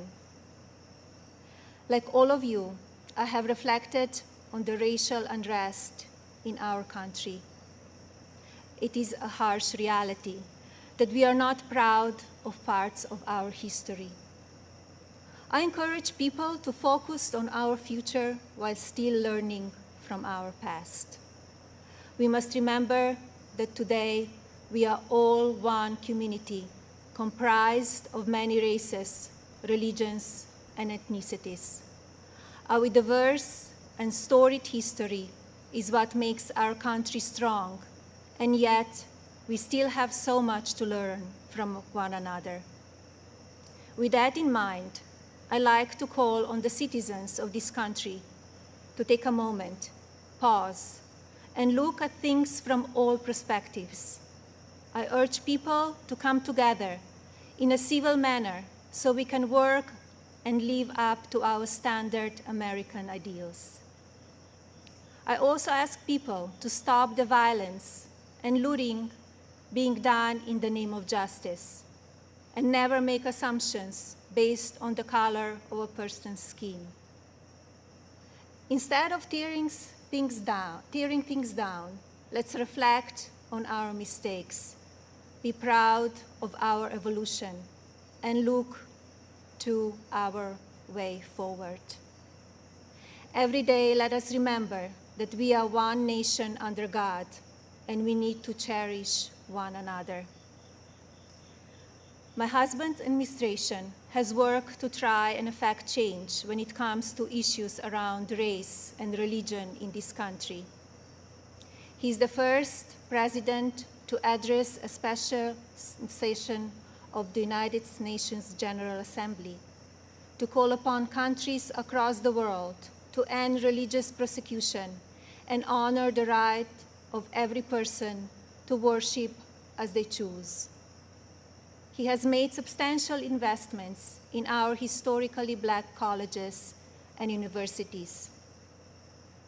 This president also continues to fight for school choice, giving parents more options to help their children flourish. My husband knows how to make a real change. From the day that I met him, he has only wanted to make this country the best it can be. For many years, I watched him grow concerned and frustrated, and I'm so proud to see the many things he has done in such a short time. America is in his heart. So while at times we only see the worst of people and politics on the evening news, let's remember how we come together in the most difficult times. And while debate rages on about issues of race, let's focus on the strides we have made and work together for a better tomorrow for everyone. Our administration has also devoted historic resources and produced life-saving results by raising awareness around opioid addiction and drug abuse, especially for children. When so often the headlines are filled with gossip, I want to take this moment to encourage the media to focus even more on the nation's drug crisis. This disease is one that affects everybody. It pays no attention to race, age, or socioeconomic status. Addiction has touched every part of our society in some way. And now, more than ever, we have programs and medicine to combat it. We just need to talk about it openly. And you, the media, have the platforms to make that happen. To the media industry and as a country, I ask that we all commit to helping in our fights against drug addiction by talking about it even more. Especially as we battle the COVID pandemic, we need to remember that suicides are on the rise as people who are struggling with loneliness and addiction feel they have nowhere to turn. Parents, please talk to your children. Teachers and caregivers, pay attention to signs of addiction. Lawmakers, pass legislation that allows those who ask for help to do so safely and without fear, and to provide resources for organizations that help people impacted by addiction. When the stigma is removed, people will no longer be ashamed to ask for help, and lives will be saved. And if you are struggling with addiction, there is no shame in your illness. Please seek help. You are worth it. In my next 4 years as First Lady, I will continue to build upon Be Best and work with individual states to pass legislation to take care of our most vulnerable. I plan to continue the work I have started with children in foster care, as well as the minority communities and tribal nations. I want to ensure children are being protected and communities have the resources needed to combat drug addiction and child neglect or abuse. Like my husband and the administration, I will continue to encourage education that supports a child's individual needs. It is vital that children are given the building blocks to succeed. I also look forward to continue my work to restore the People's House, which is a lasting symbol of pride for our nation. I believe this iconic home needs to be cared for and preserved so it can be enjoyed by the people of this country and visitors from around the world for years to come. I'm passionate about this beautiful house, the grounds, and all they represent. And now, I have a special message for the mothers of this country.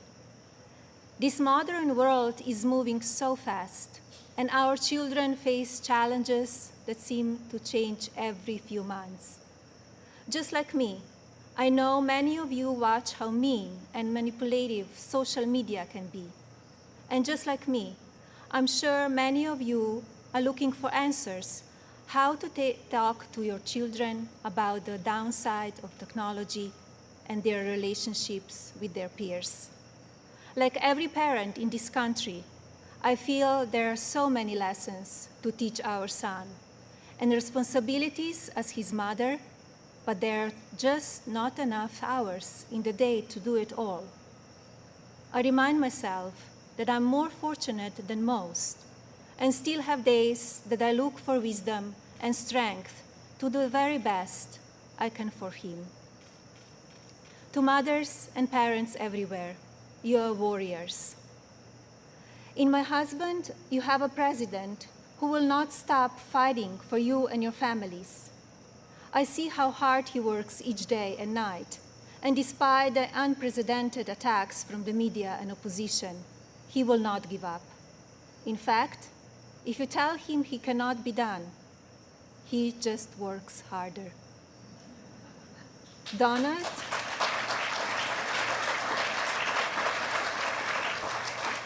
Donald is a husband who supports me in all that I do. He has built an administration with an unprecedented number of women in leadership roles and has fostered an environment where the American people are always the priority. He welcomes different points of view and encourages thinking outside of the box.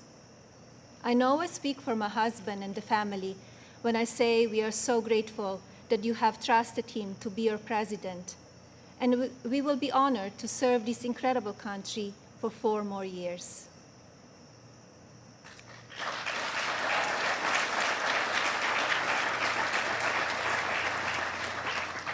As you have heard this evening, I don't want to use this precious time attacking the other side, because as we saw last week, that kind of talk only serves to divide the country further. I'm here because we need my husband to be our president and commander-in-chief for 4 more years. He is what is best for our country. We all know Donald Trump makes no secrets about how he feels about things. Total honesty is what we as citizens deserve from our president. Whether you like it or not, you always know what he's thinking. And that is because he's an authentic person who loves this country and its people and wants to continue to make it better. Donald wants to keep your family safe. He wants to help your family succeed. He wants nothing more than for this country to prosper, and he doesn't waste time playing politics. Almost 4 years ago, we went into Election Day completely underestimated. Despite what is being said again this year, I know, just as you do, that Americans will go to the polls and vote on the behalf of their families, our economy, our national security, and our children's future. To vote for those ideals is not a partisan vote. It is a common sense vote, because those are goals and hopes that we all believe in. I believe that we need my husband's leadership now more than ever in order to bring us back once again to the greatest economy and the strongest country ever known. God bless you all, your families, and God bless the United States of America.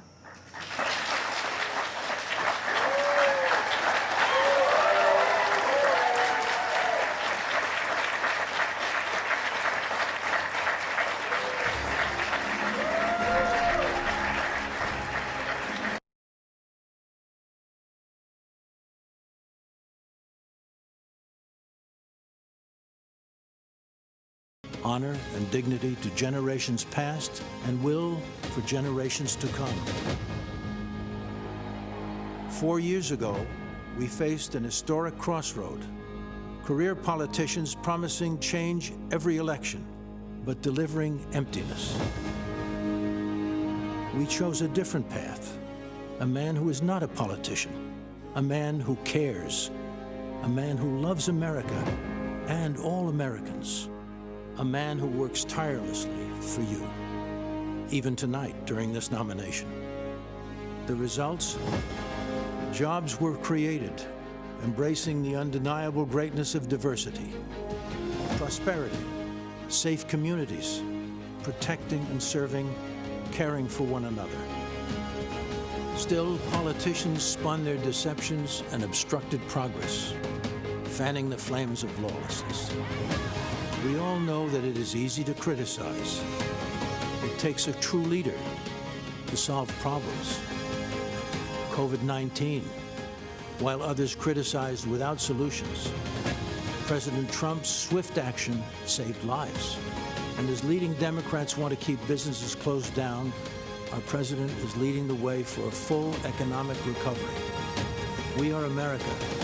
Despite unpredictable events, we as Americans work together to overcome challenges, write our own stories. The legends for our posterity. America. Land of promise. Land of opportunity. Land of heroes. Land of greatness. Join us over the next 4 nights as we write the next chapter of our journey and share our vision as the greatest country with the greatest citizens that attain the greatest achievements.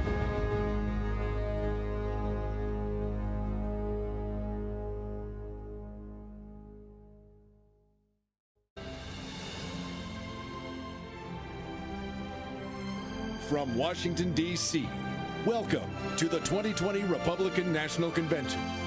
Tonight, celebrating America as the land of promise.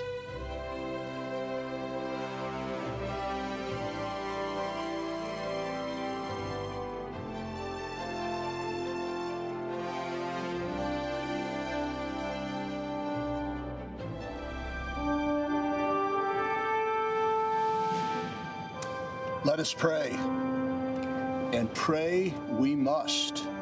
As grateful citizens of a country we boldly claim to be one nation under God. Pray we must.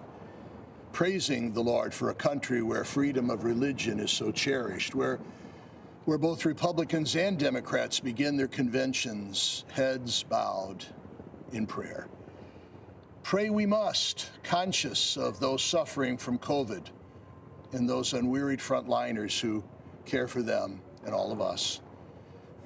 Pray we must that all lives may be protected and respected in our troubled cities and the police who guard them, in tense world situations where our men and women in uniform keep the peace, for the innocent life of the baby in the womb, for our elders in nursing care and hospice, for our immigrants and refugees, those lives threatened by religious persecution throughout the world or by plague, hunger, drugs, human trafficking, or war. Pray we must in thanksgiving, dear God, for democracy, as we ask your hand, Almighty Father, upon this convention and the nominees of both parties, and his wisdom upon an electorate so eager to perform its duty of faithful citizenship. Pray we do, for we dare claim, in God we trust. Amen.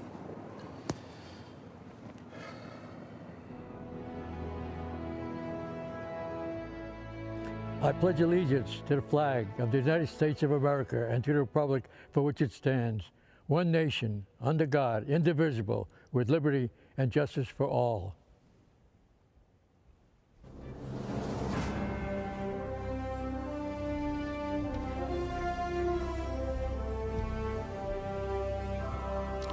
Good evening. It is an honor to be with you tonight.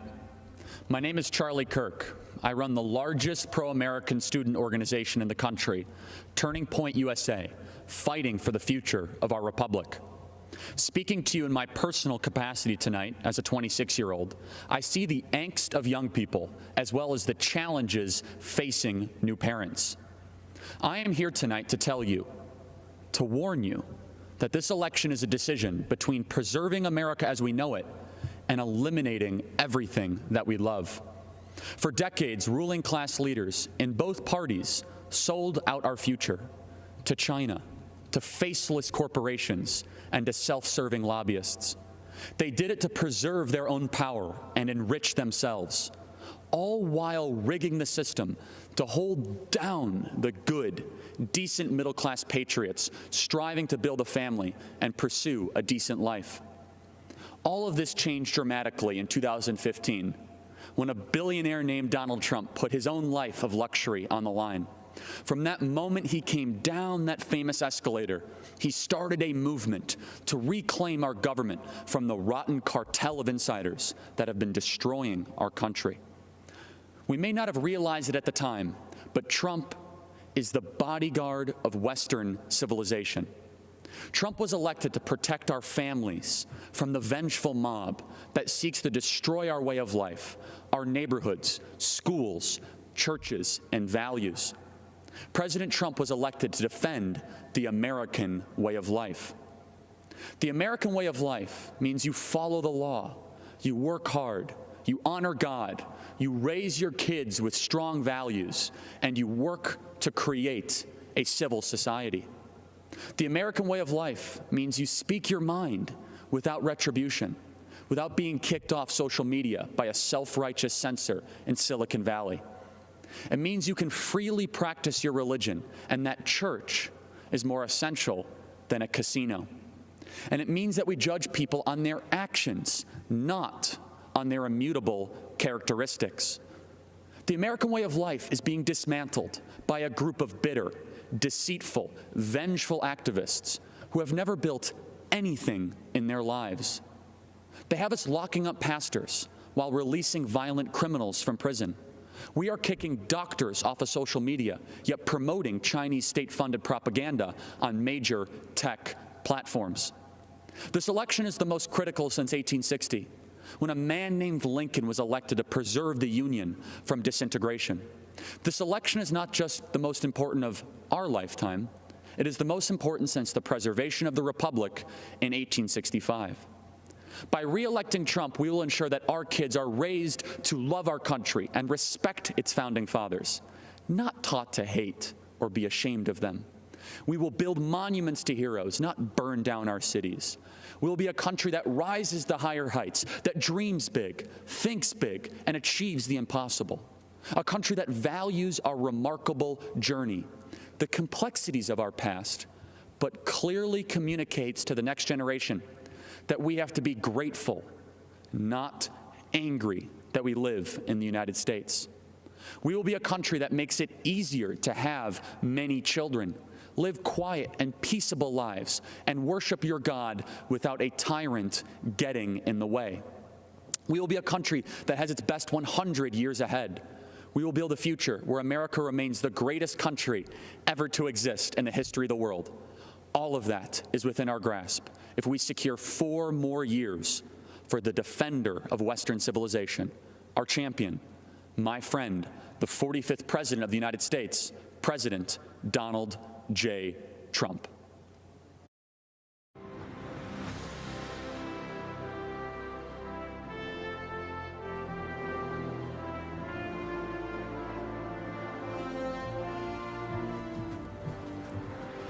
I'm Rebecca Friedrichs, a veteran California public school educator. I'm here to give voice to America's great teachers because our voices have been silenced for decades by unions who claim to represent us. They do not. When other dedicated teachers and I served within the unions, we spoke up in defense of children, parents, scientific fact, and American values. For our trouble, we were brutalized, booed off the platform, barred from committees, shouted down, and even spit upon by union leaders. This is how unions treat devoted teachers. But what's even worse is how their agenda of control deceives Americans and our children.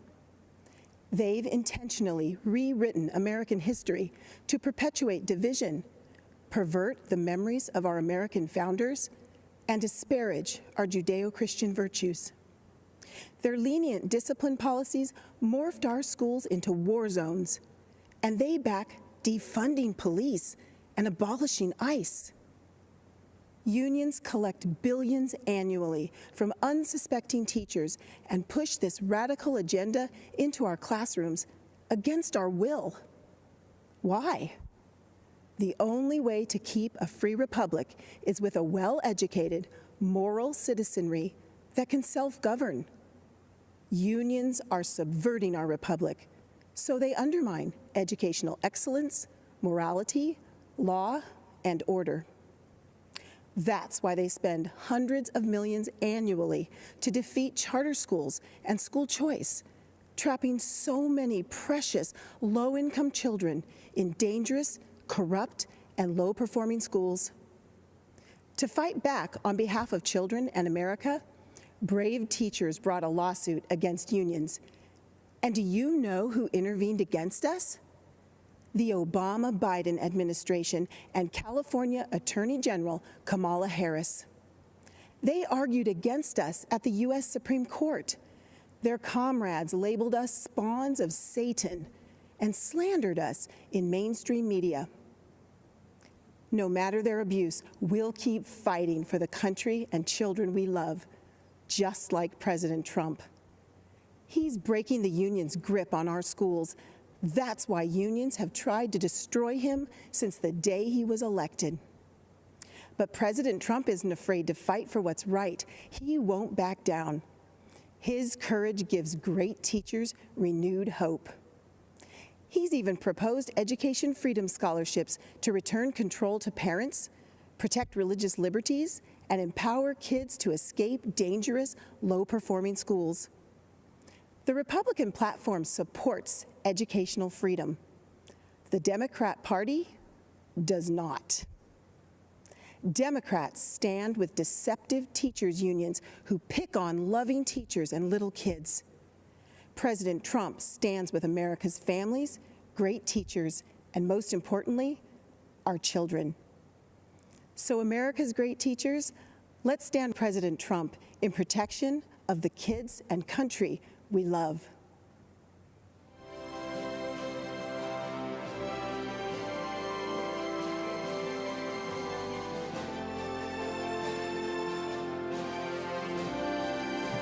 I am so grateful to speak with you today.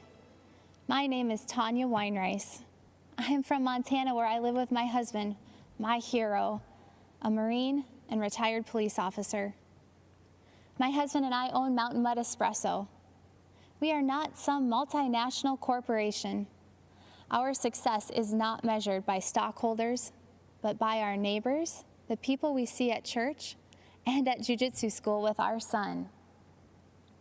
Mountain Mud Espresso is the American story. A story not just for entrepreneurs, but for millions of hardworking men and women who are building their American dream every day. A few months ago, like so many businesses, we got the crushing news a large event we were serving was canceled because of the virus. Our business was on the brink, threatened to be shut down from losses that were not our fault. I was scared. I thought of our 50 employees, the Mountain Mud family, and when I thought of their jobs, I thought of their rent being due, their kids, and I felt personally responsible. I'm not too proud to admit that I fell on my knees and prayed, "Lord, what do I do?" His words rang clear, "Keep on working, it will be okay." I had faith, and let me tell you, you have to have faith when your husband is a Marine and a police officer who was shot at on the job. And when you run a business, a little faith goes a long way. Faith in Jesus and faith in America. But I'm worried we have a generation of Americans who have been told that the American dream doesn't exist. That's a lie. I know because I live that dream.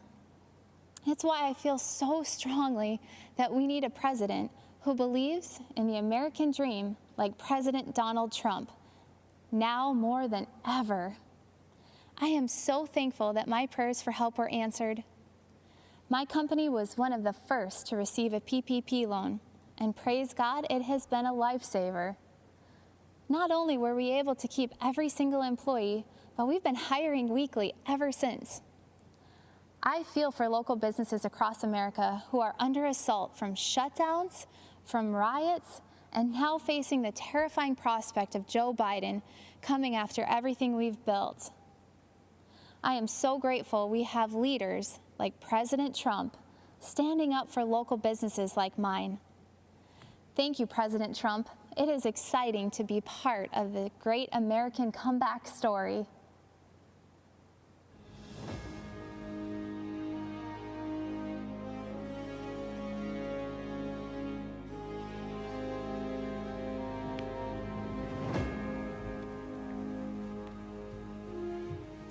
I'm Congressman Matt Gaetz. I'm speaking to you from an auditorium emptier than Joe Biden's daily schedule. But we are a nation of full hearts and clear minds. We see the choice clearly: strength or weakness, energy or confusion, success or failure. President Trump is the first president since Reagan not to start a new war. Biden has foolishly cheerled decades of war without winning, without end. President Trump knows we are strongest when we fight hardest, not in distant deserts, but for our fellow Americans. We must fight to save America now, or we may lose her forever. Joe Biden might not even notice. Settle for Biden. That's the hashtag promoted by AOC and the socialists. The Woketopians will settle for Biden because they will make him an extra in a movie written, produced, and directed by others. It's a horror film, really. They'll disarm you, empty the prisons, lock you in your home, and invite MS-13 to live next door. And the police aren't coming when you call. In Democrat-run cities, they're already being defunded, disbanded. Blaming our best and allowing society's worst, that's the story they write in Hollywood. That's if the lights even stay on in California anymore. A state that cannot keep power running for its own people should not send its junior senator to be vice president. They used to write only in fiction, but nightmares are becoming real. Cops killed, children shot. At the Democrat convention, they say, if you vote against Trump, it will all stop. Appeasement is never a winning strategy. No, we won't settle for violence in our neighborhoods or at our border. We won't settle for decades of bad decisions by basement-dwelling Joe Biden. We settle a continent. We know that the frontier, the horizon, even the stars belong to us. Donald Trump, like all builders, is a visionary. That which is built in the mind is even more powerful than the brick and mortar that holds it together. First comes the mind, then the making. First comes the vision, then the work. Washington, Lincoln, and Jefferson are immortal precisely because of the pull they have on our imagination. You cannot cancel a culture that loves its heroes. The dangerous left need America to be weaker to accomplish their goal of replacing her. We know that to make America great again, we must first make something of ourselves. That is the meaning of true strength. My great-grandfather was a railroad man. As a Florida man, I watch our rockets routinely send the brightest beyond the heavens with our flag and our hope. America is the greatest country that has ever existed. Don't let any celebrity, athlete, or politician tell you otherwise. President Trump sometimes raises his voice and a ruckus. He knows that's what it takes to raise an army of patriots who love America and will protect her. We must win this election if we cherish our country as much as we should, for there is no place to run, no refuge for freedom should we fail. America is not just an idea or a constitution, it is our home. We must protect our home with unbreakable made in America strength, strength I see every day in President Donald Trump. Thank you. My name is Kim Klacik, and I'm running for Congress in Maryland's 7th District. And like Shirley Chisholm, I'm unbought and unbossed. Let me remind you, the Democrats have controlled this part of Baltimore City for over 50 years, and they have run this beautiful place right into the ground. Abandoned buildings, liquor stores on every corner, drug addicts, guns on the street, that's now the norm in many neighborhoods. You'd think Maryland taxpayers would be getting a whole lot since our taxes are out of control. Instead, we're paying for decades of incompetence and corruption. Sadly, the same cycle of decay exists in many of America's Democrat-run cities. And yet the Democrats still assume that black people will vote for them, no matter how much they let us down and take us for granted. We're sick of it. We're not going to take it anymore. The days of blindly supporting the Democrats are coming to an end. In Baltimore, we have the highest number of black Republicans in the entire country running for office this election cycle.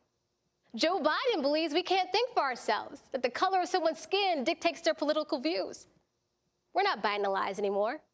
You and your party have neglected us for far too long. We want safety in our neighborhoods.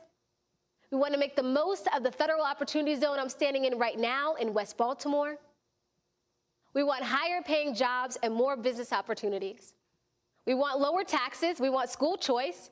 We want a chance to get ahead, not just get by. That's what President Trump promised, and that's what President Trump delivered. I want Baltimore to be an example to Republicans around the country that we can compete in our inner cities if we reach out to the citizens and deliver real results. President Trump is bringing this country back roaring. He's bringing the American spirit to life for all Americans. So I'm asking you to help President Trump complete this great American comeback. And then I'm asking you to help me start this great Baltimore comeback. Thank you, and God bless America.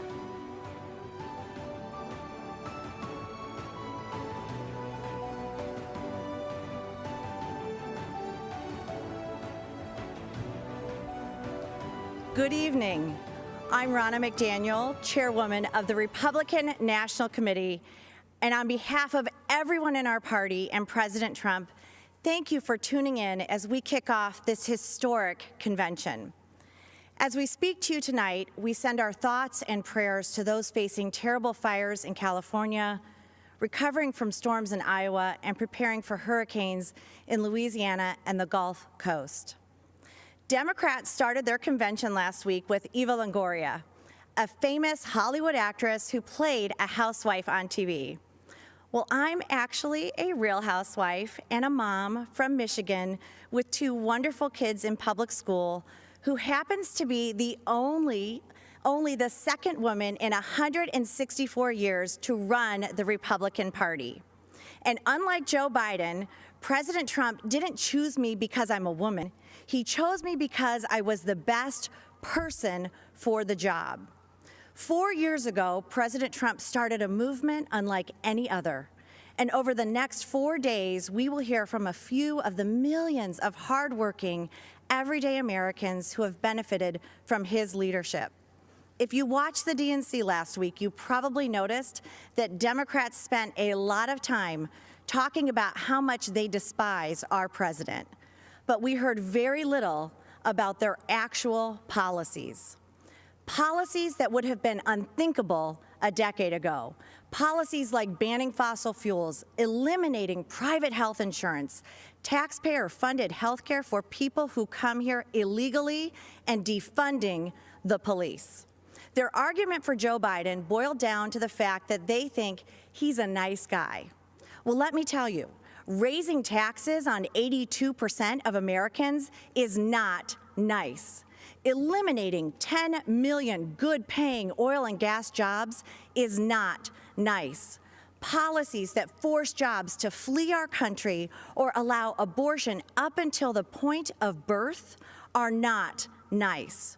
The truth is, there's only one person who has empathized with everyday Americans and actually been fighting for them over the past 4 years, and that is President Donald Trump.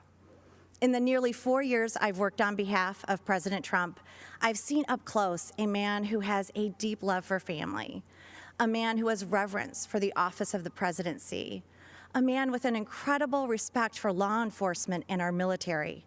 I've seen private moments where he comforts Americans in times of pain and sadness.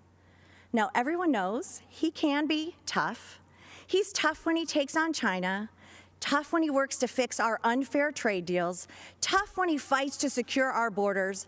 President Trump is always going to be tough when he is fighting for the American people because nice guys like Joe cared more about countries like China and Iran than the United States of America. Tonight begins a new chapter in the great American story, a story that has inspired the world for generations And when we re-elect President Trump this November, the best is yet to come. This election is the most important in our lifetime. Your vote counts more than ever. If you want to check your voting status, secure your ballot, or register to vote, text VOTE to 88022. Earlier today, President Trump and Vice President Pence came to North Carolina to thank our delegates for unanimously renominating them to a second term. Our official roll call and the business of our Republican convention was conducted today in Charlotte. We have created a short video to symbolize the excitement for President Trump across all 50 states and territories. Thank you for watching. God bless you, and God bless the United States of America.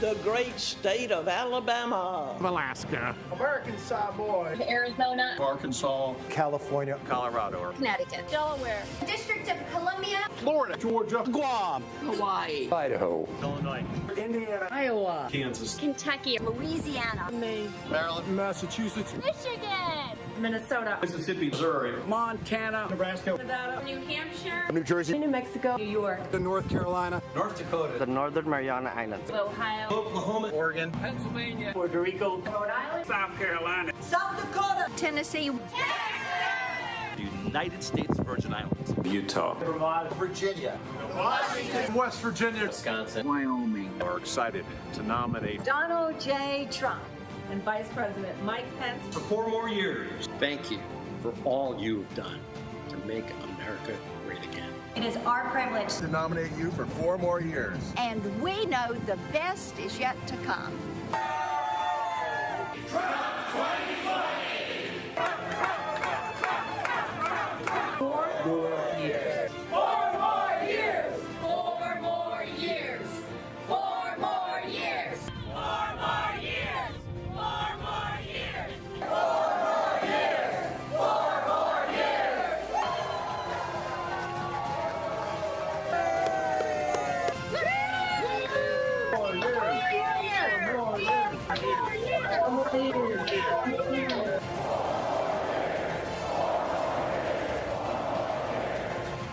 We will make America great again.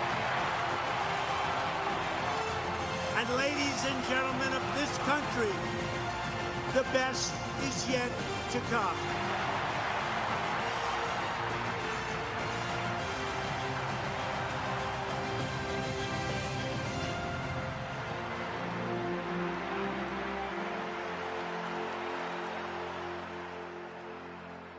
I didn't back down from my promises, and I've kept every single one.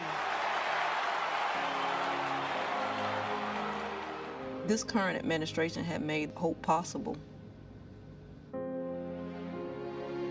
We want this nation to continue to be the beacon of hope for the world. How many people said they're going to leave America if Donald Trump was elected? They're all still here, and they're not going anywhere because we are in the land of the free.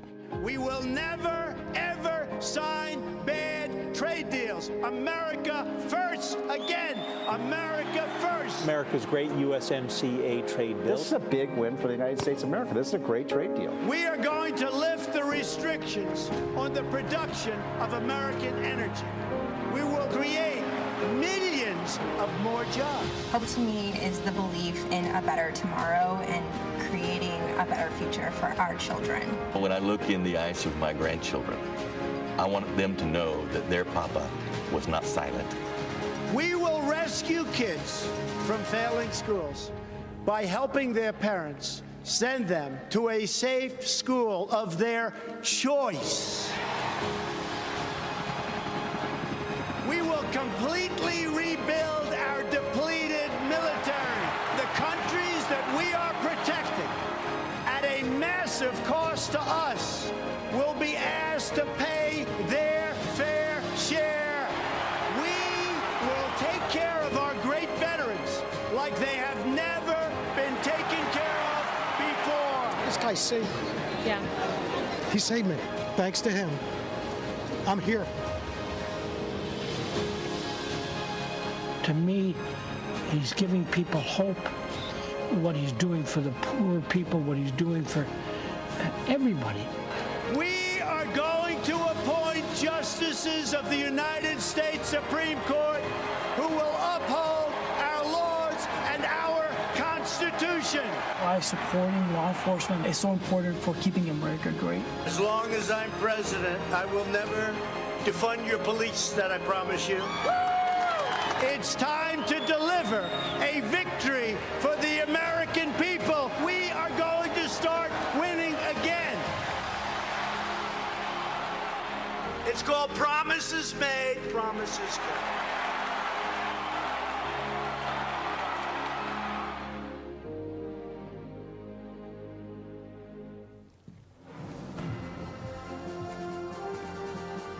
My name is Amy Ford. I've been a registered nurse for 17 years. I'm from the small town of Williamson, West Virginia, where I've lived my entire life, the daughter of a nurse and a coal miner. Even though I was the youngest of 4 children, I was always somewhat of a caretaker. It came natural for me. So it felt right to follow in my mother's footsteps and become a nurse. And this March, when COVID-19 sent our country into crisis, I knew I had to help any way that I could. I deployed to New York in April and then to San Antonio, Texas, working as a COVID relief nurse in both states. As I contended with the challenges of treating our patients who had their worlds turned upside down, I noticed a positive change in our healthcare system. President Trump recognized the threat this virus presented for all Americans early on and made rapid policy changes. And as a result, telehealth services are now accessible to more than 71 million Americans, including 35 million children. Prior to COVID, telehealth was not covered or reimbursed under Medicare, Medicaid, or CHIP. This left our most vulnerable populations with no other choice but to have an in-person office visit with their physicians, increasing their risk of exposure to COVID-19 exponentially. The expansion of telehealth services has also resulted in the integration of video visits between patients and their families, allowing loved ones to have contact and visualization, as well as a better understanding of care. Telehealth has been essential during this pandemic.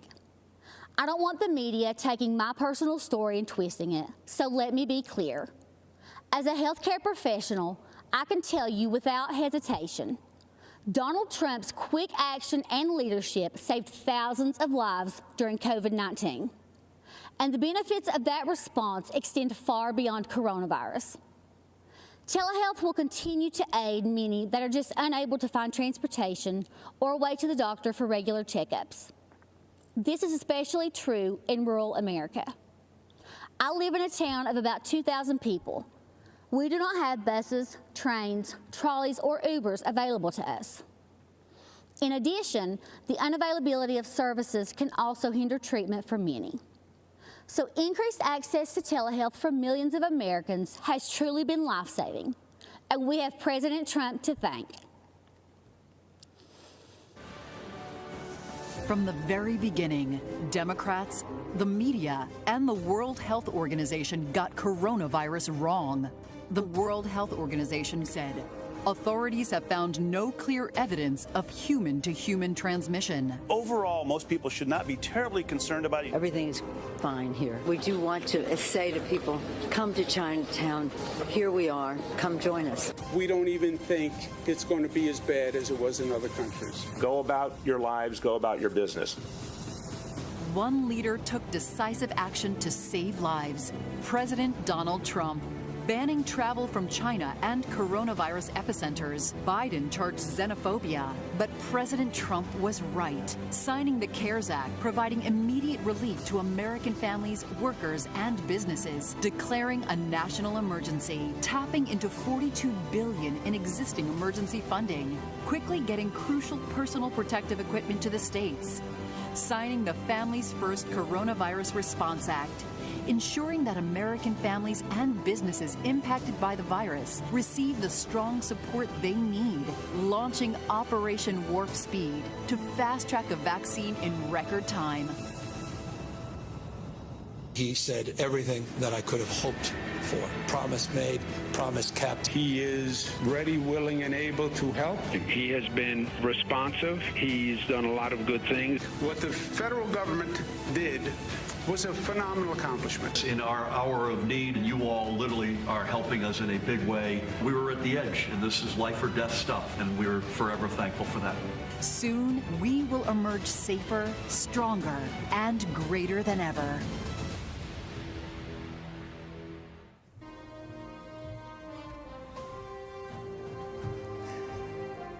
I am Dr. G.E. Ghali, an oral and maxillofacial surgeon and chancellor of a large academic medical and research center in Louisiana. I feel uniquely positioned to share how President Trump's decisive leadership led to a rapid and efficient response to the coronavirus pandemic. I know this as a health professional and as someone who has recovered from COVID himself. The COVID-19 pandemic exploded into our great nation with an intensity unparalleled in history. But our medical investigation and drug development systems were not designed for a pandemic. The devastating effects of the coronavirus demanded immediate changes at the regulatory level. A prompt response led by President Trump cleared away the red tape that usually makes drug approvals a long and drawn-out process. By harnessing the resources of the federal government and the private sector, President Trump's Operation Warp Speed is accelerating the testing, supply, development, and distribution of therapeutics, diagnostics, and very shortly, effective vaccines to counter COVID-19. Let me give you 3 clear examples of how President Trump's leadership removed regulatory barriers so COVID patients could have faster access to effective therapies and diagnostics. First, on February 26, 2 phase 3 clinical trials studying remdesivir were initiated. Just 2 months later, the FDA approved remdesivir for emergency use to treat COVID-19. Normally, this is a 3 to 5 year process. The amazing speed with which this happened in a safe but efficient manner is unheard of. Second, the FDA granted expanded access to COVID-19 convalescent plasma. Within 24 hours of this approval, we were administering convalescent plasma and remdesivir to a critically ill patient, a former Army Ranger and physician. Had it not been for the rapid deployment of these medicines, this patient, who is my colleague and friend, would have surely died. And third, at the end of July, I developed a fever and cough. I reached out to our testing team and received one of the Abbott rapid tests, yet another tool quickly approved by this administration. Within 15 minutes, my test came back positive, and within 4 hours, I was receiving my remdesivir doses, followed by an infusion of convalescent plasma. As a physician, I've seen firsthand how these breakthroughs have saved countless lives. As a patient, I've benefited from the expedited therapies made possible by the swift action of this administration. President Trump truly moved mountains to save lives, and he deserves credit. Thank you, President Trump, for providing timely access to critical diagnostics and therapeutics during this pandemic. Thank you, Mr. President, for your strong leadership in these challenging times.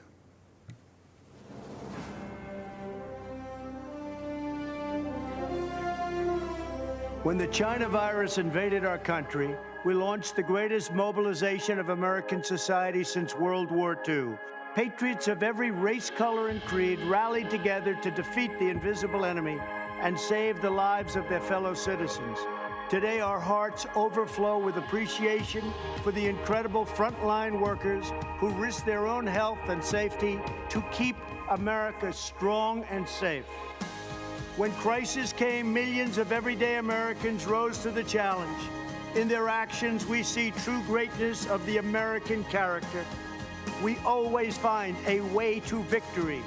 History will remember and celebrate the heroes of 2020 for as long as our great American flag waves over the land that we love. To every frontline worker, I offer the salute of a nation that is forever in your debt. Thank you, God bless you, and God bless America.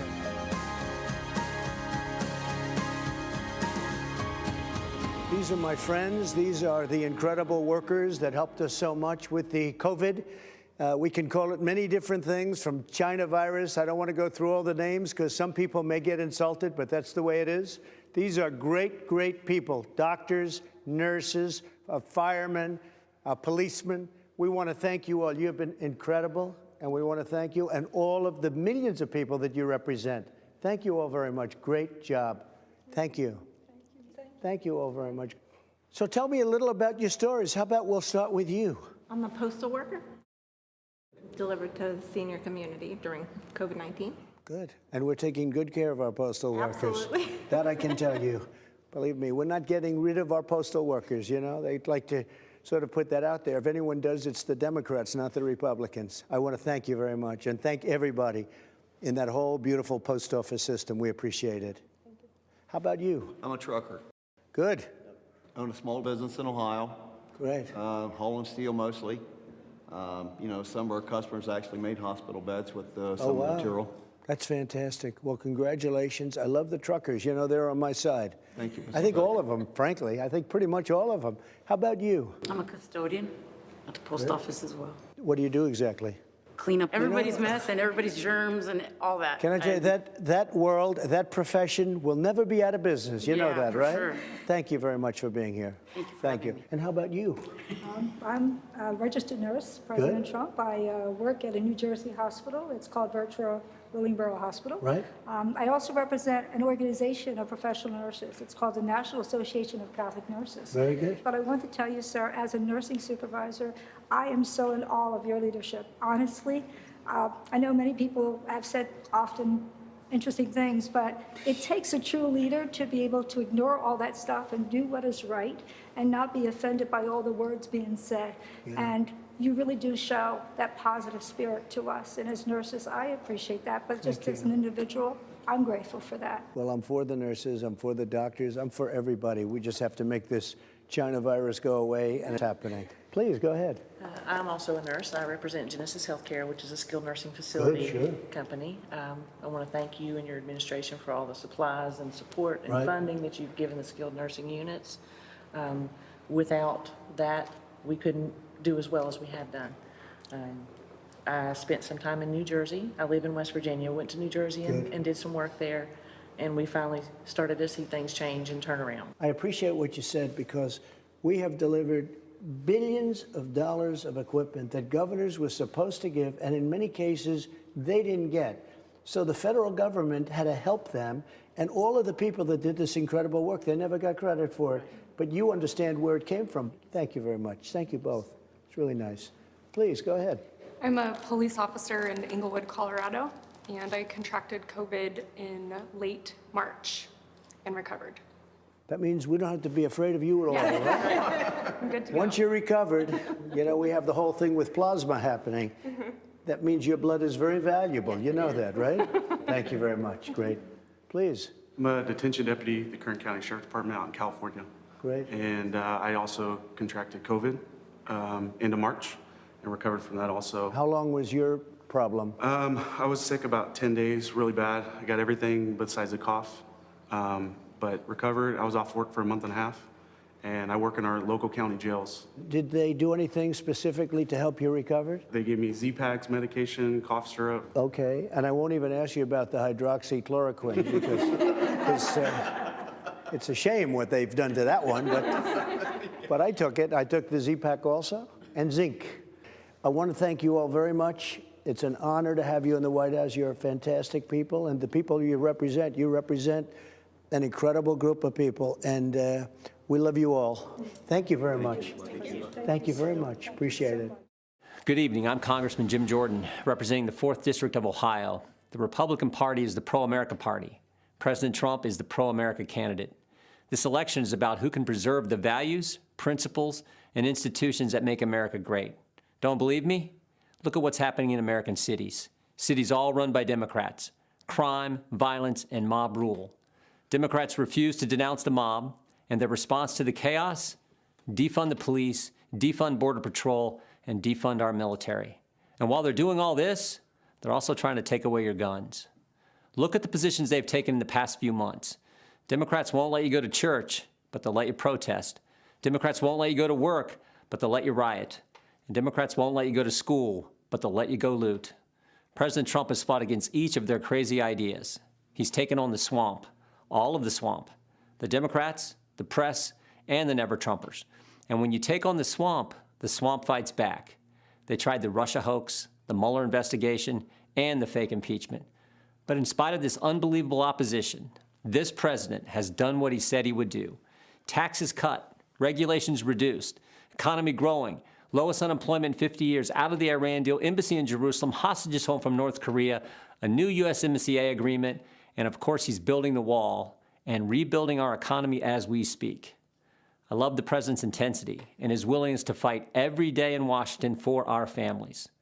But what I also appreciate about the president is something most Americans never get to see, how much he truly cares about people. Our family has seen it. 2 years ago, our nephew Eli was killed in a car accident. He lived a mile up the road from us, grew up wrestling and training with our boys, was a high school state champion, varsity athlete for the University of Wisconsin. It was a Saturday morning, 3 days after the accident. I walked to the car to head up to Eli's parents' home when the president called. We talked about a few issues, and then he asked how the family was doing. I said, "They're doing okay, Mr. President, but it's tough."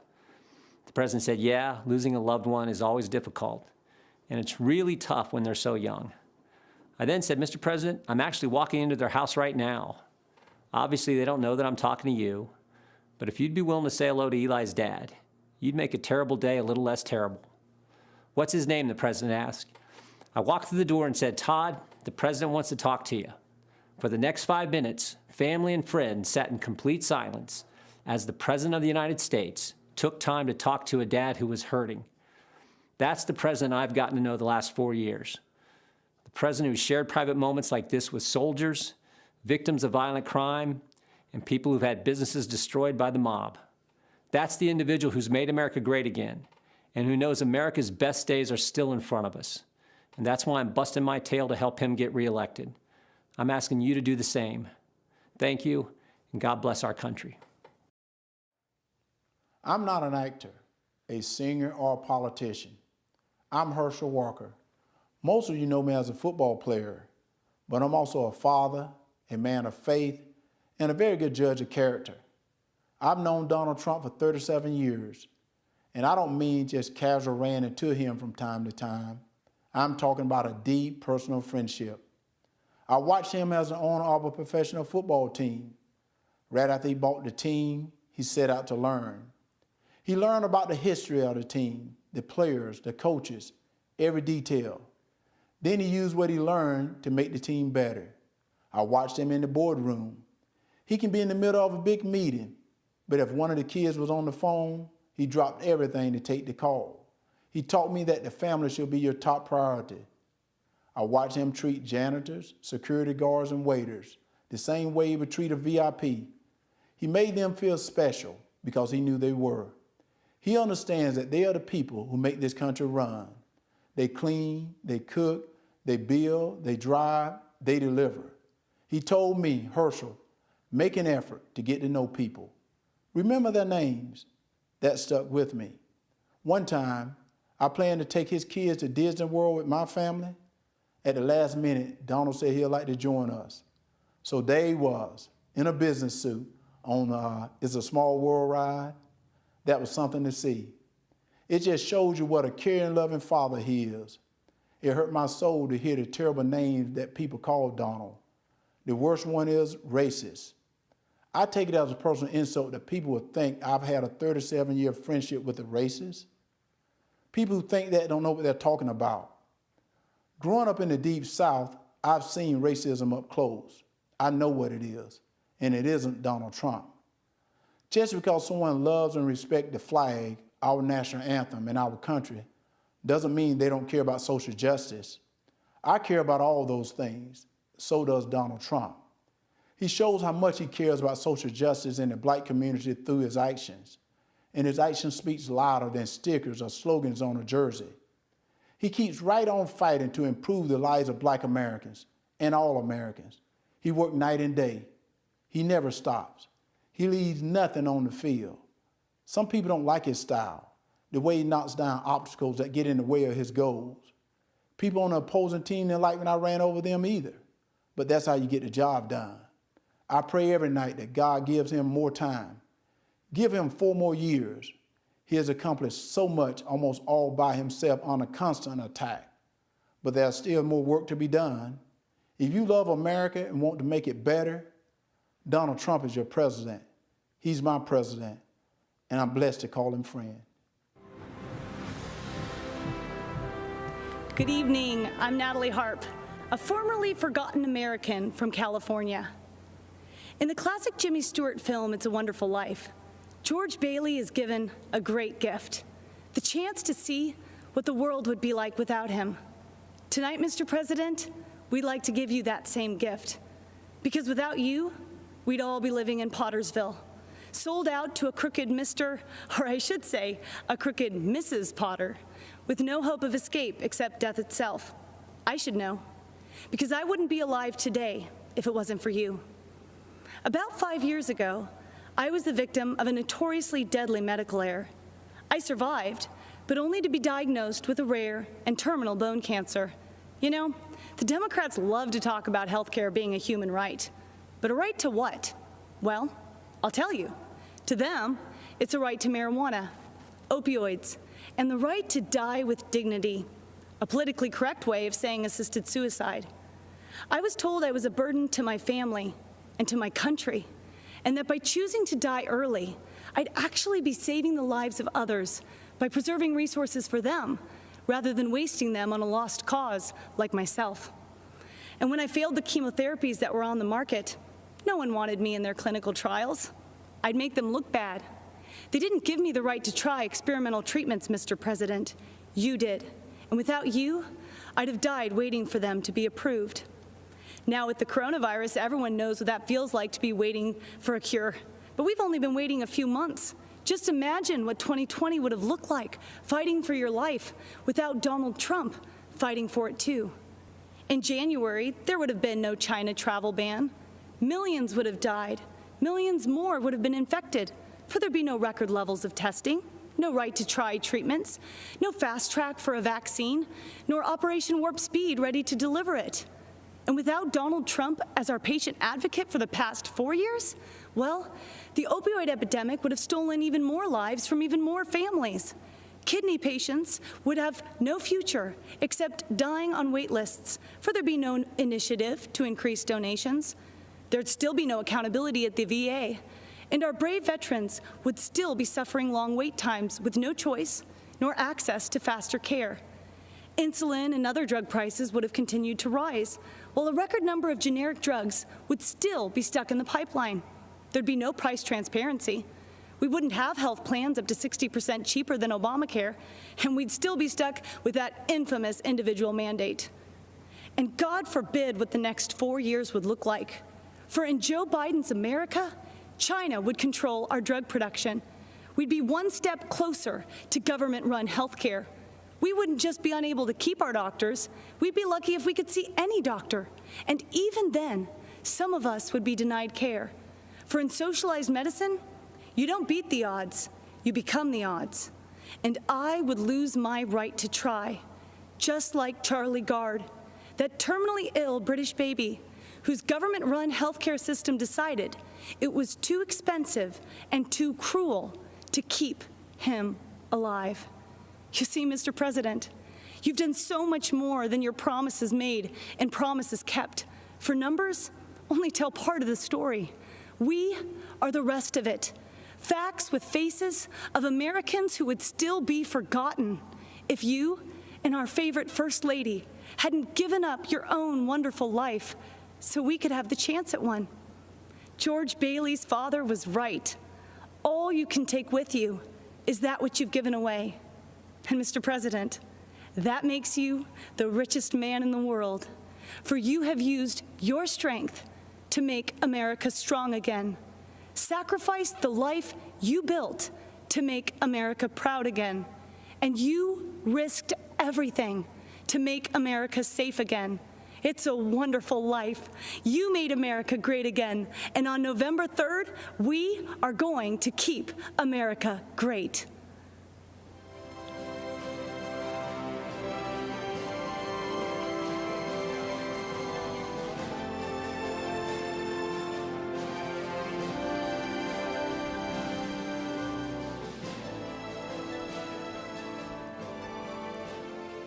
Hello, America. My name is Vernon Jones, and I'm a state representative from the great state of Georgia. As you can see, I'm a man of color, and I'm a lifelong Democrat, too. You may be wondering, why is a lifelong Democrat speaking at the Republican National Convention? And that's a fair question, and here's your answer. The Democratic Party does not want black people to leave their mental plantation. We've been forced to be there for decades and generations. But I have news for Joe Biden. We are free. We are free people with free minds. And I'm part of a large and growing segment of the black community who are independent thinkers, and we believe that Donald Trump is the president that America needs to lead us forward. This is no time for sleeping in the basement. Joe Biden has had 47 years to produce results, but he's been all talk and no action, just like so many of the Democrats who've been making promises to the black voters for decades. We've been their captive audience. When President Trump sought to earn the black vote, the Democratic Party leaders went crazy. Nancy Pelosi and Chuck Schumer literally started wearing kente cloths around the U.S. Capitol, as if pandering were enough to keep us satisfied. Let me tell you why I'm supporting our president. I grew up in the South, in Laurel Hill, North Carolina, Scotland County, the Green Pond community to be exact. My parents, Robin and Rufus Jones, built with their own hands a 4-room cinder block home with no indoor plumbing. They had very limited education, but they instilled in us a strong work ethic that drove me from those tobacco fields of North Carolina to those hallowed halls of the Georgia General Assembly. My parents taught me if I believed in God, worked hard, and treated every person fairly, there was no limit to what we could achieve. I attended North Carolina Central University, an historical black college. For generations, HBCUs have been the incubators that develop black scholars in math and science and religion, engineering, and politics. They have been important springboards for the black success. But Democrats haven't treated them that way. When President Trump took office, he changed everything. He delivered historic funding to HBCUs, and he guaranteed it for 10 years, something that's never happened in the history of this country. That gave our HBCUs stability, the chance to grow, and produce the next generation of black leaders. That's right, Donald Trump did that. He's also supported school choice to ensure that no child, no matter their race or zip code, is left behind. Every child should have access to a quality education. But education is just the beginning. The president also built the most inclusive economy ever, with record low unemployment for African Americans and record high participation in the workforce. He put opportunity zones in the Trump tax bill that would drive investment into our communities for decades to come. He put the interests of American workers, and especially black workers, first. That's right, Donald Trump did that. He delivered historic criminal justice reform. He ended once and for all the policy of incarceration of black people, which has decimated our communities, caused by no other than Joe Biden. Democrats wouldn't do it, Obama didn't want to do it, and Joe Biden and Kamala Harris definitely wouldn't do it. But Donald Trump did it. He's also working every day to make our communities safer. As a former executive of DeKalb County, Georgia, I directed one of the largest public safety departments in the Southeast. I've seen tragic shootings on both sides, officers killing citizens and citizens killing officers in the line of duty. Police officers are our fellow citizens. They live in our country. They have families too. They live in our communities. Unfortunately, Democrats have turned their backs on our brave police officers. They call it defunding, and it's a danger to our cities, our neighborhoods, and our children. Isn't it ironic that Democrat politicians have personal security to protect them? So why don't they forego their security and replace them with social workers, especially since that's what they want for you and me? Our police need more funding, not less, for frequent psychological examinations, for non-lethal remote restraint technology, and for more de-escalation and use of force training. These are the common sense solutions that President Trump supports: true, sincere police reform. That's right, Donald Trump did that too. Education, jobs, safety, security, on issue after issue. And in just a single term, he destroyed these negative forces that have victimized the black community for decades. He gave us the opportunity to rise. Now, you know, when I made the public announcement of my support for President Trump, all hell broke loose. I was threatened, called an embarrassment, and asked to resign by my own party. Unfortunately, that's consistent with the Democratic Party and how they view independent thinking black men and women. But I'm here to tell you that black voices are becoming more woke and louder than ever. The Democratic Party has become infected with a pandemic of intolerance, bigotry, socialism, anti-law enforcement bias, and a dangerous tolerance for people who attack others, destroy their property, and terrorize our own communities. That's what this election is all about. And that's why right now, more than ever before, America needs Donald Trump in the Oval Office for another 4 years. God bless you, and vote Donald J. Trump. Thank you.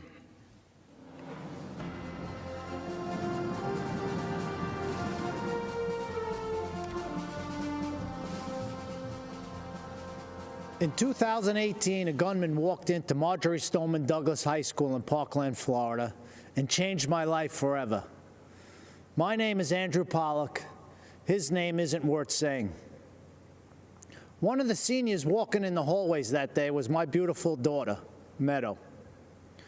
She was just months away from graduating and beginning a new life. We were so proud of the woman she had become. But in the hallway on that third floor, the gunman saw Meadow and shot her down the hallway, hitting her 4 times.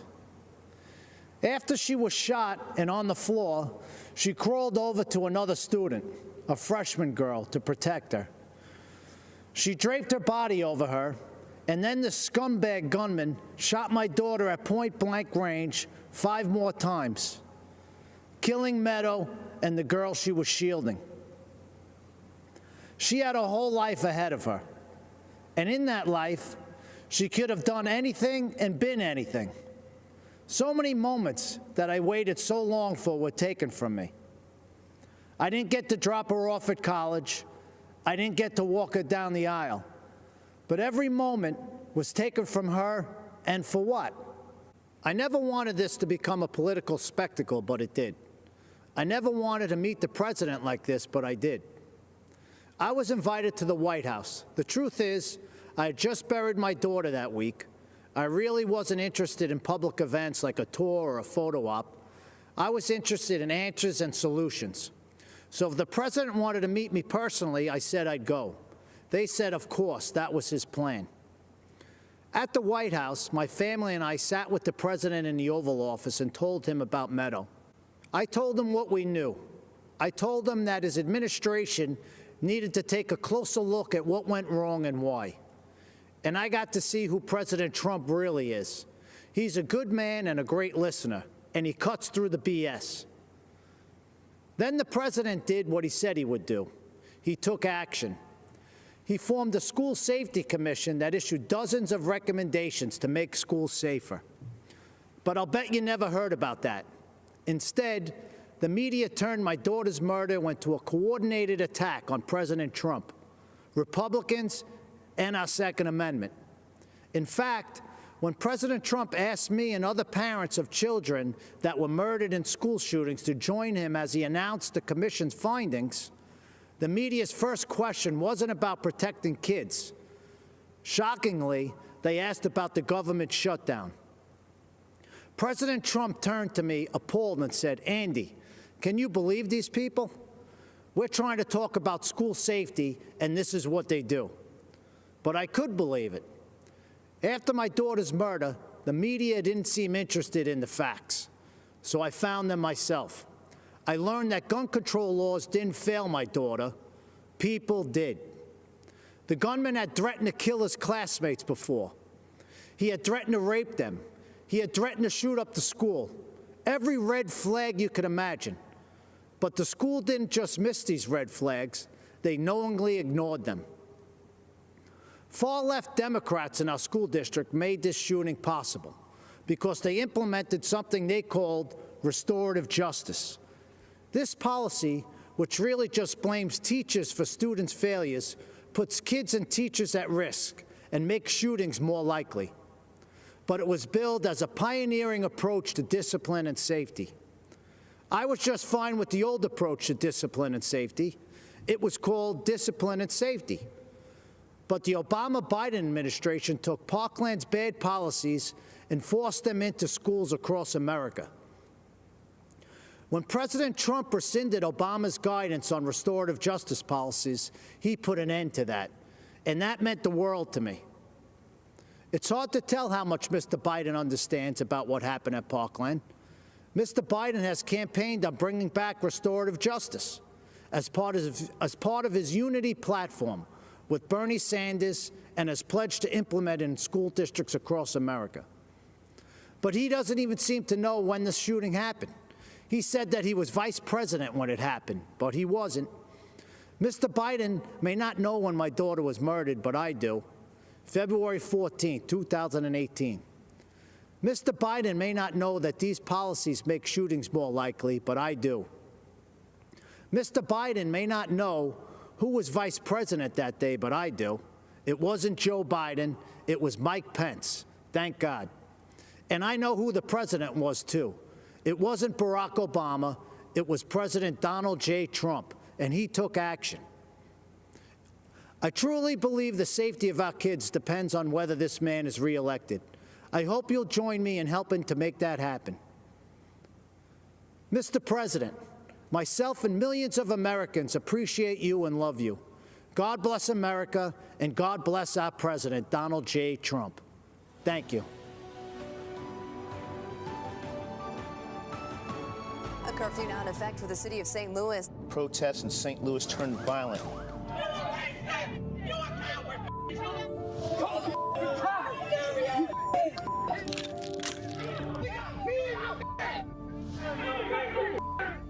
Mark McCloskey says he and his family have been threatened with violence. Under Missouri law, you have a right to defend your home and the lives of your family. A search warrant has been executed at the home of Mark and Patricia McCloskey. The husband and wife attorneys charged with pointing guns at protesters.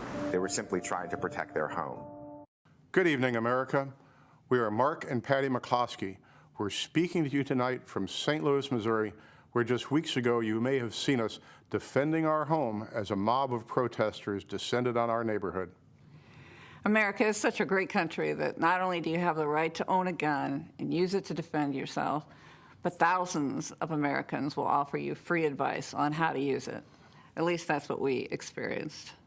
What you saw happen to us could just as easily happen to any of you who are watching from quiet neighborhoods around our country. And that's what we want to speak to you about tonight. That's exactly right.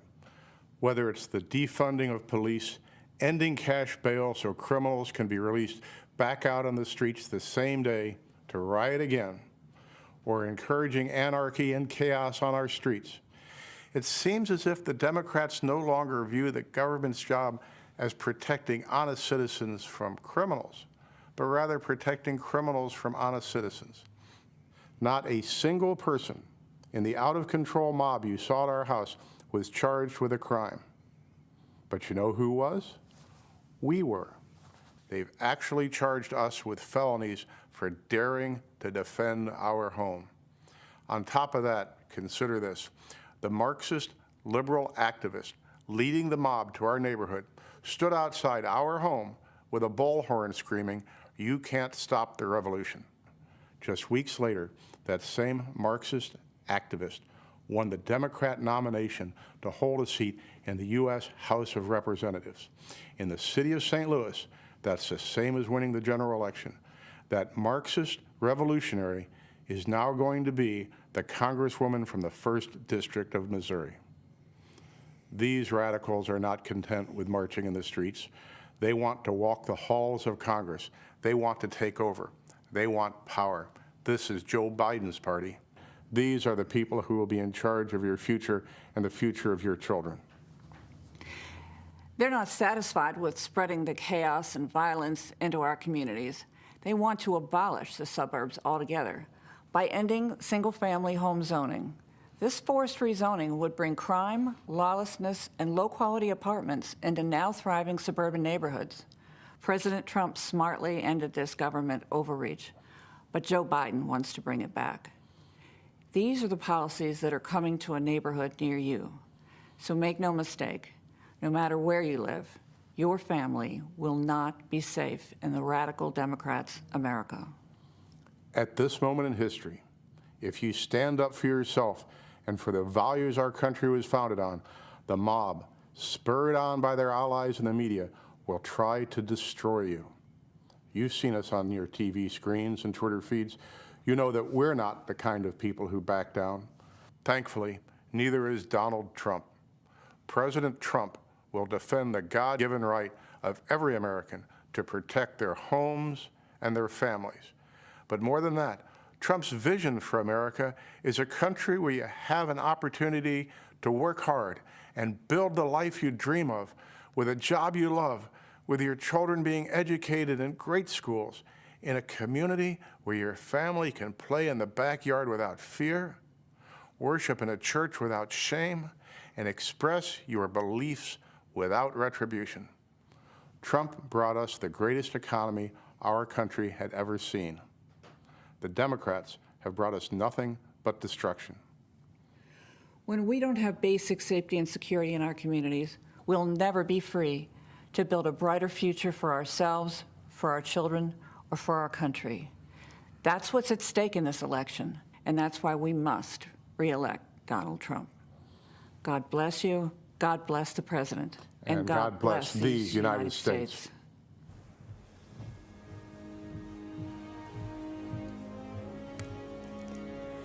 Good evening, America. I'm Kimberly Guilfoyle. I speak to you tonight as a mother, a former prosecutor, a Latina, and a proud American.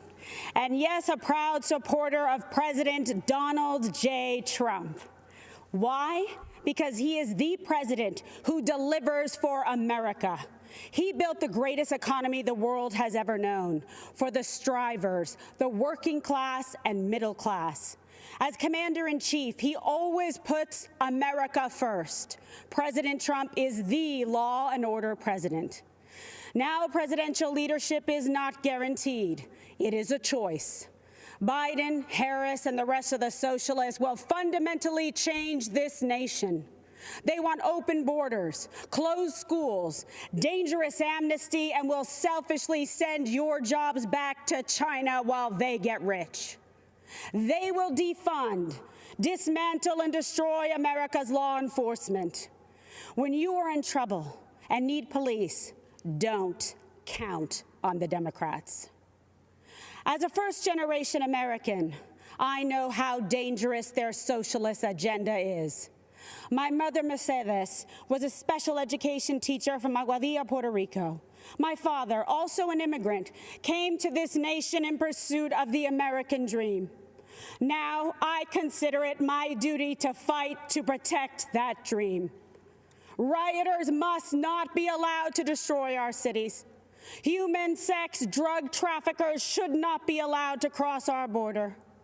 The same socialist policies which destroyed places like Cuba and Venezuela must not take root in our cities and our schools. If you want to see the socialist Biden-Harris future for our country, just take a look at California. It is a place of immense wealth, immeasurable innovation, and immaculate environment. And the Democrats turned it into a land of discarded heroin needles in parks, riots in streets, and blackouts in homes. In President Trump's America, we light things up. We don't dim them down.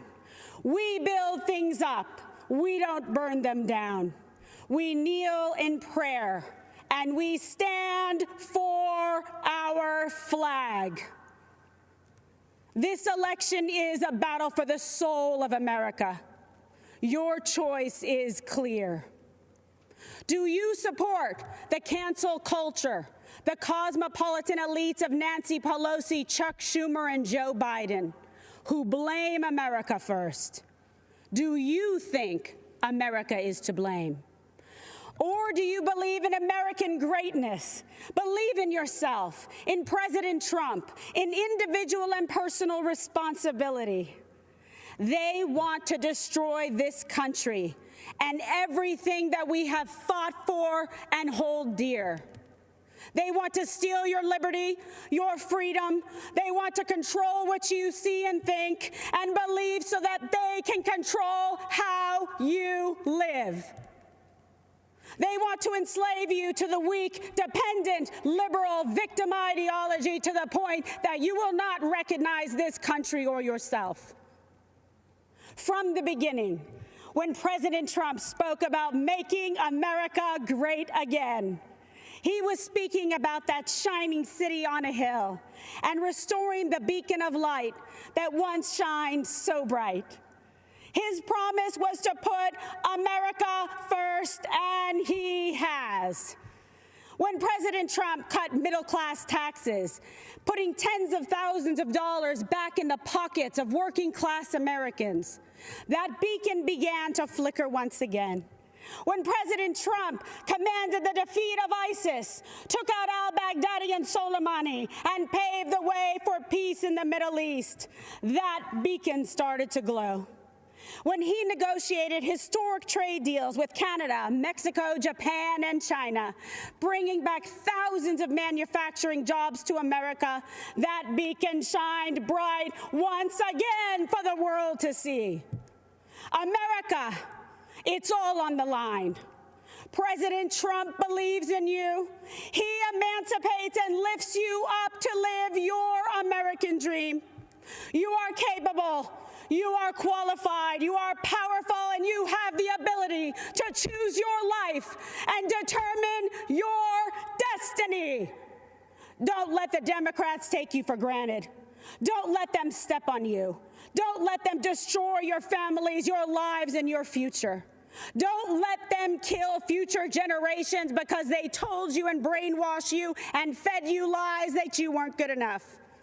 Like my parents, you can achieve your American dream. You can be that shining example to the world. Manifest and be the change in this country that you dream, that you hope, that you believe in.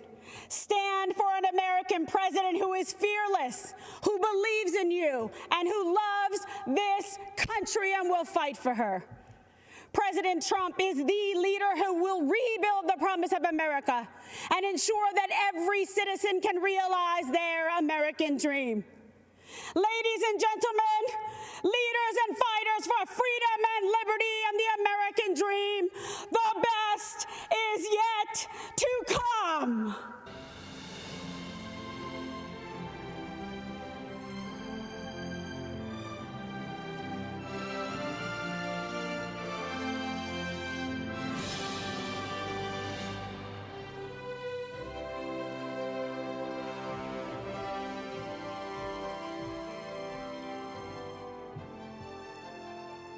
I'm Congressman Steve Scalise. We're facing some tough challenges in America.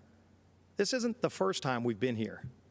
I've worked closely with Donald Trump over the last few years, and if there's one constant theme to how he approaches problems, it's how much he cares about the hardworking people that Washington left behind. I've seen this firsthand. After I was shot on a baseball field by a leftist gunman, first responders rushed me to a hospital where I battled for my life. That same night, Donald Trump came to the hospital along with First Lady Melania Trump. They consoled my wife, Jennifer. They were there for my family in my darkest hours.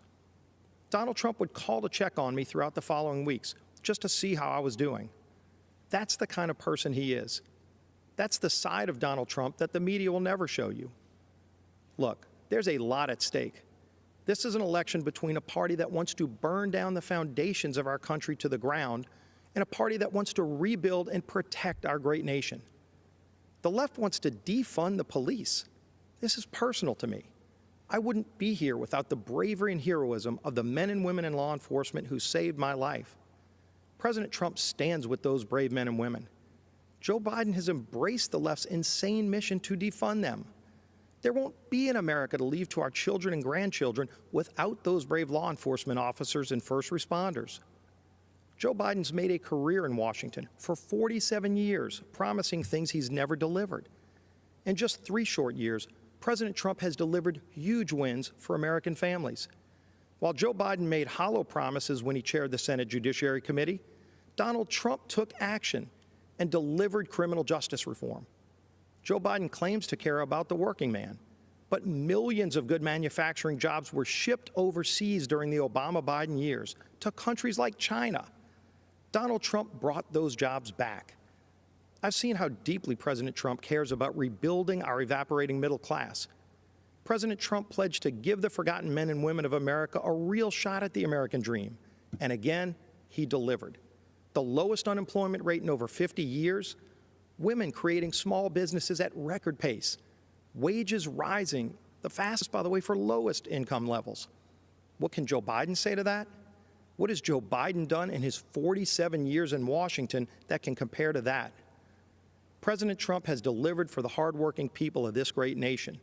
It's going to take that kind of bold leadership to get us out of this COVID crisis.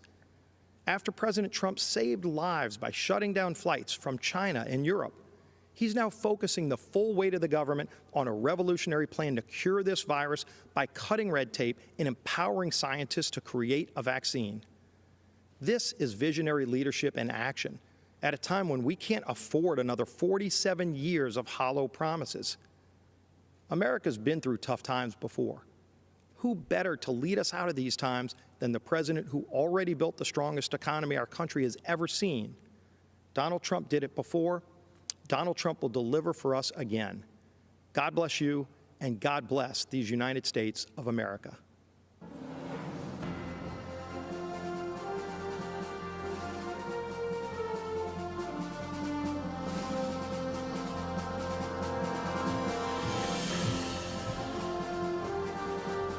I'm Sean Parnell, and it is an honor to be here.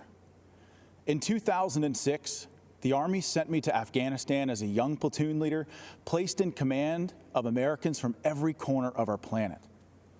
Our platoon reflected the diversity of our nation, every race, creed, and religion. Despite those differences, we were bound together as brothers from the same American family. On June 10, 2006, our platoon was attacked just after dawn. Outnumbered 10-1, we endured mortar and machine gun fire as hundreds of Taliban charged us from 3 sides. We had 24 men that day. Wave after wave of Taliban advanced up the hill. I was wounded 3 times in the fighting. Nearly all of my platoon was wounded within the first minute, but the enemy kept coming. We fought to our last rounds of ammunition, and when it was over, we held the hill. In the face of death, I saw ordinary Americans become heroes. In our darkest hour, when our survival depended on each other, my men and I learned an important lesson. We all bleed red. Our differences did not define us. United, we were unbeatable. After 485 days of combat, I came home eager to enjoy the freedoms I risked my life to defend. But I watched with alarm as the party of my grandfather, a lifelong Union Democrat, turned against the very people it professed to represent. I watched as Joe Biden spit venom at an auto worker who dared to question Joe's intent to dismantle the Second Amendment and take your guns. Where Democrats once stood for hard-working, law-abiding Americans who displayed our flag with pride, this new Democrat Party considers these people uneducated racists clinging to guns and Bibles. The party of Harry Truman became the party of hedge fund managers, Hollywood celebrities, tech moguls, and university professors, all bloated with contempt for middle America. I look across the aisle and I do not see a party that wants you to pursue your dreams. I see a Democrat Party that wants to dictate what those dreams are.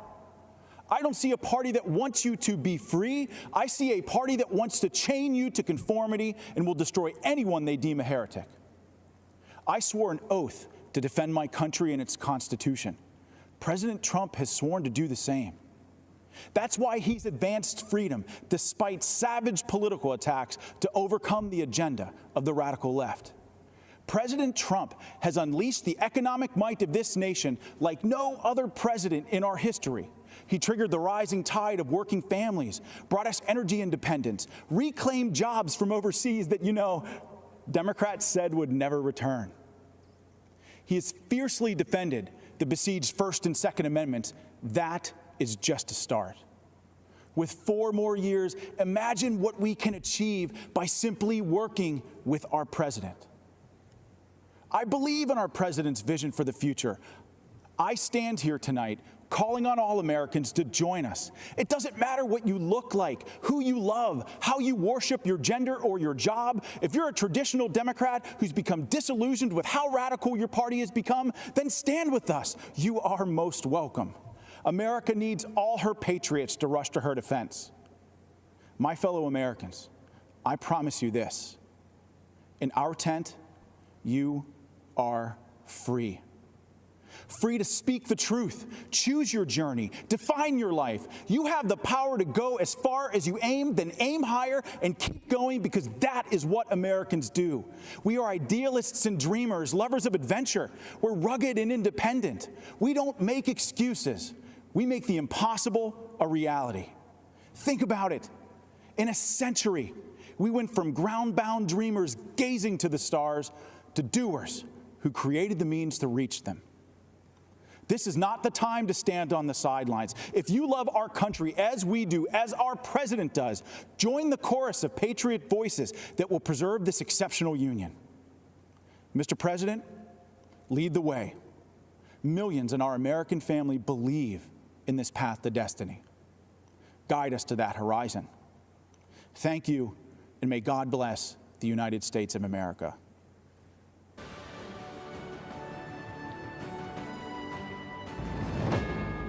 We come together to imagine a future determined by the shining light of our hopes and values and faith. A country where we are judged by our character with dignity and respect for all. The belief that all are created equal, that lives matter irrespective of race, creed, or color. Committed to excelling beyond our dreams. 4 years ago, we faced an historic crossroad. Career politicians promising change every election, but delivering emptiness. We chose a different path. A man who is not a politician. A man who cares. A man who works tirelessly for you. Still, politicians spun their deceptions and obstructed progress, fanning the flames of lawlessness. We all know that it is easy to criticize. It takes a true leader to solve problems. COVID-19, while others criticize without solutions. President Trump's swift action saved lives. And as leading Democrats want to keep businesses closed down, our president is leading the way for a full economic recovery. We are America. we as Americans work together to overcome challenges, write our own stories. America, land of promise, land of opportunity, land of heroes, land of greatness.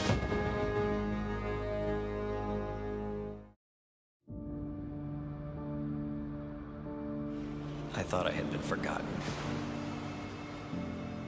I nearly gave up hope.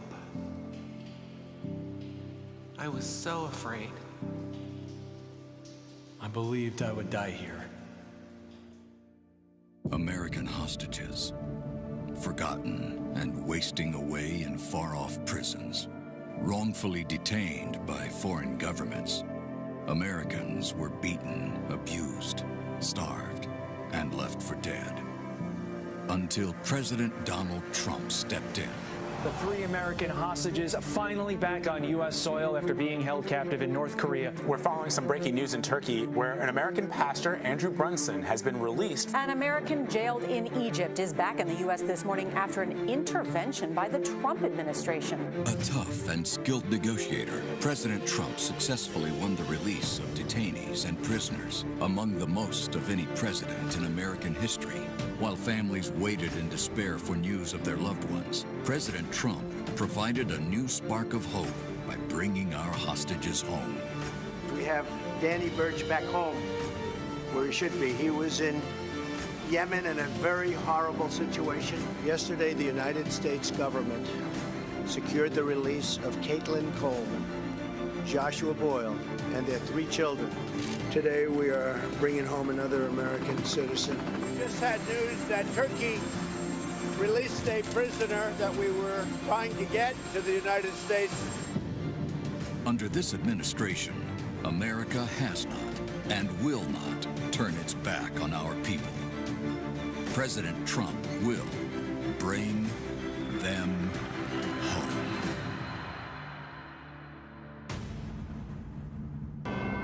Diplomacy, negotiation skills, perseverance, faith. The ingredients of hope when there is no hope. No American should ever be left behind. Priority, freeing American hostages.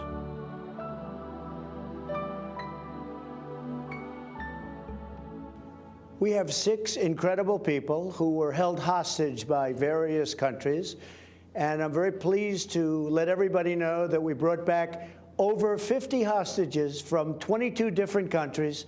We worked very hard on it, Ambassador O'Brien and others, and I will tell you, we're very proud of the job we did. But I'd like to ask maybe Pastor Brunson to say a few words, so we can go through and just give us a little history of what happened and how is life treating you. I was held in Turkey for 2 years, and you took unprecedented steps, actually, to secure my release, and your administration really fought for me. And I think if you hadn't done that, I may still be in Turkey. So I'm very grateful. 28 years, right? They had you there they had you scheduled for a long time, Andrew. Yes. We had to get you back. And I have to say that, to me, President Erdogan was very good. And I know they had you scheduled for a long time, and you were a very innocent person. And he ultimately, after we had a few conversations, he agreed. So we appreciate that, and we appreciate the people of Turkey. And you still appreciate the people of Turkey, I understand, right? We love the Turkish people. We still That's do. great. It's great to have you back, Andrew. Thank you. Think Mr. President, thank you for having me. Thank My you. name's Sam Goodwin. I'm from St. Louis, Missouri. I was held in Syria for 63 days, and I think I speak for my fellow former hostages and detainees here when I say I'm as grateful as I've ever been for anything to be home safely. And thank you for the invitation and opportunity to be here. Particularly, Ambassador O'Brien was incredibly supportive and helpful to my family, and can't say enough nice things about him. Thank you for promoting him.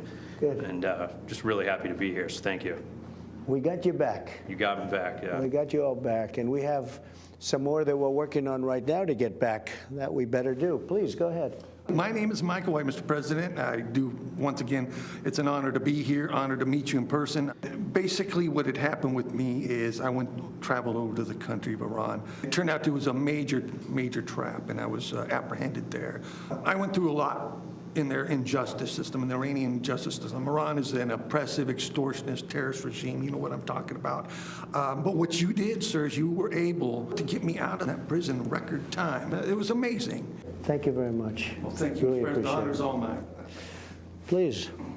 Yeah, my name's Josh Holt. This is my wife, Tammy. Yes. We were held hostage in Venezuela for 2 years. I know very well. And you helped us get out. Senator Hatch worked with you very well on that as well. And it was a great honor to be able to meet you right when we got back. And I remember a lot of people asking me, what was it like meeting President Trump? And I just say I was blown away. I'd just gotten released after 2 years. Then I'm shaking the hand of the president in the Oval Office, so I don't really remember a whole lot of it. So it's nice to meet you again, and it's been great. It's been great to be back, helping people through situations that they've gone through, and now we have started our family. Well, the great people of Utah really wanted me to do something about the two of you, and we were able to do it. And a little bit of a miracle, I think, frankly. It was. Because that was a very hostile period, and we appreciate everybody working so hard with us, but we were able to get you both back. And are you living in Utah now, I hope? We're still living in Utah. That's good. We'll say hello to the folks in Utah, because they're great people. Thank you very much. Congratulations. Thank you. Please. I'm Brian there. Spent an unexpected trip there in India. I was not going to India. I was going through India to Nepal, where I've been working for the last 18 years. But on behalf of my family and myself, thank you, President Trump, for getting us out and getting us home. The darkest moment of our whole time together, your letter to my wife came, and it really gave her the hope and the peace. And that's great. From that time forward, as more people got involved, especially the ambassador there in India, things became more peaceful, and the hope was there for the last 4 months that we really would get to come home, because they had planned on keeping me for 3 to 5 years. The original charge thing was 3 to 5 years, right. And that was cleared, and then they came up with new charges to do a 7-year term. Well, India responded very well to my request, so we appreciate that. And I appreciate everything y'all did. Thank you all for being with us. We have a few more people we want to get back, and we will get them back, and they'll be back very soon. Thank you very much. Appreciate it. Great stories.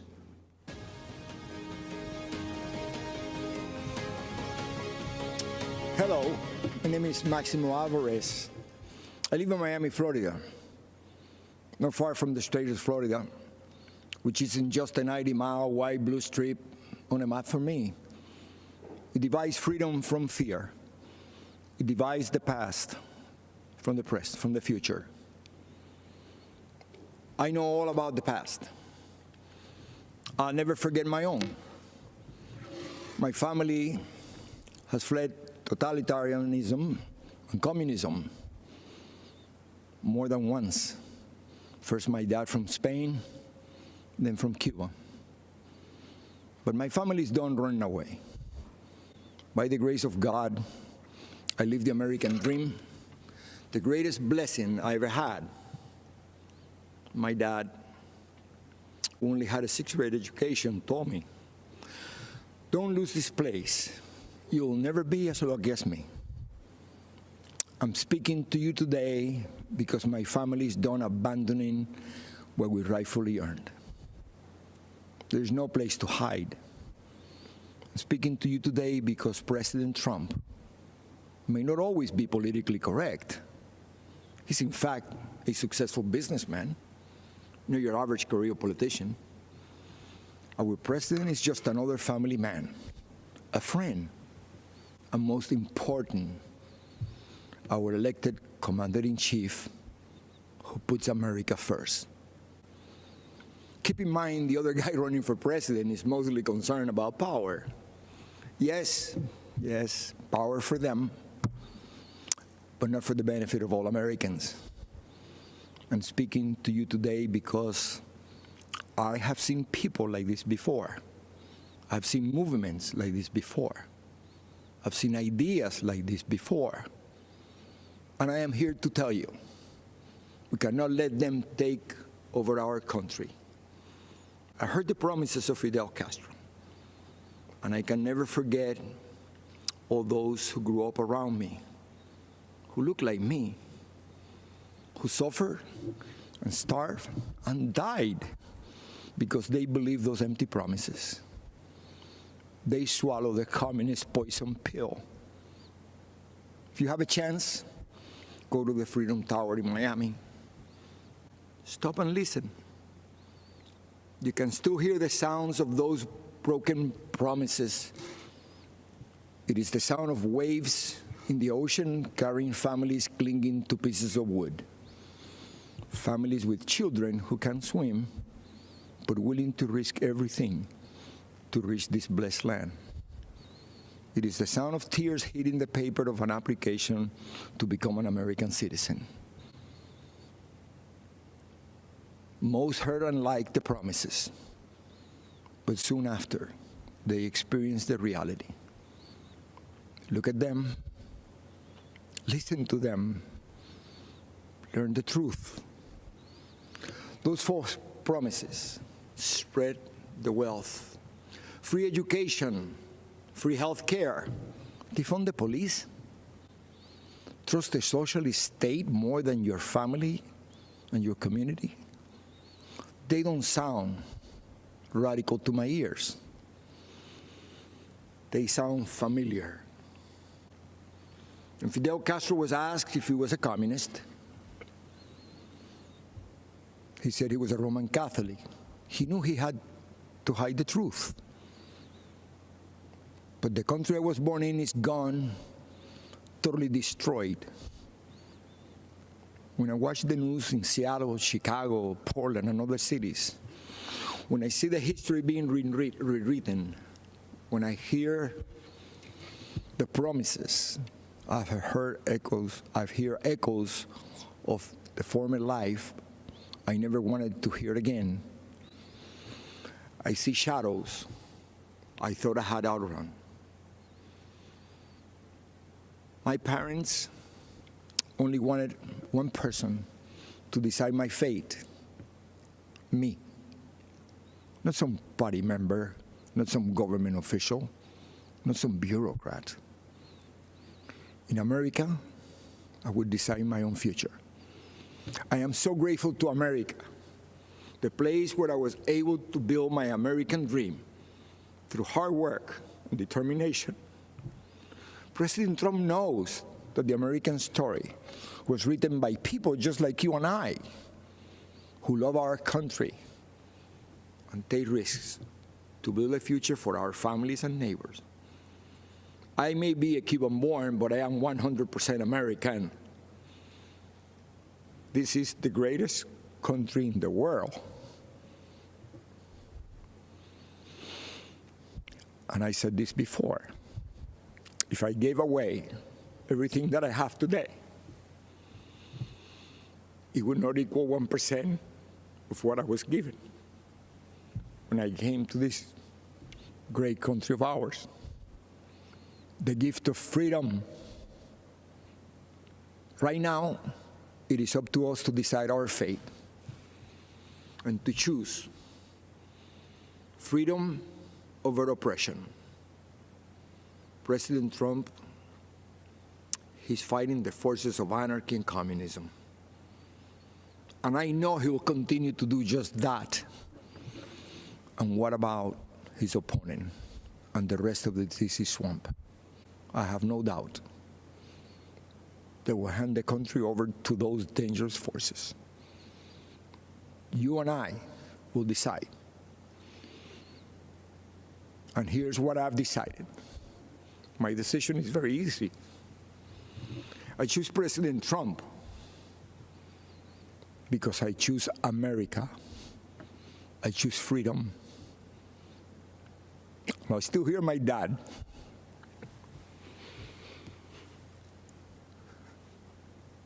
There is no other place to go. Thank you, and may the good Lord bless America.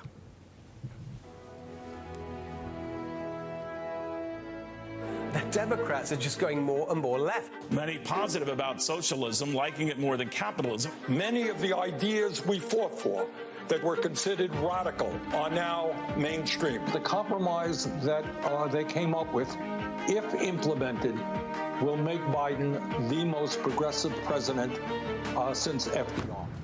The radical left has taken over the Democratic Party, and Joe Biden is marching in lockstep with them. Biden and the far left are promising to crush middle-class families with trillions in new taxes. If you elect me, your taxes are going to be raised, not cut. Promising amnesty and health care for 11 million illegal immigrants. Citizenship for 11 million undocumented folks. Promising to shut down energy exploration, killing jobs and hurting America's economy. I guarantee we're going to end fossil fuel. In Joe Biden's America, the radical left get whatever they want, and you get to pay for it. They've already taken over Joe Biden and the Democratic Party. Don't let them take over America.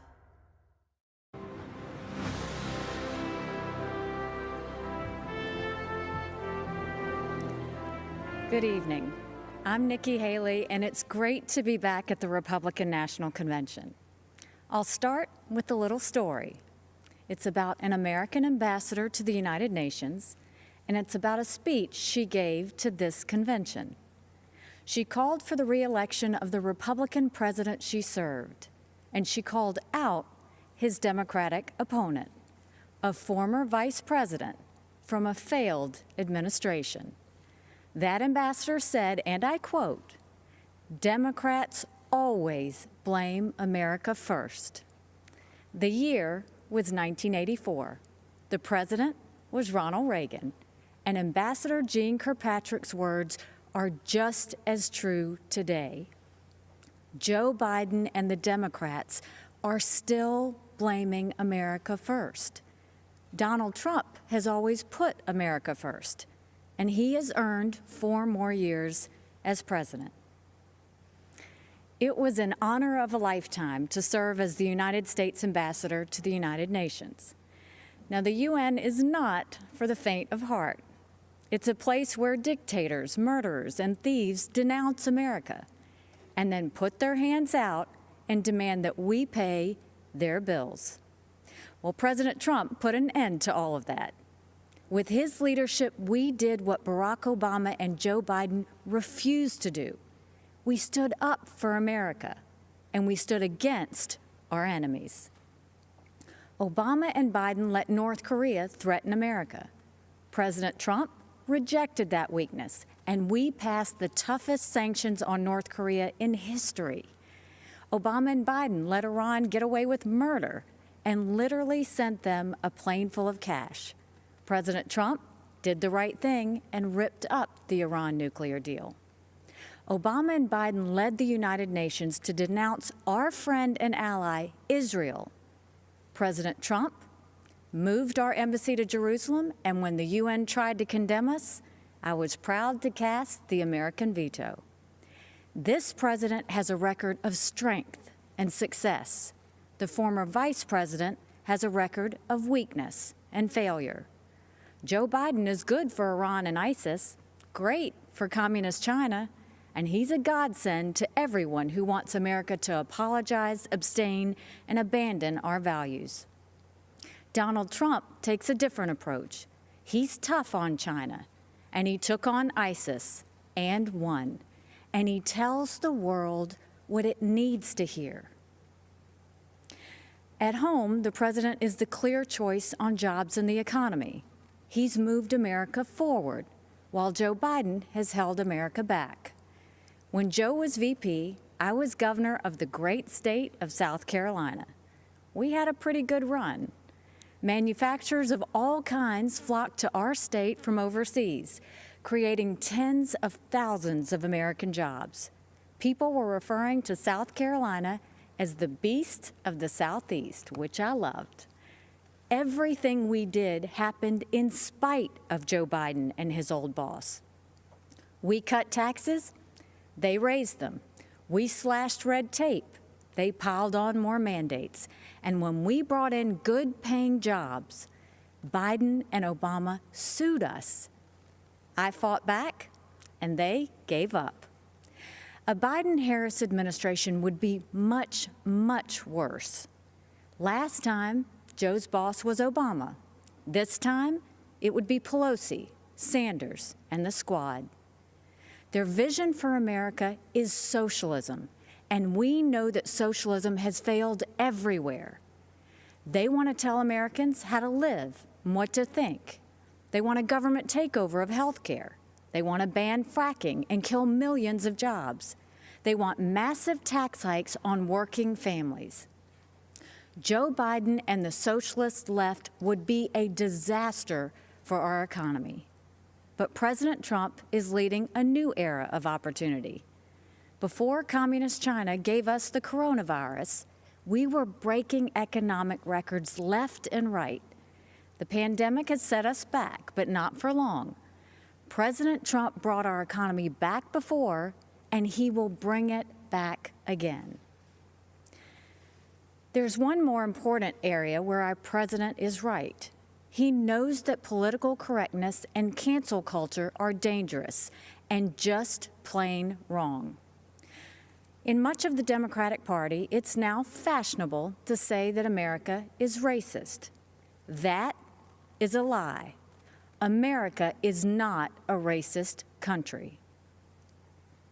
This is personal for me. I am the proud daughter of Indian immigrants. They came to America and settled in a small southern town. My father wore a turban.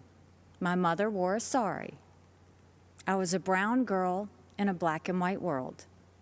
We faced discrimination and hardship, but my parents never gave in to grievance and hate.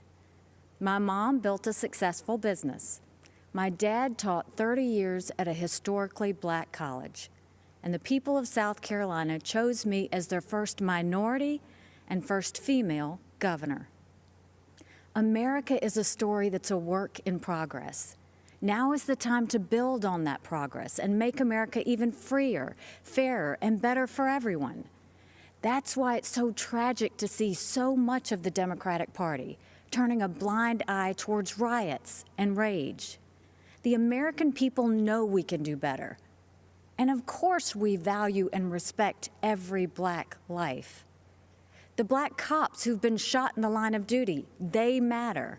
The black small business owners who've watched their life's work go up in flames, they matter. The black kids who've been gunned down on the playground, their lives matter too. And their lives are being ruined and stolen by the violence on our streets. It doesn't have to be like this. It wasn't like this in South Carolina 5 years ago. Our state came face to face with evil. A white supremacist walked into Mother Emanuel Church during Bible study. 12 African Americans pulled up a chair and prayed with him for an hour. Then he began to shoot. After that horrific tragedy, we didn't turn against each other. We came together, black and white, Democrat and Republican. Together, we made the hard choices needed to heal and removed a divisive symbol peacefully and respectfully. What happened then should give us hope now. America isn't perfect, but the principles we hold dear are perfect. If there's one thing I've learned, it's that even on our worst day, we are blessed to live in America. It's time to keep that blessing alive for the next generation. This president and this party are committed to that noble task. We seek a nation that rises together, not falls apart in anarchy and anger. We know that the only way to overcome America's challenges is to embrace America's strengths. We are striving to reach a brighter future where every child goes to a world-class school chosen by their parents, where every family lives in a safe community with good jobs, where every entrepreneur has the freedom to achieve and inspire, where every believer can worship without fear and every life is protected, where every girl and boy, every woman and man of every race and religion has the best shot at the best life. In this election, we must choose the only candidate who has and who will continue delivering on that vision. President Trump and Vice President Pence have my support, and America has our promise. We will build on the progress of our past and unlock the promise of our future. That future starts when the American people re-elect President Donald Trump. Thank you, good night, and may God always bless America.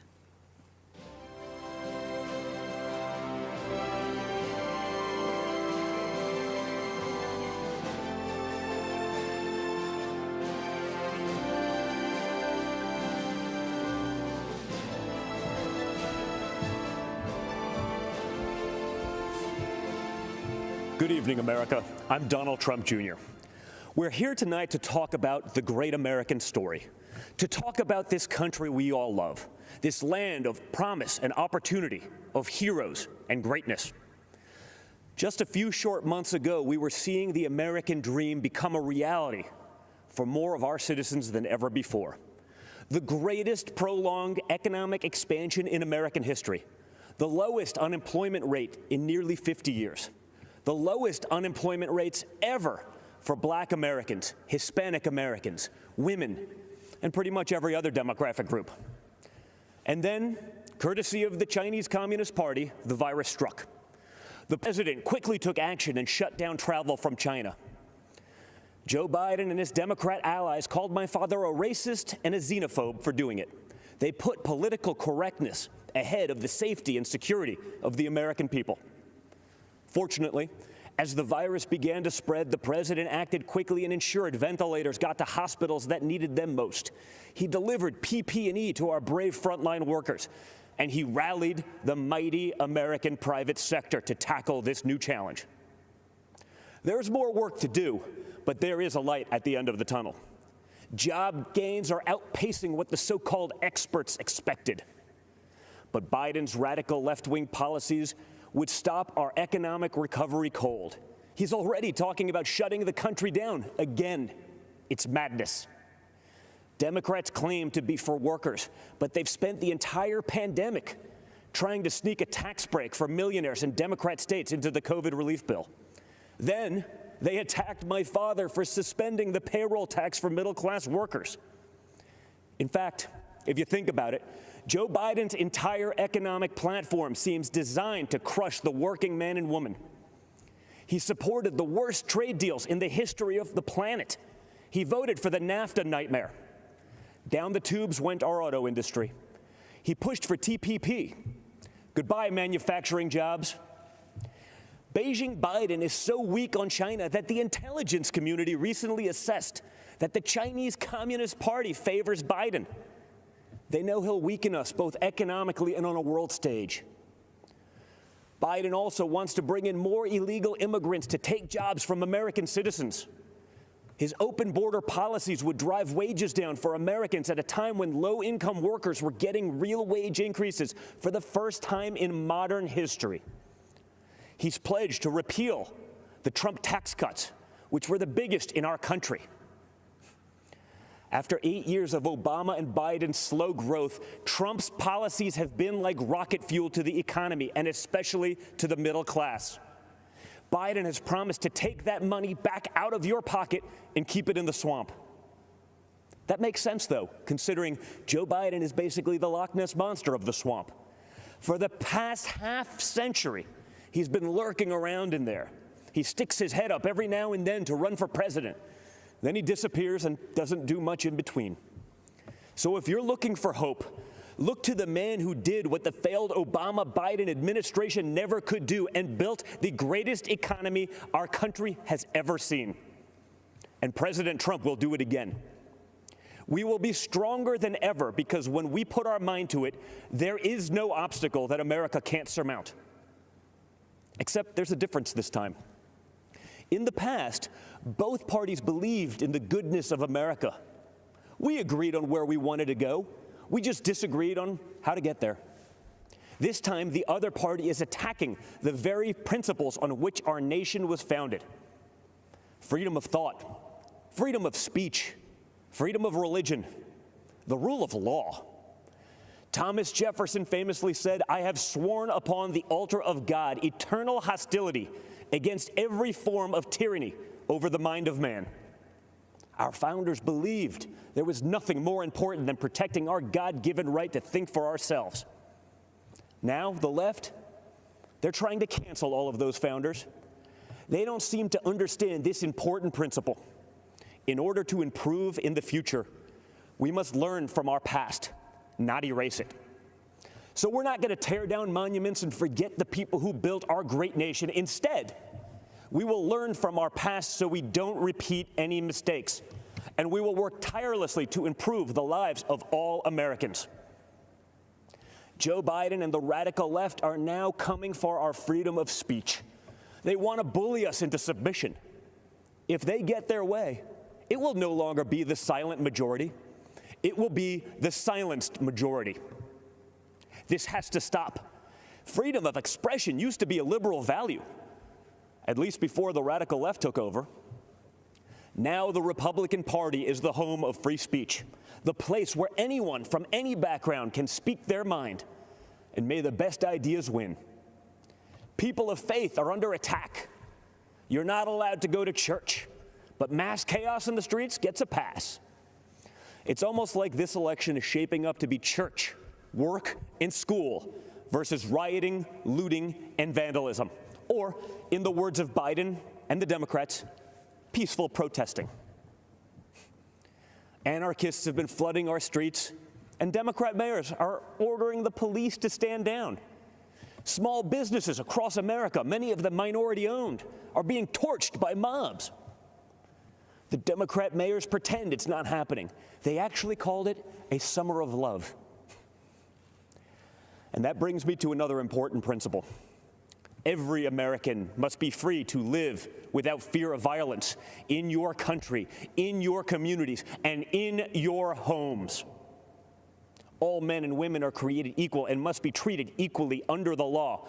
That's why we must put an end to racism, and we must ensure that any police officer who abuses their powers is held accountable. What happened to George Floyd is a disgrace, and if you know a police officer, you know they agree with that too. But we cannot lose sight of the fact that our police are American heroes. They deserve our deepest appreciation. Because no matter what the Democrats say, you and I both know when we dial 911, we don't want it going to voicemail. So defunding the police is not an option. Everything starts with safety and security. You can't have anything else without it. You can't focus on building a better future for your children without the peace of mind that they can study safely in their classrooms, play safely in their neighborhoods, and sleep safely in their beds. But safety is only the beginning. Trump's America is a land of opportunity, a place of promise. I was fortunate enough to grow up in a family that could afford the best schools and the finest universities. But a great education cannot be the exclusive right of the rich and powerful. It must be accessible to all. And that's why my dad is pro-school choice. That's why he's called education access the civil rights issue, not just of our time, but of all time. It is unacceptable that too many African American and Hispanic American children are stuck in bad schools just because of their zip code. Donald Trump will not stand for it. If Democrats really wanted to help minorities and underserved communities, instead of bowing to big money union bosses, they'd let parents choose what school is best for their kids. They'd limit immigration to protect American workers. They'd support the police who protect our neighborhoods. They'd learn how to negotiate trade deals that prioritize America's interests for a change. They'd end the endless wars and quit sending our young people to solve problems in foreign lands. They'd cut taxes for families and workers. They'd create opportunity zones that drive investment into inner cities. In other words, if Democrats cared for the forgotten men and women of our country, they'd do exactly what President Trump is doing. America is the greatest country on earth, but my father's entire worldview revolves around the idea that we can always do even better. Imagine the life you want to have, one with a great job, a beautiful home, a perfect family. You can have it. Imagine the country you want to live in, one with true equal opportunity, where hard work pays off and justice is served with compassion and without partiality. You can have it. Imagine a world where the evils of communism and radical Islamic terrorism are not given a chance to spread, where heroes are celebrated and the good guys win. You can have it. That is the life. That is the country. That is the world that Donald Trump and the Republican Party are after. And yes, you can have it.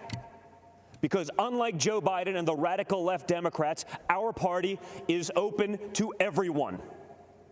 It starts by rejecting radicals who want to drag us into the dark and embracing the man who represents a bright and beautiful future for all. It starts by re-electing Donald J. Trump, President of the United States. Thank you, and God bless America.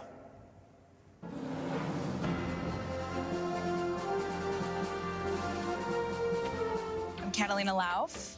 I work in the political space. And I'm Madeline Lauf, and I'm the founder of Vegan Health, a children's nutritional company. We grew up in a really small town outside of Chicago. Our mom's from Guatemala. Our dad's a small business owner from Chicago, and so we brought two different cultures together to create us. A little bit of crazy and a little bit of fun, I guess. They taught us the values of hard work, liberty, to love this country unapologetically. Our dad is a beekeeper and just had so many different things out in the countryside, and it was just such a sweet We grew up selling honey at farmers markets, so my line was, have you ever been stung by a bee? But really, it was teaching us, again, entrepreneurship, small business, self-reliance, and that we're the ones that need to put in the hard work to get what we want. You know, my mother being from Guatemala, escaping what she had there, growing up in poverty, and coming here to the United States, being able to fulfill her destiny and be somebody that she couldn't there in her home country. And they really instilled in us the sense of purpose, but also self-accountability, and that we had to strive to do the things that we wanted, and it was up to us to make those things happen. In America, there's no ceiling of opportunity. You know, you define your own destiny through personal responsibility, through hard work, through having a moral value system. That's the American dream, and President Trump's providing that for everybody. Look at my business, Vegan Health. As a small startup that is growing and launching, we are constantly trying to innovate, and the big challenge that COVID brought that we just didn't see coming was that just almost everything kind of just shut down. And when you are a small startup and you have limited funding, and the funding is really only to kind of get you to that next milestone, we were really struggling. And so we were able to apply for a PPP loan, which really helped allow us to continue hiring and working and developing our products so that we could ultimately still launch. It's now more than ever so important to have a president and an administration that understands that small business is the backbone of our economy. Tax Cuts and Jobs Act was huge. Manufacturing, deregulation, fair trade. These are things that affected real Americans. We have a champion in the Oval Office who has this business background. He actually understands the need for small businesses like my sisters to survive. We aren't the stereotypical conservative. I mean, we come from Hispanic descent, and we're millennial women, and that's not what the media wants. And so somebody like AOC, Alexandria Ocasio-Cortez, this far left, these women come out with these very, very destructive political ideologies that are trying to infiltrate millennials and the next generation. I decided to step up and say, well, we need a counter voice to these women. There has been an assault on capitalism, just generally. And I think it's very scary to imagine a Biden world where the progressive wing ideas are starting to take front and center stage. You know, that will really choke the American economy. There will be over-regulation, over-taxation. It's very hard to innovate through those two things. And ultimately, what's really sad is the thought of making all of us dependent on the government, and we are not going to allow that. I've seen a lot of moderates, a lot of people now changing over because of everything that's been happening. This is a taste of Biden's America. I mean, the rioting, the crime, freedom is at stake now, and this is going to be the most important election of our lifetime. We want to preserve the America that our mother came here for. Having a thriving economy, that is keeping America great, and President Trump has delivered on that promise. He's truly fighting for the American people.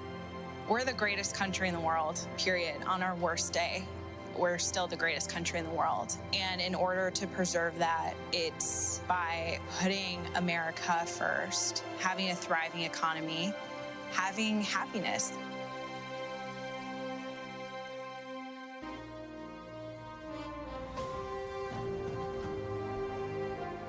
Good evening.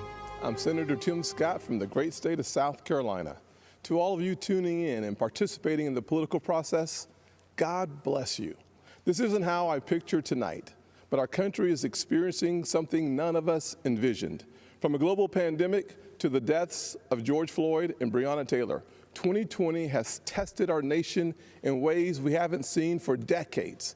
But regardless of the challenges presented to us, every 4 years, Americans come together to vote, to share stories of what makes our nation strong and the lessons we have learned that can strengthen it for further generations. Because while this election is between Donald Trump and Joe Biden, it is not solely about Donald Trump and Joe Biden. It's about the promise of America. It's about you and me, our challenges and heartbreaks, hopes and dreams.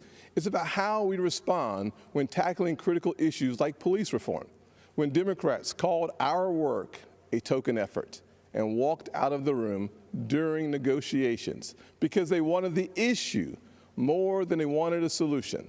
Do we want a society that breeds success or a culture that cancels everything it even slightly disagrees with?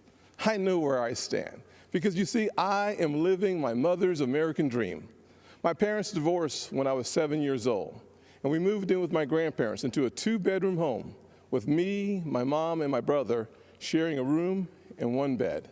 My mom worked 16 hours a day to keep food on the table and a roof over our heads. She knew that if we could find the opportunity, bigger things would come. I thought I had to use football to succeed in life, and my focus on academics faded away. My freshman year, I failed out. I failed 4 subjects: Spanish, English, world geography, and even civics. Trust me, though, after 7 years in the Senate, I know I'm not the only one in Congress who failed civics.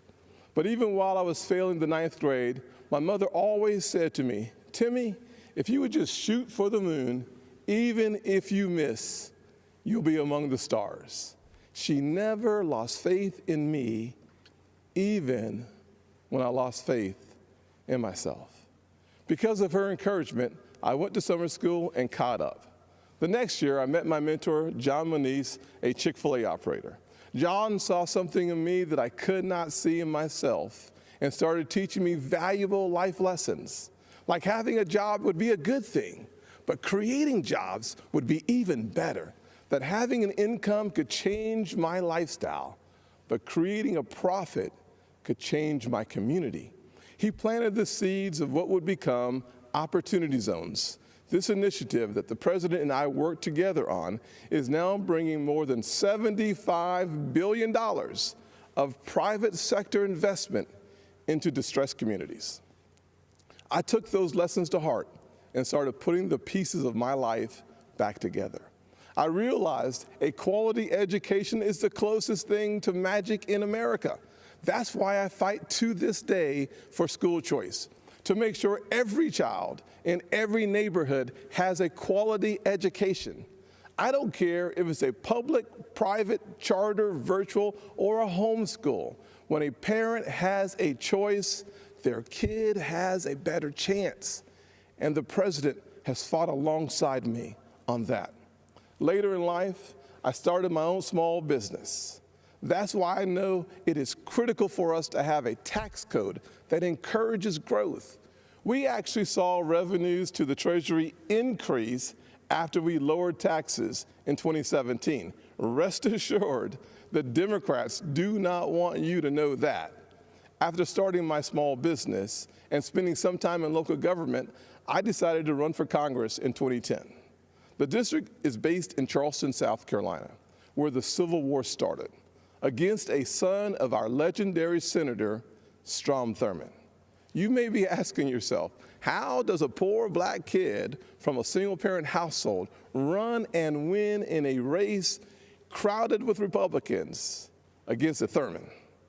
Because of the evolution of the Southern heart. In an overwhelmingly white district, the voters judged me not on the color of my skin, but on the content of my character. We live in a world that only wants you to believe in the bad news, racially, economically, and culturally polarizing news. The truth is, our nation's arc always bends back towards fairness. We are not fully where we want to be, but I thank God Almighty, we are not where we used to be. We are always striving to be better. When we stumble, and we will, we pick ourselves back up and try again. We don't give in to cancel culture or the radical and factually baseless belief that things are worse today than in the 1860s or the 1960s. We have work to do, but I believe in the goodness of America, the promise that all men and all women are created equal.